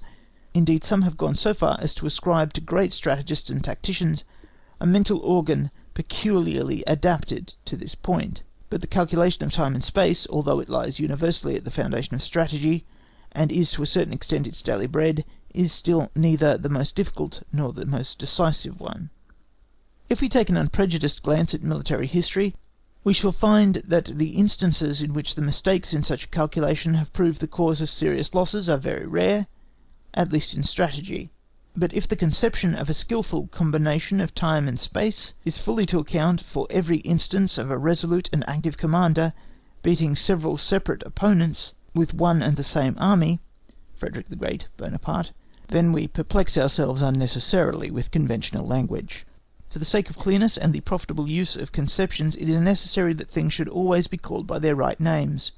The right appreciation of their opponents, Daun, Schwarzenberg, the audacity to leave for a short space of time a small force only before them, energy in forced marches, boldness in sudden attacks, the intensified activity which great souls acquire in the moment of danger, these are the grounds of such victories. And what have these to do with the ability to make an exact calculation of two such simple things as time and space? But even this ricocheting play of forces, when the victories at Rossbach and Montmiral give the impulse to victories at Leuthen and Montreux, to which generals on the defensive have often trusted, is still, if we would be clear and exact, only a rare occurrence in history. Much more frequently the relative superiority, that is, the skilful assemblage of superior forces at the decisive point, has its foundation in the right appreciation of those points, in the judicious direction which by that means has been given to the forces from the very first, and in the resolution required to sacrifice the unimportant to the advantage of the important, that is, to keep the forces concentrated in an overpowering mass. In this, Frederick the Great and Bonaparte are particularly characteristic. We think we have now allotted to the superiority in numbers the importance which belongs to it. It is to be regarded as the fundamental idea, always to be aimed at before all, and as far as possible. But to regard it on this account as a necessary condition of victory would be a complete misconception of our exposition. In the conclusion to be drawn from it lies nothing more than the value which should attach to the numerical strength in the combat. If that strength is to be made as great as possible, then the maxim is satisfied. A review of the total relations must then decide whether or not the combat is to be avoided for want of sufficient force. Chapter 9. The Surprise. From the subject of the foregoing chapter, the general endeavour to attain a relative superiority, there follows another endeavour which must consequently be just as general in its nature. This is the surprise of the enemy. It lies more or less at the foundation of all undertakings, for without it the preponderance at the decisive point is not properly conceivable. Surprise is, therefore, not only the means to the attainment of numerical superiority, but it is also to be regarded as a substantive principle in itself, on account of its moral effect. When it is successful in a high degree, confusion and broken courage in the enemy's ranks are the consequences, and of the degree to which these multiply a success, there are examples enough, great and small. We are not now speaking of the particular surprise which belongs to the attack, but of the endeavour by measures generally, and especially by the distribution of forces, to surprise the enemy, which can be imagined just as well in the defensive, and which in the tactical defence particularly is a chief point. We say surprise lies at the foundation of all undertakings without exception, only in very different degrees according to the nature of the undertaking and other circumstances. This difference indeed originates in the properties and peculiarities of the army and its commander, in those even of the government. Secrecy and rapidity are the two factors in this product, and these suppose in the government and the commander-in-chief great energy, and on the part of the army a high sense of military duty. With effeminacy and loose principles, it is vain to calculate upon a surprise. But so general, indeed so indispensable, as is this endeavour, and true as it is that it is never wholly unproductive of effect, still it is not the less true that it seldom succeeds to a remarkable degree, and this follows from the nature of the idea itself. We should form an erroneous conception if we believed that by this means chiefly there is much to be attained in war. In idea it promises a great deal. In the execution it generally sticks fast by the friction of the whole machine. In tactics the surprise is very much more at home, for the very natural reason that all times and spaces are on a smaller scale. It will, therefore, in strategy, be the more feasible in proportion as the measures lie nearer to the province of tactics, and more difficult the higher up they lie toward the province of policy. The preparations for a war usually occupy several months. The assembly of an army at its principal positions requires generally the formation of depots and magazines, and long marches, the object of which can be guessed soon enough. It therefore rarely happens that one state surprises another by a war, or by the direction which it gives the mass of its forces.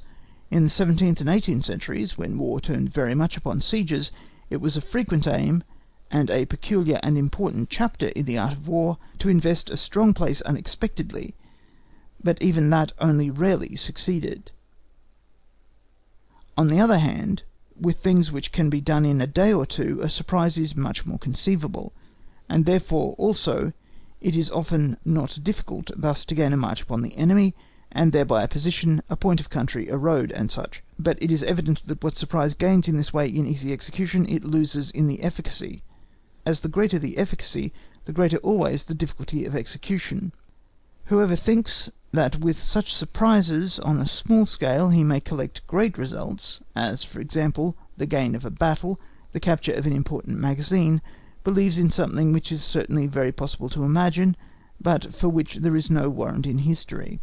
For there are upon the whole very few instances where anything great has resulted from such surprises, from which we may justly conclude that inherent difficulties lie in the way of their successes. Certainly whoever would consult history on such points must not depend on sundry battle-steeds of historical critics, on their wise dicta and self-complacent terminology, but look at the facts with his own eyes. There is, for instance, a certain day in the campaign in Silesia, 1761, which in this respect has attained a kind of notoriety. It is the 22nd of July, on which Frederick the Great gained on Launden the march to Neussen, near Nice, by which, as is said, the junction of the Austrian and Russian armies in Upper Silesia became impossible, and therefore a period of 4 weeks was gained by the king. Whoever reads over this occurrence carefully in the principal histories, and considers it impartially, will, in the march of the 22nd July, never find this importance, and generally in the whole of the fashionable logic on this subject he will see nothing but contradictions. But in the proceedings of Launden, in this renowned period of manoeuvres, much that is unaccountable. How could one, with a thirst for truth and clear conviction, accept such historical evidence? When we promise ourselves great effects in a campaign from the principle of surprising, we think upon great activity, rapid resolutions, and forced marches as the means of producing them, but that these things, even when forthcoming in a very high degree, will not always produce the desired effect, we see in examples given by generals whom may be allowed to have had the greatest talent in the use of these means, Frederick the Great and Bonaparte. The first, when he left Dresden so suddenly in July 1760, and falling upon Lasky, then turned against Dresden, gained nothing by the whole of that intermezzo, but rather placed his affairs in a condition notably worse, as the fortress Glatz fell in the meantime. In 1813 Bonaparte turned suddenly from Dresden twice against Blucher, to say nothing of his incursion into Bohemia from Upper Lusatia, and both times without in the least attaining his object. There were blows in the air which only cost him time and force, and might have placed him in a dangerous position in Dresden. Therefore even in this field a surprise does not necessarily meet with great success through the mere activity, energy, and resolution of a commander. It must be favoured by other circumstances, but we by no means deny that there can be success. We only connect with it a necessity of favourable circumstances, which certainly do not occur very frequently, and which the commander can seldom bring about himself. Just those two generals afford each a striking illustration of this. We take first Bonaparte in his famous enterprise against Blücher's army in February 1814, when it was separated from the Grand Army and descending the Marne.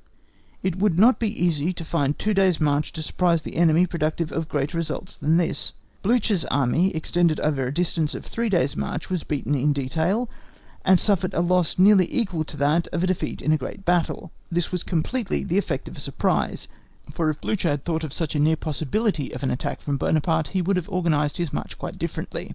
To this mistake of Blücher's the result is to be attributed. Bonaparte did not know all these circumstances, and so there was a piece of good fortune that mixed itself up in his favour. It is the same with the Battle of Liegnitz, 1760. Frederick the Great attained this fine victory through altering, during the night, a position which he had just before taken up. Loudon was through this completely surprised, and lost 70 pieces of artillery and 10,000 men. Although Frederick the Great had at this time adopted the principle of moving backwards and forwards in order to make a battle impossible, or at least to disconcert the enemy's plans, still the alteration of position on the night of the 14th and 15th was not made exactly with that intention, but as the King himself says, because the position of the 14th did not please him. Here therefore also chance was hard at work. Without this happy conjunction of the attack and the change of position in the night, and the difficult nature of the country, the result would not have been the same. Also in the higher and highest province of strategy, there are some instances of surprises fruitful in results. We shall only cite the brilliant marches of the great Elector against the Swedes from Franconia to Pomerania, and from the Mark, Brandenburg, to the Pregel in 1757, and the celebrated passage of the Alps by Bonaparte, 1800. In the latter case an army gave up its whole theatre of war by a capitulation, and in 1757 another army was very near giving up its theatre of war and itself as well. Lastly, as an instance of a war wholly unexpected, we may bring forth the invasion of Silesia by Frederick the Great. Great and powerful are here the results everywhere, but such events are not common in history if we do not confuse them with cases in which a state, for want of activity and energy, Saxony, 1756, and Russia, 1812, has not completed its preparations in time. Now, there still remains an observation which concerns the essence of the thing. A surprise can only be effected by that party which gives the law to the other, and he who is in the right gives the law. If we surprise the adversary by a wrong measure, then instead of reaping good results, we may have to bear a sound blow in return, and in any case, the adversary need not trouble himself much about our surprise. He has, in our mistake, the means of turning off the evil. As the offensive includes in itself much more positive action than the defensive, so the surprise is certainly more in its place with the assailant, but by no means invariably, as we shall hereafter see. Mutual surprises by the offensive and defensive may therefore meet, and then that one will have the advantage who has hit the nail on the head the best. So should it be, but practical life does not keep to this line so exactly, and that for a very simple reason. The moral effects which attend a surprise often convert the worst case into a good one for the side they favour, and do not allow the other to make any regular determination. We have here in view, more than anywhere else, not only the chief commander, but each single one, because a surprise has the effect in particular of greatly loosening unity, so that the individuality of each separate leader easily comes to light. Much depends here on the general relation in which the two parties stand to each other.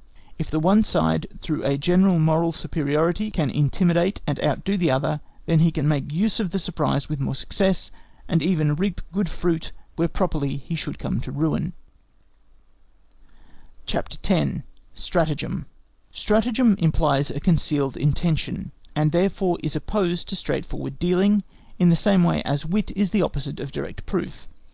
It has therefore nothing in common with the means of persuasion, of self-interest, of force, but a great deal to do with deceit, because that likewise conceals its object. It is itself a deceit as well when it is done, but still it differs from what is commonly called deceit in this respect, that there is no direct breach of word. The deceiver by stratagem leaves it to the person themselves, whom he is deceiving, to commit the errors of understanding which at last, flowing into one result, suddenly change the nature of things in his eyes. We may therefore say, as wit is sleight of hand with ideas and conceptions, so stratagem is sleight of hand with actions. At first it appears as if strategy had not improperly derived its name from stratagem, and that, with all the real and apparent changes which the whole character of war has undergone since the time of the Greeks, this term still points to its real nature. If we leave to tactics the actual delivery of the blow, the battle itself, and look upon strategy as the art of using this means with skill, then besides the forces of the character, such as burning ambition which always presses like a spring, a strong will which hardly bends, and such, there seems no subjective quality so suited to guide and inspire strategic activity as stratagem. The general tendency to surprise, treated of in the foregoing chapter, points to this conclusion, for there is a degree of stratagem, be it ever so small, which lies at the foundation of every attempt to surprise. But however much we feel a desire to see the actors in war outdo each other in hidden activity, readiness, and stratagem, still we must admit that these qualities show themselves but little in history, and have rarely been able to work their way to the surface from amongst the mass of relations and circumstances. The explanation of this is obvious, and it is almost identical with the subject matter of the preceding chapter. Strategy knows no other activity than the regulating of combat with the measures which relate to it. It has no concern, like ordinary life, with the transactions which consist merely of words, that is, in expressions, declarations, and such. But these, which are very inexpensive, are chiefly the means with which the wily one takes in those he practises upon. That which there is like it in war, plans and orders given merely as make-believers, false reports sent on purpose to the enemy, is usually of so little effect in the strategic field that it is only resorted to in particular cases which offer of themselves, therefore cannot be regarded as spontaneous action which emanates from the leader.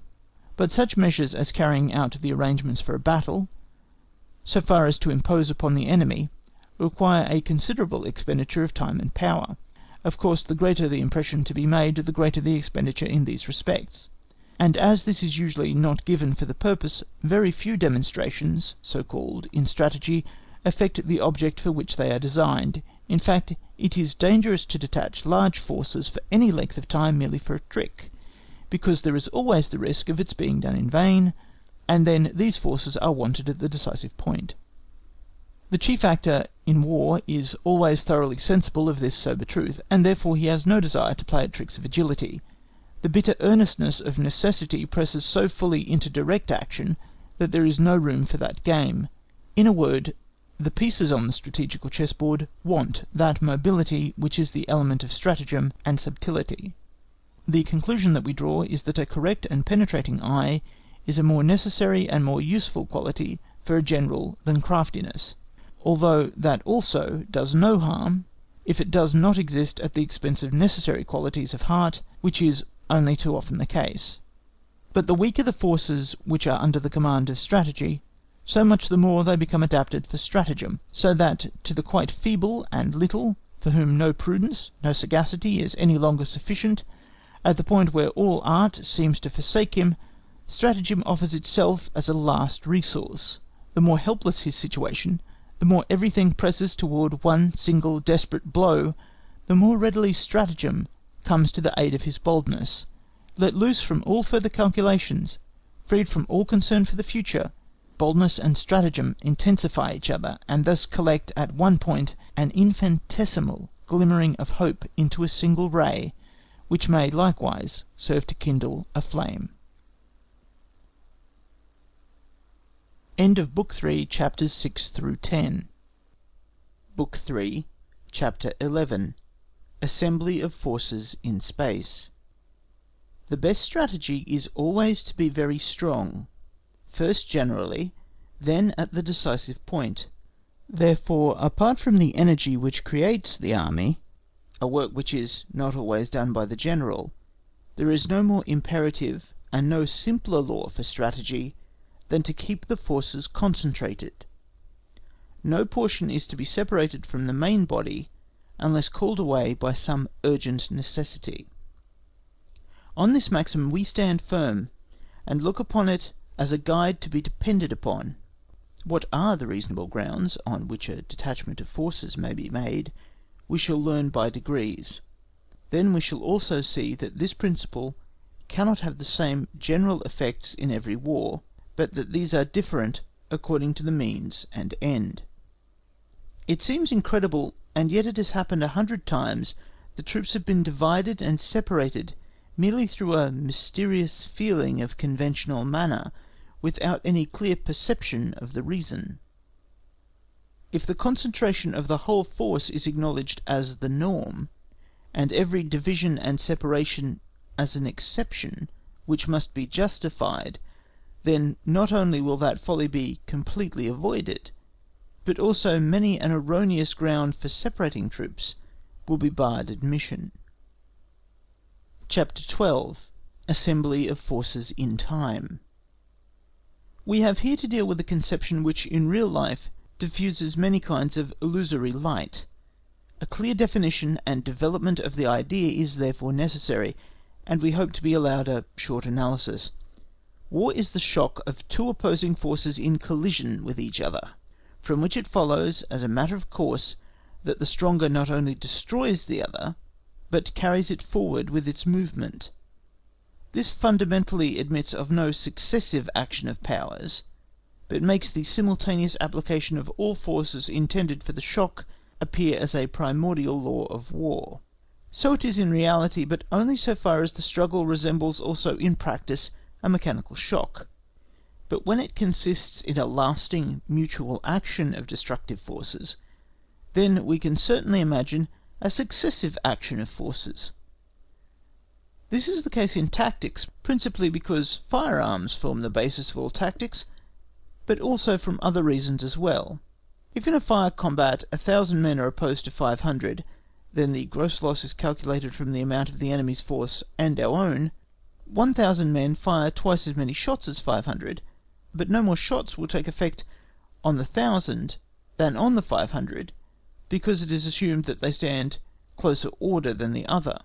If we were to suppose the number of hits to be double, then the losses on each side would be equal. From the 500 there would be, for example, 200 disabled, and out of the body of 1,000 likewise the same. Now if the 500 had kept another body of equal number quite out of the fire, then both sides would have 800 effective men. But of these, on the one side there would be 500 men quite fresh, fully supplied with ammunition, and in their full vigour. On the other side, only 800 all alike shaken in their order, in want of sufficient ammunition, and weakened in physical force. The assumption that 1,000 men, merely on account of their greater number, would lose twice as many as 500 would have lost in their place, is certainly not correct. Therefore the greater loss which the side suffers that has placed the half of its force in reserve must be regarded as a disadvantage in that original formation. Further, it must be admitted that, in the generality of cases, the 1,000 men would have the advantage at the first commencement of being able to drive their opponent out of his position and force him to a retrograde movement.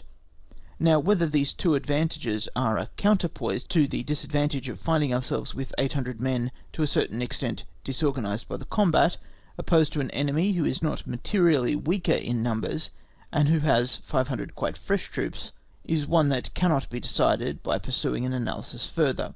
We must here rely upon experience, and there will scarcely be an officer experienced in war who will not, in the generality of cases, assign the advantage to that side which has the fresh troops. In this way it becomes evident how the employment of too many forces in combat may be disadvantageous, for whatever advantages the superiority may give in the first moment, we may have to pay dearly for in the next. But this danger only endures as long as the disorder, the state of confusion and weakness, lasts. In a word, up to the crisis which every combat brings with it, even for the conqueror. Within the duration of this relaxed state of exhaustion, the appearance of a proportionate number of fresh troops is decisive. But when this disordering effect of victory stops, and therefore only the moral superiority remains, which every victory gives, then it is no longer possible for fresh troops to restore the combat. they would only be carried along in the general movement. A beaten army cannot be brought back to victory a day after by means of a strong reserve. Here we find ourselves at the source of a highly material difference between tactics and strategy.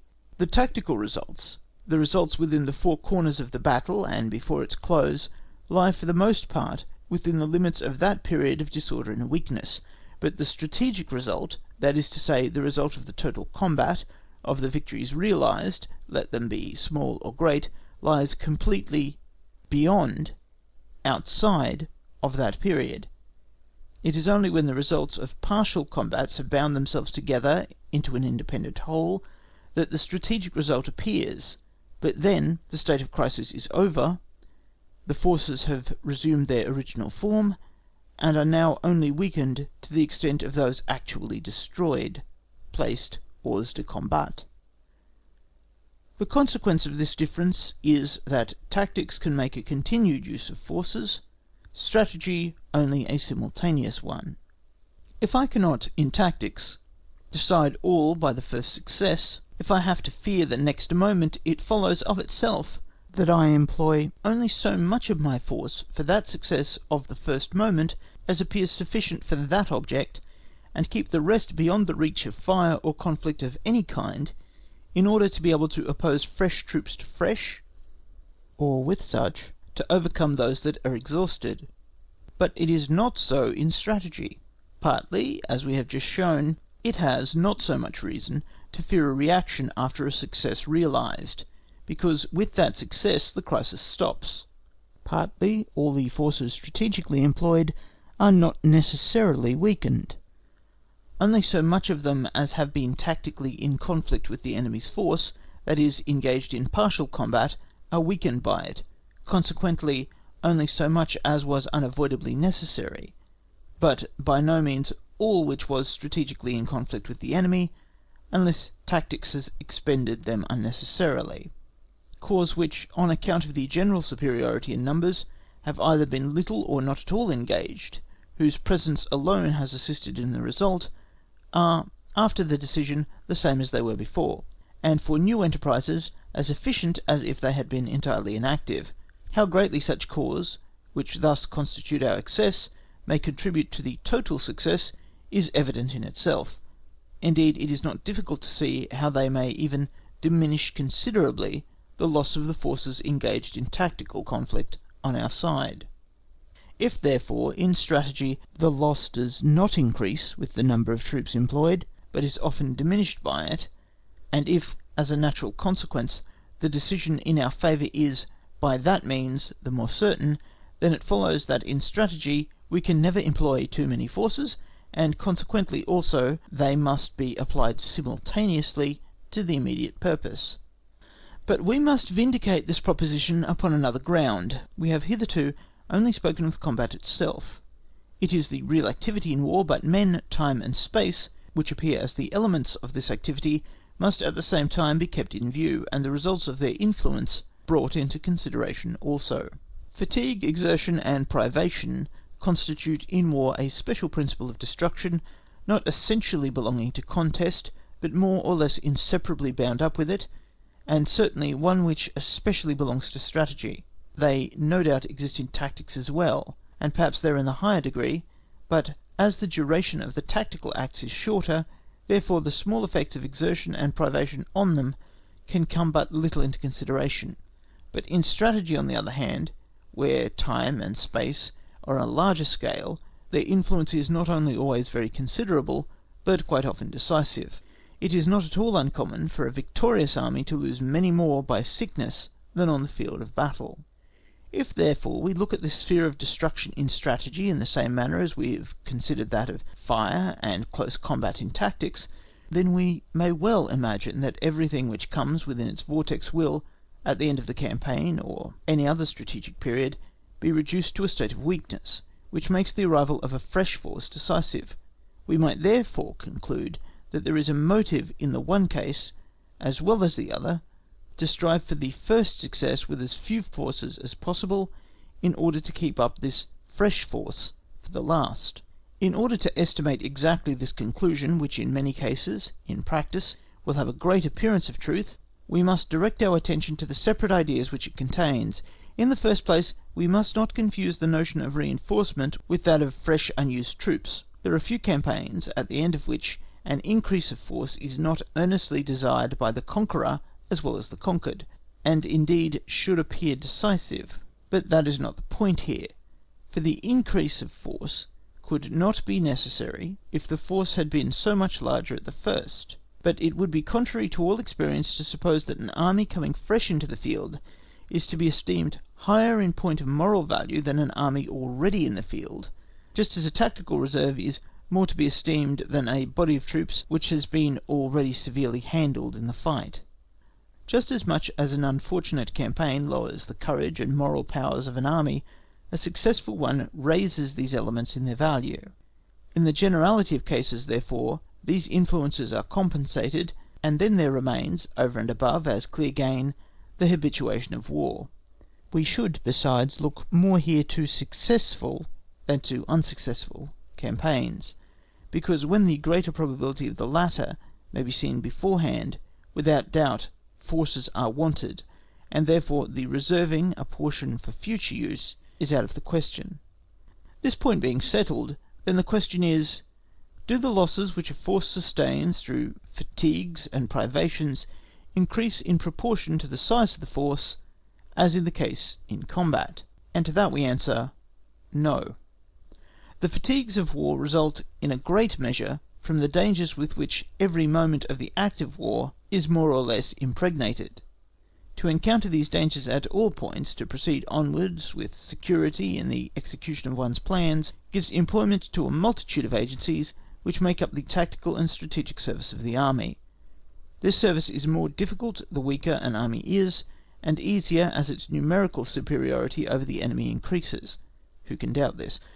The campaign against a much weaker enemy will therefore cost smaller efforts than against one who is just as strong or stronger.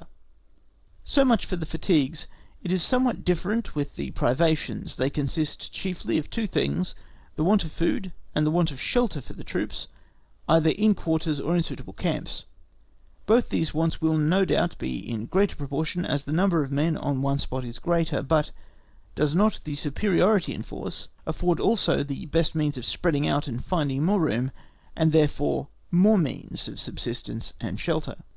If Bonaparte, in his invasion of Russia in 1812, concentrated his army in great masses upon one single road in a manner never heard of before, and thus caused privations equally unparalleled, we must ascribe it to his maxim that it is impossible to be too strong at the decisive point. Whether in this instance he did not strain the principle too far is a question which would be out of place here, but it is certain that, if he had made a point of avoiding the stress which was by that means brought about, he had only to advance on a greater breadth of front. Room was not wanted for the purpose in Russia, and in very few cases can it be wanted. Therefore, from this no ground can be deduced to prove that the simultaneous employment of very superior forces must produce greater weakening. But now, supposing that in spite of the general relief afforded by setting apart a portion of the army, wind and weather and the toils of war had produced a diminution even on the part which as a spare force would have been reserved for later use, still we must take a comprehensive general view of the whole, and therefore ask, will this diminution of force suffice to counterbalance the gain in forces which we, through our superiority in numbers, may be able to make in more ways than one? But there still remains a most important point to be noticed. In a partial combat, the force required to obtain a great result can be approximately estimated without much difficulty, and, consequently, we can form an idea of what is superfluous. In strategy, this may be said to be impossible, because the strategic result has no such well-defined object, and no such circumscribed limits as the tactical. Thus, what can be looked upon in tactics as an excess of power may be regarded in strategy as a means to give expansion to success, if opportunity offers for it. With the magnitude of the success, the gain in force increases at the same time, and in this way the superiority of numbers may soon reach a point which the most careful economy of forces could never have attained. By means of his enormous numerical superiority, Bonaparte was enabled to reach Moscow in 1812, and to take that central capital. Had he, by means of this superiority, succeeded in completely defeating the Russian army, he would, in all probability, have concluded a peace in Moscow, which in any other way was much less attainable. This example is used to explain the idea, not to prove it, which would require a circumstantial demonstration, for which this is not the place. All these reflections bear merely upon the idea of a successive employment of forces, and not upon the conception of a reserve properly so called, which they, no doubt, come in contact with throughout, but which, as we shall see in the following chapter, is connected with some other considerations. What we desire to establish here is, that if in tactics the military force, through the mere duration of actual employment, suffers a diminution of power, if time, therefore, appears as a factor in the result, this is not the case in strategy in a material degree. The destructive effects which are also produced upon the forces in strategy by time are partly diminished through their mass, partly made good in other ways, and therefore in strategy it cannot be an object to make time an ally on its own account by bringing troops successively into action. We say on its own account, for the influence which time, on account of other circumstances which it brings about, but which are different from itself, can have, indeed must necessarily have, for one of the two parties, is quite another thing. It is anything but indifferent or unimportant, and will be the subject of consideration hereafter. The rule which we have been seeking to set forth is, therefore, that all forces which are available and destined for a strategic object should be simultaneously applied to it, and this application will be so much more the complete, the more everything is compressed into one act and into one movement. But still there is in strategy a renewal of effort and a persistent action which, as a chief means towards the ultimate success, is more particularly not to be overlooked. It is the continual development of new forces. This is also the subject of another chapter, and we only refer to it here in order to prevent the reader from having something in view of which we have not been speaking. We now turn to a subject very closely connected with our present considerations, which must be settled before full light can be thrown on the whole. We mean the strategic reserve. Chapter 13. Strategic Reserve. A reserve has two objects which are very distinct from each other, namely, first, the prolongation and renewal of the combat, and secondly, for use in case of unforeseen events.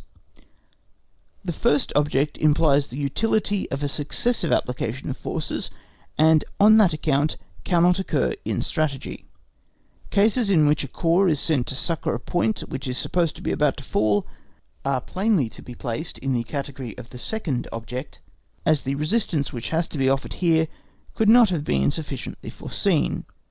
But a corps which is destined expressly to prolong the combat, and with that object in view is placed in the rear, would be only a corps placed out of reach of fire, but under the command and at the general disposition of the general commanding in the action, and accordingly would be a tactical and not a strategic reserve. But the necessity for a force ready for unforeseen events may also take place in strategy, and consequently there may also be a strategic reserve, but only where unforeseen events are imaginable. In tactics, where the enemy's measures are generally first ascertained by direct sight, and where they may be concealed by every wood, every fold of undulating ground, we must naturally always be alive more or less to the possibility of unforeseen events, in order to strengthen, subsequently, those points which appear too weak, and in fact to modify generally the disposition of our troops, so as to make it correspond better to that of the enemy. Such cases must also happen in strategy, because the strategic act is directly linked to the tactical. In strategy also, many a measure is first adopted in consequence of what is actually seen, or in consequence of uncertain reports arriving from day to day, or even from hour to hour, and lastly from the actual results of the combats. It is, therefore, an essential condition of strategic command that, according to the degree of uncertainty, forces must be kept in reserve against future contingencies. In the defensive generally, but particularly in the defence of certain obstacles of ground like rivers, hills, and such contingencies, as is well known, happen constantly. But this uncertainty diminishes in proportion as the strategic activity has less of the tactical character, and ceases almost altogether in those regions where it borders on politics.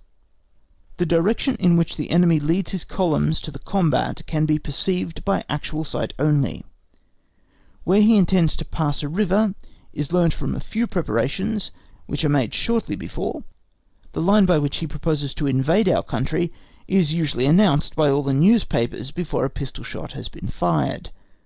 The greater the nature of the measure, the less it will take the enemy by surprise. Time and space are so considerable, the circumstances out of which the action proceeds so public and little susceptible to alteration, that the coming event is either made known in good time, or can be discovered with reasonable certainty.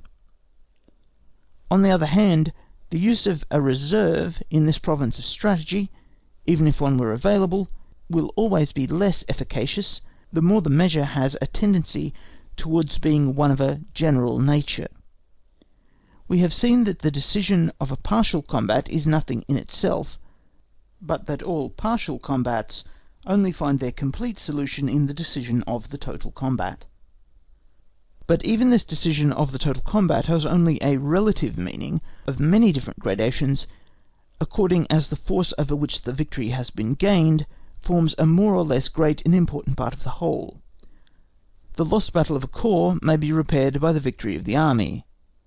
Even the lost battle of an army may not only be counterbalanced by the gain of a more important one, but converted into a fortunate event. The 2 days of Kulm, August 29 and 30, 1813. No one can doubt this, but it is just as clear that the weight of each victory, the successful issue of each total combat, is so much the more substantial, the more important the part conquered, and that therefore the possibility of repairing the loss by subsequent events diminishes in the same proportion. In another place we shall have to examine this in more detail. It suffices for the present to have drawn attention to the indubitable existence of this progression. If we now add lastly to these two considerations the third, which is that if the persistent use of forces in tactics always shifts the general result to the end of the whole act, law of the simultaneous use of forces in strategy, on the contrary, lets the principal result, which need not be the final one, take place almost always at the commencement of the great or whole act, then in these three results we have ground sufficient to find strategic reserves always more superfluous, always more useless, always more dangerous, the more general their destination. The point where the idea of a strategic reserve begins to become inconsistent is not difficult to determine. It lies in the supreme decision. Employment must be given to all the forces within the space of the supreme decision, and every reserve, active force available, which is only intended for use after that decision, is opposed to common sense. If, therefore, tactics has in its reserves the means of not only meeting unforeseen dispositions on the part of the enemy, but also of repairing that which can never be foreseen, the result of the combat, should that be unfortunate, strategy, on the other hand, must, at least as far as relates to the capital result, renounce the use of these means. As a rule, it can only repair the losses sustained at one point by advantages gained at another. In a few cases by moving troops from one point to another. The idea of preparing such reserves, by placing forces in reserve beforehand, can never be entertained in strategy. We have pointed out as an absurdity the idea of a strategic reserve which is not to co-operate in the capital result, and as it is so beyond doubt, we should not have been led into such an analysis as we have made in these two chapters, were it not that, in the disguise of other ideas, it looks like something better and frequently makes its appearance. One person sees in it the acme of strategic sagacity and foresight, another rejects it, and with it the idea of any reserve, consequently even of a tactical one. This confusion of ideas is transferred to real life, and if we would see a memorable instance of it, we have only to call to mind that Prussia in 1806 left a reserve of 20,000 men cantoned in the Mark under Prince Eugene of Württemberg, which could not possibly reach the Saale in time to be of any use, and that another force of 25,000 men belonging to this power remained in East and South Prussia, destined only to be put on a war footing afterwards as a reserve. After these examples, we cannot be accused of having been fighting with windmills. Chapter 14. Economy of Forces. The road of reason, as we have said, seldom allows itself to be reduced to a mathematical line by principles and opinions.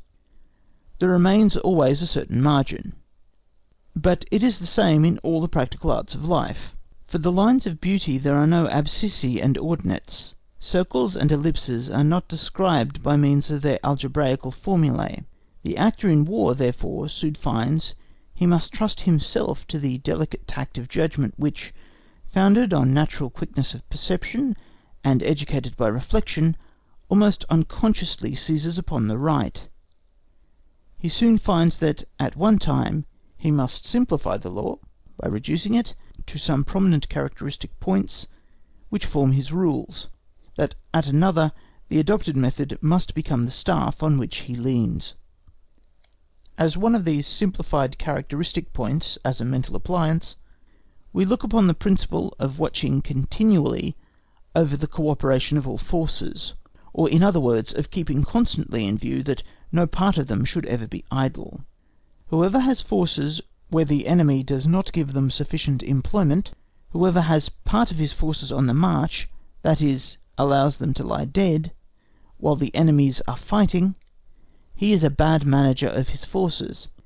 In this sense there is a waste of forces, which is even worse than their employment to no purpose. If there must be action, then the first point is that all parts act, because the most purposeless activity still keeps employed and destroys a portion of the enemy's force, whilst troops completely inactive are for the moment quite neutralized. Unmistakably this idea is bound up with the principles contained in the last 3 chapters. It is the same truth, but seen from a somewhat more comprehensive point of view and condensed into a single conception. Chapter 15. Geometrical Element. The length to which the geometrical element, or form in the disposition of military force in war, can become a predominant principle, we see in the art of fortification, where geometry looks after the great and the little. Also in tactics it plays a great part. It is the basis of elementary tactics, or the theory of moving troops. But in field fortification, as well as in the theory of positions and of their attack, its angles and lines rule like lawgivers who have to decide the contest. Many things here were at one time misapplied, and others were mere fribbles. Still, however, in the tactics of the present day, in which in every combat the aim is to surround the enemy, the geometrical element has attained anew a great importance in a very simple but constantly recurring application. Nevertheless, in tactics where all is more movable, where the moral forces, individual traits, and chance are more influential than in a war of sieges, the geometrical element can never attain to the same degree of supremacy as in the latter. But less still is its influence in strategy. Certainly here also, form in the disposition of troops, the shape of countries and states is of great importance, but the geometrical element is not decisive, as in fortification, and not nearly so important as in tactics. The manner in which this influence exhibits itself can only be shown by degrees at those places where it makes its appearance, and deserves notice. Here we wish more to direct attention to the difference which there is between tactics and strategy in relation to it. In tactics, time and space quickly dwindle to their absolute minimum. If a body of troops is attacked in flank and rear by the enemy, it soon gets to a point where retreat no longer remains. Such a position is very close to an absolute impossibility of continuing to fight. It must therefore extricate itself from it, or avoid getting into it. This gives to all combinations aiming at this from the first commencement a great efficiency, which chiefly consists in the disquietude which it causes the enemy as to consequences. This is why the geometrical disposition of the forces is such an important factor in the tactical product. In strategy this is only faintly reflected, on account of the greater space and time. We do not fire from one theatre of war upon another, and often weeks and months must pass before a strategic movement designed to surround the enemy can be executed. Further, the distances are so great that the probability of hitting the right point at last, even with the best arrangements, is but small. In strategy, therefore, the scope for such combinations, that is, for those resting on the geometrical element, is much smaller, and for the same reason the effect of an advantage once actually gained at any point is much greater. Such advantage has time to bring all its effects to maturity before it is disturbed, or quite neutralised therein, by any counteracting apprehensions. We therefore do not hesitate to regard as an established truth that in strategy more depends on the number and magnitude of victorious combats than on the form of the great lines by which they are connected. A view just the reverse has been a favourite theme of modern theory, because a great importance was supposed to be thus given to strategy, and, as the higher functions of the mind were seen in strategy, it was thought by that means to ennoble war, and, as it was said, through a new substitution of ideas, to make it more scientific. We hold it to be one of the principal uses of a complete theory openly to expose such vagaries, and as the geometrical element is the fundamental idea from which theory usually proceeds, therefore we have expressly brought out this point in strong relief.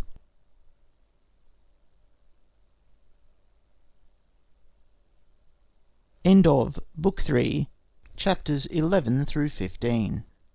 Book 3, Chapter 16. On the suspension of the act in warfare.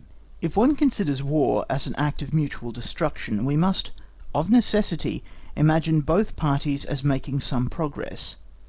But at the same time, as regards the existing moment, we must almost as necessarily suppose the one party in a state of expectation, and only the other actually advancing, for circumstances can never be actually the same on both sides, or continue so. In time a change must ensue, from which it follows that the present moment is more favourable to one side than the other. Now, if we suppose that both commanders have a full knowledge of this circumstance, then the one has a motive for action, which, at the same time, is a motive for the other to wait. Therefore, according to this, it cannot be for the interest of both at the same time to advance, nor can waiting be for the interest of both at the same time. This opposition of interest as regards the object is not deduced here from the principle of general polarity, and therefore is not in opposition to the argument in the 5th chapter of the 2nd book. It depends on the fact that here in reality the same thing is at once an incentive or motive to both commanders, namely the probability of improving or impairing their position by future action. But even if we suppose the possibility of a perfect equality of circumstances in this respect, or if we take into account that through imperfect knowledge of their mutual position such an equality may appear to the two commanders to subsist, still the difference of political objects does away with the possibility of suspension.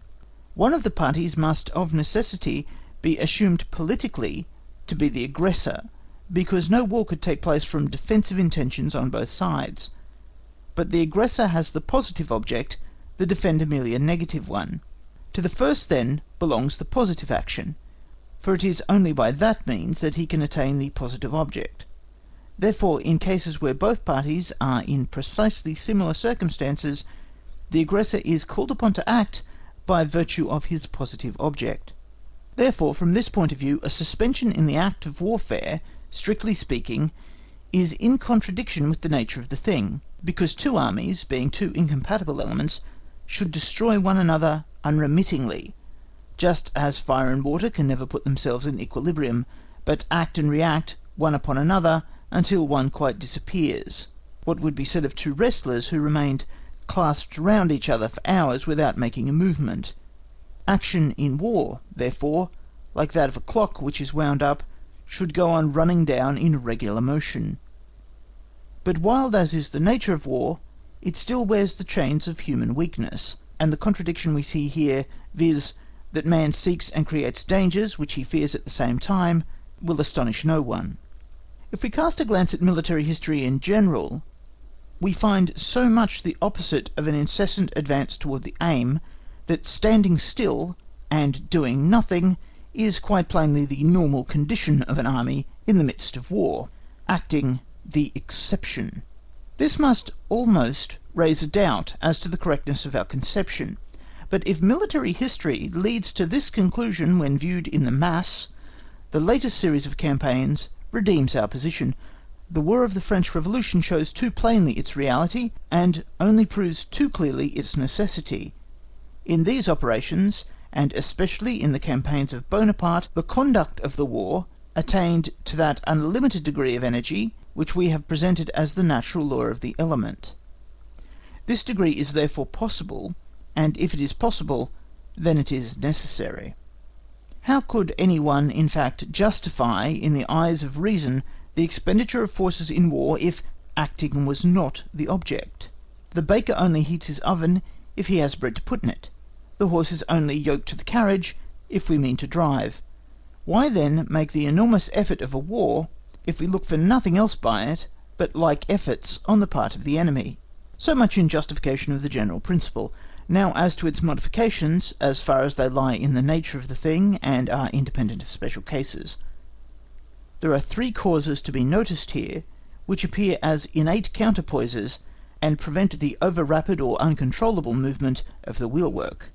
The first, which produces a constant tendency to delay, and is thereby a retarding principle, is the natural timidity and want of resolution in the human mind, a kind of inertia in the moral world, but which is produced not by attractive but by repellent forces, that is to say, by dread of danger and responsibility. In the burning element of war, ordinary natures appear to become heavier. The impulsion given must therefore be stronger and more frequently repeated if the motion is to be a continuous one. The mere idea of the object for which arms have been taken up is seldom sufficient to overcome this resistant force, and if a warlike enterprising spirit is not at the head, who feels himself in war in his natural element, as much as a fish in the ocean, or if there is not the pressure from above of some great responsibility, then standing still will be the order of the day, and progress will be the exception. The second cause is the imperfection of human perception and judgment, which is greater in war than anywhere, because a person hardly knows exactly his own position from one moment to another, and can only conjecture on slight grounds that of the enemy, which is purposely concealed. This often gives rise to the case of both parties looking upon one and the same object as advantageous for them, while in reality the interest of one must preponderate. Thus, then, each may think he acts wisely by waiting another moment, as we have already said in the 5th chapter of the 2nd book. The third cause which catches hold, like a ratchet wheel in machinery, from time to time producing a complete standstill, is the greater strength of the defensive form. A may feel too weak to attack B, from which it does not follow that B is strong enough for an attack on A. The addition of strength which the defensive gives is not merely lost by assuming the offensive, but also passes to the enemy, just as, figuratively expressed, the difference of A plus B and A minus B is equal to 2B. Therefore, it may so happen that both parties at one and the same time not only feel themselves too weak to attack, but also are so in reality. Thus, even in the midst of the act of war itself, anxious sagacity and the apprehension of too great danger find vantage ground, by means of which they can exert their power and tame the elementary impetuosity of war. However, at the same time, these causes, without an exaggeration of their effect, would hardly explain the long states of inactivity which took place in military operations in former times, in wars undertaken about interests of no great importance, and in which inactivity consumed 9/10 of the time that troops remained under arms. This feature in these wars is to be traced principally to the influence which the demands of the one party, and the condition and feeling of the other, exercised over the conduct of the operations, as has already been observed in the chapter on the essence and object of war. These things may obtain such a preponderating influence as to make of war a half-and-half affair. A war is often nothing more than an armed neutrality, or a menacing attitude to support negotiations, or an attempt to gain some small advantage by small exertions, and then to wait the tide of circumstances, or a disagreeable treaty obligation, which is fulfilled in the most niggardly way possible. In all these cases in which the impulse given by interest is slight, and the principle of hostility feeble, in which there is no desire to do much, and also not much to dread from the enemy, in short, where no powerful motives press and drive, cabinets will not risk much in the game. Hence this tame mode of carrying on war, in which the hostile spirit of real war is laid in irons. The more war becomes in this manner devitalised, so much the more its theory becomes destitute of the necessary firm pivots and buttresses for its reasoning. The necessary is constantly diminishing, the accidental constantly increasing. Nevertheless, in this kind of warfare there is also a certain shrewdness. Indeed, its action is perhaps more diversified and more extensive than in the other.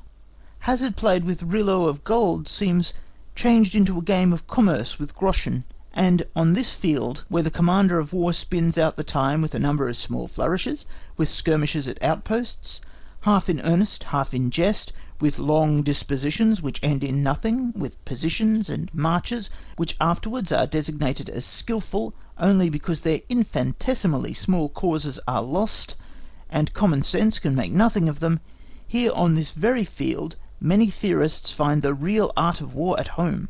In these feints, parades, half and quarter thrusts of former wars, they find the aim of all theory, the supremacy of mind over matter, and modern wars appear to them mere savage fisticuffs, from which nothing is to be learnt, and which must be regarded as mere retrograde steps towards barbarism. This opinion is as frivolous as the objects to which it relates. Where great forces and great passions are wanting, it is certainly easier for a practised dexterity to show its game. But is then the command of great forces not, in itself, a higher exercise of the intelligent faculties? Is then that kind of conventional sword exercise not comprised in, and belonging to, the other mode of conducting war? Does it not bear the same relation to it as the motions upon a ship to the motions of the ship itself? Truly it can take place only under the tacit condition that the adversary does no better. And can we tell how long he may choose to respect those conditions? Has not then the French Revolution fallen upon us in the midst of the fancied security of our old system of war, and driven us from Chalons to Moscow? And did not Frederick the Great in like manner surprise the Austrians reposing in their ancient habits of war, and make their monarchy tremble? Woe to the cabinet which, with a shilly-shally policy and a routine-ridden military system, meets with an adversary who, like the rude element, knows no other law than of his intrinsic force.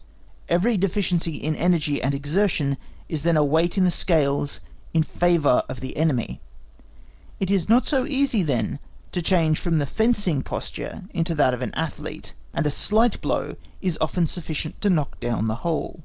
The result of all the causes now adduced is, that the hostile action of a campaign does not progress by a continuous, but by an intermittent movement, and that, therefore, between the separate bloody acts there is a period of watching, during which both parties fall into the defensive, and also that usually a higher object causes the principle of aggression to predominate on one side, and thus leaves it, in general, in an advancing position, by which then its proceedings become modified in some degree. Chapter 17. On the Character of Modern War. The attention which must be paid to the character of war, as it is now made, has a great influence upon all plans, especially on strategic ones. Since all methods formerly usual were upset by Bonaparte's luck and boldness, and first-rate powers almost wiped out at a blow, since the Spaniards, by their stubborn resistance, have shown what the general arming of a nation and insurgent measures on a great scale can effect, in spite of weakness and porousness of individual parts, since Russia, by the campaign of 1812, has taught us, first, that an empire of great dimensions is not to be conquered, which might have been easily known before; secondly, that the probability of final success does not in all cases diminish in the same measure as battles, capitals, and provinces are lost, which was formerly an incontrovertible principle with all diplomacists, and therefore made them always ready to enter at once into some bad temporary peace, but that a nation is often strongest in the heart of its country, if the enemy's offensive power has exhausted itself, and with what enormous force the defensive then springs over to the offensive. Further, since Prussia, 1813, has shown that sudden efforts may add to an army sixfold by means of the militia, and that this militia is just as fit for service abroad as in its own country, since all these events have shown what an enormous factor the heart and sentiments of a nation may be in the product of its political and military strength, in fine, since governments have found out all these additional aids, it is not to be expected that they will let them lie idle in future wars, whether it be that danger threatens their own existence, or that relentless ambition drives them on. That a war which is waged with the whole weight of the national power on each side must be organised differently in principle to those where everything is calculated according to the relations of the standing armies to each other, it is easy to perceive. Standing armies once resembled fleets, the land force, the sea force, in their relations to the remainder of the state, and from that the art of war on shore had in it something of naval tactics, which it has now quite lost. Chapter 18. Tension and Rest, the Dynamic Law of War. We have seen in the 16th chapter of this book how, in most campaigns, much more time used to be spent in standing still and in action than in activity. Now, although, as observed in the preceding chapter, we see quite a different character in the present form of war, still it is certain that real action will always be interrupted more or less by long pauses, and this leads to the necessity of our examining more closely the nature of these two phases of war. If there is a suspension of action in war, that is, if neither party wills something positive, there is rest, and consequently equilibrium, but certainly an equilibrium in the largest signification, in which not only the moral and physical war forces, but all relations and interests come into calculation. As soon as ever one of the two parties proposes to himself a new positive object, and commences active steps towards it, even if it is only by preparations, and as soon as the adversary opposes this, there is a tension of powers. This lasts until the decision takes place, that is, until one party either gives up his object, or the other has conceded it to him. This decision, the foundation of which lies always in the combat, combinations which are made on each side, is followed by a movement in one or other direction. When this movement has exhausted itself, either in the difficulties which had to be mastered, in overcoming its own internal friction, or through new resistant forces prepared by the acts of the enemy, then either a state of rest takes place, or a new tension with a decision, and then a new movement, in most cases in the opposite direction. This speculative distinction between equilibrium, tension, and motion is more essential for practical action than may at first sight appear. In a state of rest and of equilibrium, a varied kind of activity may prevail on one side that results from opportunity, and does not aim at a great alteration. Such an activity may contain important combats, even pitched battles, but yet it is still of a quite different nature, and on that account generally different in its effects. If a state of tension exists, the effects of the decision are always greater, partly because a greater force of will and a greater pressure of circumstances manifest themselves therein, partly because everything has to be prepared and arranged for a great movement. The decision in such cases resembles the effect of a mine well closed and tamped, whilst an event in itself perhaps just as great, in a state of rest, is more or less like a mass of powder puffed away in the open air. At the same time, as a matter of course, the state of tension must be imagined in different degrees of intensity, and it may therefore approach gradually by many steps towards the state of rest, so that at last there is a very slight difference between them. Now, the real use which we derive from these reflections is the conclusion that every measure which is taken during a state of tension is more important and more prolific in results than the same measure could be in a state of equilibrium, and that this importance increases immensely in the highest degrees of tension. The cannonade of Valmy, September 20, 1792, decided more than the Battle of Hochkirch, October 14, 1758. In a tract of country which the enemy abandons to us because he cannot defend it, we can settle ourselves differently from what we should do if the retreat of the enemy was only made with a view to a decision more under favourable circumstances. Again, a strategic attack in course of execution, a faulty position, a single false march, may be decisive in its consequence, whilst in a state of equilibrium such errors must be of a very glaring kind even to excite the activity of the enemy in a general way. Most bygone wars, as we have already said, consisted, so far as regards the greater part of the time, in this state of equilibrium, or at least in such short tensions with long intervals between them, and weak in their effects, that the events to which they gave rise were seldom great successes. Often they were theatrical exhibitions, got up in honour of a royal birthday, Hochkirch, or merely satisfying of the honour of the arms, Kunersdorf, or the personal vanity of the commander, Freiburg. That a commander should thoroughly understand these states, that he should have the tact to act in the spirit of them, we hold to be a great requisite, and we have had experience in the campaign of 1806 how far it is sometimes wanting. In that tremendous tension where everything pressed on toward a supreme decision, and that alone with all its consequences should have occupied the whole soul of the commander, measures were proposed and even partially carried out, such as the reconnaissance toward Franconia, which, at the most, might have given a kind of gentle play of oscillation within a state of equilibrium. Over these blundering schemes and views, absorbing the activity of the army, the really necessary means, which could alone save, were lost sight of. But this speculative distinction which we have made is also necessary for our further progress in the construction of our theory, because all that we have to say on the relation of attack and defence, and on the completion of this double-sided act, concerns the state of crisis in which the forces are placed during the tension and motion, and because all the activity which can take place during the condition of equilibrium can only be regarded and treated as a corollary, for that crisis is the real war, and this state of equilibrium only its reflection. End of Book 3, Chapters 16 through 18. Book 4, Chapter 1. Introductory. Having in the foregoing book examined the subjects which may be regarded as the efficient elements of war, we shall now turn our attention to the combat as the real activity in warfare, which, by its physical and moral effects, embraces sometimes more simply, sometimes in a more complex manner, the object of the whole campaign. In this activity, and in its effects, these elements must therefore appear. The formation of the combat is tactical in its nature. We only glance at it here in a general way in order to get acquainted with its aspect as a whole. In practice, the minor or more immediate objects give every combat a characteristic form.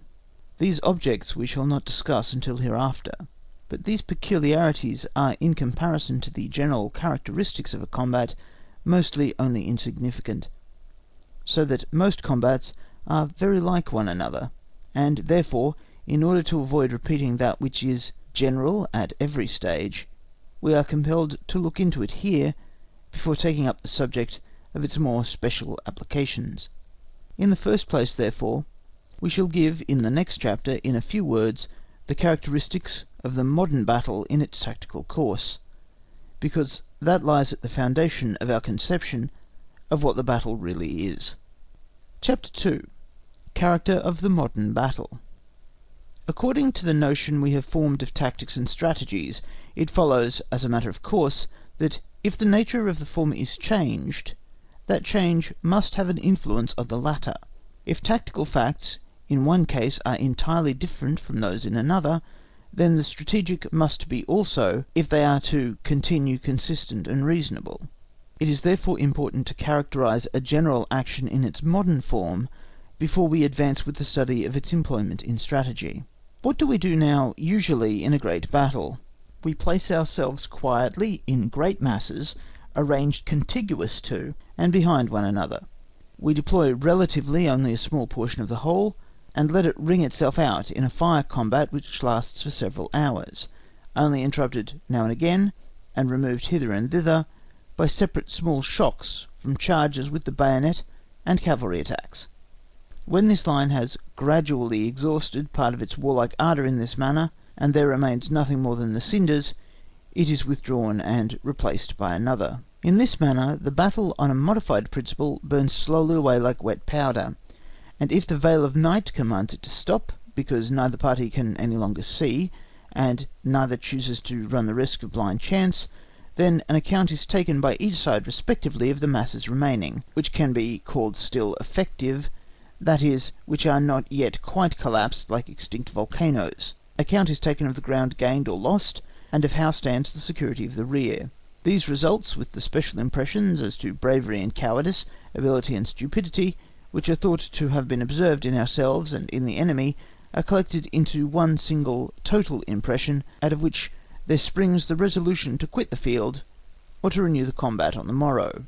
This description, which is not intended as a finished picture of a modern battle, but only to give its general tone, suits for the offensive and defensive, and the special traits which are given by the object proposed, the country, and such, may be introduced to it without materially altering the conception. But modern battles are not so by accident. They are so because the parties find themselves nearly on a level as regards military organisation and the knowledge of the art of war, and because the warlike element inflamed by the general national interests has broken through the artificial limits and now flows in its natural channel. Under these two conditions, battles will always preserve this character. This general idea of the modern battle will be useful to us in sequel in more places than one, if we want to estimate the value of the particular coefficients of strength, country, and such.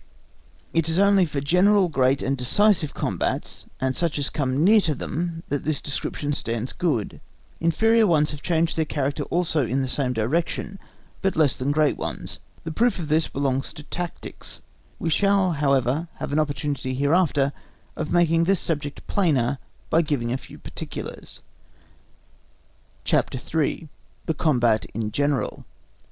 The combat is the real warlike activity. Everything else is only its auxiliary. Let us therefore take an attentive look at its nature. Combat means fighting, and in this the destruction or conquest of the enemy is the object, and the enemy, in the particular combat, is the armed force which stands opposed to us. This is the simple idea. We shall return to it, but before we can do that, we must insert a series of others. If we suppose the state and its military force as a unit, then the most natural idea is to imagine the war also as one great combat, and in the simple relations of savage nations it is also not much otherwise. But our wars are made up of a number of great and small simultaneous or consecutive combats, and this severance of activity into so many separate actions is owing to the great multiplicity of the relations out of which war arises with us.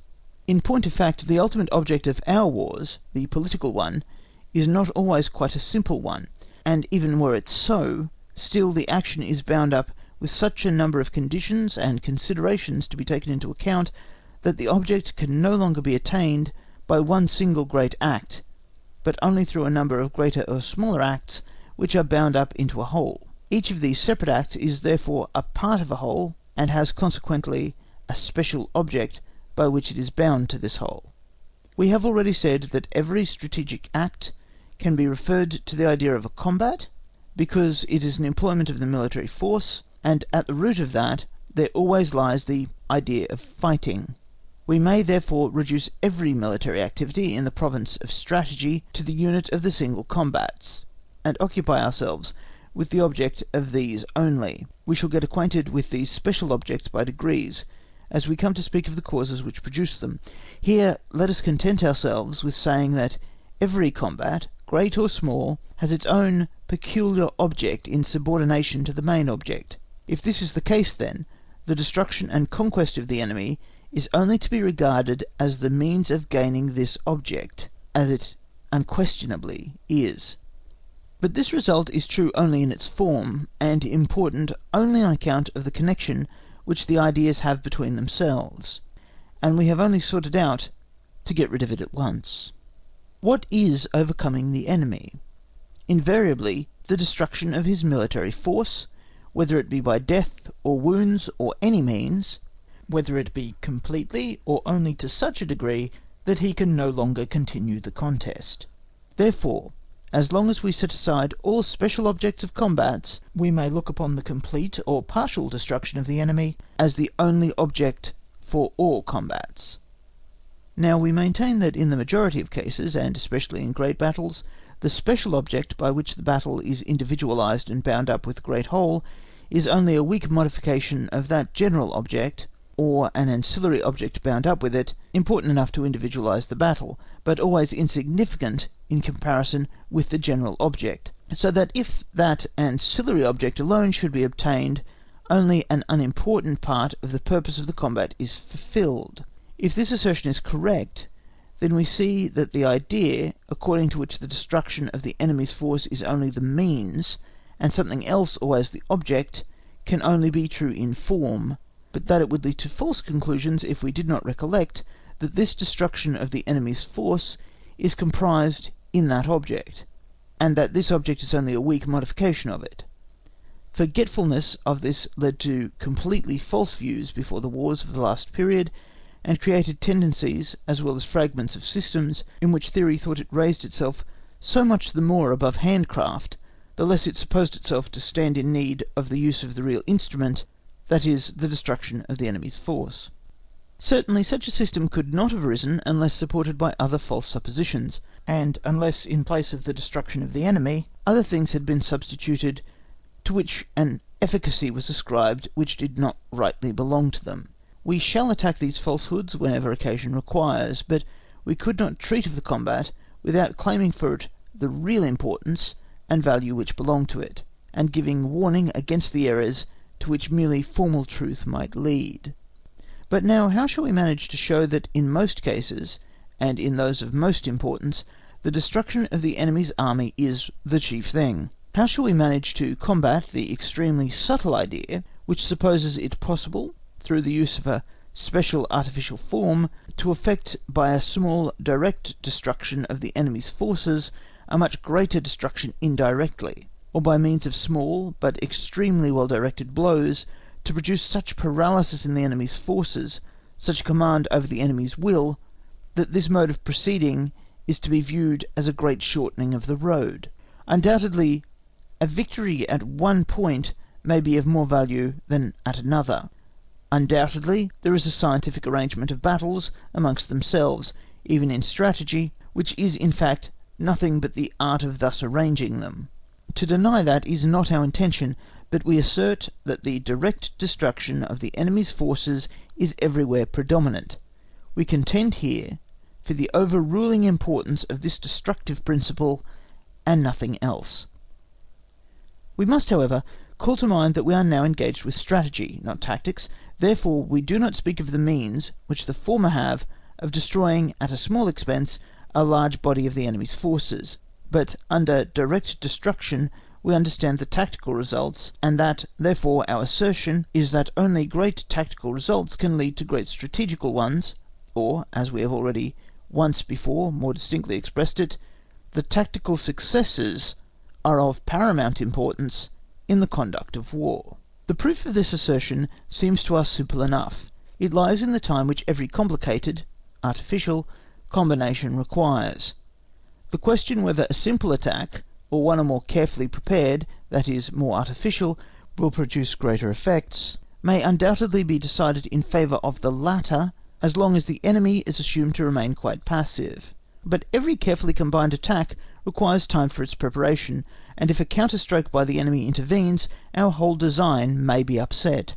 Now if the enemy should decide upon some simple attack, which can be executed in a shorter time, then he gains the initiative and destroys the effect of the great plan.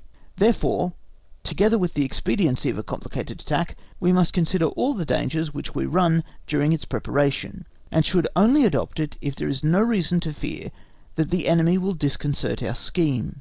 Whenever this is the case, we must ourselves choose the simpler, that is, quicker way, and lower our views in this sense as far as the character, the relations of the enemy, and other circumstances may render necessary.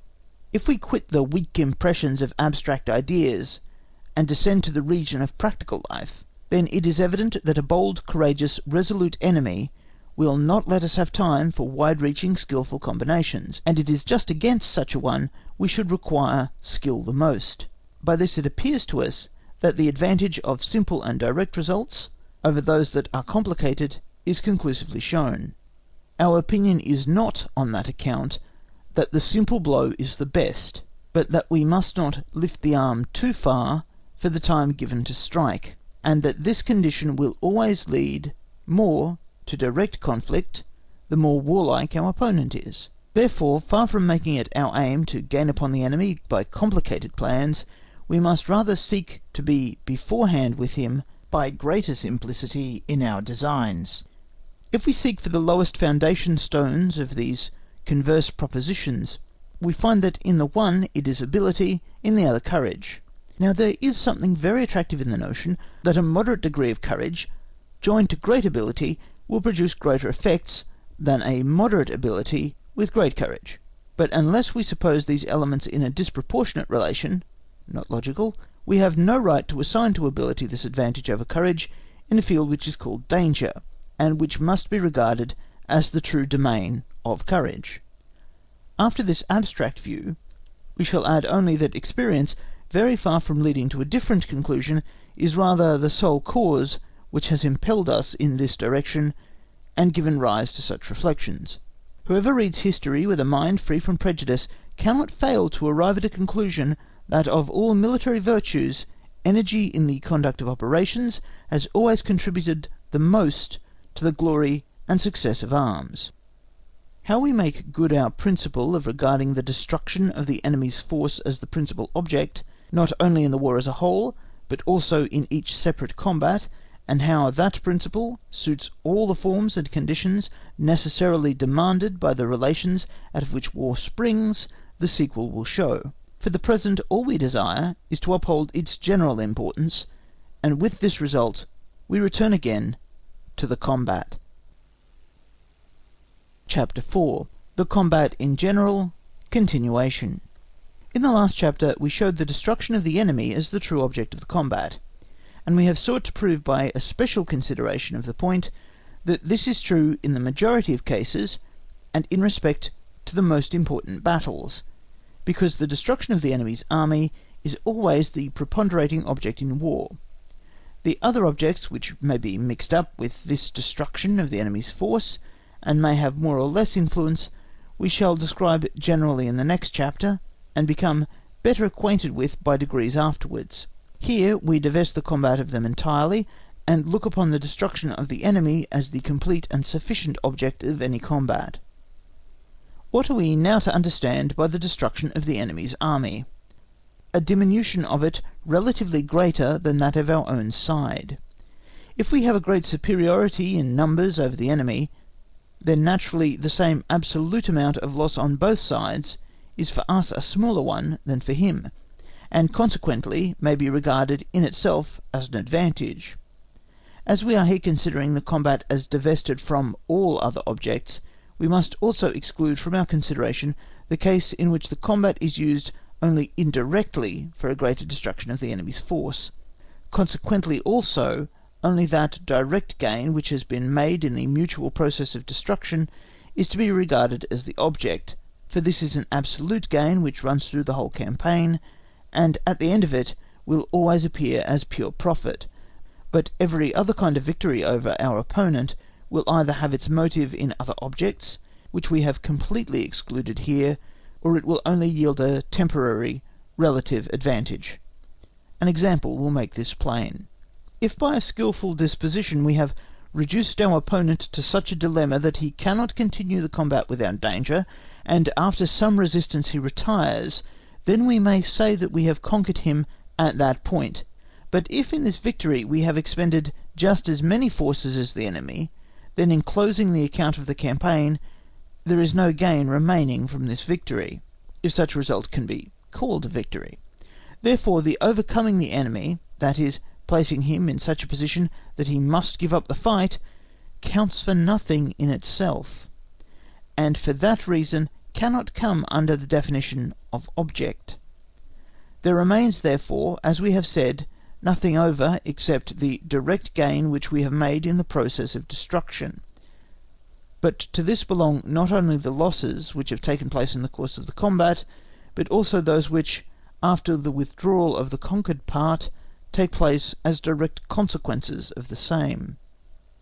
Now it is known by experience that the losses in physical forces in the course of a battle seldom present a great difference between victor and vanquished respectively, often none at all, sometimes even one bearing an inverse relation to the result, and that the most decisive losses on the side of the vanquished only commence with the retreat, that is, those which the conqueror does not share with him.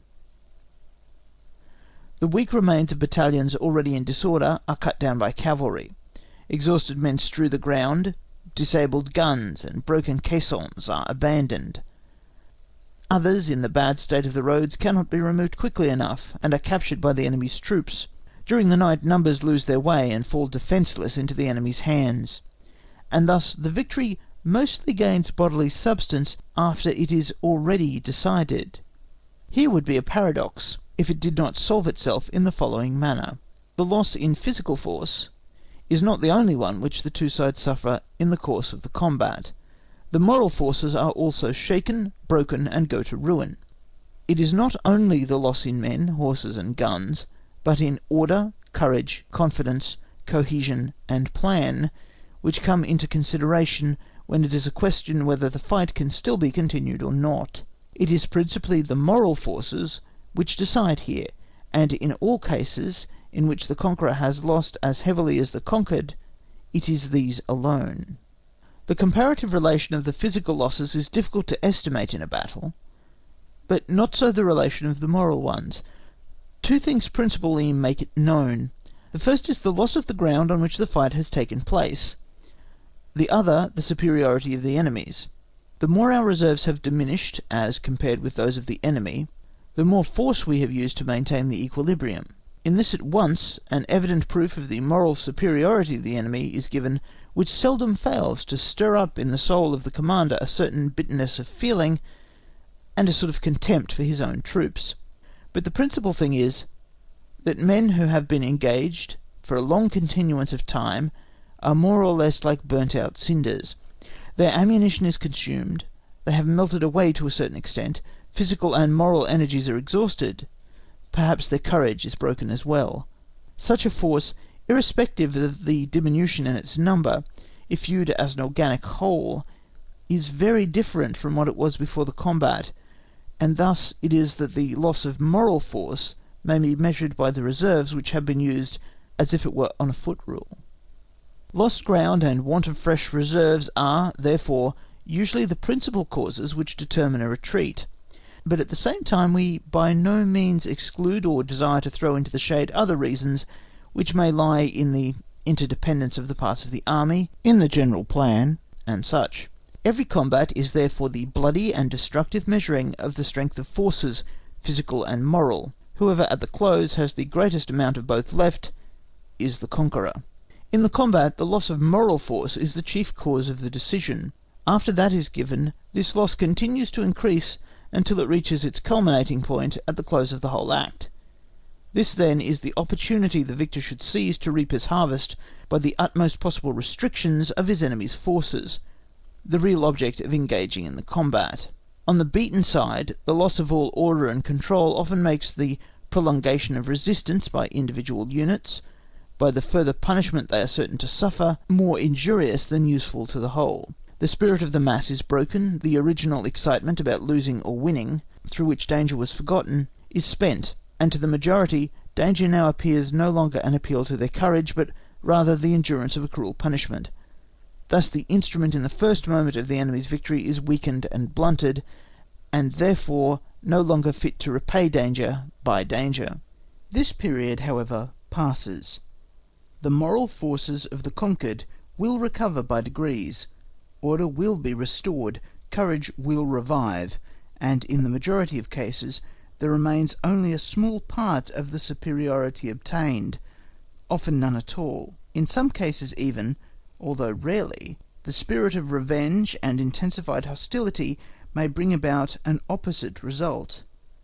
On the other hand, whatever is gained in killed, wounded, prisoners, and guns captured can never disappear from the account. The losses in a battle consist more in killed and wounded, those after the battle more in artillery taken and prisoners. The first the conqueror shares with the conquered, more or less, but the second not, and for that reason they usually only take place on one side of the conflict, at least they are considerably in excess on one side.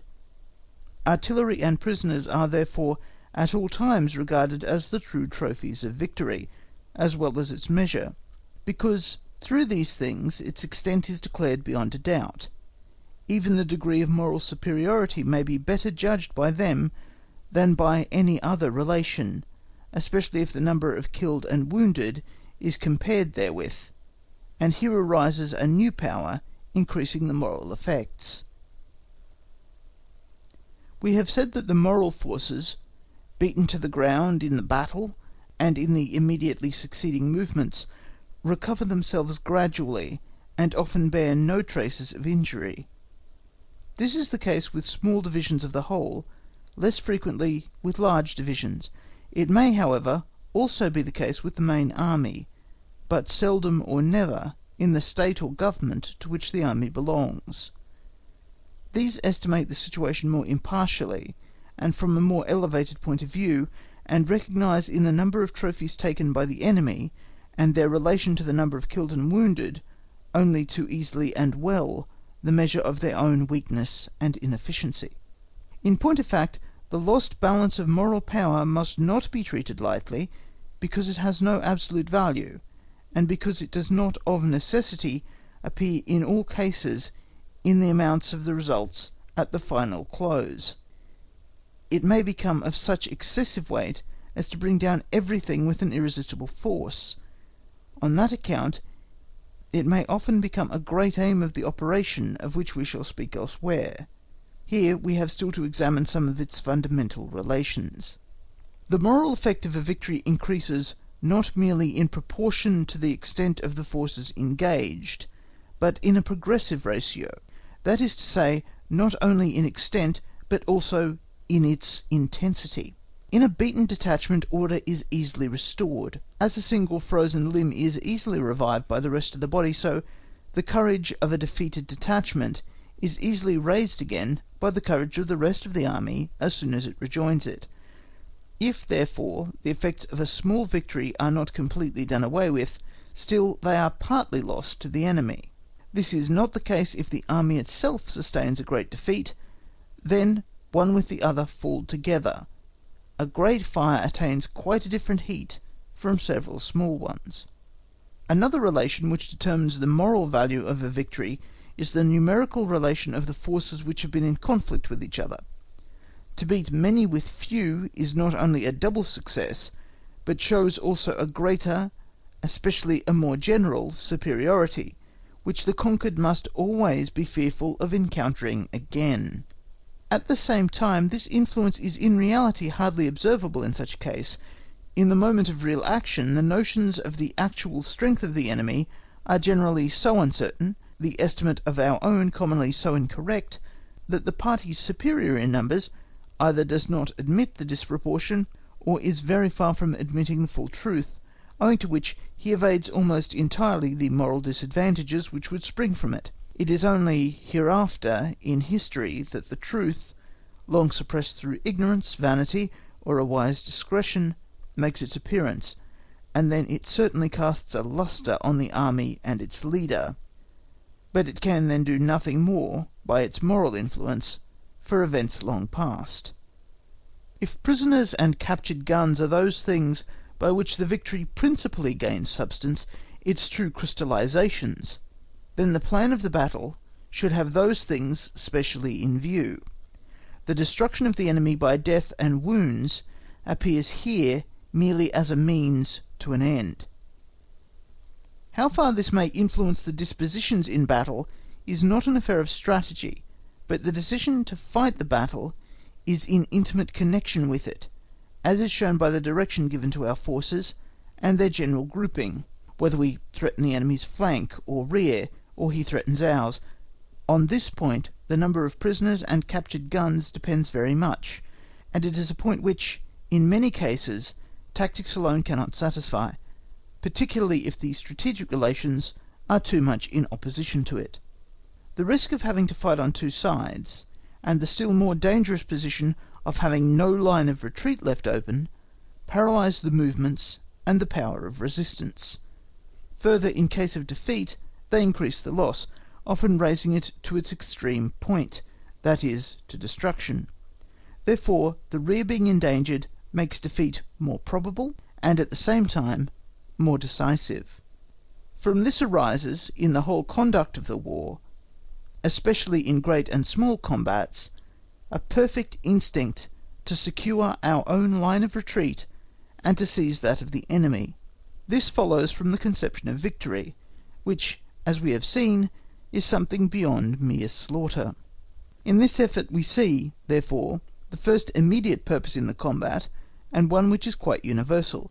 No combat is imaginable in which this effort, either in its double or single form, does not go hand in hand with the plain and simple stroke of force. Even the smallest troop will not throw itself upon its enemy without thinking of its line of retreat, and, in most cases, it will have an eye upon that of the enemy also.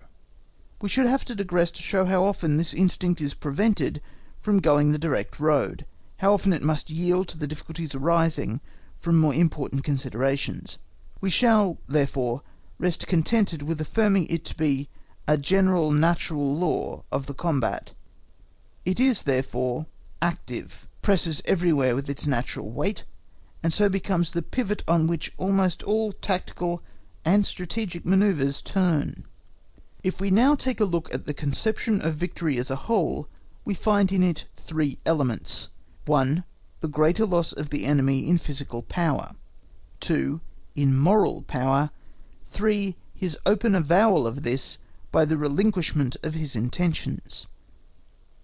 The returns made up on each side of losses in killed and wounded are never exact, seldom truthful, and in most cases full of intentional misrepresentations.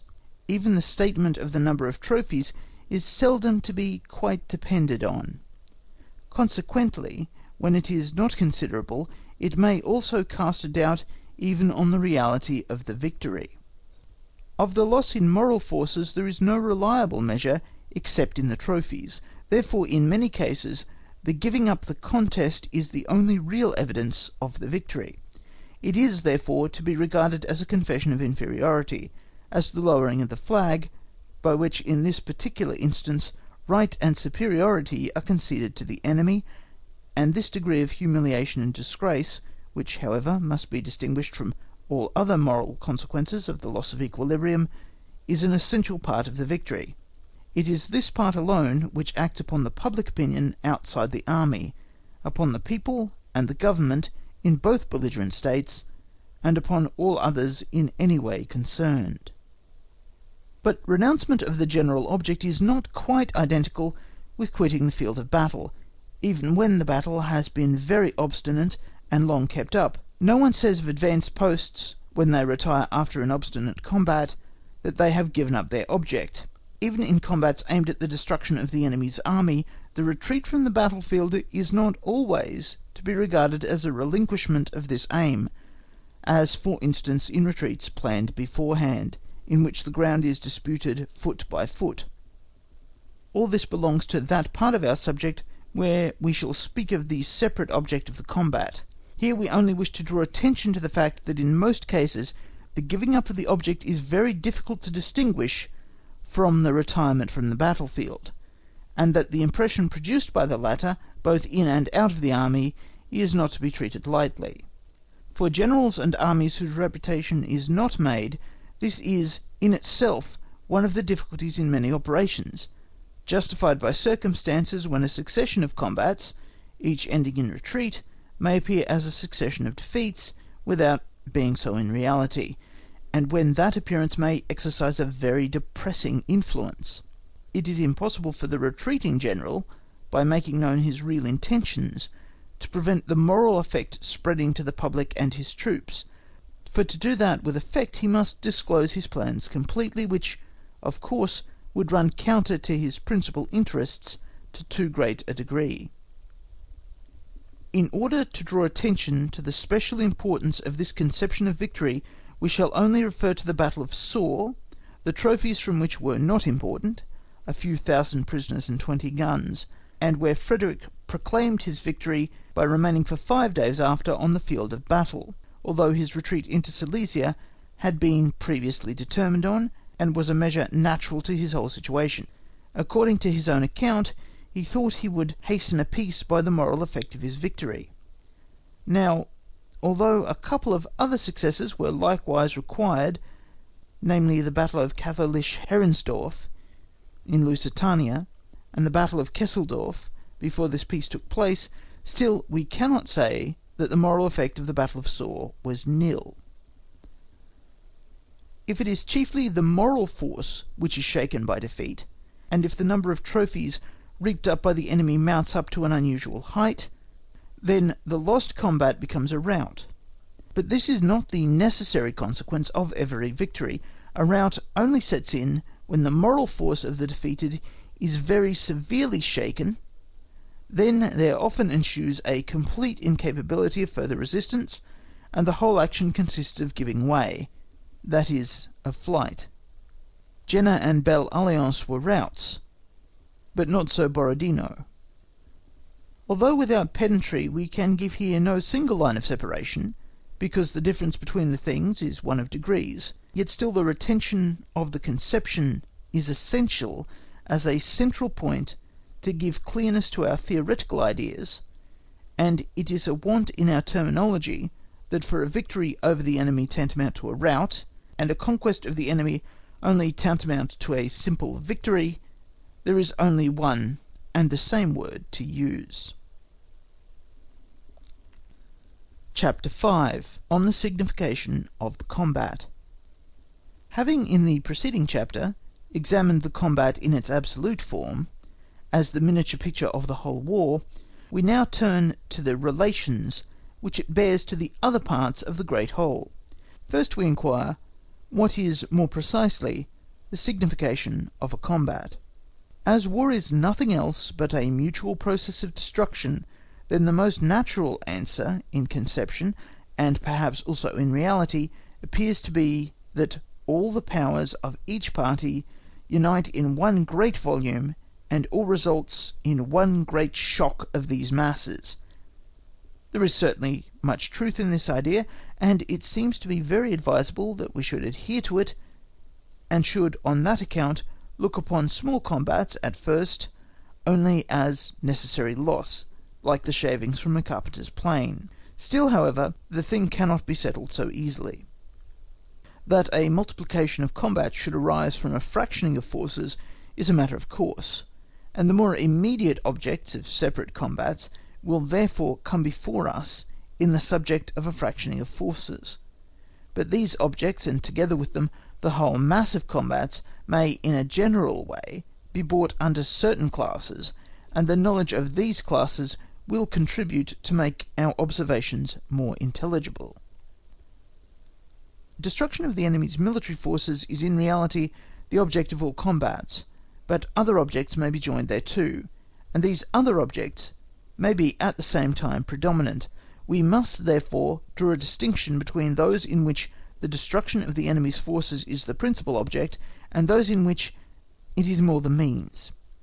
The destruction of the enemy's force, the possession of a place or the possession of some object, may be the general motive for a combat, and it may be either one of these alone or several together, in which case, however, usually one is the principal motive. Now, the two principal forms of war, the offensive and defensive, of which we shall shortly speak, do not modify the first of these motives, but they certainly do modify the other two, and therefore if we arrange them in a scheme, they would appear thus: offensive, 1. Destruction of the enemy's force. 2. Conquest of a place. 3. Conquest of some object.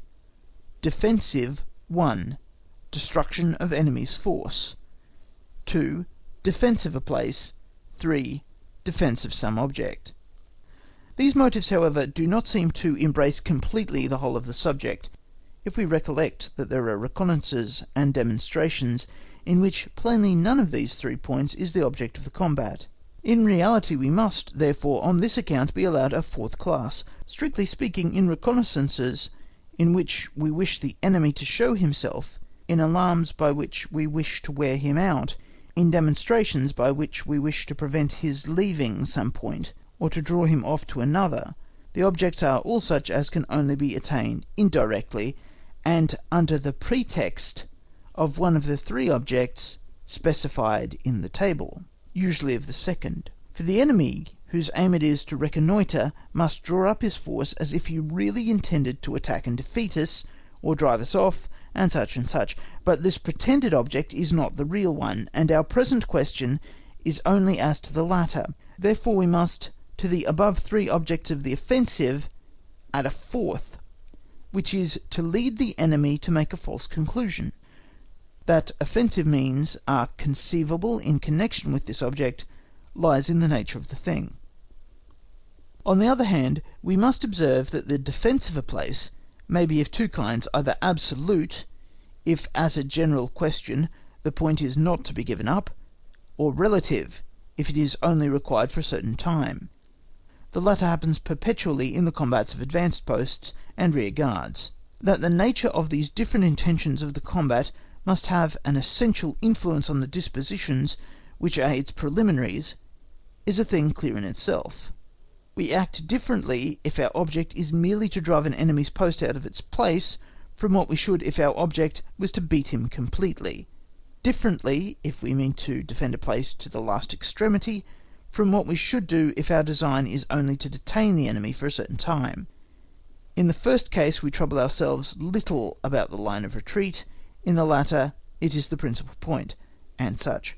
But these reflections belong properly to tactics, and are only introduced here by way of example for the sake of greater clearness.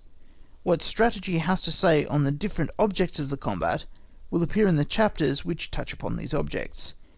Here we have only a few general observations to make. First, that the importance of the object decreases nearly in the order as they stand above. Therefore, that the first of these objects must always predominate in the great battle. Lastly, that the 2 last in a defensive battle are in reality such as yield no fruit. They are, that is to say, purely negative, and can therefore only be serviceable indirectly by facilitating something else which is positive. It is therefore a bad sign of the strategic situation if battles of this kind become too frequent. Chapter 6. Duration of the combat. If we consider the combat no longer in itself, but in relation to the other forces of war, then its duration acquires a special importance. The duration is to be regarded, to a certain extent, as a second subordinate success. For the conqueror, the combat can never be finished too quickly. For the vanquished, it can never last too long. A speedy victory indicates a higher power of victory. A tardy decision is, on the side of the defeated, some compensation for the loss. This is in general true, but it acquires a practical importance in its application to those combats, the object of which is a relative defence. Here the whole success often lies in the mere duration. This is the reason why we have included it amongst the strategic elements. The duration of combat is necessarily bound up with its essential relations. These relations are absolute magnitude of force, relation of force and of the different arms mutually, and nature of the country. 20,000 men do not wear themselves out upon one another as quickly as 2,000. We cannot resist an enemy double or 3 times our strength as long as one of the same strength. A cavalry combat is decided sooner than an infantry combat, and a combat between infantry only quicker than if there is artillery as well. In hills and forests we cannot advance as quickly as on a level country. All this is clear enough. From this it follows, therefore, that strength, relation of the three arms, and position must be considered if the combat is to fulfill an object by its duration. But to set up this rule was of less importance to us in our present considerations than to connect with it at once the chief results which experience gives us on the subject. Even the resistance of an ordinary division of 8,000 to 10,000 men of all arms, opposed to an enemy considerably superior in numbers, will last several hours, if the advantages of country are not too preponderating, and if the enemy is only a little, or not at all, superior in numbers, the combat will last half a day. A corps of 3 or 4 divisions will prolong it to double the time, an army of 80,000 or 100,000 to 3 or 4 times. Therefore the masses may be left to themselves for that length of time, and no separate combat takes place if within that time other forces can be brought up, whose cooperation mingles them at once into one stream with the results of the combat which has taken place.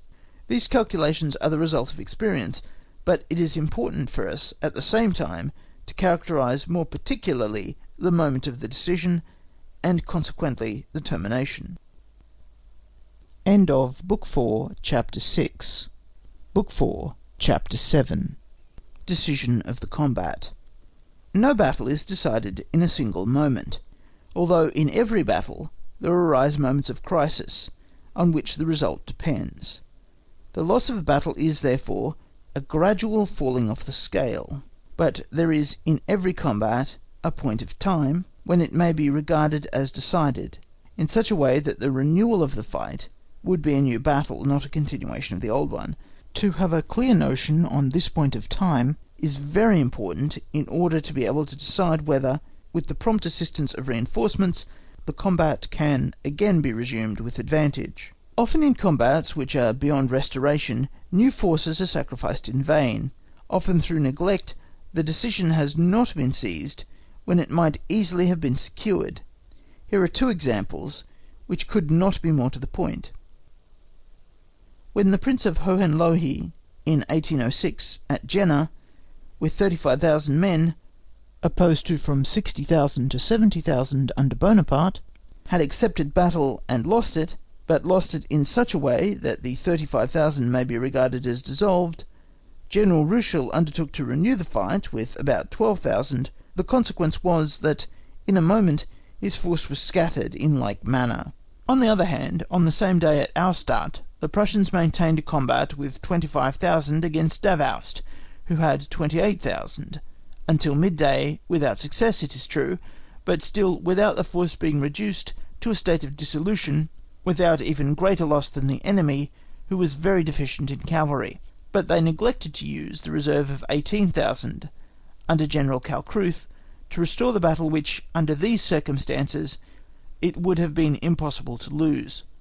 Each combat is a whole in which the partial combats combine themselves into one total result. In this total result lies the decision of the combat. This success need not be exactly a victory such as we have denoted in the 6th chapter, for often the preparations for that have not been made. Often there is no opportunity if the enemy gives way too soon, and in most cases the decision, even when the resistance has been obstinate, takes place before such a degree of success is attained as would completely satisfy the idea of victory. We therefore ask, which is commonly the moment of the decision, that is to say, the moment when a fresh, effective, of course not disproportionate, force can no longer turn a disadvantageous battle. If we pass over false attacks, which in accordance with their nature are properly without decision, then 1. If the possession of a movable object was the object of the combat, the loss of the same is always the decision. 2. If the possession of ground was the object of the combat, then the decision generally lies in its loss. Still not always. Only if this ground is of peculiar strength, ground which is easy to pass over, however important it may be in other respects, cannot be retaken without much danger. 3. But in all cases where these 2 circumstances have not already decided the combat, therefore, particularly in case the destruction of the enemy's force is the principal object, The decision is reached at the moment when the conqueror ceases to feel himself in a state of disintegration, that is, of unserviceableness to a certain extent. When, therefore, there is no advantage in using the successive efforts spoken of in the 12th chapter of the 3rd book. On this ground we have given the strategic unity of the battle its place here.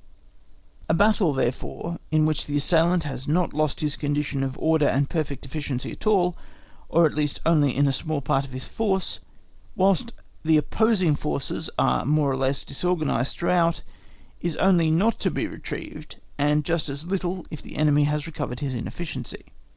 The smaller, therefore, that part of a force is which has really been engaged, the greater that portion which as a reserve has contributed to the result only by its presence. So much the less will any new force of the enemy wrest again the victory from our hands, and that commander who carries out to the furthest with his army the principle of conducting the combat with the greatest economy of forces, and making the most of the moral effect of strong reserves, goes the surest way to victory.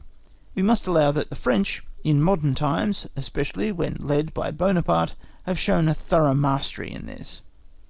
Further, the moment when the crisis stage of the combat ceases with the conqueror, and his original state of order is restored, takes place sooner the smaller the unit he controls.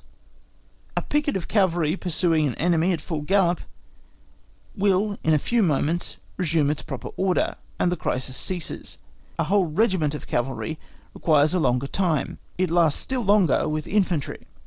If extended in single lines of skirmishers, and longer again with divisions of all three arms, when it happens by chance that one part has taken one direction, and another part another direction, and the combat has therefore caused a loss of the order of formulation, which usually becomes still worse from not knowing exactly where the other is.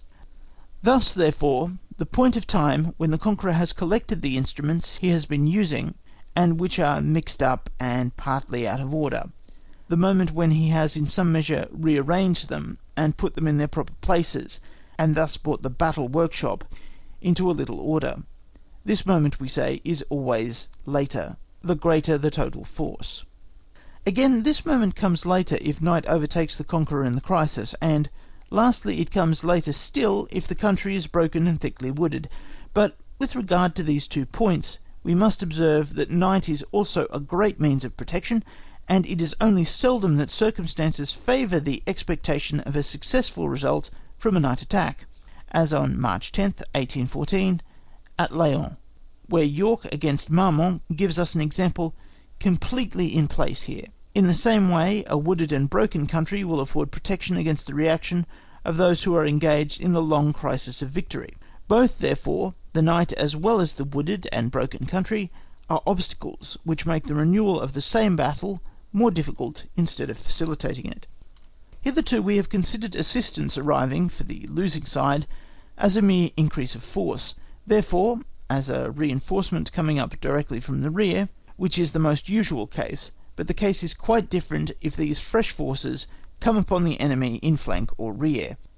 On the effect of flank or rear tactics so far as they belong to strategy, we shall speak in another place. Such a one as we have here in view, intended for the restoration of the combat, belongs chiefly to tactics, and is only mentioned because we are here speaking of tactical results. Our ideas therefore must stretch upon the province of tactics. By directing a force against the enemy's flank and rear, its efficiency may be much intensified, but this is so far from being a necessary result always, that the efficiency may, on the other hand, be just as much weakened.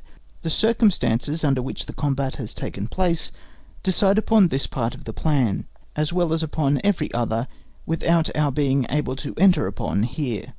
But at the same time there are 2 things of importance for our subject. First, flank and rear attacks have, as a rule, a more favourable effect on the consequences of the decision than upon the decision itself. Now, as concerns the retrieving a battle, the first thing to be arrived at above all is a favourable decision, and not magnitude of success.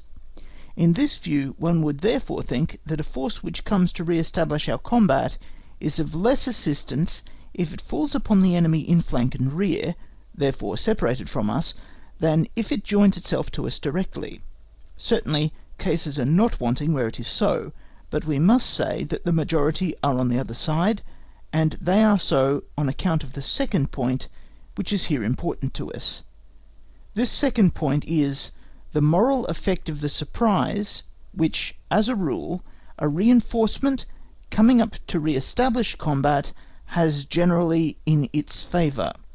Now, the effect of a surprise is always heightened if it takes place in the flank or rear, and an enemy completely engaged in the crisis of victory in his extended and scattered order is less in a state to counteract it.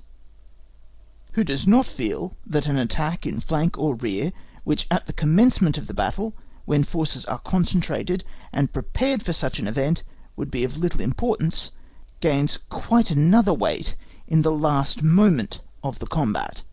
We must therefore at once admit that in most cases a reinforcement coming up on the flank or rear of the enemy will be more efficacious, will be like the same weight at the end of a longer lever, and therefore that under these circumstances we may undertake to restore the battle with the same force which, employed in a direct attack, would be quite insufficient.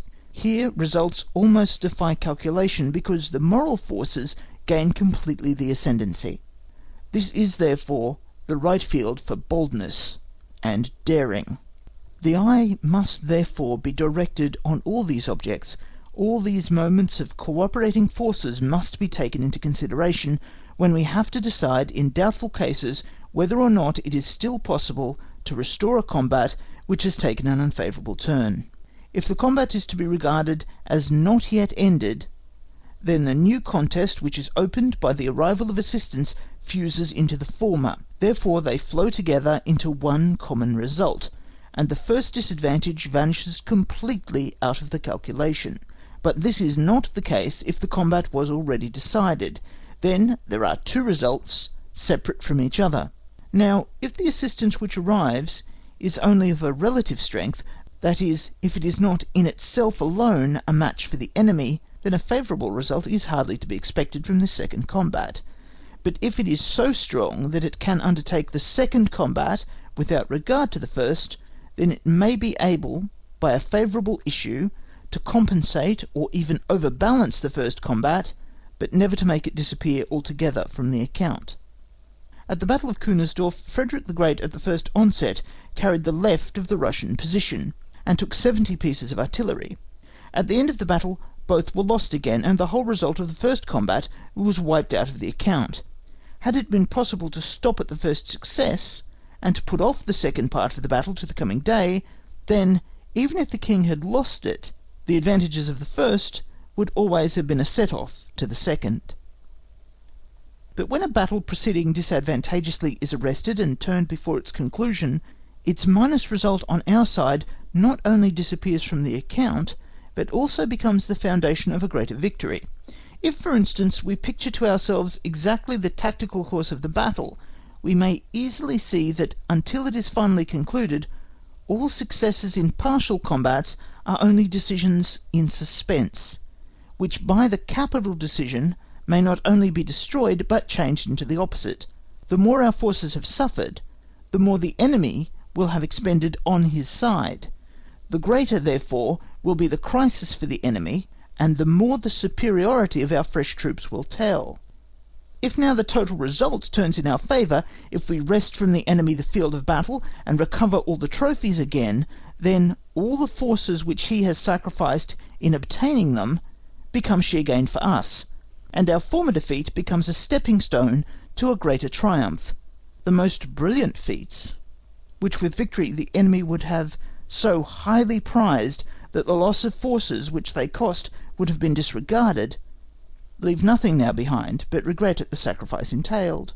Such is the alteration which the magic of victory and the curse of defeat produces in the specific weight of the same elements.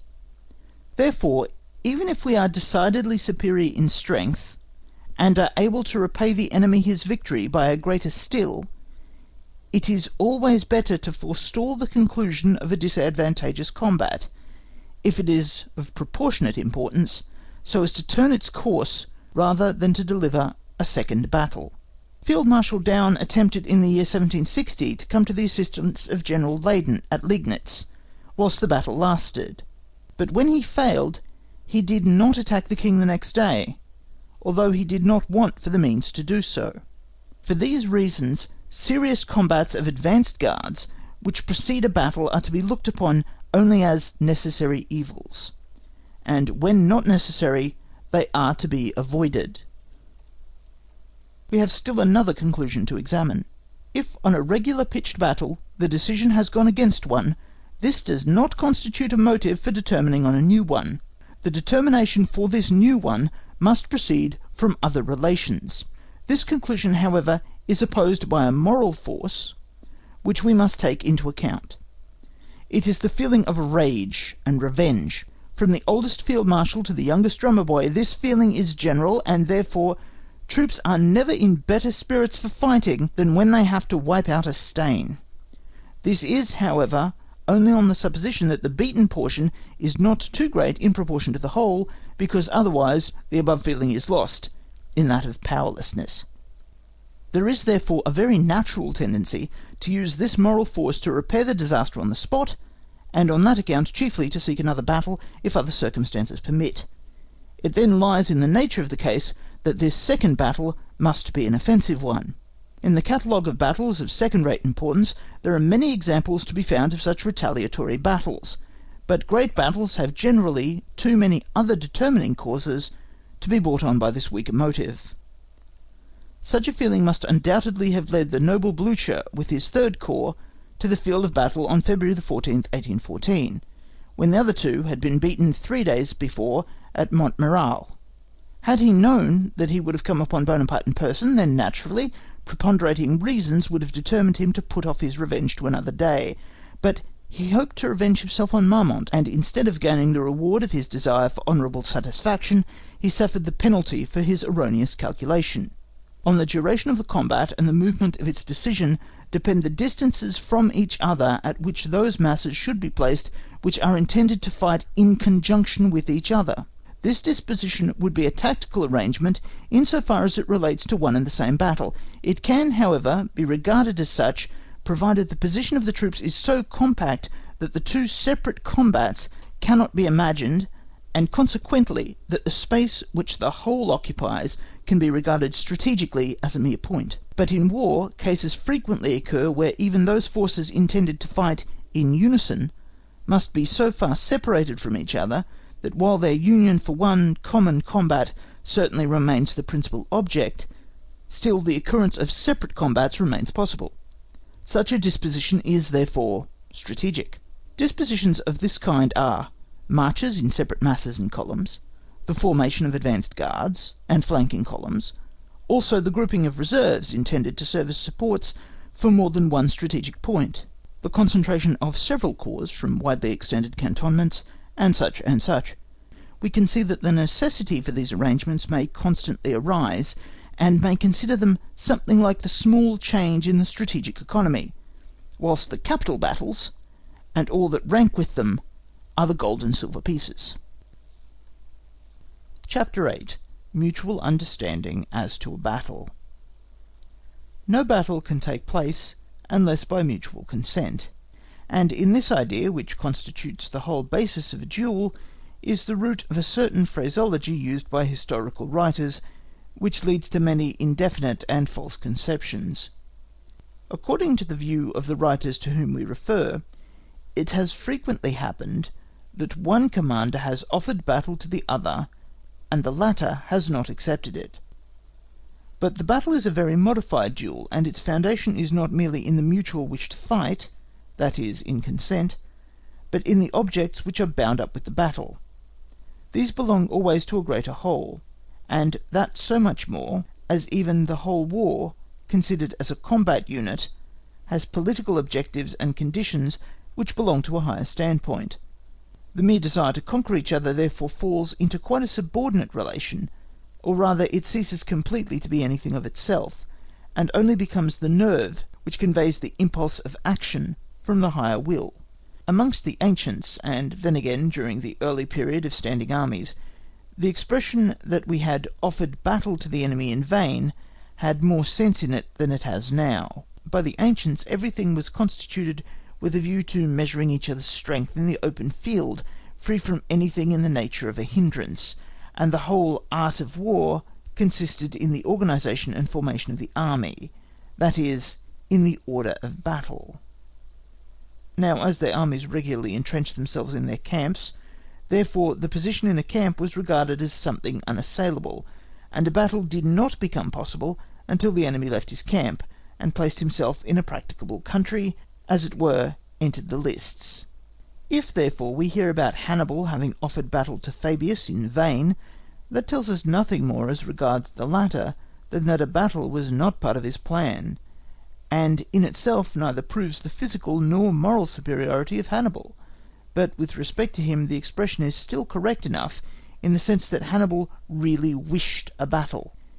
In the early period of modern armies, the relations were similar in great combats and battles, that is to say, great masses were brought into action, and managed throughout it by means of an order of battle, which, like a great helpless whole, required a more or less level plain, and was neither suited to attack, nor yet to defence in a broken, close, or even mountainous country. The defender, therefore, had here also, to some extent, the means of avoiding battle. These relations, although gradually becoming modified, continued until the First Silesian War, and it was not until the 7 Years' War that attacks on an enemy posted in a difficult country gradually became feasible and of ordinary occurrence. Ground did not certainly cease to be a principle of strength to those making use of its aid, but it was no longer a charmed circle which shut out the natural forces of war.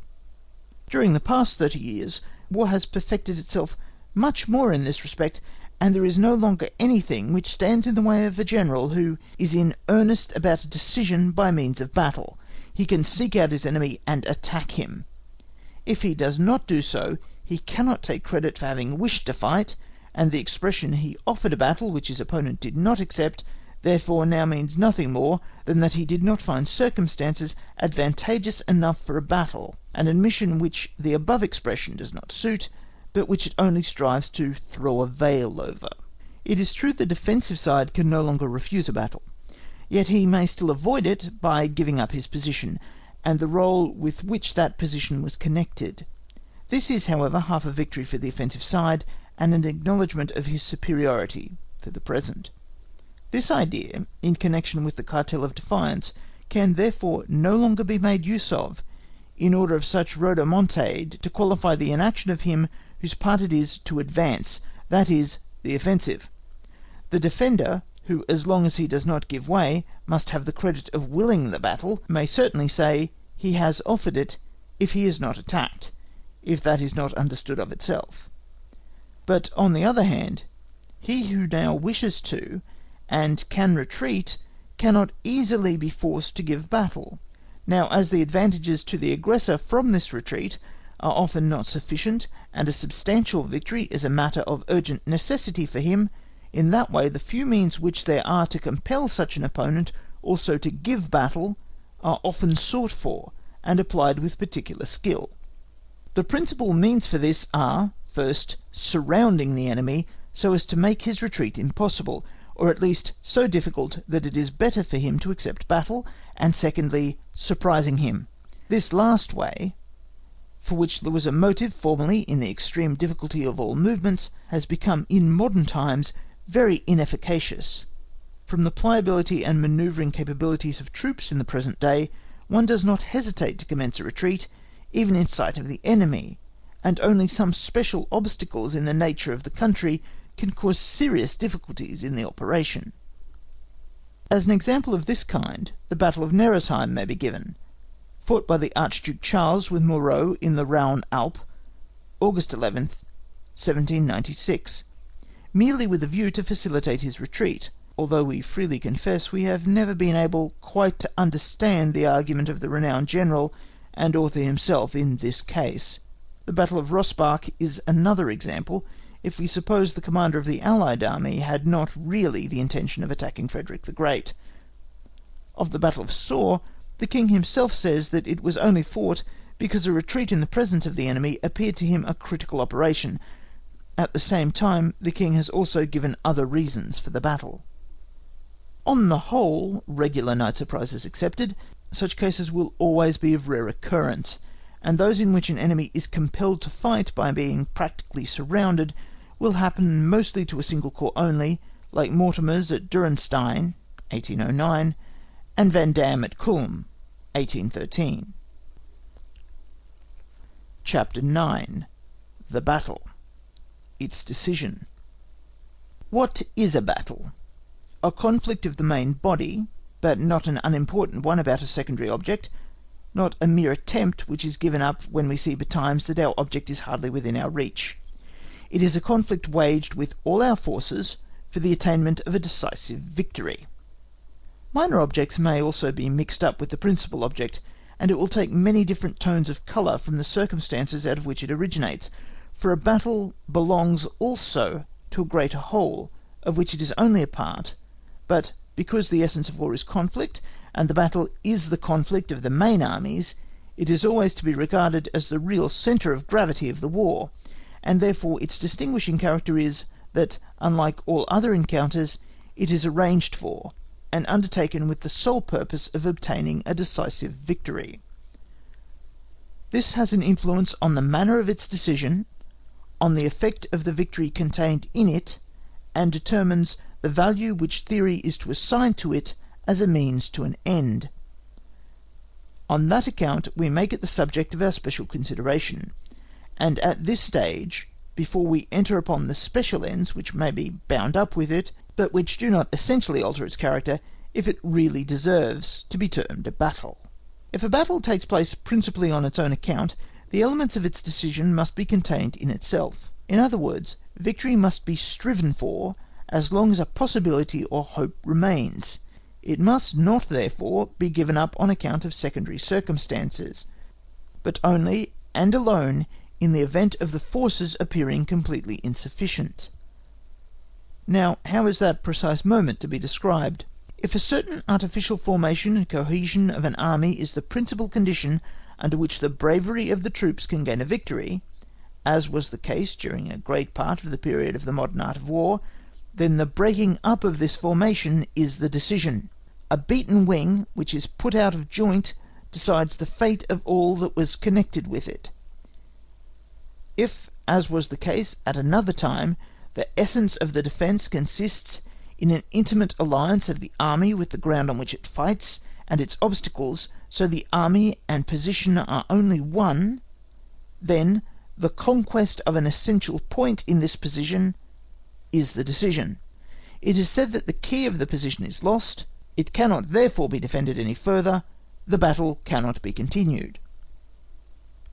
In both cases, the beaten armies are very much like the broken strings of an instrument which cannot do their work. That geometrical, as well as this geographical principle, which had a tendency to place an army in a state of crystallizing tension, which did not allow of the available powers being made use of up to the last man, have at least so far lost their influence that they no longer predominate. Armies are still led into battle in a certain order, but that order is no longer of decisive importance. Obstacles of ground are also still turned to account to strengthen a position, but they are no longer the only support. We attempted in the second chapter of this book to take a general view of the nature of the modern battle. According to our conception of it, the order of battle is only a disposition of the forces suitable to the convenient use of them, and the course of the battle a mutual slow wearing away of these forces upon one another, to see which will have soonest exhausted his adversary. The resolution, therefore, to give up the fight arises, in a battle more than in any other combat, from the relation of the fresh reserves remaining available, for only these still retain all their moral vigour, and the cinders of the battered, knocked about battalions, already burnt out in the destroying element, must not be placed on a level with them. Also, lost ground, as we have elsewhere said, is a standard of lost moral force. It therefore comes also into account, but more as a sign of loss suffered than for the loss itself, and the number of fresh reserves is always the chief point to be looked at by both commanders.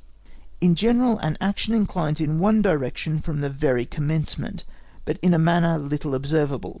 This direction is also frequently given in a very decided manner by the arrangements which have been made previously, and then it shows a want of discernment in that general who commences battle under these unfavourable circumstances without being aware of them. Even when this does not occur, it lies in the nature of things that the course of battle resembles rather a slow disturbance of equilibrium, which commences soon, but, as we have said, almost imperceptibly at first, and then with each moment of time becomes stronger and more visible than an oscillating to and fro, as those who are misled by mendacious descriptions usually suppose. But whether it happens that the balance is for a long time little disturbed, or that even after it has been lost on one side it rights itself again, and is then lost on the other side, it is certain at all events that in most instances the defeated general foresees his fate long before he retreats, and that cases in which some critical event acts with unexpected force upon the course of the whole have their existence mostly in the colouring with which everyone depicts his lost battle. We can only here appeal to the decision of unprejudiced men of experience who will, we are sure, assent to what we have said, and answer for us to such of our readers as do not know war from their own experience. To develop the necessity of this course from the nature of the thing would lead us too far into the province of tactics, to which this branch of the subject belongs. We are here only concerned with its results. If we say that the defeated general foresees the unfavourable result, usually some time before he makes up his mind to give up the battle, we admit that there are also instances to the contrary, because otherwise we should maintain a proposition contradictory to itself. If at the moment of each decisive tendency of battle it should be considered as lost, then also no further forces should be used to give it a turn, and consequently this decisive tendency could not precede the retreat by any length of time. Certainly there are instances of battles which, after having taken a decided turn to one side, have still ended in favour of the other, but they are rare, not usual. These exceptional cases, however, are reckoned upon by every general against whom fortune declares itself, and he must reckon upon them as long as there remains a possibility of a turn of fortune. He hopes by stronger efforts, by raising the remaining moral forces, by surpassing himself, or also by some fortunate chance, that the next moment will bring a change, and pursues this as far as his courage and his judgment can agree. We shall have something more to say on this subject, but before that we must show what are the signs of the scales turning. The result of the whole combat consists in the sum total of the results of all partial combats, but these results of separate combats are settled by different considerations. First, by the pure moral power in the mind of the leading officers. If a general of division has seen his battalions forced to succumb, it will have an influence on his demeanour and his reports, and these again will have an influence on the measures of the Commander-in-Chief. Therefore even those unsuccessful, partial combats, which to all appearance are retrieved, are not lost in their results, and the impressions from them sum themselves up in the mind of the commander without much trouble, and even against his will. Secondly, by the quicker melting away of our troops, which can be easily estimated in the slow and relatively little tumultuary course of our battles. Third, by lost ground. All these things serve for the eye of the general as a compass to tell the course of the battle in which he is embarked. If whole batteries have been lost and none of the enemy's taken, if battalions have been overthrown by the enemy's cavalry, whilst those of the enemy everywhere present impenetrable masses, if the line of fire from his order of battle wavers involuntarily from one point to another, if fruitless efforts have been made to gain certain points, and the assaulting battalions each time been scattered by well-directed volleys of grape and case, if our artillery begins to reply feebly to that of the enemy, if the battalions under fire diminish unusually fast, because with the wounded crowds of unwounded men go to the rear, if single divisions have been cut off and made prisoners through the disruption of the plan of battle, if the line of retreat begins to be endangered, the commander may tell very well in which direction he is going with his battle. The longer this direction continues, the more decided it becomes, so much the more difficult will be the turning, so much the nearer the moment when he must give up the battle. We shall now make some observations on this moment. We have already said more than once that the final decision is ruled mostly by the relative number of fresh reserves remaining at the last. That commander who sees his adversary as decidedly superior to him in this respect makes up his mind to retreat. It is the characteristic of modern battles that all mischances and losses which take place in the course of the same can be retrieved by fresh forces, because the arrangement of the modern order of battle and the way in which troops are brought into action allow of their use almost generally, and in each position. So long, therefore, as that commander against whom the issue seems to declare itself still retains a superiority in reserve force, he will not give up the day. But from the moment that his reserves begin to become weaker than his enemies, the decision may be regarded as settled, and what he now does depends partly on special circumstances, partly on the degree of courage and perseverance which he personally possesses, and which may degenerate into foolish obstinacy. How a commander can attain to the power of estimating correctly the still remaining reserves on both sides is an affair of skilful practical genius, which does not in any way belong to this place. We keep ourselves to the result as it forms itself in his mind. But this conclusion is still not the moment of decision properly, for a motive which only arises gradually does not answer to that, but is only a general motive towards resolution, and the resolution itself requires still some special immediate causes. Of these there are two chief ones which constantly recur, that is, the danger of retreat and the arrival of night. If the retreat, with every new step which the battle takes in its course, becomes constantly in greater danger, and if the reserves are so much diminished that they are no longer adequate to get breathing room, then there is nothing left but to submit to fate, and by a well-conducted retreat to save what, by a longer delay ending in flight and disaster, would be lost. But night, as a rule, puts an end to all battles, because a night combat holds out no hope of advantage except under particular circumstances, and as night is better suited for a retreat than the day, so therefore the commander who must look at the retreat as a thing inevitable, or as most probable, will prefer to make use of the night for his purpose. That there are, besides the above two usual and chief causes, yet many others also, which are less or more individual and not to be overlooked, is a matter of course. For the more a battle tends toward a complete upset of the equilibrium, the more sensible is the influence of each partial result in hastening the turn. Thus the loss of a battery, a successful charge of a couple of regiments of cavalry, may call into life the resolution to retreat already ripening. As a conclusion to this subject, we must dwell for a moment on the point at which the courage of the commander engages in a sort of conflict with his reason. If, on the one hand, the overbearing pride of a victorious conqueror, if the inflexible will of a naturally obstinate spirit, if the strenuous resistance of noble feelings will not yield the battlefield where they must leave their honour, yet, on the other hand, reason counsels not to give up everything, not to risk the last upon the game, but to retain as much over as is necessary for an orderly retreat. However highly we must esteem courage and firmness in war, and however little prospect there is of victory to him who cannot resolve to seek it by the exertion of all his power, still there is a point beyond which perseverance can only be termed desperate folly, and therefore can meet with no approbation from any critic.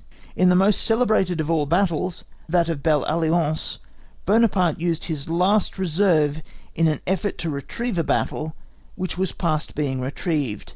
He spent his last farthing, and then, as a beggar, abandoned both the battlefield and his crown. Chapter 10. Effects of Victory. Continuation. According to the point from which our view is taken, we may feel as much astonished at the extraordinary results of some great battles as to the want of results in others. We shall dwell for a moment on the nature of the effect of a great victory. Three things may easily be distinguished here: the effect upon the instrument itself, that is, upon the generals and their armies; the effect upon the states interested in the war; and the particular result of these effects as manifested in the subsequent course of the campaign. If we only think of the trifling difference which there usually is between victor and vanquished in killed, wounded, prisoners, and artillery lost on the field of battle itself, the consequences which are developed out of this insignificant point seem often quite incomprehensible, and yet, usually, everything only happens quite naturally. We have already said in the 7th chapter that the magnitude of a victory increases not merely in the same measure as the vanquished forces increase in number, but in a higher ratio. The moral effects resulting from the issue of a great battle are greater on the side of the conquered than on that of the conqueror. They lead to greater losses in physical force, which then in turn react on the moral element, and so they go on mutually supporting and intensifying each other. On this moral effect we must therefore lay special weight. It takes an opposite direction on the one side from that on the other. As it undermines the energies of the conquered, so it elevates the powers and energy of the conqueror. But its chief effect is upon the vanquished, because here it is the direct cause of fresh losses, and because it is homogeneous in nature with danger, with the fatigues, the hardships, and generally with all those embarrassing circumstances by which war is surrounded, therefore enters into league with them, and increases by their help. Whilst with the conqueror, all these things are like weights, which give a higher swing to his courage. It is therefore found that the vanquished sinks much further below the original line of equilibrium than the conqueror raises himself above it. On this account, if we speak of the effects of victory, we allude more particularly to those which manifest themselves in the army. If this effect is more powerful in an important combat than in a smaller one, so again it is much more powerful in a great battle than in a minor one. The great battle takes place for the sake of itself, for the sake of the victory which it is to give, and which is sought for with the utmost effort. Here, on this spot, in this very hour, to conquer the enemy, is the purpose in which the plan of the war, with all its threads, converges, in which all distant hopes, all dim glimmerings of future meet. Fate steps in before us to give an answer to the bold question. This is the state of mental tension not only of the commander, but of his whole army, down to the lowest wagon driver, no doubt in decreasing strength, but also in decreasing importance. According to the nature of the thing, a great battle has never, at any time, been an unprepared, unexpected, blind, routine service, but a grand act, which, partly of itself, and partly from the aim of the commander, stands out from among the mass of ordinary efforts, sufficient to raise the tension of all minds to a higher degree. But the higher this tension with respect to the issue, the more powerful must be the effect of that issue. Again, the moral effect of victory in our battles is greater than it was in the earlier ones of modern military history. If the former are, as we have depicted them, a real struggle of forces to the utmost, then the sum total of all these forces, of the physical as well as the moral, must decide more than certain special dispositions or mere chance. A single fault committed may be repaired next time. From good fortune and chance we can hope for more favour on another occasion, but the sum total of moral and physical powers cannot be so quickly altered, and therefore what the award of a victory has decided appears of much greater importance for all futurity. Very probably of all concerned in battles, whether in or out of the army, very few have given a thought to this difference. But the course of a battle itself impresses on the minds of all present in it such a conviction, and the relation of this course in public documents, however much it may be coloured by twisting particular circumstances, shows also more or less to the world at large that the causes were more of a general than a particular nature.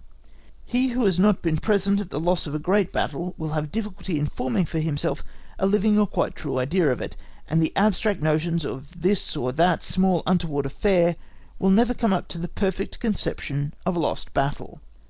Let us stop a moment at the picture. The first thing which overpowers the imagination, and we may indeed say also the understanding, is the diminution of the masses, then the loss of ground, which takes place always, more or less, and therefore on the side of the assailant also, if he is not fortunate. Then the rupture of the original formation, the jumbling together of the troops, the risks of retreat, which with few exceptions, may always be seen sometimes in a less, sometimes in a greater degree. Next the retreat, the most part of which commences at night, or, at least, goes on throughout the night. On this first march we must at once leave behind a number of men completely worn out and scattered about, often just the bravest, who have been foremost in the fight, who have held out the longest. The feeling of being conquered, which only sees the superior officers on the battlefield, now spreads through all ranks, even down to the common soldiers, aggravated by the horrible idea of being obliged to leave in the enemy's hands so many brave comrades, who but a moment since were of such value to us in the battle, and aggravated by a rising distrust of the chief, to whom, more or less, every subordinate attributes as a fault the fruitless efforts he has made. And this feeling of being conquered is no ideal picture over which one might become master. It is an evident truth that the enemy is superior to us, a truth of which the causes might have been so latent before that they were not to be discovered, but which, in the issue, comes out clear and palpable, or which was also perhaps before suspected, but which, in the want of any certainty, we had to oppose by the hope of chance, reliance on good fortune, providence, or a bold attitude. Now all this is proved insufficient, and the bitter truth meets us harsh and imperious. All these feelings are widely different from a panic, which in an army fortified by military virtue never, and in any other only exceptionally, follows the loss of a battle. They must arise even in the best of armies, and although long habituation to war and victory together, with great confidence in a commander, may modify them a little here and there, they are never entirely wanting in the first moment. They are not the pure consequences of lost trophies. They are usually lost at a later period, and the loss of them does not become generally known so quickly. They will therefore not fail to appear even when the scale turns in the slowest and most gradual manner, and they constitute that effect of a victory upon which we can always count in every case. We have already said that the number of trophies intensifies this effect. It is evident that an army in this condition, looked at as an instrument, is weakened. How can we expect that when reduced to such a degree that, as we said before, it finds new enemies in all the ordinary difficulties of making war, it will be able to recover by fresh efforts what has been lost? Before the battle there was a real or assumed equilibrium between the two sides. This is lost, and therefore some external assistance is requisite to restore it. Every new effort without such external support can only lead to fresh losses. Thus, therefore, the most moderate victory of the chief army must tend to cause a constant sinking of the scale on the opponent's side, until new external circumstances bring about a change. If these are not near, if the conqueror is an eager opponent who, thirsting for glory, pursues great aims, then a first-rate commander, and in the beaten army a true military spirit, hardened by many campaigns, are required, in order to stop the swollen stream of prosperity from bursting all bounds, and to moderate its course by small but reiterated acts of resistance, until the force of victory has spent itself at the goal of its career. And now as to the effect of defeat beyond the army upon the nation and government. It is the sudden collapse of hopes stretched to the utmost, the downfall of all self-reliance. In place of these extinct forces, fear, with its destructive properties of expansion, rushes into the vacuum left, and completes the prostration. It is a very real shock upon the nerves, which one of the two athletes receives from the electric spark of victory. And that effect, however different in degrees, is never completely wanting. Instead of everyone hastening with a spirit of determination to aid in repairing the disaster, everyone fears that his efforts will only be in vain, and stops, hesitating with himself, when he should rush forward, or, in despondency, he lets his arm drop, leaving everything to fate. The consequence which this effect of victory brings forth in the course of the war itself depend in part on the character and talent of the victorious general, but more on the circumstances from which the victory proceeds, and to which it leads. Without boldness and an enterprising spirit on the part of the leader, the most brilliant victory will lead to no great success, and its force exhausts itself all the sooner on circumstances if these offer a strong and stubborn opposition to it. How very different from Daun Frederick the Great would have used the victory at Kolin. and what different consequences France, in place of Prussia, might have given a battle of Leuthen. The conditions which allow us to expect great results from a great victory we shall learn when we come to the subjects with which they are connected. Then it will be possible to explain the disproportion which appears at first sight between the magnitude of the victory and its results, and which is only too readily attributed to a want of energy on the part of the conqueror.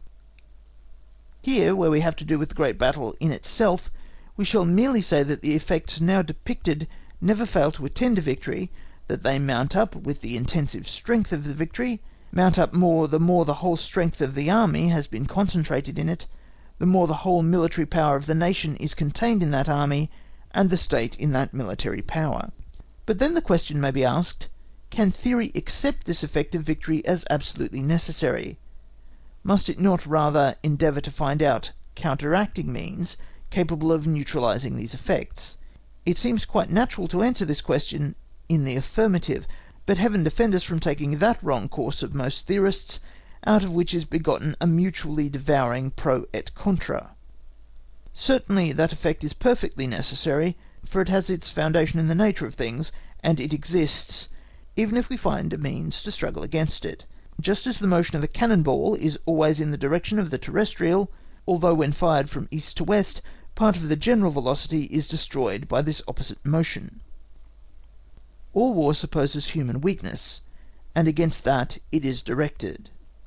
Therefore, if hereafter in another place we examine what is to be done after the loss of a great battle, if we bring under review the resources which still remain, even in the most desperate cases, if we should express a belief in the possibility of retrieving all, even in such a case it must not be supposed we mean thereby that the effects of such a defeat can, by degrees, be completely wiped out, for the forces and means used to repair the disaster might have been applied to the realization of some positive object, and this applies both to the moral and physical forces. Another question is, whether through the loss of a great battle, forces are not perhaps roused into existence, which otherwise would never have come to life. This case is certainly conceivable, and it is what has actually occurred with many nations, but to produce this intensified reaction is beyond the province of military art, which can only take account of it where it might be assumed as a possibility. If there are cases in which the fruits of a victory appear rather of a destructive nature, in consequence of the reaction of the forces which had had the effect of rousing into activity, cases which certainly are very exceptional, then it must the more surely be granted that there is a difference in the effects which one and the same victory may produce according to the character of the people or state which has been conquered. End of Book 4, Chapter 10. Book 4, Chapter 11. The use of the battle. Continue. Whatever form the conduct of war may take in particular cases, and whatever we may have to admit in the sequel as necessary respecting it, we have only to refer to the conception of war to be convinced of what follows. 1. The destruction of the enemy's military force is the leading principle of war, and for the whole chapter of positive action, the direct way to the object. 2. This destruction of the enemy's force must be principally effected by means of battle. 3. Only great and general battles can produce great results. 4. The results will be greatest when combats unite themselves in one great battle. 5. It is only in a great battle that the General-in-Chief commands in person, and it is in the nature of things that he should place more confidence in himself than in his subordinates. From these truths a double law follows, the parts of which mutually support each other, namely that the destruction of the enemy's military force is to be sought for principally by great battles and their results, and that the chief object of great battles must be the destruction of the enemy's military force. No doubt the annihilation principle is to be found more or less in other means. Granted, there are instances in which, through favourable circumstances in a minor combat, the destruction of the enemy's force has been disproportionately great (Maxen), and on the other hand in a battle, the taking or holding of a single post may be predominant in importance as an object, but as a general rule it remains a paramount truth that battles are only fought with a view to the destruction of the enemy's army, and that this destruction can only be effected by their means. The battle may therefore be regarded as war concentrated, as the centre of effort of the whole war or campaign. As the sun's rays unite in the focus of the concave mirror in a perfect image, and in the fullness of their heat, to the forces and circumstances of war unite in a focus in the great battle for one concentrated utmost effort. The very assemblage of forces in one great whole, which takes place more or less in all wars, indicates an intention to strike a decisive blow with this whole, either voluntarily as assailant, or constrained by the opposite party as defender. When this great blow does not follow, then some modifying and retarding motives have attached themselves to the original motive of hostility, and have weakened, altered, or completely checked the movement. But also, even in this condition of mutual inaction, which has been the keynote in so many wars, the idea of a possible battle serves always for both parties as a point of direction, a distant focus in the construction of their plans. The more war is war in earnest, the more it is a venting of animosity and hostility, a mutual struggle to overpower, so much the more will all activities join deadly contest, and also the more prominent in importance becomes the battle. In general, when the object aimed at is of great and positive nature, one therefore in which the interests of the enemy are deeply concerned, the battle offers itself as the most natural means. It is therefore also the best, as we shall show more plainly hereafter, and as a rule, when it is evaded from aversion to the great decision, punishment follows. The positive object belonged to the offensive, and therefore the battle is also more particularly his means. But without examining the conception of offensive and defensive more minutely here, we must still observe that, even for the defender in most cases, there is no other effectual means with which to meet the exigencies of his situation, to solve the problems presented to him. The battle is the bloodiest way of solution.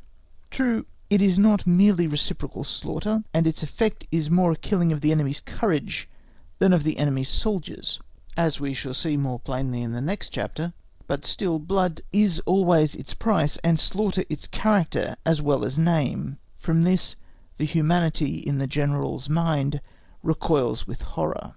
But the soul of the man trembles still more at the thought of the decision to be given with one single blow.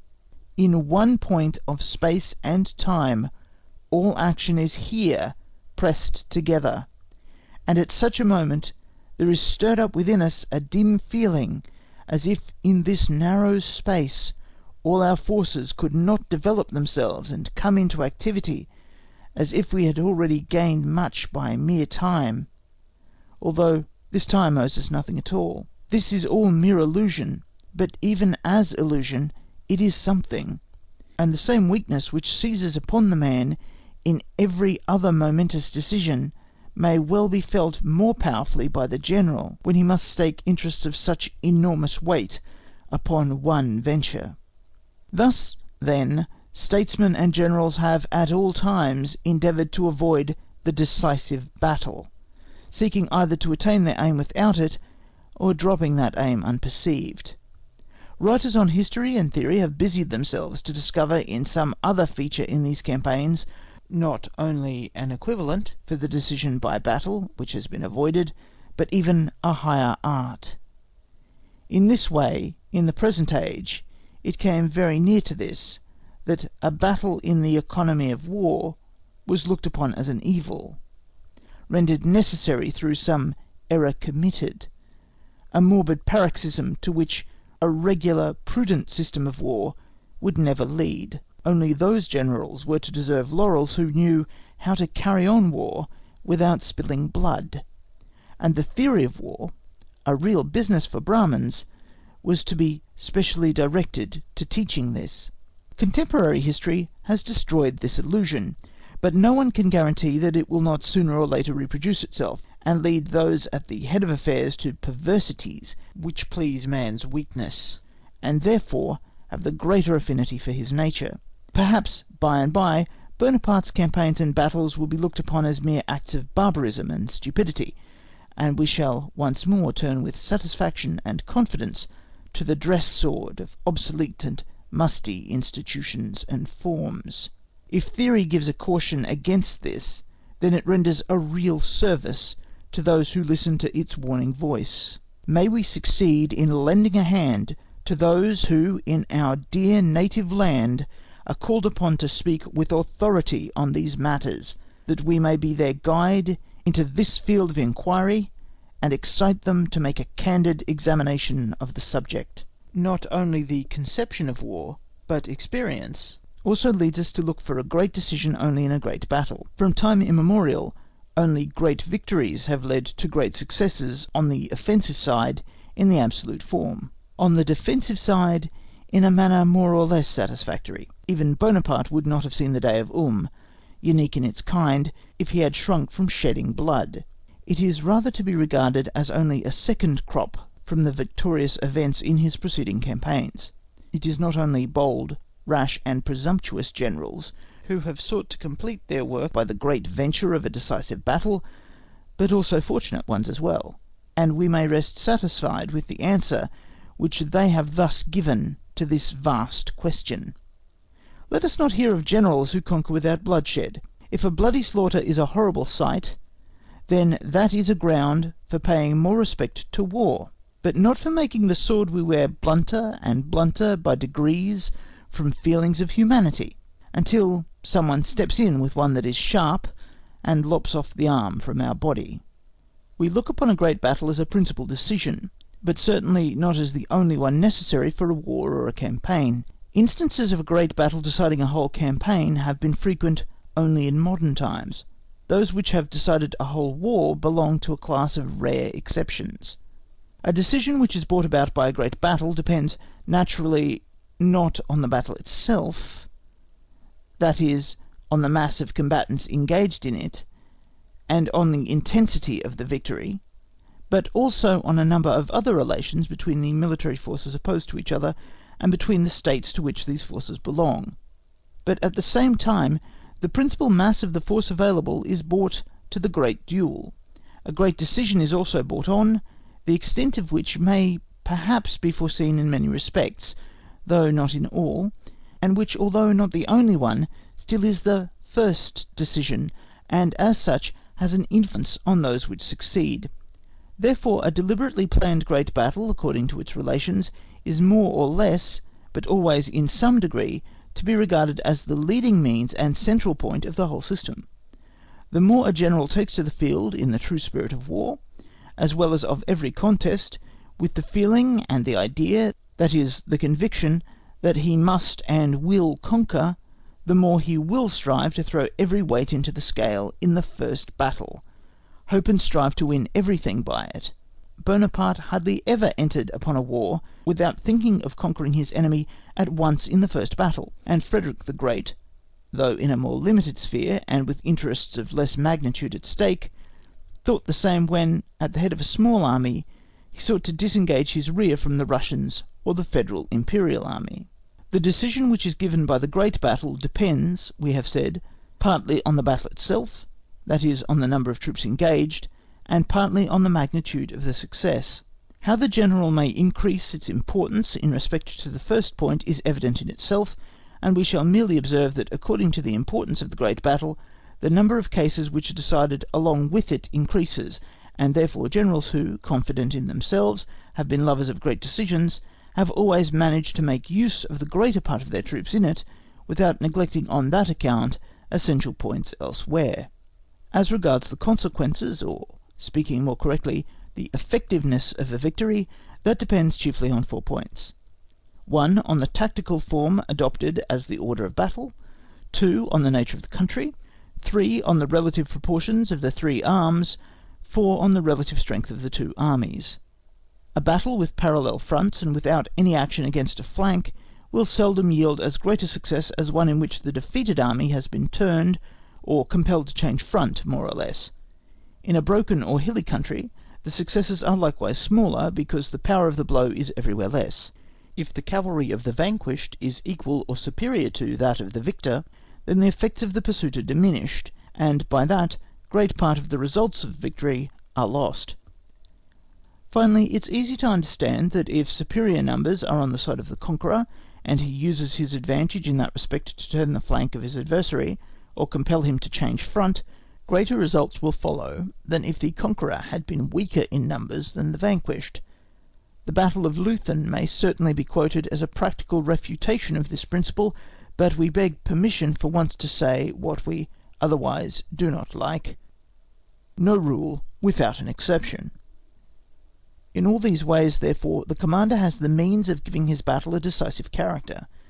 Certainly he thus exposes himself to an increased amount of danger, but his whole line of action is subjected to that dynamic law of the moral world. There is then nothing in war which can be put in comparison with the great battle in point of importance, and the acme of strategic ability is displayed in the provision of means for this great event, in the skilful determination of place and time, and direction of troops, and it's the good use made of success. But it does not follow from the importance of these things that they must be of a very complicated and recondite nature. All is here rather simple, the art of combination by no means great, but there is great need of quickness in judging of circumstances, need of energy, steady resolution, a youthful spirit of enterprise, heroic qualities, to which we shall often have to refer.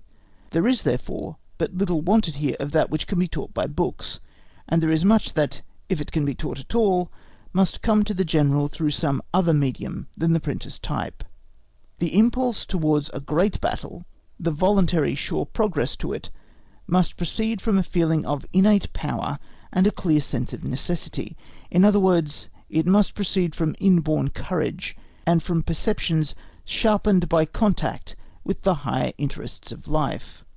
Great examples are the best teachers, but it is certainly a misfortune if a cloud of theoretical prejudices comes between, for even the sunbeam is refracted and tinted by the clouds. To destroy such prejudices, which many a time rise and spread themselves like a miasma, is an imperative duty of theory, for the misbegotten offspring of human reason can also be, in turn, destroyed by pure reason. Chapter 12. Strategic Means of Utilizing Victory. The more difficult part, viz. that of perfectly preparing the victory, is a silent service of which the merit belongs to strategy, and yet for which it is hardly sufficiently commended. It appears brilliant and full of renown by turning to good account a victory gained. What may be the special object of a battle, how it is connected with the whole system of a war, whither the career of victory may lead according to the nature of circumstances, where its culminating point lies, all these are things which we shall not enter upon until hereafter. But under any conceivable circumstances, the fact holds good, that without a pursuit no victory can have a great effect, and that however short the career of a victory may be, it must always lead beyond the first steps in pursuit. And in order to avoid the frequent repetition of this, we shall now dwell for a moment on this necessary supplement of victory in general. The pursuit of a beaten army commences at the moment that army, giving up the combat, leaves its position. All previous movements in one direction and another belong not to that, but to the progress of the battle itself.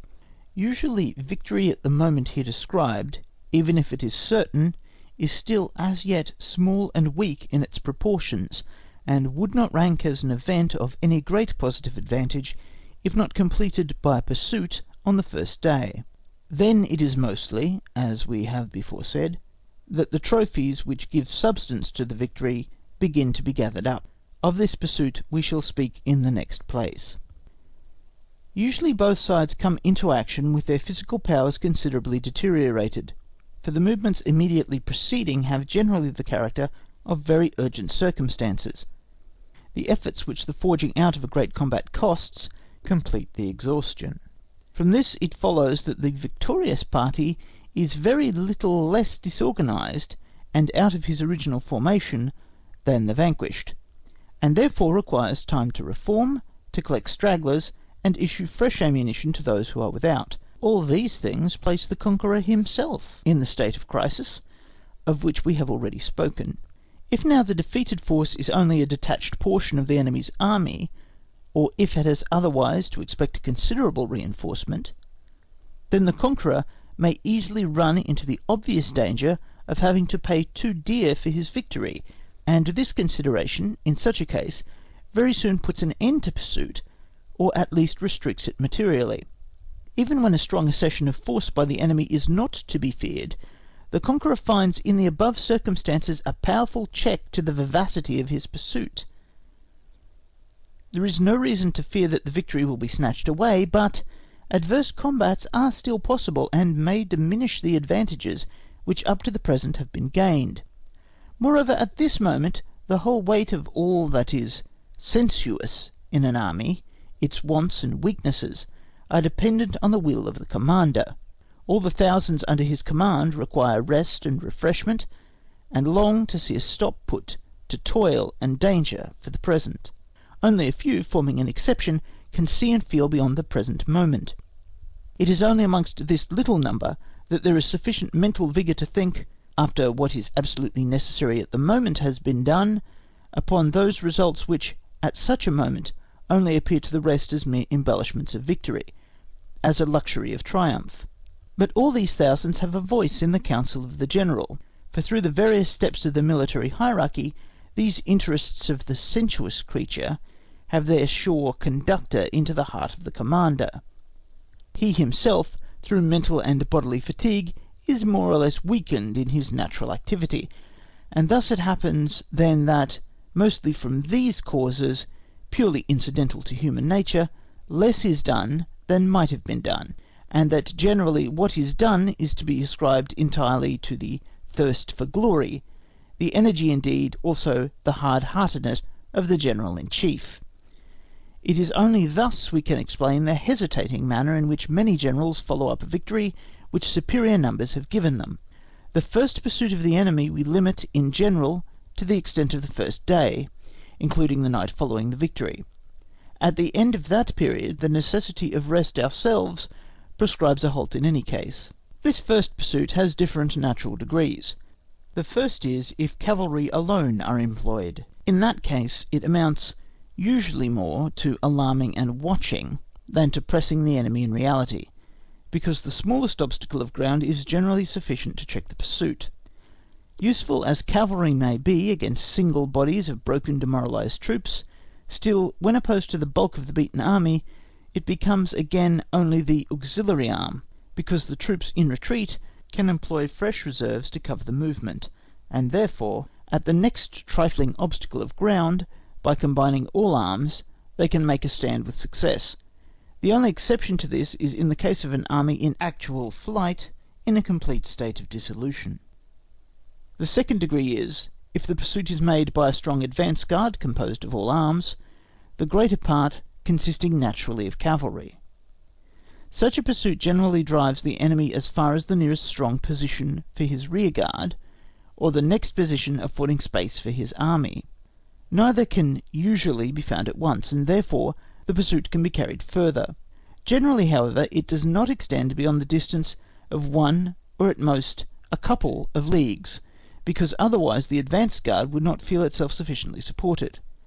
The third and most vigorous degree is when the victorious army itself continues to advance as far as its physical powers can endure. In this case, the beaten army will generally quit such ordinary positions as a country usually offers on the mere show of an attack, or of an intention to turn its flank, and then the rear guard will be still less likely to engage in an obstinate resistance. In all three cases, the night, if it sets in before the conclusion of the whole act, usually puts an end to it, and the few instances in which this has not taken place and the pursuit has been continued throughout the night must be regarded as pursuits in an exceptionally vigorous form. If we reflect that in fighting by night everything must be more or less abandoned to chance, and that at the conclusion of a battle the regular cohesion and order of things in an army must inevitably be disturbed, we may easily conceive the reluctance of both generals to carry on their business under such disadvantageous conditions. If a complete dissolution of the vanquished army, or a rare superiority of the victorious army in military virtue, does not ensure success, everything would be in a manner given up to fate, which can never be for the interest of any one, even of the most foolhardy general. As a rule, therefore, night puts an end to pursuit, even when the battle has only been decided shortly before darkness sets in. This allows the conquered either time for rest and to rally immediately, or, if he retreats during the night, it gives him a march in advance. After this break, the conquered is decidedly in a better condition. Much of that which had been thrown into confusion has been brought again into order. Ammunition has been renewed. The whole has been put in a fresh formation. Whatever further encounter now takes place with the enemy is a new battle, not a continuation of the old, and although it may be far from promising absolute success, still it is a fresh combat, and not merely a gathering up of the debris by the victor. When, therefore, the conqueror can continue the pursuit itself throughout the night, if only with a strong advance guard composed of all arms of the service, the effect of the victory is immensely increased. Of this the battles of Leuthen and La Belle Alliance are examples. The whole action of this pursuit is mainly tactical, and we only dwell upon it here in order to make plain the difference which through it may be produced in the effect of a victory. This first pursuit, as far as the nearest stopping point, belongs as a right to every conqueror, and is hardly in any way connected with his further plans and combinations. These may considerably diminish the positive results of a victory gained with the main body of the army, but they cannot make the first use of it impossible. At least cases of this kind, if conceivable at all, must be so uncommon that they should have no appreciable influence on theory, and here certainly we must say that the example afforded by modern wars opens up quite a new field for energy. In preceding wars, resting on a narrower basis and altogether more circumscribed in their scope, there were many unnecessary conventional restrictions in various ways, but particularly in this point. The conception, honour of victory, seems to generals so much by far the chief thing, that they thought the less of the complete destruction of the enemy's military force, as in point of fact that destruction of force appeared to them only as one of the many means in war, not by any means as the principal, much less as the only means, so that they more readily put the sword into the sheath the moment the enemy had lowered his. Nothing seemed more natural to them than to stop the combat as soon as the decision was obtained, and to regard all further carnage as unnecessary cruelty. Even if this false philosophy did not determine their resolutions entirely, still it was a point of view which, by representations of the exhaustion of all powers, and physical impossibility of continuing the struggle, obtained readier evidence and greater weight. Certainly the sparing of one's own instrument of victory is a vital question, if we only possess this one, and foresee that soon the time may arrive when it will not be sufficient for all that remains to be done, for every continuation of the offensive must lead, ultimately, to complete exhaustion. But this calculation was still so far false, as the further loss of forces by a continuance of the pursuit could bear no proportion to that which the enemy must suffer. That view, therefore, again could only exist because the military forces were not considered the vital factor. And so we find that in former wars, real heroes only, such as Charles XII, Marlborough, Eugene, Frederick the Great, added a vigorous pursuit to their victories when they were decisive enough, and that other generals usually contented themselves with the possession of the field of battle. In modern times, the greater energy infused into the conduct of wars, through the greater importance of the circumstances from which they have proceeded, has thrown down these conventional barriers. The pursuit has become an all-important business for the conqueror. Trophies have, on that account, multiplied in extent, and if there are cases also in modern warfare in which this has not been the case, still they belong to the list of exceptions, and are to be accounted for by peculiar circumstances. At Gorschen and Bautzen, nothing but the superiority of the Allied cavalry prevented a complete rout. At Grossbeeren and Dennewitz, the ill wind of Bernadotte, the Crown Prince of Sweden. At Laon, the enfeebled personal condition of Blücher, who was then 70 years old, and at the moment confined to a dark room, owing to an injury of his eyes. But Borodino is also an illustration to the point here, and we cannot resist saying a few more words about it, partly because we do not consider the circumstances are explained simply by attaching blame to Bonaparte, partly because it might appear as if this, and with it a great number of similar cases, belonged to that class which we have designated as so extremely rare. cases in which the general relations seize and fetter the general at the very beginning of the battle. French authors in particular, and great admirers of Bonaparte (Vaudancourt, Chambray, Ségur), have blamed him decidedly because he did not drive the Russian army completely off the field and use his last reserves to scatter it, because then what was only a lost battle would have been a complete rout. We should be obliged to diverge too far to describe circumstantially the mutual situation of the two armies, but this much is evident, that when Bonaparte passed the Niemen with his army, the same corps, which afterwards fought at Borodino, numbered 300,000 men, of whom now only 120,000 remained. He might therefore well be apprehensive that he would not have enough left to march upon Moscow, the point on which everything seemed to depend. The victory which he had just gained gave him nearly a certainty of taking that capital, for that the Russians would be in a condition to fight a second battle within 8 days seemed in the highest degree improbable, and in Moscow he hoped to find peace. No doubt the complete dispersion of the Russian army would have made this peace much more certain, but still the first consideration was to get to Moscow. That is, to get there with a force with which he should appear dictator over the capital, and through that over the empire and the government.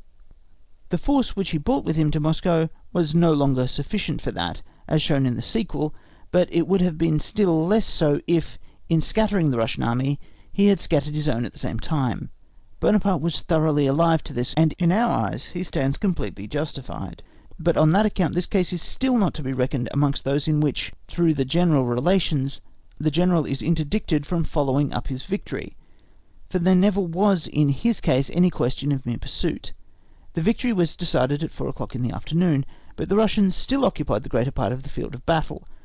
They were not yet disposed to give up the ground, and if the attack had been renewed, they would still have offered a most determined resistance, which would undoubtedly have ended in their complete defeat, but which would have cost the conqueror much further bloodshed. We must therefore reckon the Battle of Borodino as amongst battles like Bautzen, left unfinished. At Bautzen, the vanquished preferred to quit the field sooner. At Borodino, the conqueror preferred to content himself with a half-victory, not because the decision appeared doubtful, but because he was not rich enough to pay for the whole.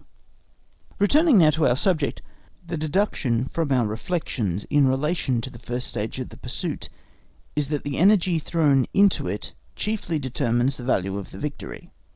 That this pursuit is a second act of the victory, in many cases more important also than the first, and that strategy, whilst here approaching tactics to receive from it the harvest of success, exercises the first act of her authority by demanding this completion of the victory. But further, the effects of victory are very seldom found to stop with this first pursuit. Now first begins the real career to which the victory lent velocity.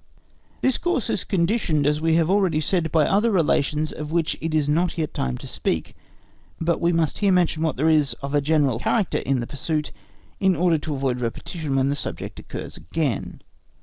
In the further stages of pursuit, again, we can distinguish 3 degrees: the simple pursuit, a hard pursuit, and a parallel march to intercept. The simple following or pursuing causes the enemy to continue his retreat until he thinks he can risk another battle. It will, therefore, in its effect, suffice to exhaust the advantages gained, and besides that, all that the enemy cannot carry with him, sick, wounded, and disabled from fatigue, quantities of baggage, and carriages of all kinds, will fall into our hands. But this mere following does not tend to heighten the disorder in the enemy's army, an effect which is produced by the 2 following causes. If, for instance, instead of contenting ourselves with taking up every day the camp the enemy has just vacated, occupying just as much of the country as he chooses to abandon, we make our own arrangements so as every day to encroach further, and accordingly, with our advance guard organised for the purpose, attack his rear guard every time it attempts to halt, then such a course will hasten his retreat, and consequently tend to increase his disorganisation. This it will principally affect by the character of continuous flight, which his retreat will thus assume. Nothing has such a depressing influence on the soldier as the sound of the enemy's cannon afresh at the moment when, after a forced march, he seeks some rest. If this excitement is continued from day to day for some time, it may lead to a complete rout.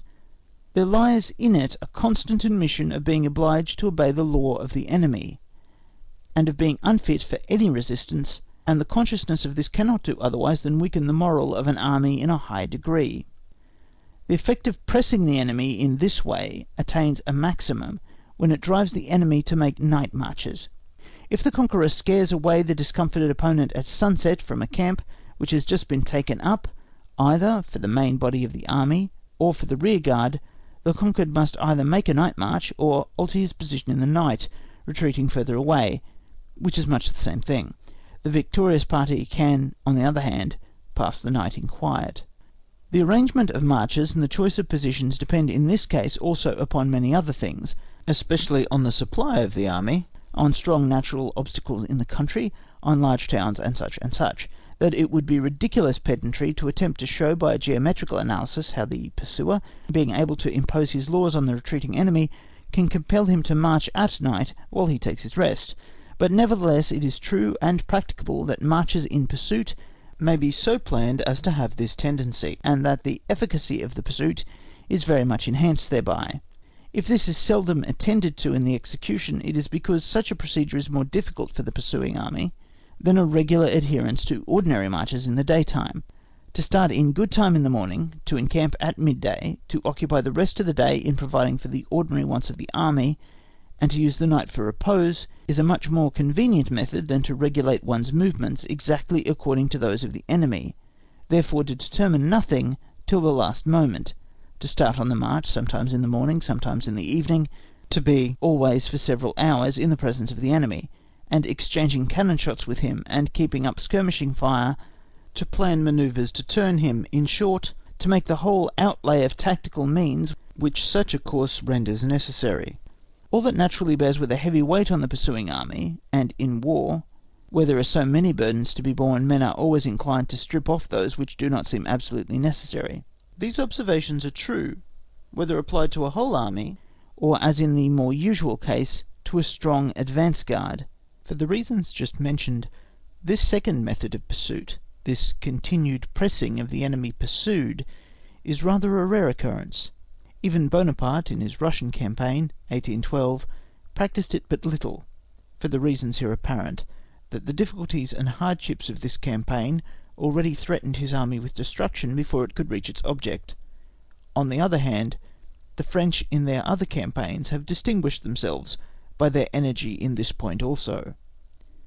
Lastly, the third and most effectual form of pursuit is the parallel march to the immediate object of the retreat. Every defeated army will naturally have behind it, at a greater or less distance, some point, the attainment of which is the first purpose in view, whether it be that, failing in this, its further retreat might be compromised, as in the case of a defile, or that it is important for the point itself to reach it before the enemy, as in the case of a great city, magazines, and such, or lastly that the army at this point will gain new powers of defence, such as a strong position, or junction with other corps. Now if the conqueror directs his march on this point by a lateral road, it is evident how that may quicken the retreat of the beaten army in a destructive manner, convert it into hurry, perhaps into flight. The conquered has only 3 ways to counteract this. The first is to throw himself in front of the enemy, in order by an unexpected attack to gain that probability of success which is lost to him in general from his position. This plainly supposes an enterprising, bold general, and an excellent army, beaten but not utterly defeated. Therefore it can only be employed by a beaten army in very few cases.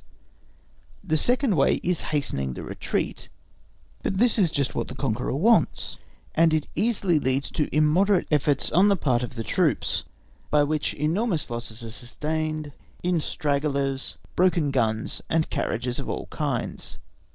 The third way is to make a detour, and get round the nearest point of interception, to march with more ease at a greater distance from the enemy, and thus to render the haste required less damaging. This last way is the worst of all. It generally turns out like a new debt contracted by an insolvent debtor, and leads to greater embarrassment. There are cases in which this course is advisable, others where there is nothing else left, also instances in which it has been successful, but upon the whole it is certainly true that its adoption is usually influenced less by a clear persuasion of its being the surest way of attaining the aim than by another inadmissible motive. This motive is the dread of encountering the enemy. Woe to the commander who gives in to this! However much the moral of his army may have deteriorated, and however well founded may be his apprehension of being at a disadvantage in any conflict with the enemy, the evil will only be made worse by too anxiously avoiding every possible risk of collision.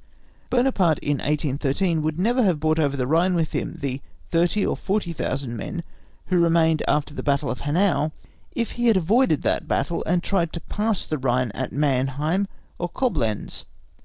It is just by means of small combats, carefully prepared and executed, and in which the defeated army being on the defensive has always the assistance of the ground, it is just by these that the moral strength of the army can first be resuscitated. The beneficial effect of the smallest successes is incredible, but with most generals the adoption of this plan implies great self-command. The other way, that of evading all encounter, appears at first so much easier, that there is a natural preference for its adoption. It is therefore usually just this system of evasion which best promotes the view of the pursuer, and often ends with the complete downfall of the pursued. We must, however, recollect here that we are speaking of a whole army, not of a single division, which, having been cut off, is seeking to join the main army by making a detour. In such a case circumstances are different, and success is not uncommon, but there is one condition requisite to the success of this race of two corps for an object, which is that the division of the pursuing army should follow by the same road which the pursued has taken, in order to pick up stragglers, and keep up the impression which the presence of the enemy never fails to make. Blücher neglected to do this in his, in other respects unexceptionable, pursuit after La Belle Alliance. Such marches tell upon the pursuer as well as the pursued, and they are not advisable if the enemy's army rallies itself upon another considerable one, if it has a distinguished general at its head, and if its destruction is not already well prepared. But when this means can be adopted, it acts also like a great mechanical power. The losses of the beaten army from sickness and fatigue are on such a disproportionate scale, the spirit of the army is so weakened and lowered by the constant solicitude about impending ruin, that at last anything like a well-organised stand is well out of the question. Every day thousands of prisoners fall into the enemy's hands without striking a blow. In such a season of complete good fortune, the conqueror need not hesitate about dividing his forces in order to draw into the vortex of destruction everything within the reach of his army, to cut off detachments, to take fortresses unprepared for defence, to occupy large towns, and such and such. He may do anything until a new state of things arises, and the more he ventures in this way, the longer will it be before that change will take place. There is no want of examples of brilliant results from grand decisive victories, and of great and vigorous pursuits in the wars of Bonaparte. We need only quote Jena 1806, Ratisbonne 1809, Leipzig 1813, and Belle Alliance 1815. End of Book 4, Chapter 12. Book 4, Chapter 13. Retreat after a lost battle. In a lost battle, the power of an army is broken, the moral to a greater degree than the physical. A second battle, unless fresh favourable circumstances come into play, would lead to a complete defeat, perhaps to destruction. This is a military axiom. According to the usual course, the retreat is continued up to that point where the equilibrium of forces is restored, either by reinforcements, or by the protection of strong fortresses, or by great defensive positions afforded by the country, or by a separation of the enemy's force. The magnitude of the losses sustained, the extent of the defeat, but still more the character of the enemy, will bring nearer, or put off the instant, of this equilibrium. How many instances may be found of a beaten army rallied again at a short distance, without its circumstances having altered in any way since the battle? The cause of this may be traced to the moral weakness of the adversary, or to the preponderance gained in the battle not having been sufficient to make lasting impression. To profit by this weakness, or mistake, of the enemy, not to yield 1 inch breadth more than the pressure of circumstance demands, but, above all things, in order to keep up the moral forces to as advantageous a point as possible, a slow retreat, offering incessant resistance, and bold courageous counterstrokes, whenever the enemy seeks to gain any excessive advantages, are absolutely necessary. Retreats of great generals, and of armies inured to war, have always resembled the retreat of a wounded lion. Such is, undoubtedly, also the best theory. It is true that at the moment of quitting a dangerous position, we have often seen trifling formalities observed, which caused a waste of time, and were, therefore, attended with danger, whilst in such cases everything depends on getting out of the place speedily. Practised generals reckon this maxim a very important one. But such cases must not be confounded with a general retreat after a lost battle. Whoever then thinks by a few rapid marches to gain a start, and more easily to recover a firm standing, commits a great error. The first movements should be as small as possible, and it is a maxim in general not to suffer ourselves to be dictated to by the enemy. This maxim cannot be followed without bloody fighting with the enemy at our heels, but the gain is worth the sacrifice. Without it, we get into an accelerated pace, which soon turns into a headlong rush, and costs merely in stragglers more men than rearguard combats, and besides that extinguishes the last remnants of the spirit of resistance. A strong rearguard, composed of picked troops, commanded by the bravest general, and supported by the whole army at critical moments, a careful utilisation of ground, strong ambuscades, wherever the boldness of the enemy's advance guard, and the ground afford opportunity, in short, the preparation and system of regular small battles, these are the means of following this principle. The difficulties of a retreat are naturally greater or less according as the battle has been fought under more or less favourable circumstances, and according as it has been more or less obstinately contested. The Battle of Jena and La Belle Alliance show how impossible anything like a regular retreat may become, if the last man is used up against a powerful enemy. Now and again it has been suggested to divide for the purpose of retreating, therefore to retreat in separate divisions, or even eccentrically.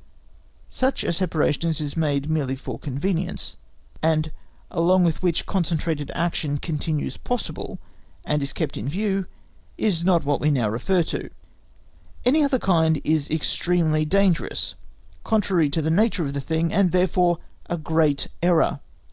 Every lost battle is a principle of weakness and disorganisation, and the first and immediate desideratum is to concentrate, and in concentration to recover order, courage, and confidence. The idea of harassing the enemy by separate corps on both flanks, at the moment when he is following up his victory, is a perfect anomaly. A faint-hearted pedant might be overawed by his enemy in that manner, and for such a case it may answer. But where we are not sure of this failing in our opponent, it is better let alone. If the strategic relations after a battle require that we should cover ourselves right and left by detachments, so much must be done as from circumstances is unavoidable. But this fractioning must always be regarded as an evil, and we are seldom in a state to commence it the day after the battle itself. If Frederick the Great, after the Battle of Kolin and the raising of the siege at Prague, retreated in 3 columns, that was not done out of choice, but because the position of his forces and the necessity of covering Saxony left him no alternative. Bonaparte, after the Battle of Brienne, sent Marmont back to the Aube, whilst he himself passed the Seine and turned toward Troyes. But that this did not end in disaster was solely owing to the circumstance that the Allies, instead of pursuing, divided their forces in like manner, turning with the one part, Blücher, toward the Marne, while with the other, Schwarzenberg, from fear of being too weak, they advanced with exaggerated caution. Chapter 14. Night Fighting. The manner of conducting a combat at night, and what concerns the details of its course, is a tactical subject. We only examine it here so far as in its totality it appears as a special strategic means. Fundamentally, every night attack is only a more vehement form of surprise. Now, at the first look of the thing, such an attack appears quite preeminently advantageous, for we suppose the enemy to be taken by surprise, the assailant naturally to be prepared for everything which can happen. What an inequality! Imagination paints to itself a picture of the most complete confusion on the one side, and on the other side, the assailant only occupied in reaping the fruits of his advantage. Hence the constant creation of schemes for night attacks, by those who have not led them, and have no responsibility, seldom take place in reality. These ideal schemes are all based on the hypothesis that the assailant knows the arrangements of the defender, because they have been made and announced beforehand, and could not escape notice in his reconnaissances and inquiries; that, on the other hand, the measures of the assailant, being only taken at the moment of execution, cannot be known to the enemy. But the last of these is not always quite the case, and still less is the first. If we are not so near the enemy as to have him completely under our eye, as the Austrians had Frederick the Great before the Battle of Hochkirch, then all that we know of his position must always be imperfect, as it is obtained by reconnaissances, patrols, information from prisoners, and spies, sources on which no firm reliance can be placed, because intelligence thus obtained is always more or less of an old date, and the position of the enemy may have been altered in the meantime. Moreover, with the tactics and mode of encampment of former times, it was much easier than it is now to examine the position of the enemy. A line of tents is much easier to distinguish than a line of huts or a bivouac, and an encampment on a line of front, fully and irregularly drawn out, also easier than one of divisions formed in columns, the mode often used at present. We may have the ground on which a division bivouacs in that manner completely under our eye, and yet not be able to arrive at any accurate idea. But the position again is not all that we want to know. The measures which the defender may take in the course of the combat are just as important, and do not by any means consist in mere random shots. These measures also make night attacks more difficult in modern wars than formerly, because they have in these campaigns an advantage over those already taken.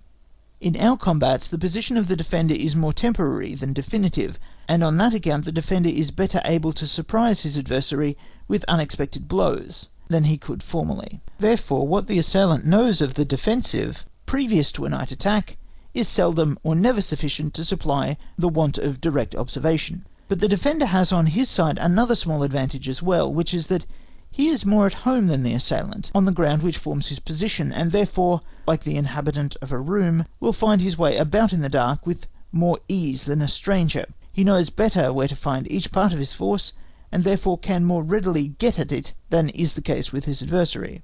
From this it follows that the assailant in a combat at night feels the want of his eyes just as much as the defender, and that therefore only particular reasons can make a night attack advisable. Now these reasons arise mostly in connection with subordinate parts of an army, rarely with the army itself. It follows that a night attack also as a rule can only take place with secondary combats, and seldom with great battles. We may attack a portion of the enemy's army with a very superior force, consequently enveloping it with a view either to take the whole, or to inflict very severe loss on it by an unequal combat, provided that other circumstances are in our favour. But such a scheme can never succeed except by a great surprise, because no fractional part of the enemy's army could engage in such an unequal combat, but would retire instead. But a surprise on an important scale, except in the rare instances in a very close country, can only be effected at night. Therefore, if we wish to gain such an advantage as this from the faulty disposition of a portion of the enemy's army, then we must make use of the night, at all events to finish the preliminary part, even if the combat itself should not open till towards daybreak. This is therefore what takes place in all the little enterprises by night against outposts and other small bodies, the main point being invariably, through superior numbers, and getting round his position, to engage him unexpectedly in such a disadvantageous combat that he cannot disengage himself without great loss. The larger the body attacked, the more difficult the undertaking, because a strong force has greater resources within itself to maintain the fight long enough for help to arrive. On that account the whole of the enemy's army can never, in ordinary cases, be the object of such an attack, for although it has no assistance to expect from any quarter outside itself, still it contains within itself sufficient means of repelling attacks from several sides, particularly in our day, when everyone from the commencement is prepared for this very usual form of attack. Whether the enemy can attack us on several sides with success depends generally on conditions quite different from that of its being done unexpectedly. Without entering here into the nature of these conditions, we confine ourselves to observing that with turning an enemy, great results as well as great dangers are connected; that therefore if we set aside special circumstances, nothing justifies it but a great superiority, just such as we should use against a fractional part of the enemy's army. But the turning and surrounding of a small fraction of the enemy, and particularly in the darkness of night, is also more practicable for this reason, that whatever we stake upon it, and however superior the force used may be, still probably it constitutes only a limited portion of our army, and we can sooner stake that than the whole on the risk of a great venture. Besides, the greater part, or perhaps the whole, serves a support and rallying point for the portion risked, which again very much diminishes the danger of the enterprise. Not only the risk, but the difficulty of execution as well confines night enterprises to small bodies. As surprise is the real essence of them, so also stealthy approach is the chief condition of execution, but this is more easily done with small bodies than with large, and for the columns of a whole army it is seldom practicable. For this reason, such enterprises are in general only directed against single outposts, and can only be feasible against greater bodies if they are without sufficient outposts, like Frederick the Great at Hochkirch. This will happen seldomer in future to armies themselves than to minor divisions. In recent times, when war has been carried on with so much more rapidity and vigour, it has in consequence often happened that armies have encamped very close to each other, without having a very strong system of outposts, because these circumstances have generally occurred just at the crisis which precedes a great decision. But then at such times the readiness for battle on both sides is also more perfect. On the other hand, in former wars, it was a frequent practice for armies to take up camps in sight of each other, when they had no other object but that of mutually holding each other in check, consequently for a longer period. How often Frederick the Great stood for weeks so near to the Austrians that the two might have exchanged cannon shots with each other. But these practices, certainly more favourable to night attacks, have been discontinued in latter days, and armies, being now no longer, in regard to subsistence and requirements for encampment, such independent bodies complete in themselves, find it necessary to keep usually a day's march between themselves and the enemy. If we now keep in view especially the night attack of an army, it follows that sufficient motives for it can seldom occur, and that they fall under one or other of the following classes.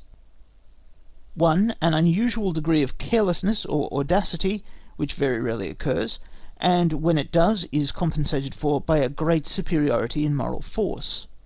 2. A panic in the enemy's army, or generally such a degree of superiority in moral force on our side that it is sufficient to supply the place of guidance in action. 3. Cutting through an enemy's army of superior force, which keeps us enveloped, because in this all depends on surprise, and the object of merely making a passage by force also allows a much greater concentration of forces. 4. Finally, in desperate cases, when our forces have such a disproportion to the enemy's that we see no possibility of success except through extraordinary daring. But in all these cases there is still the condition that the enemy's army is under our eyes, and protected by no advance guard.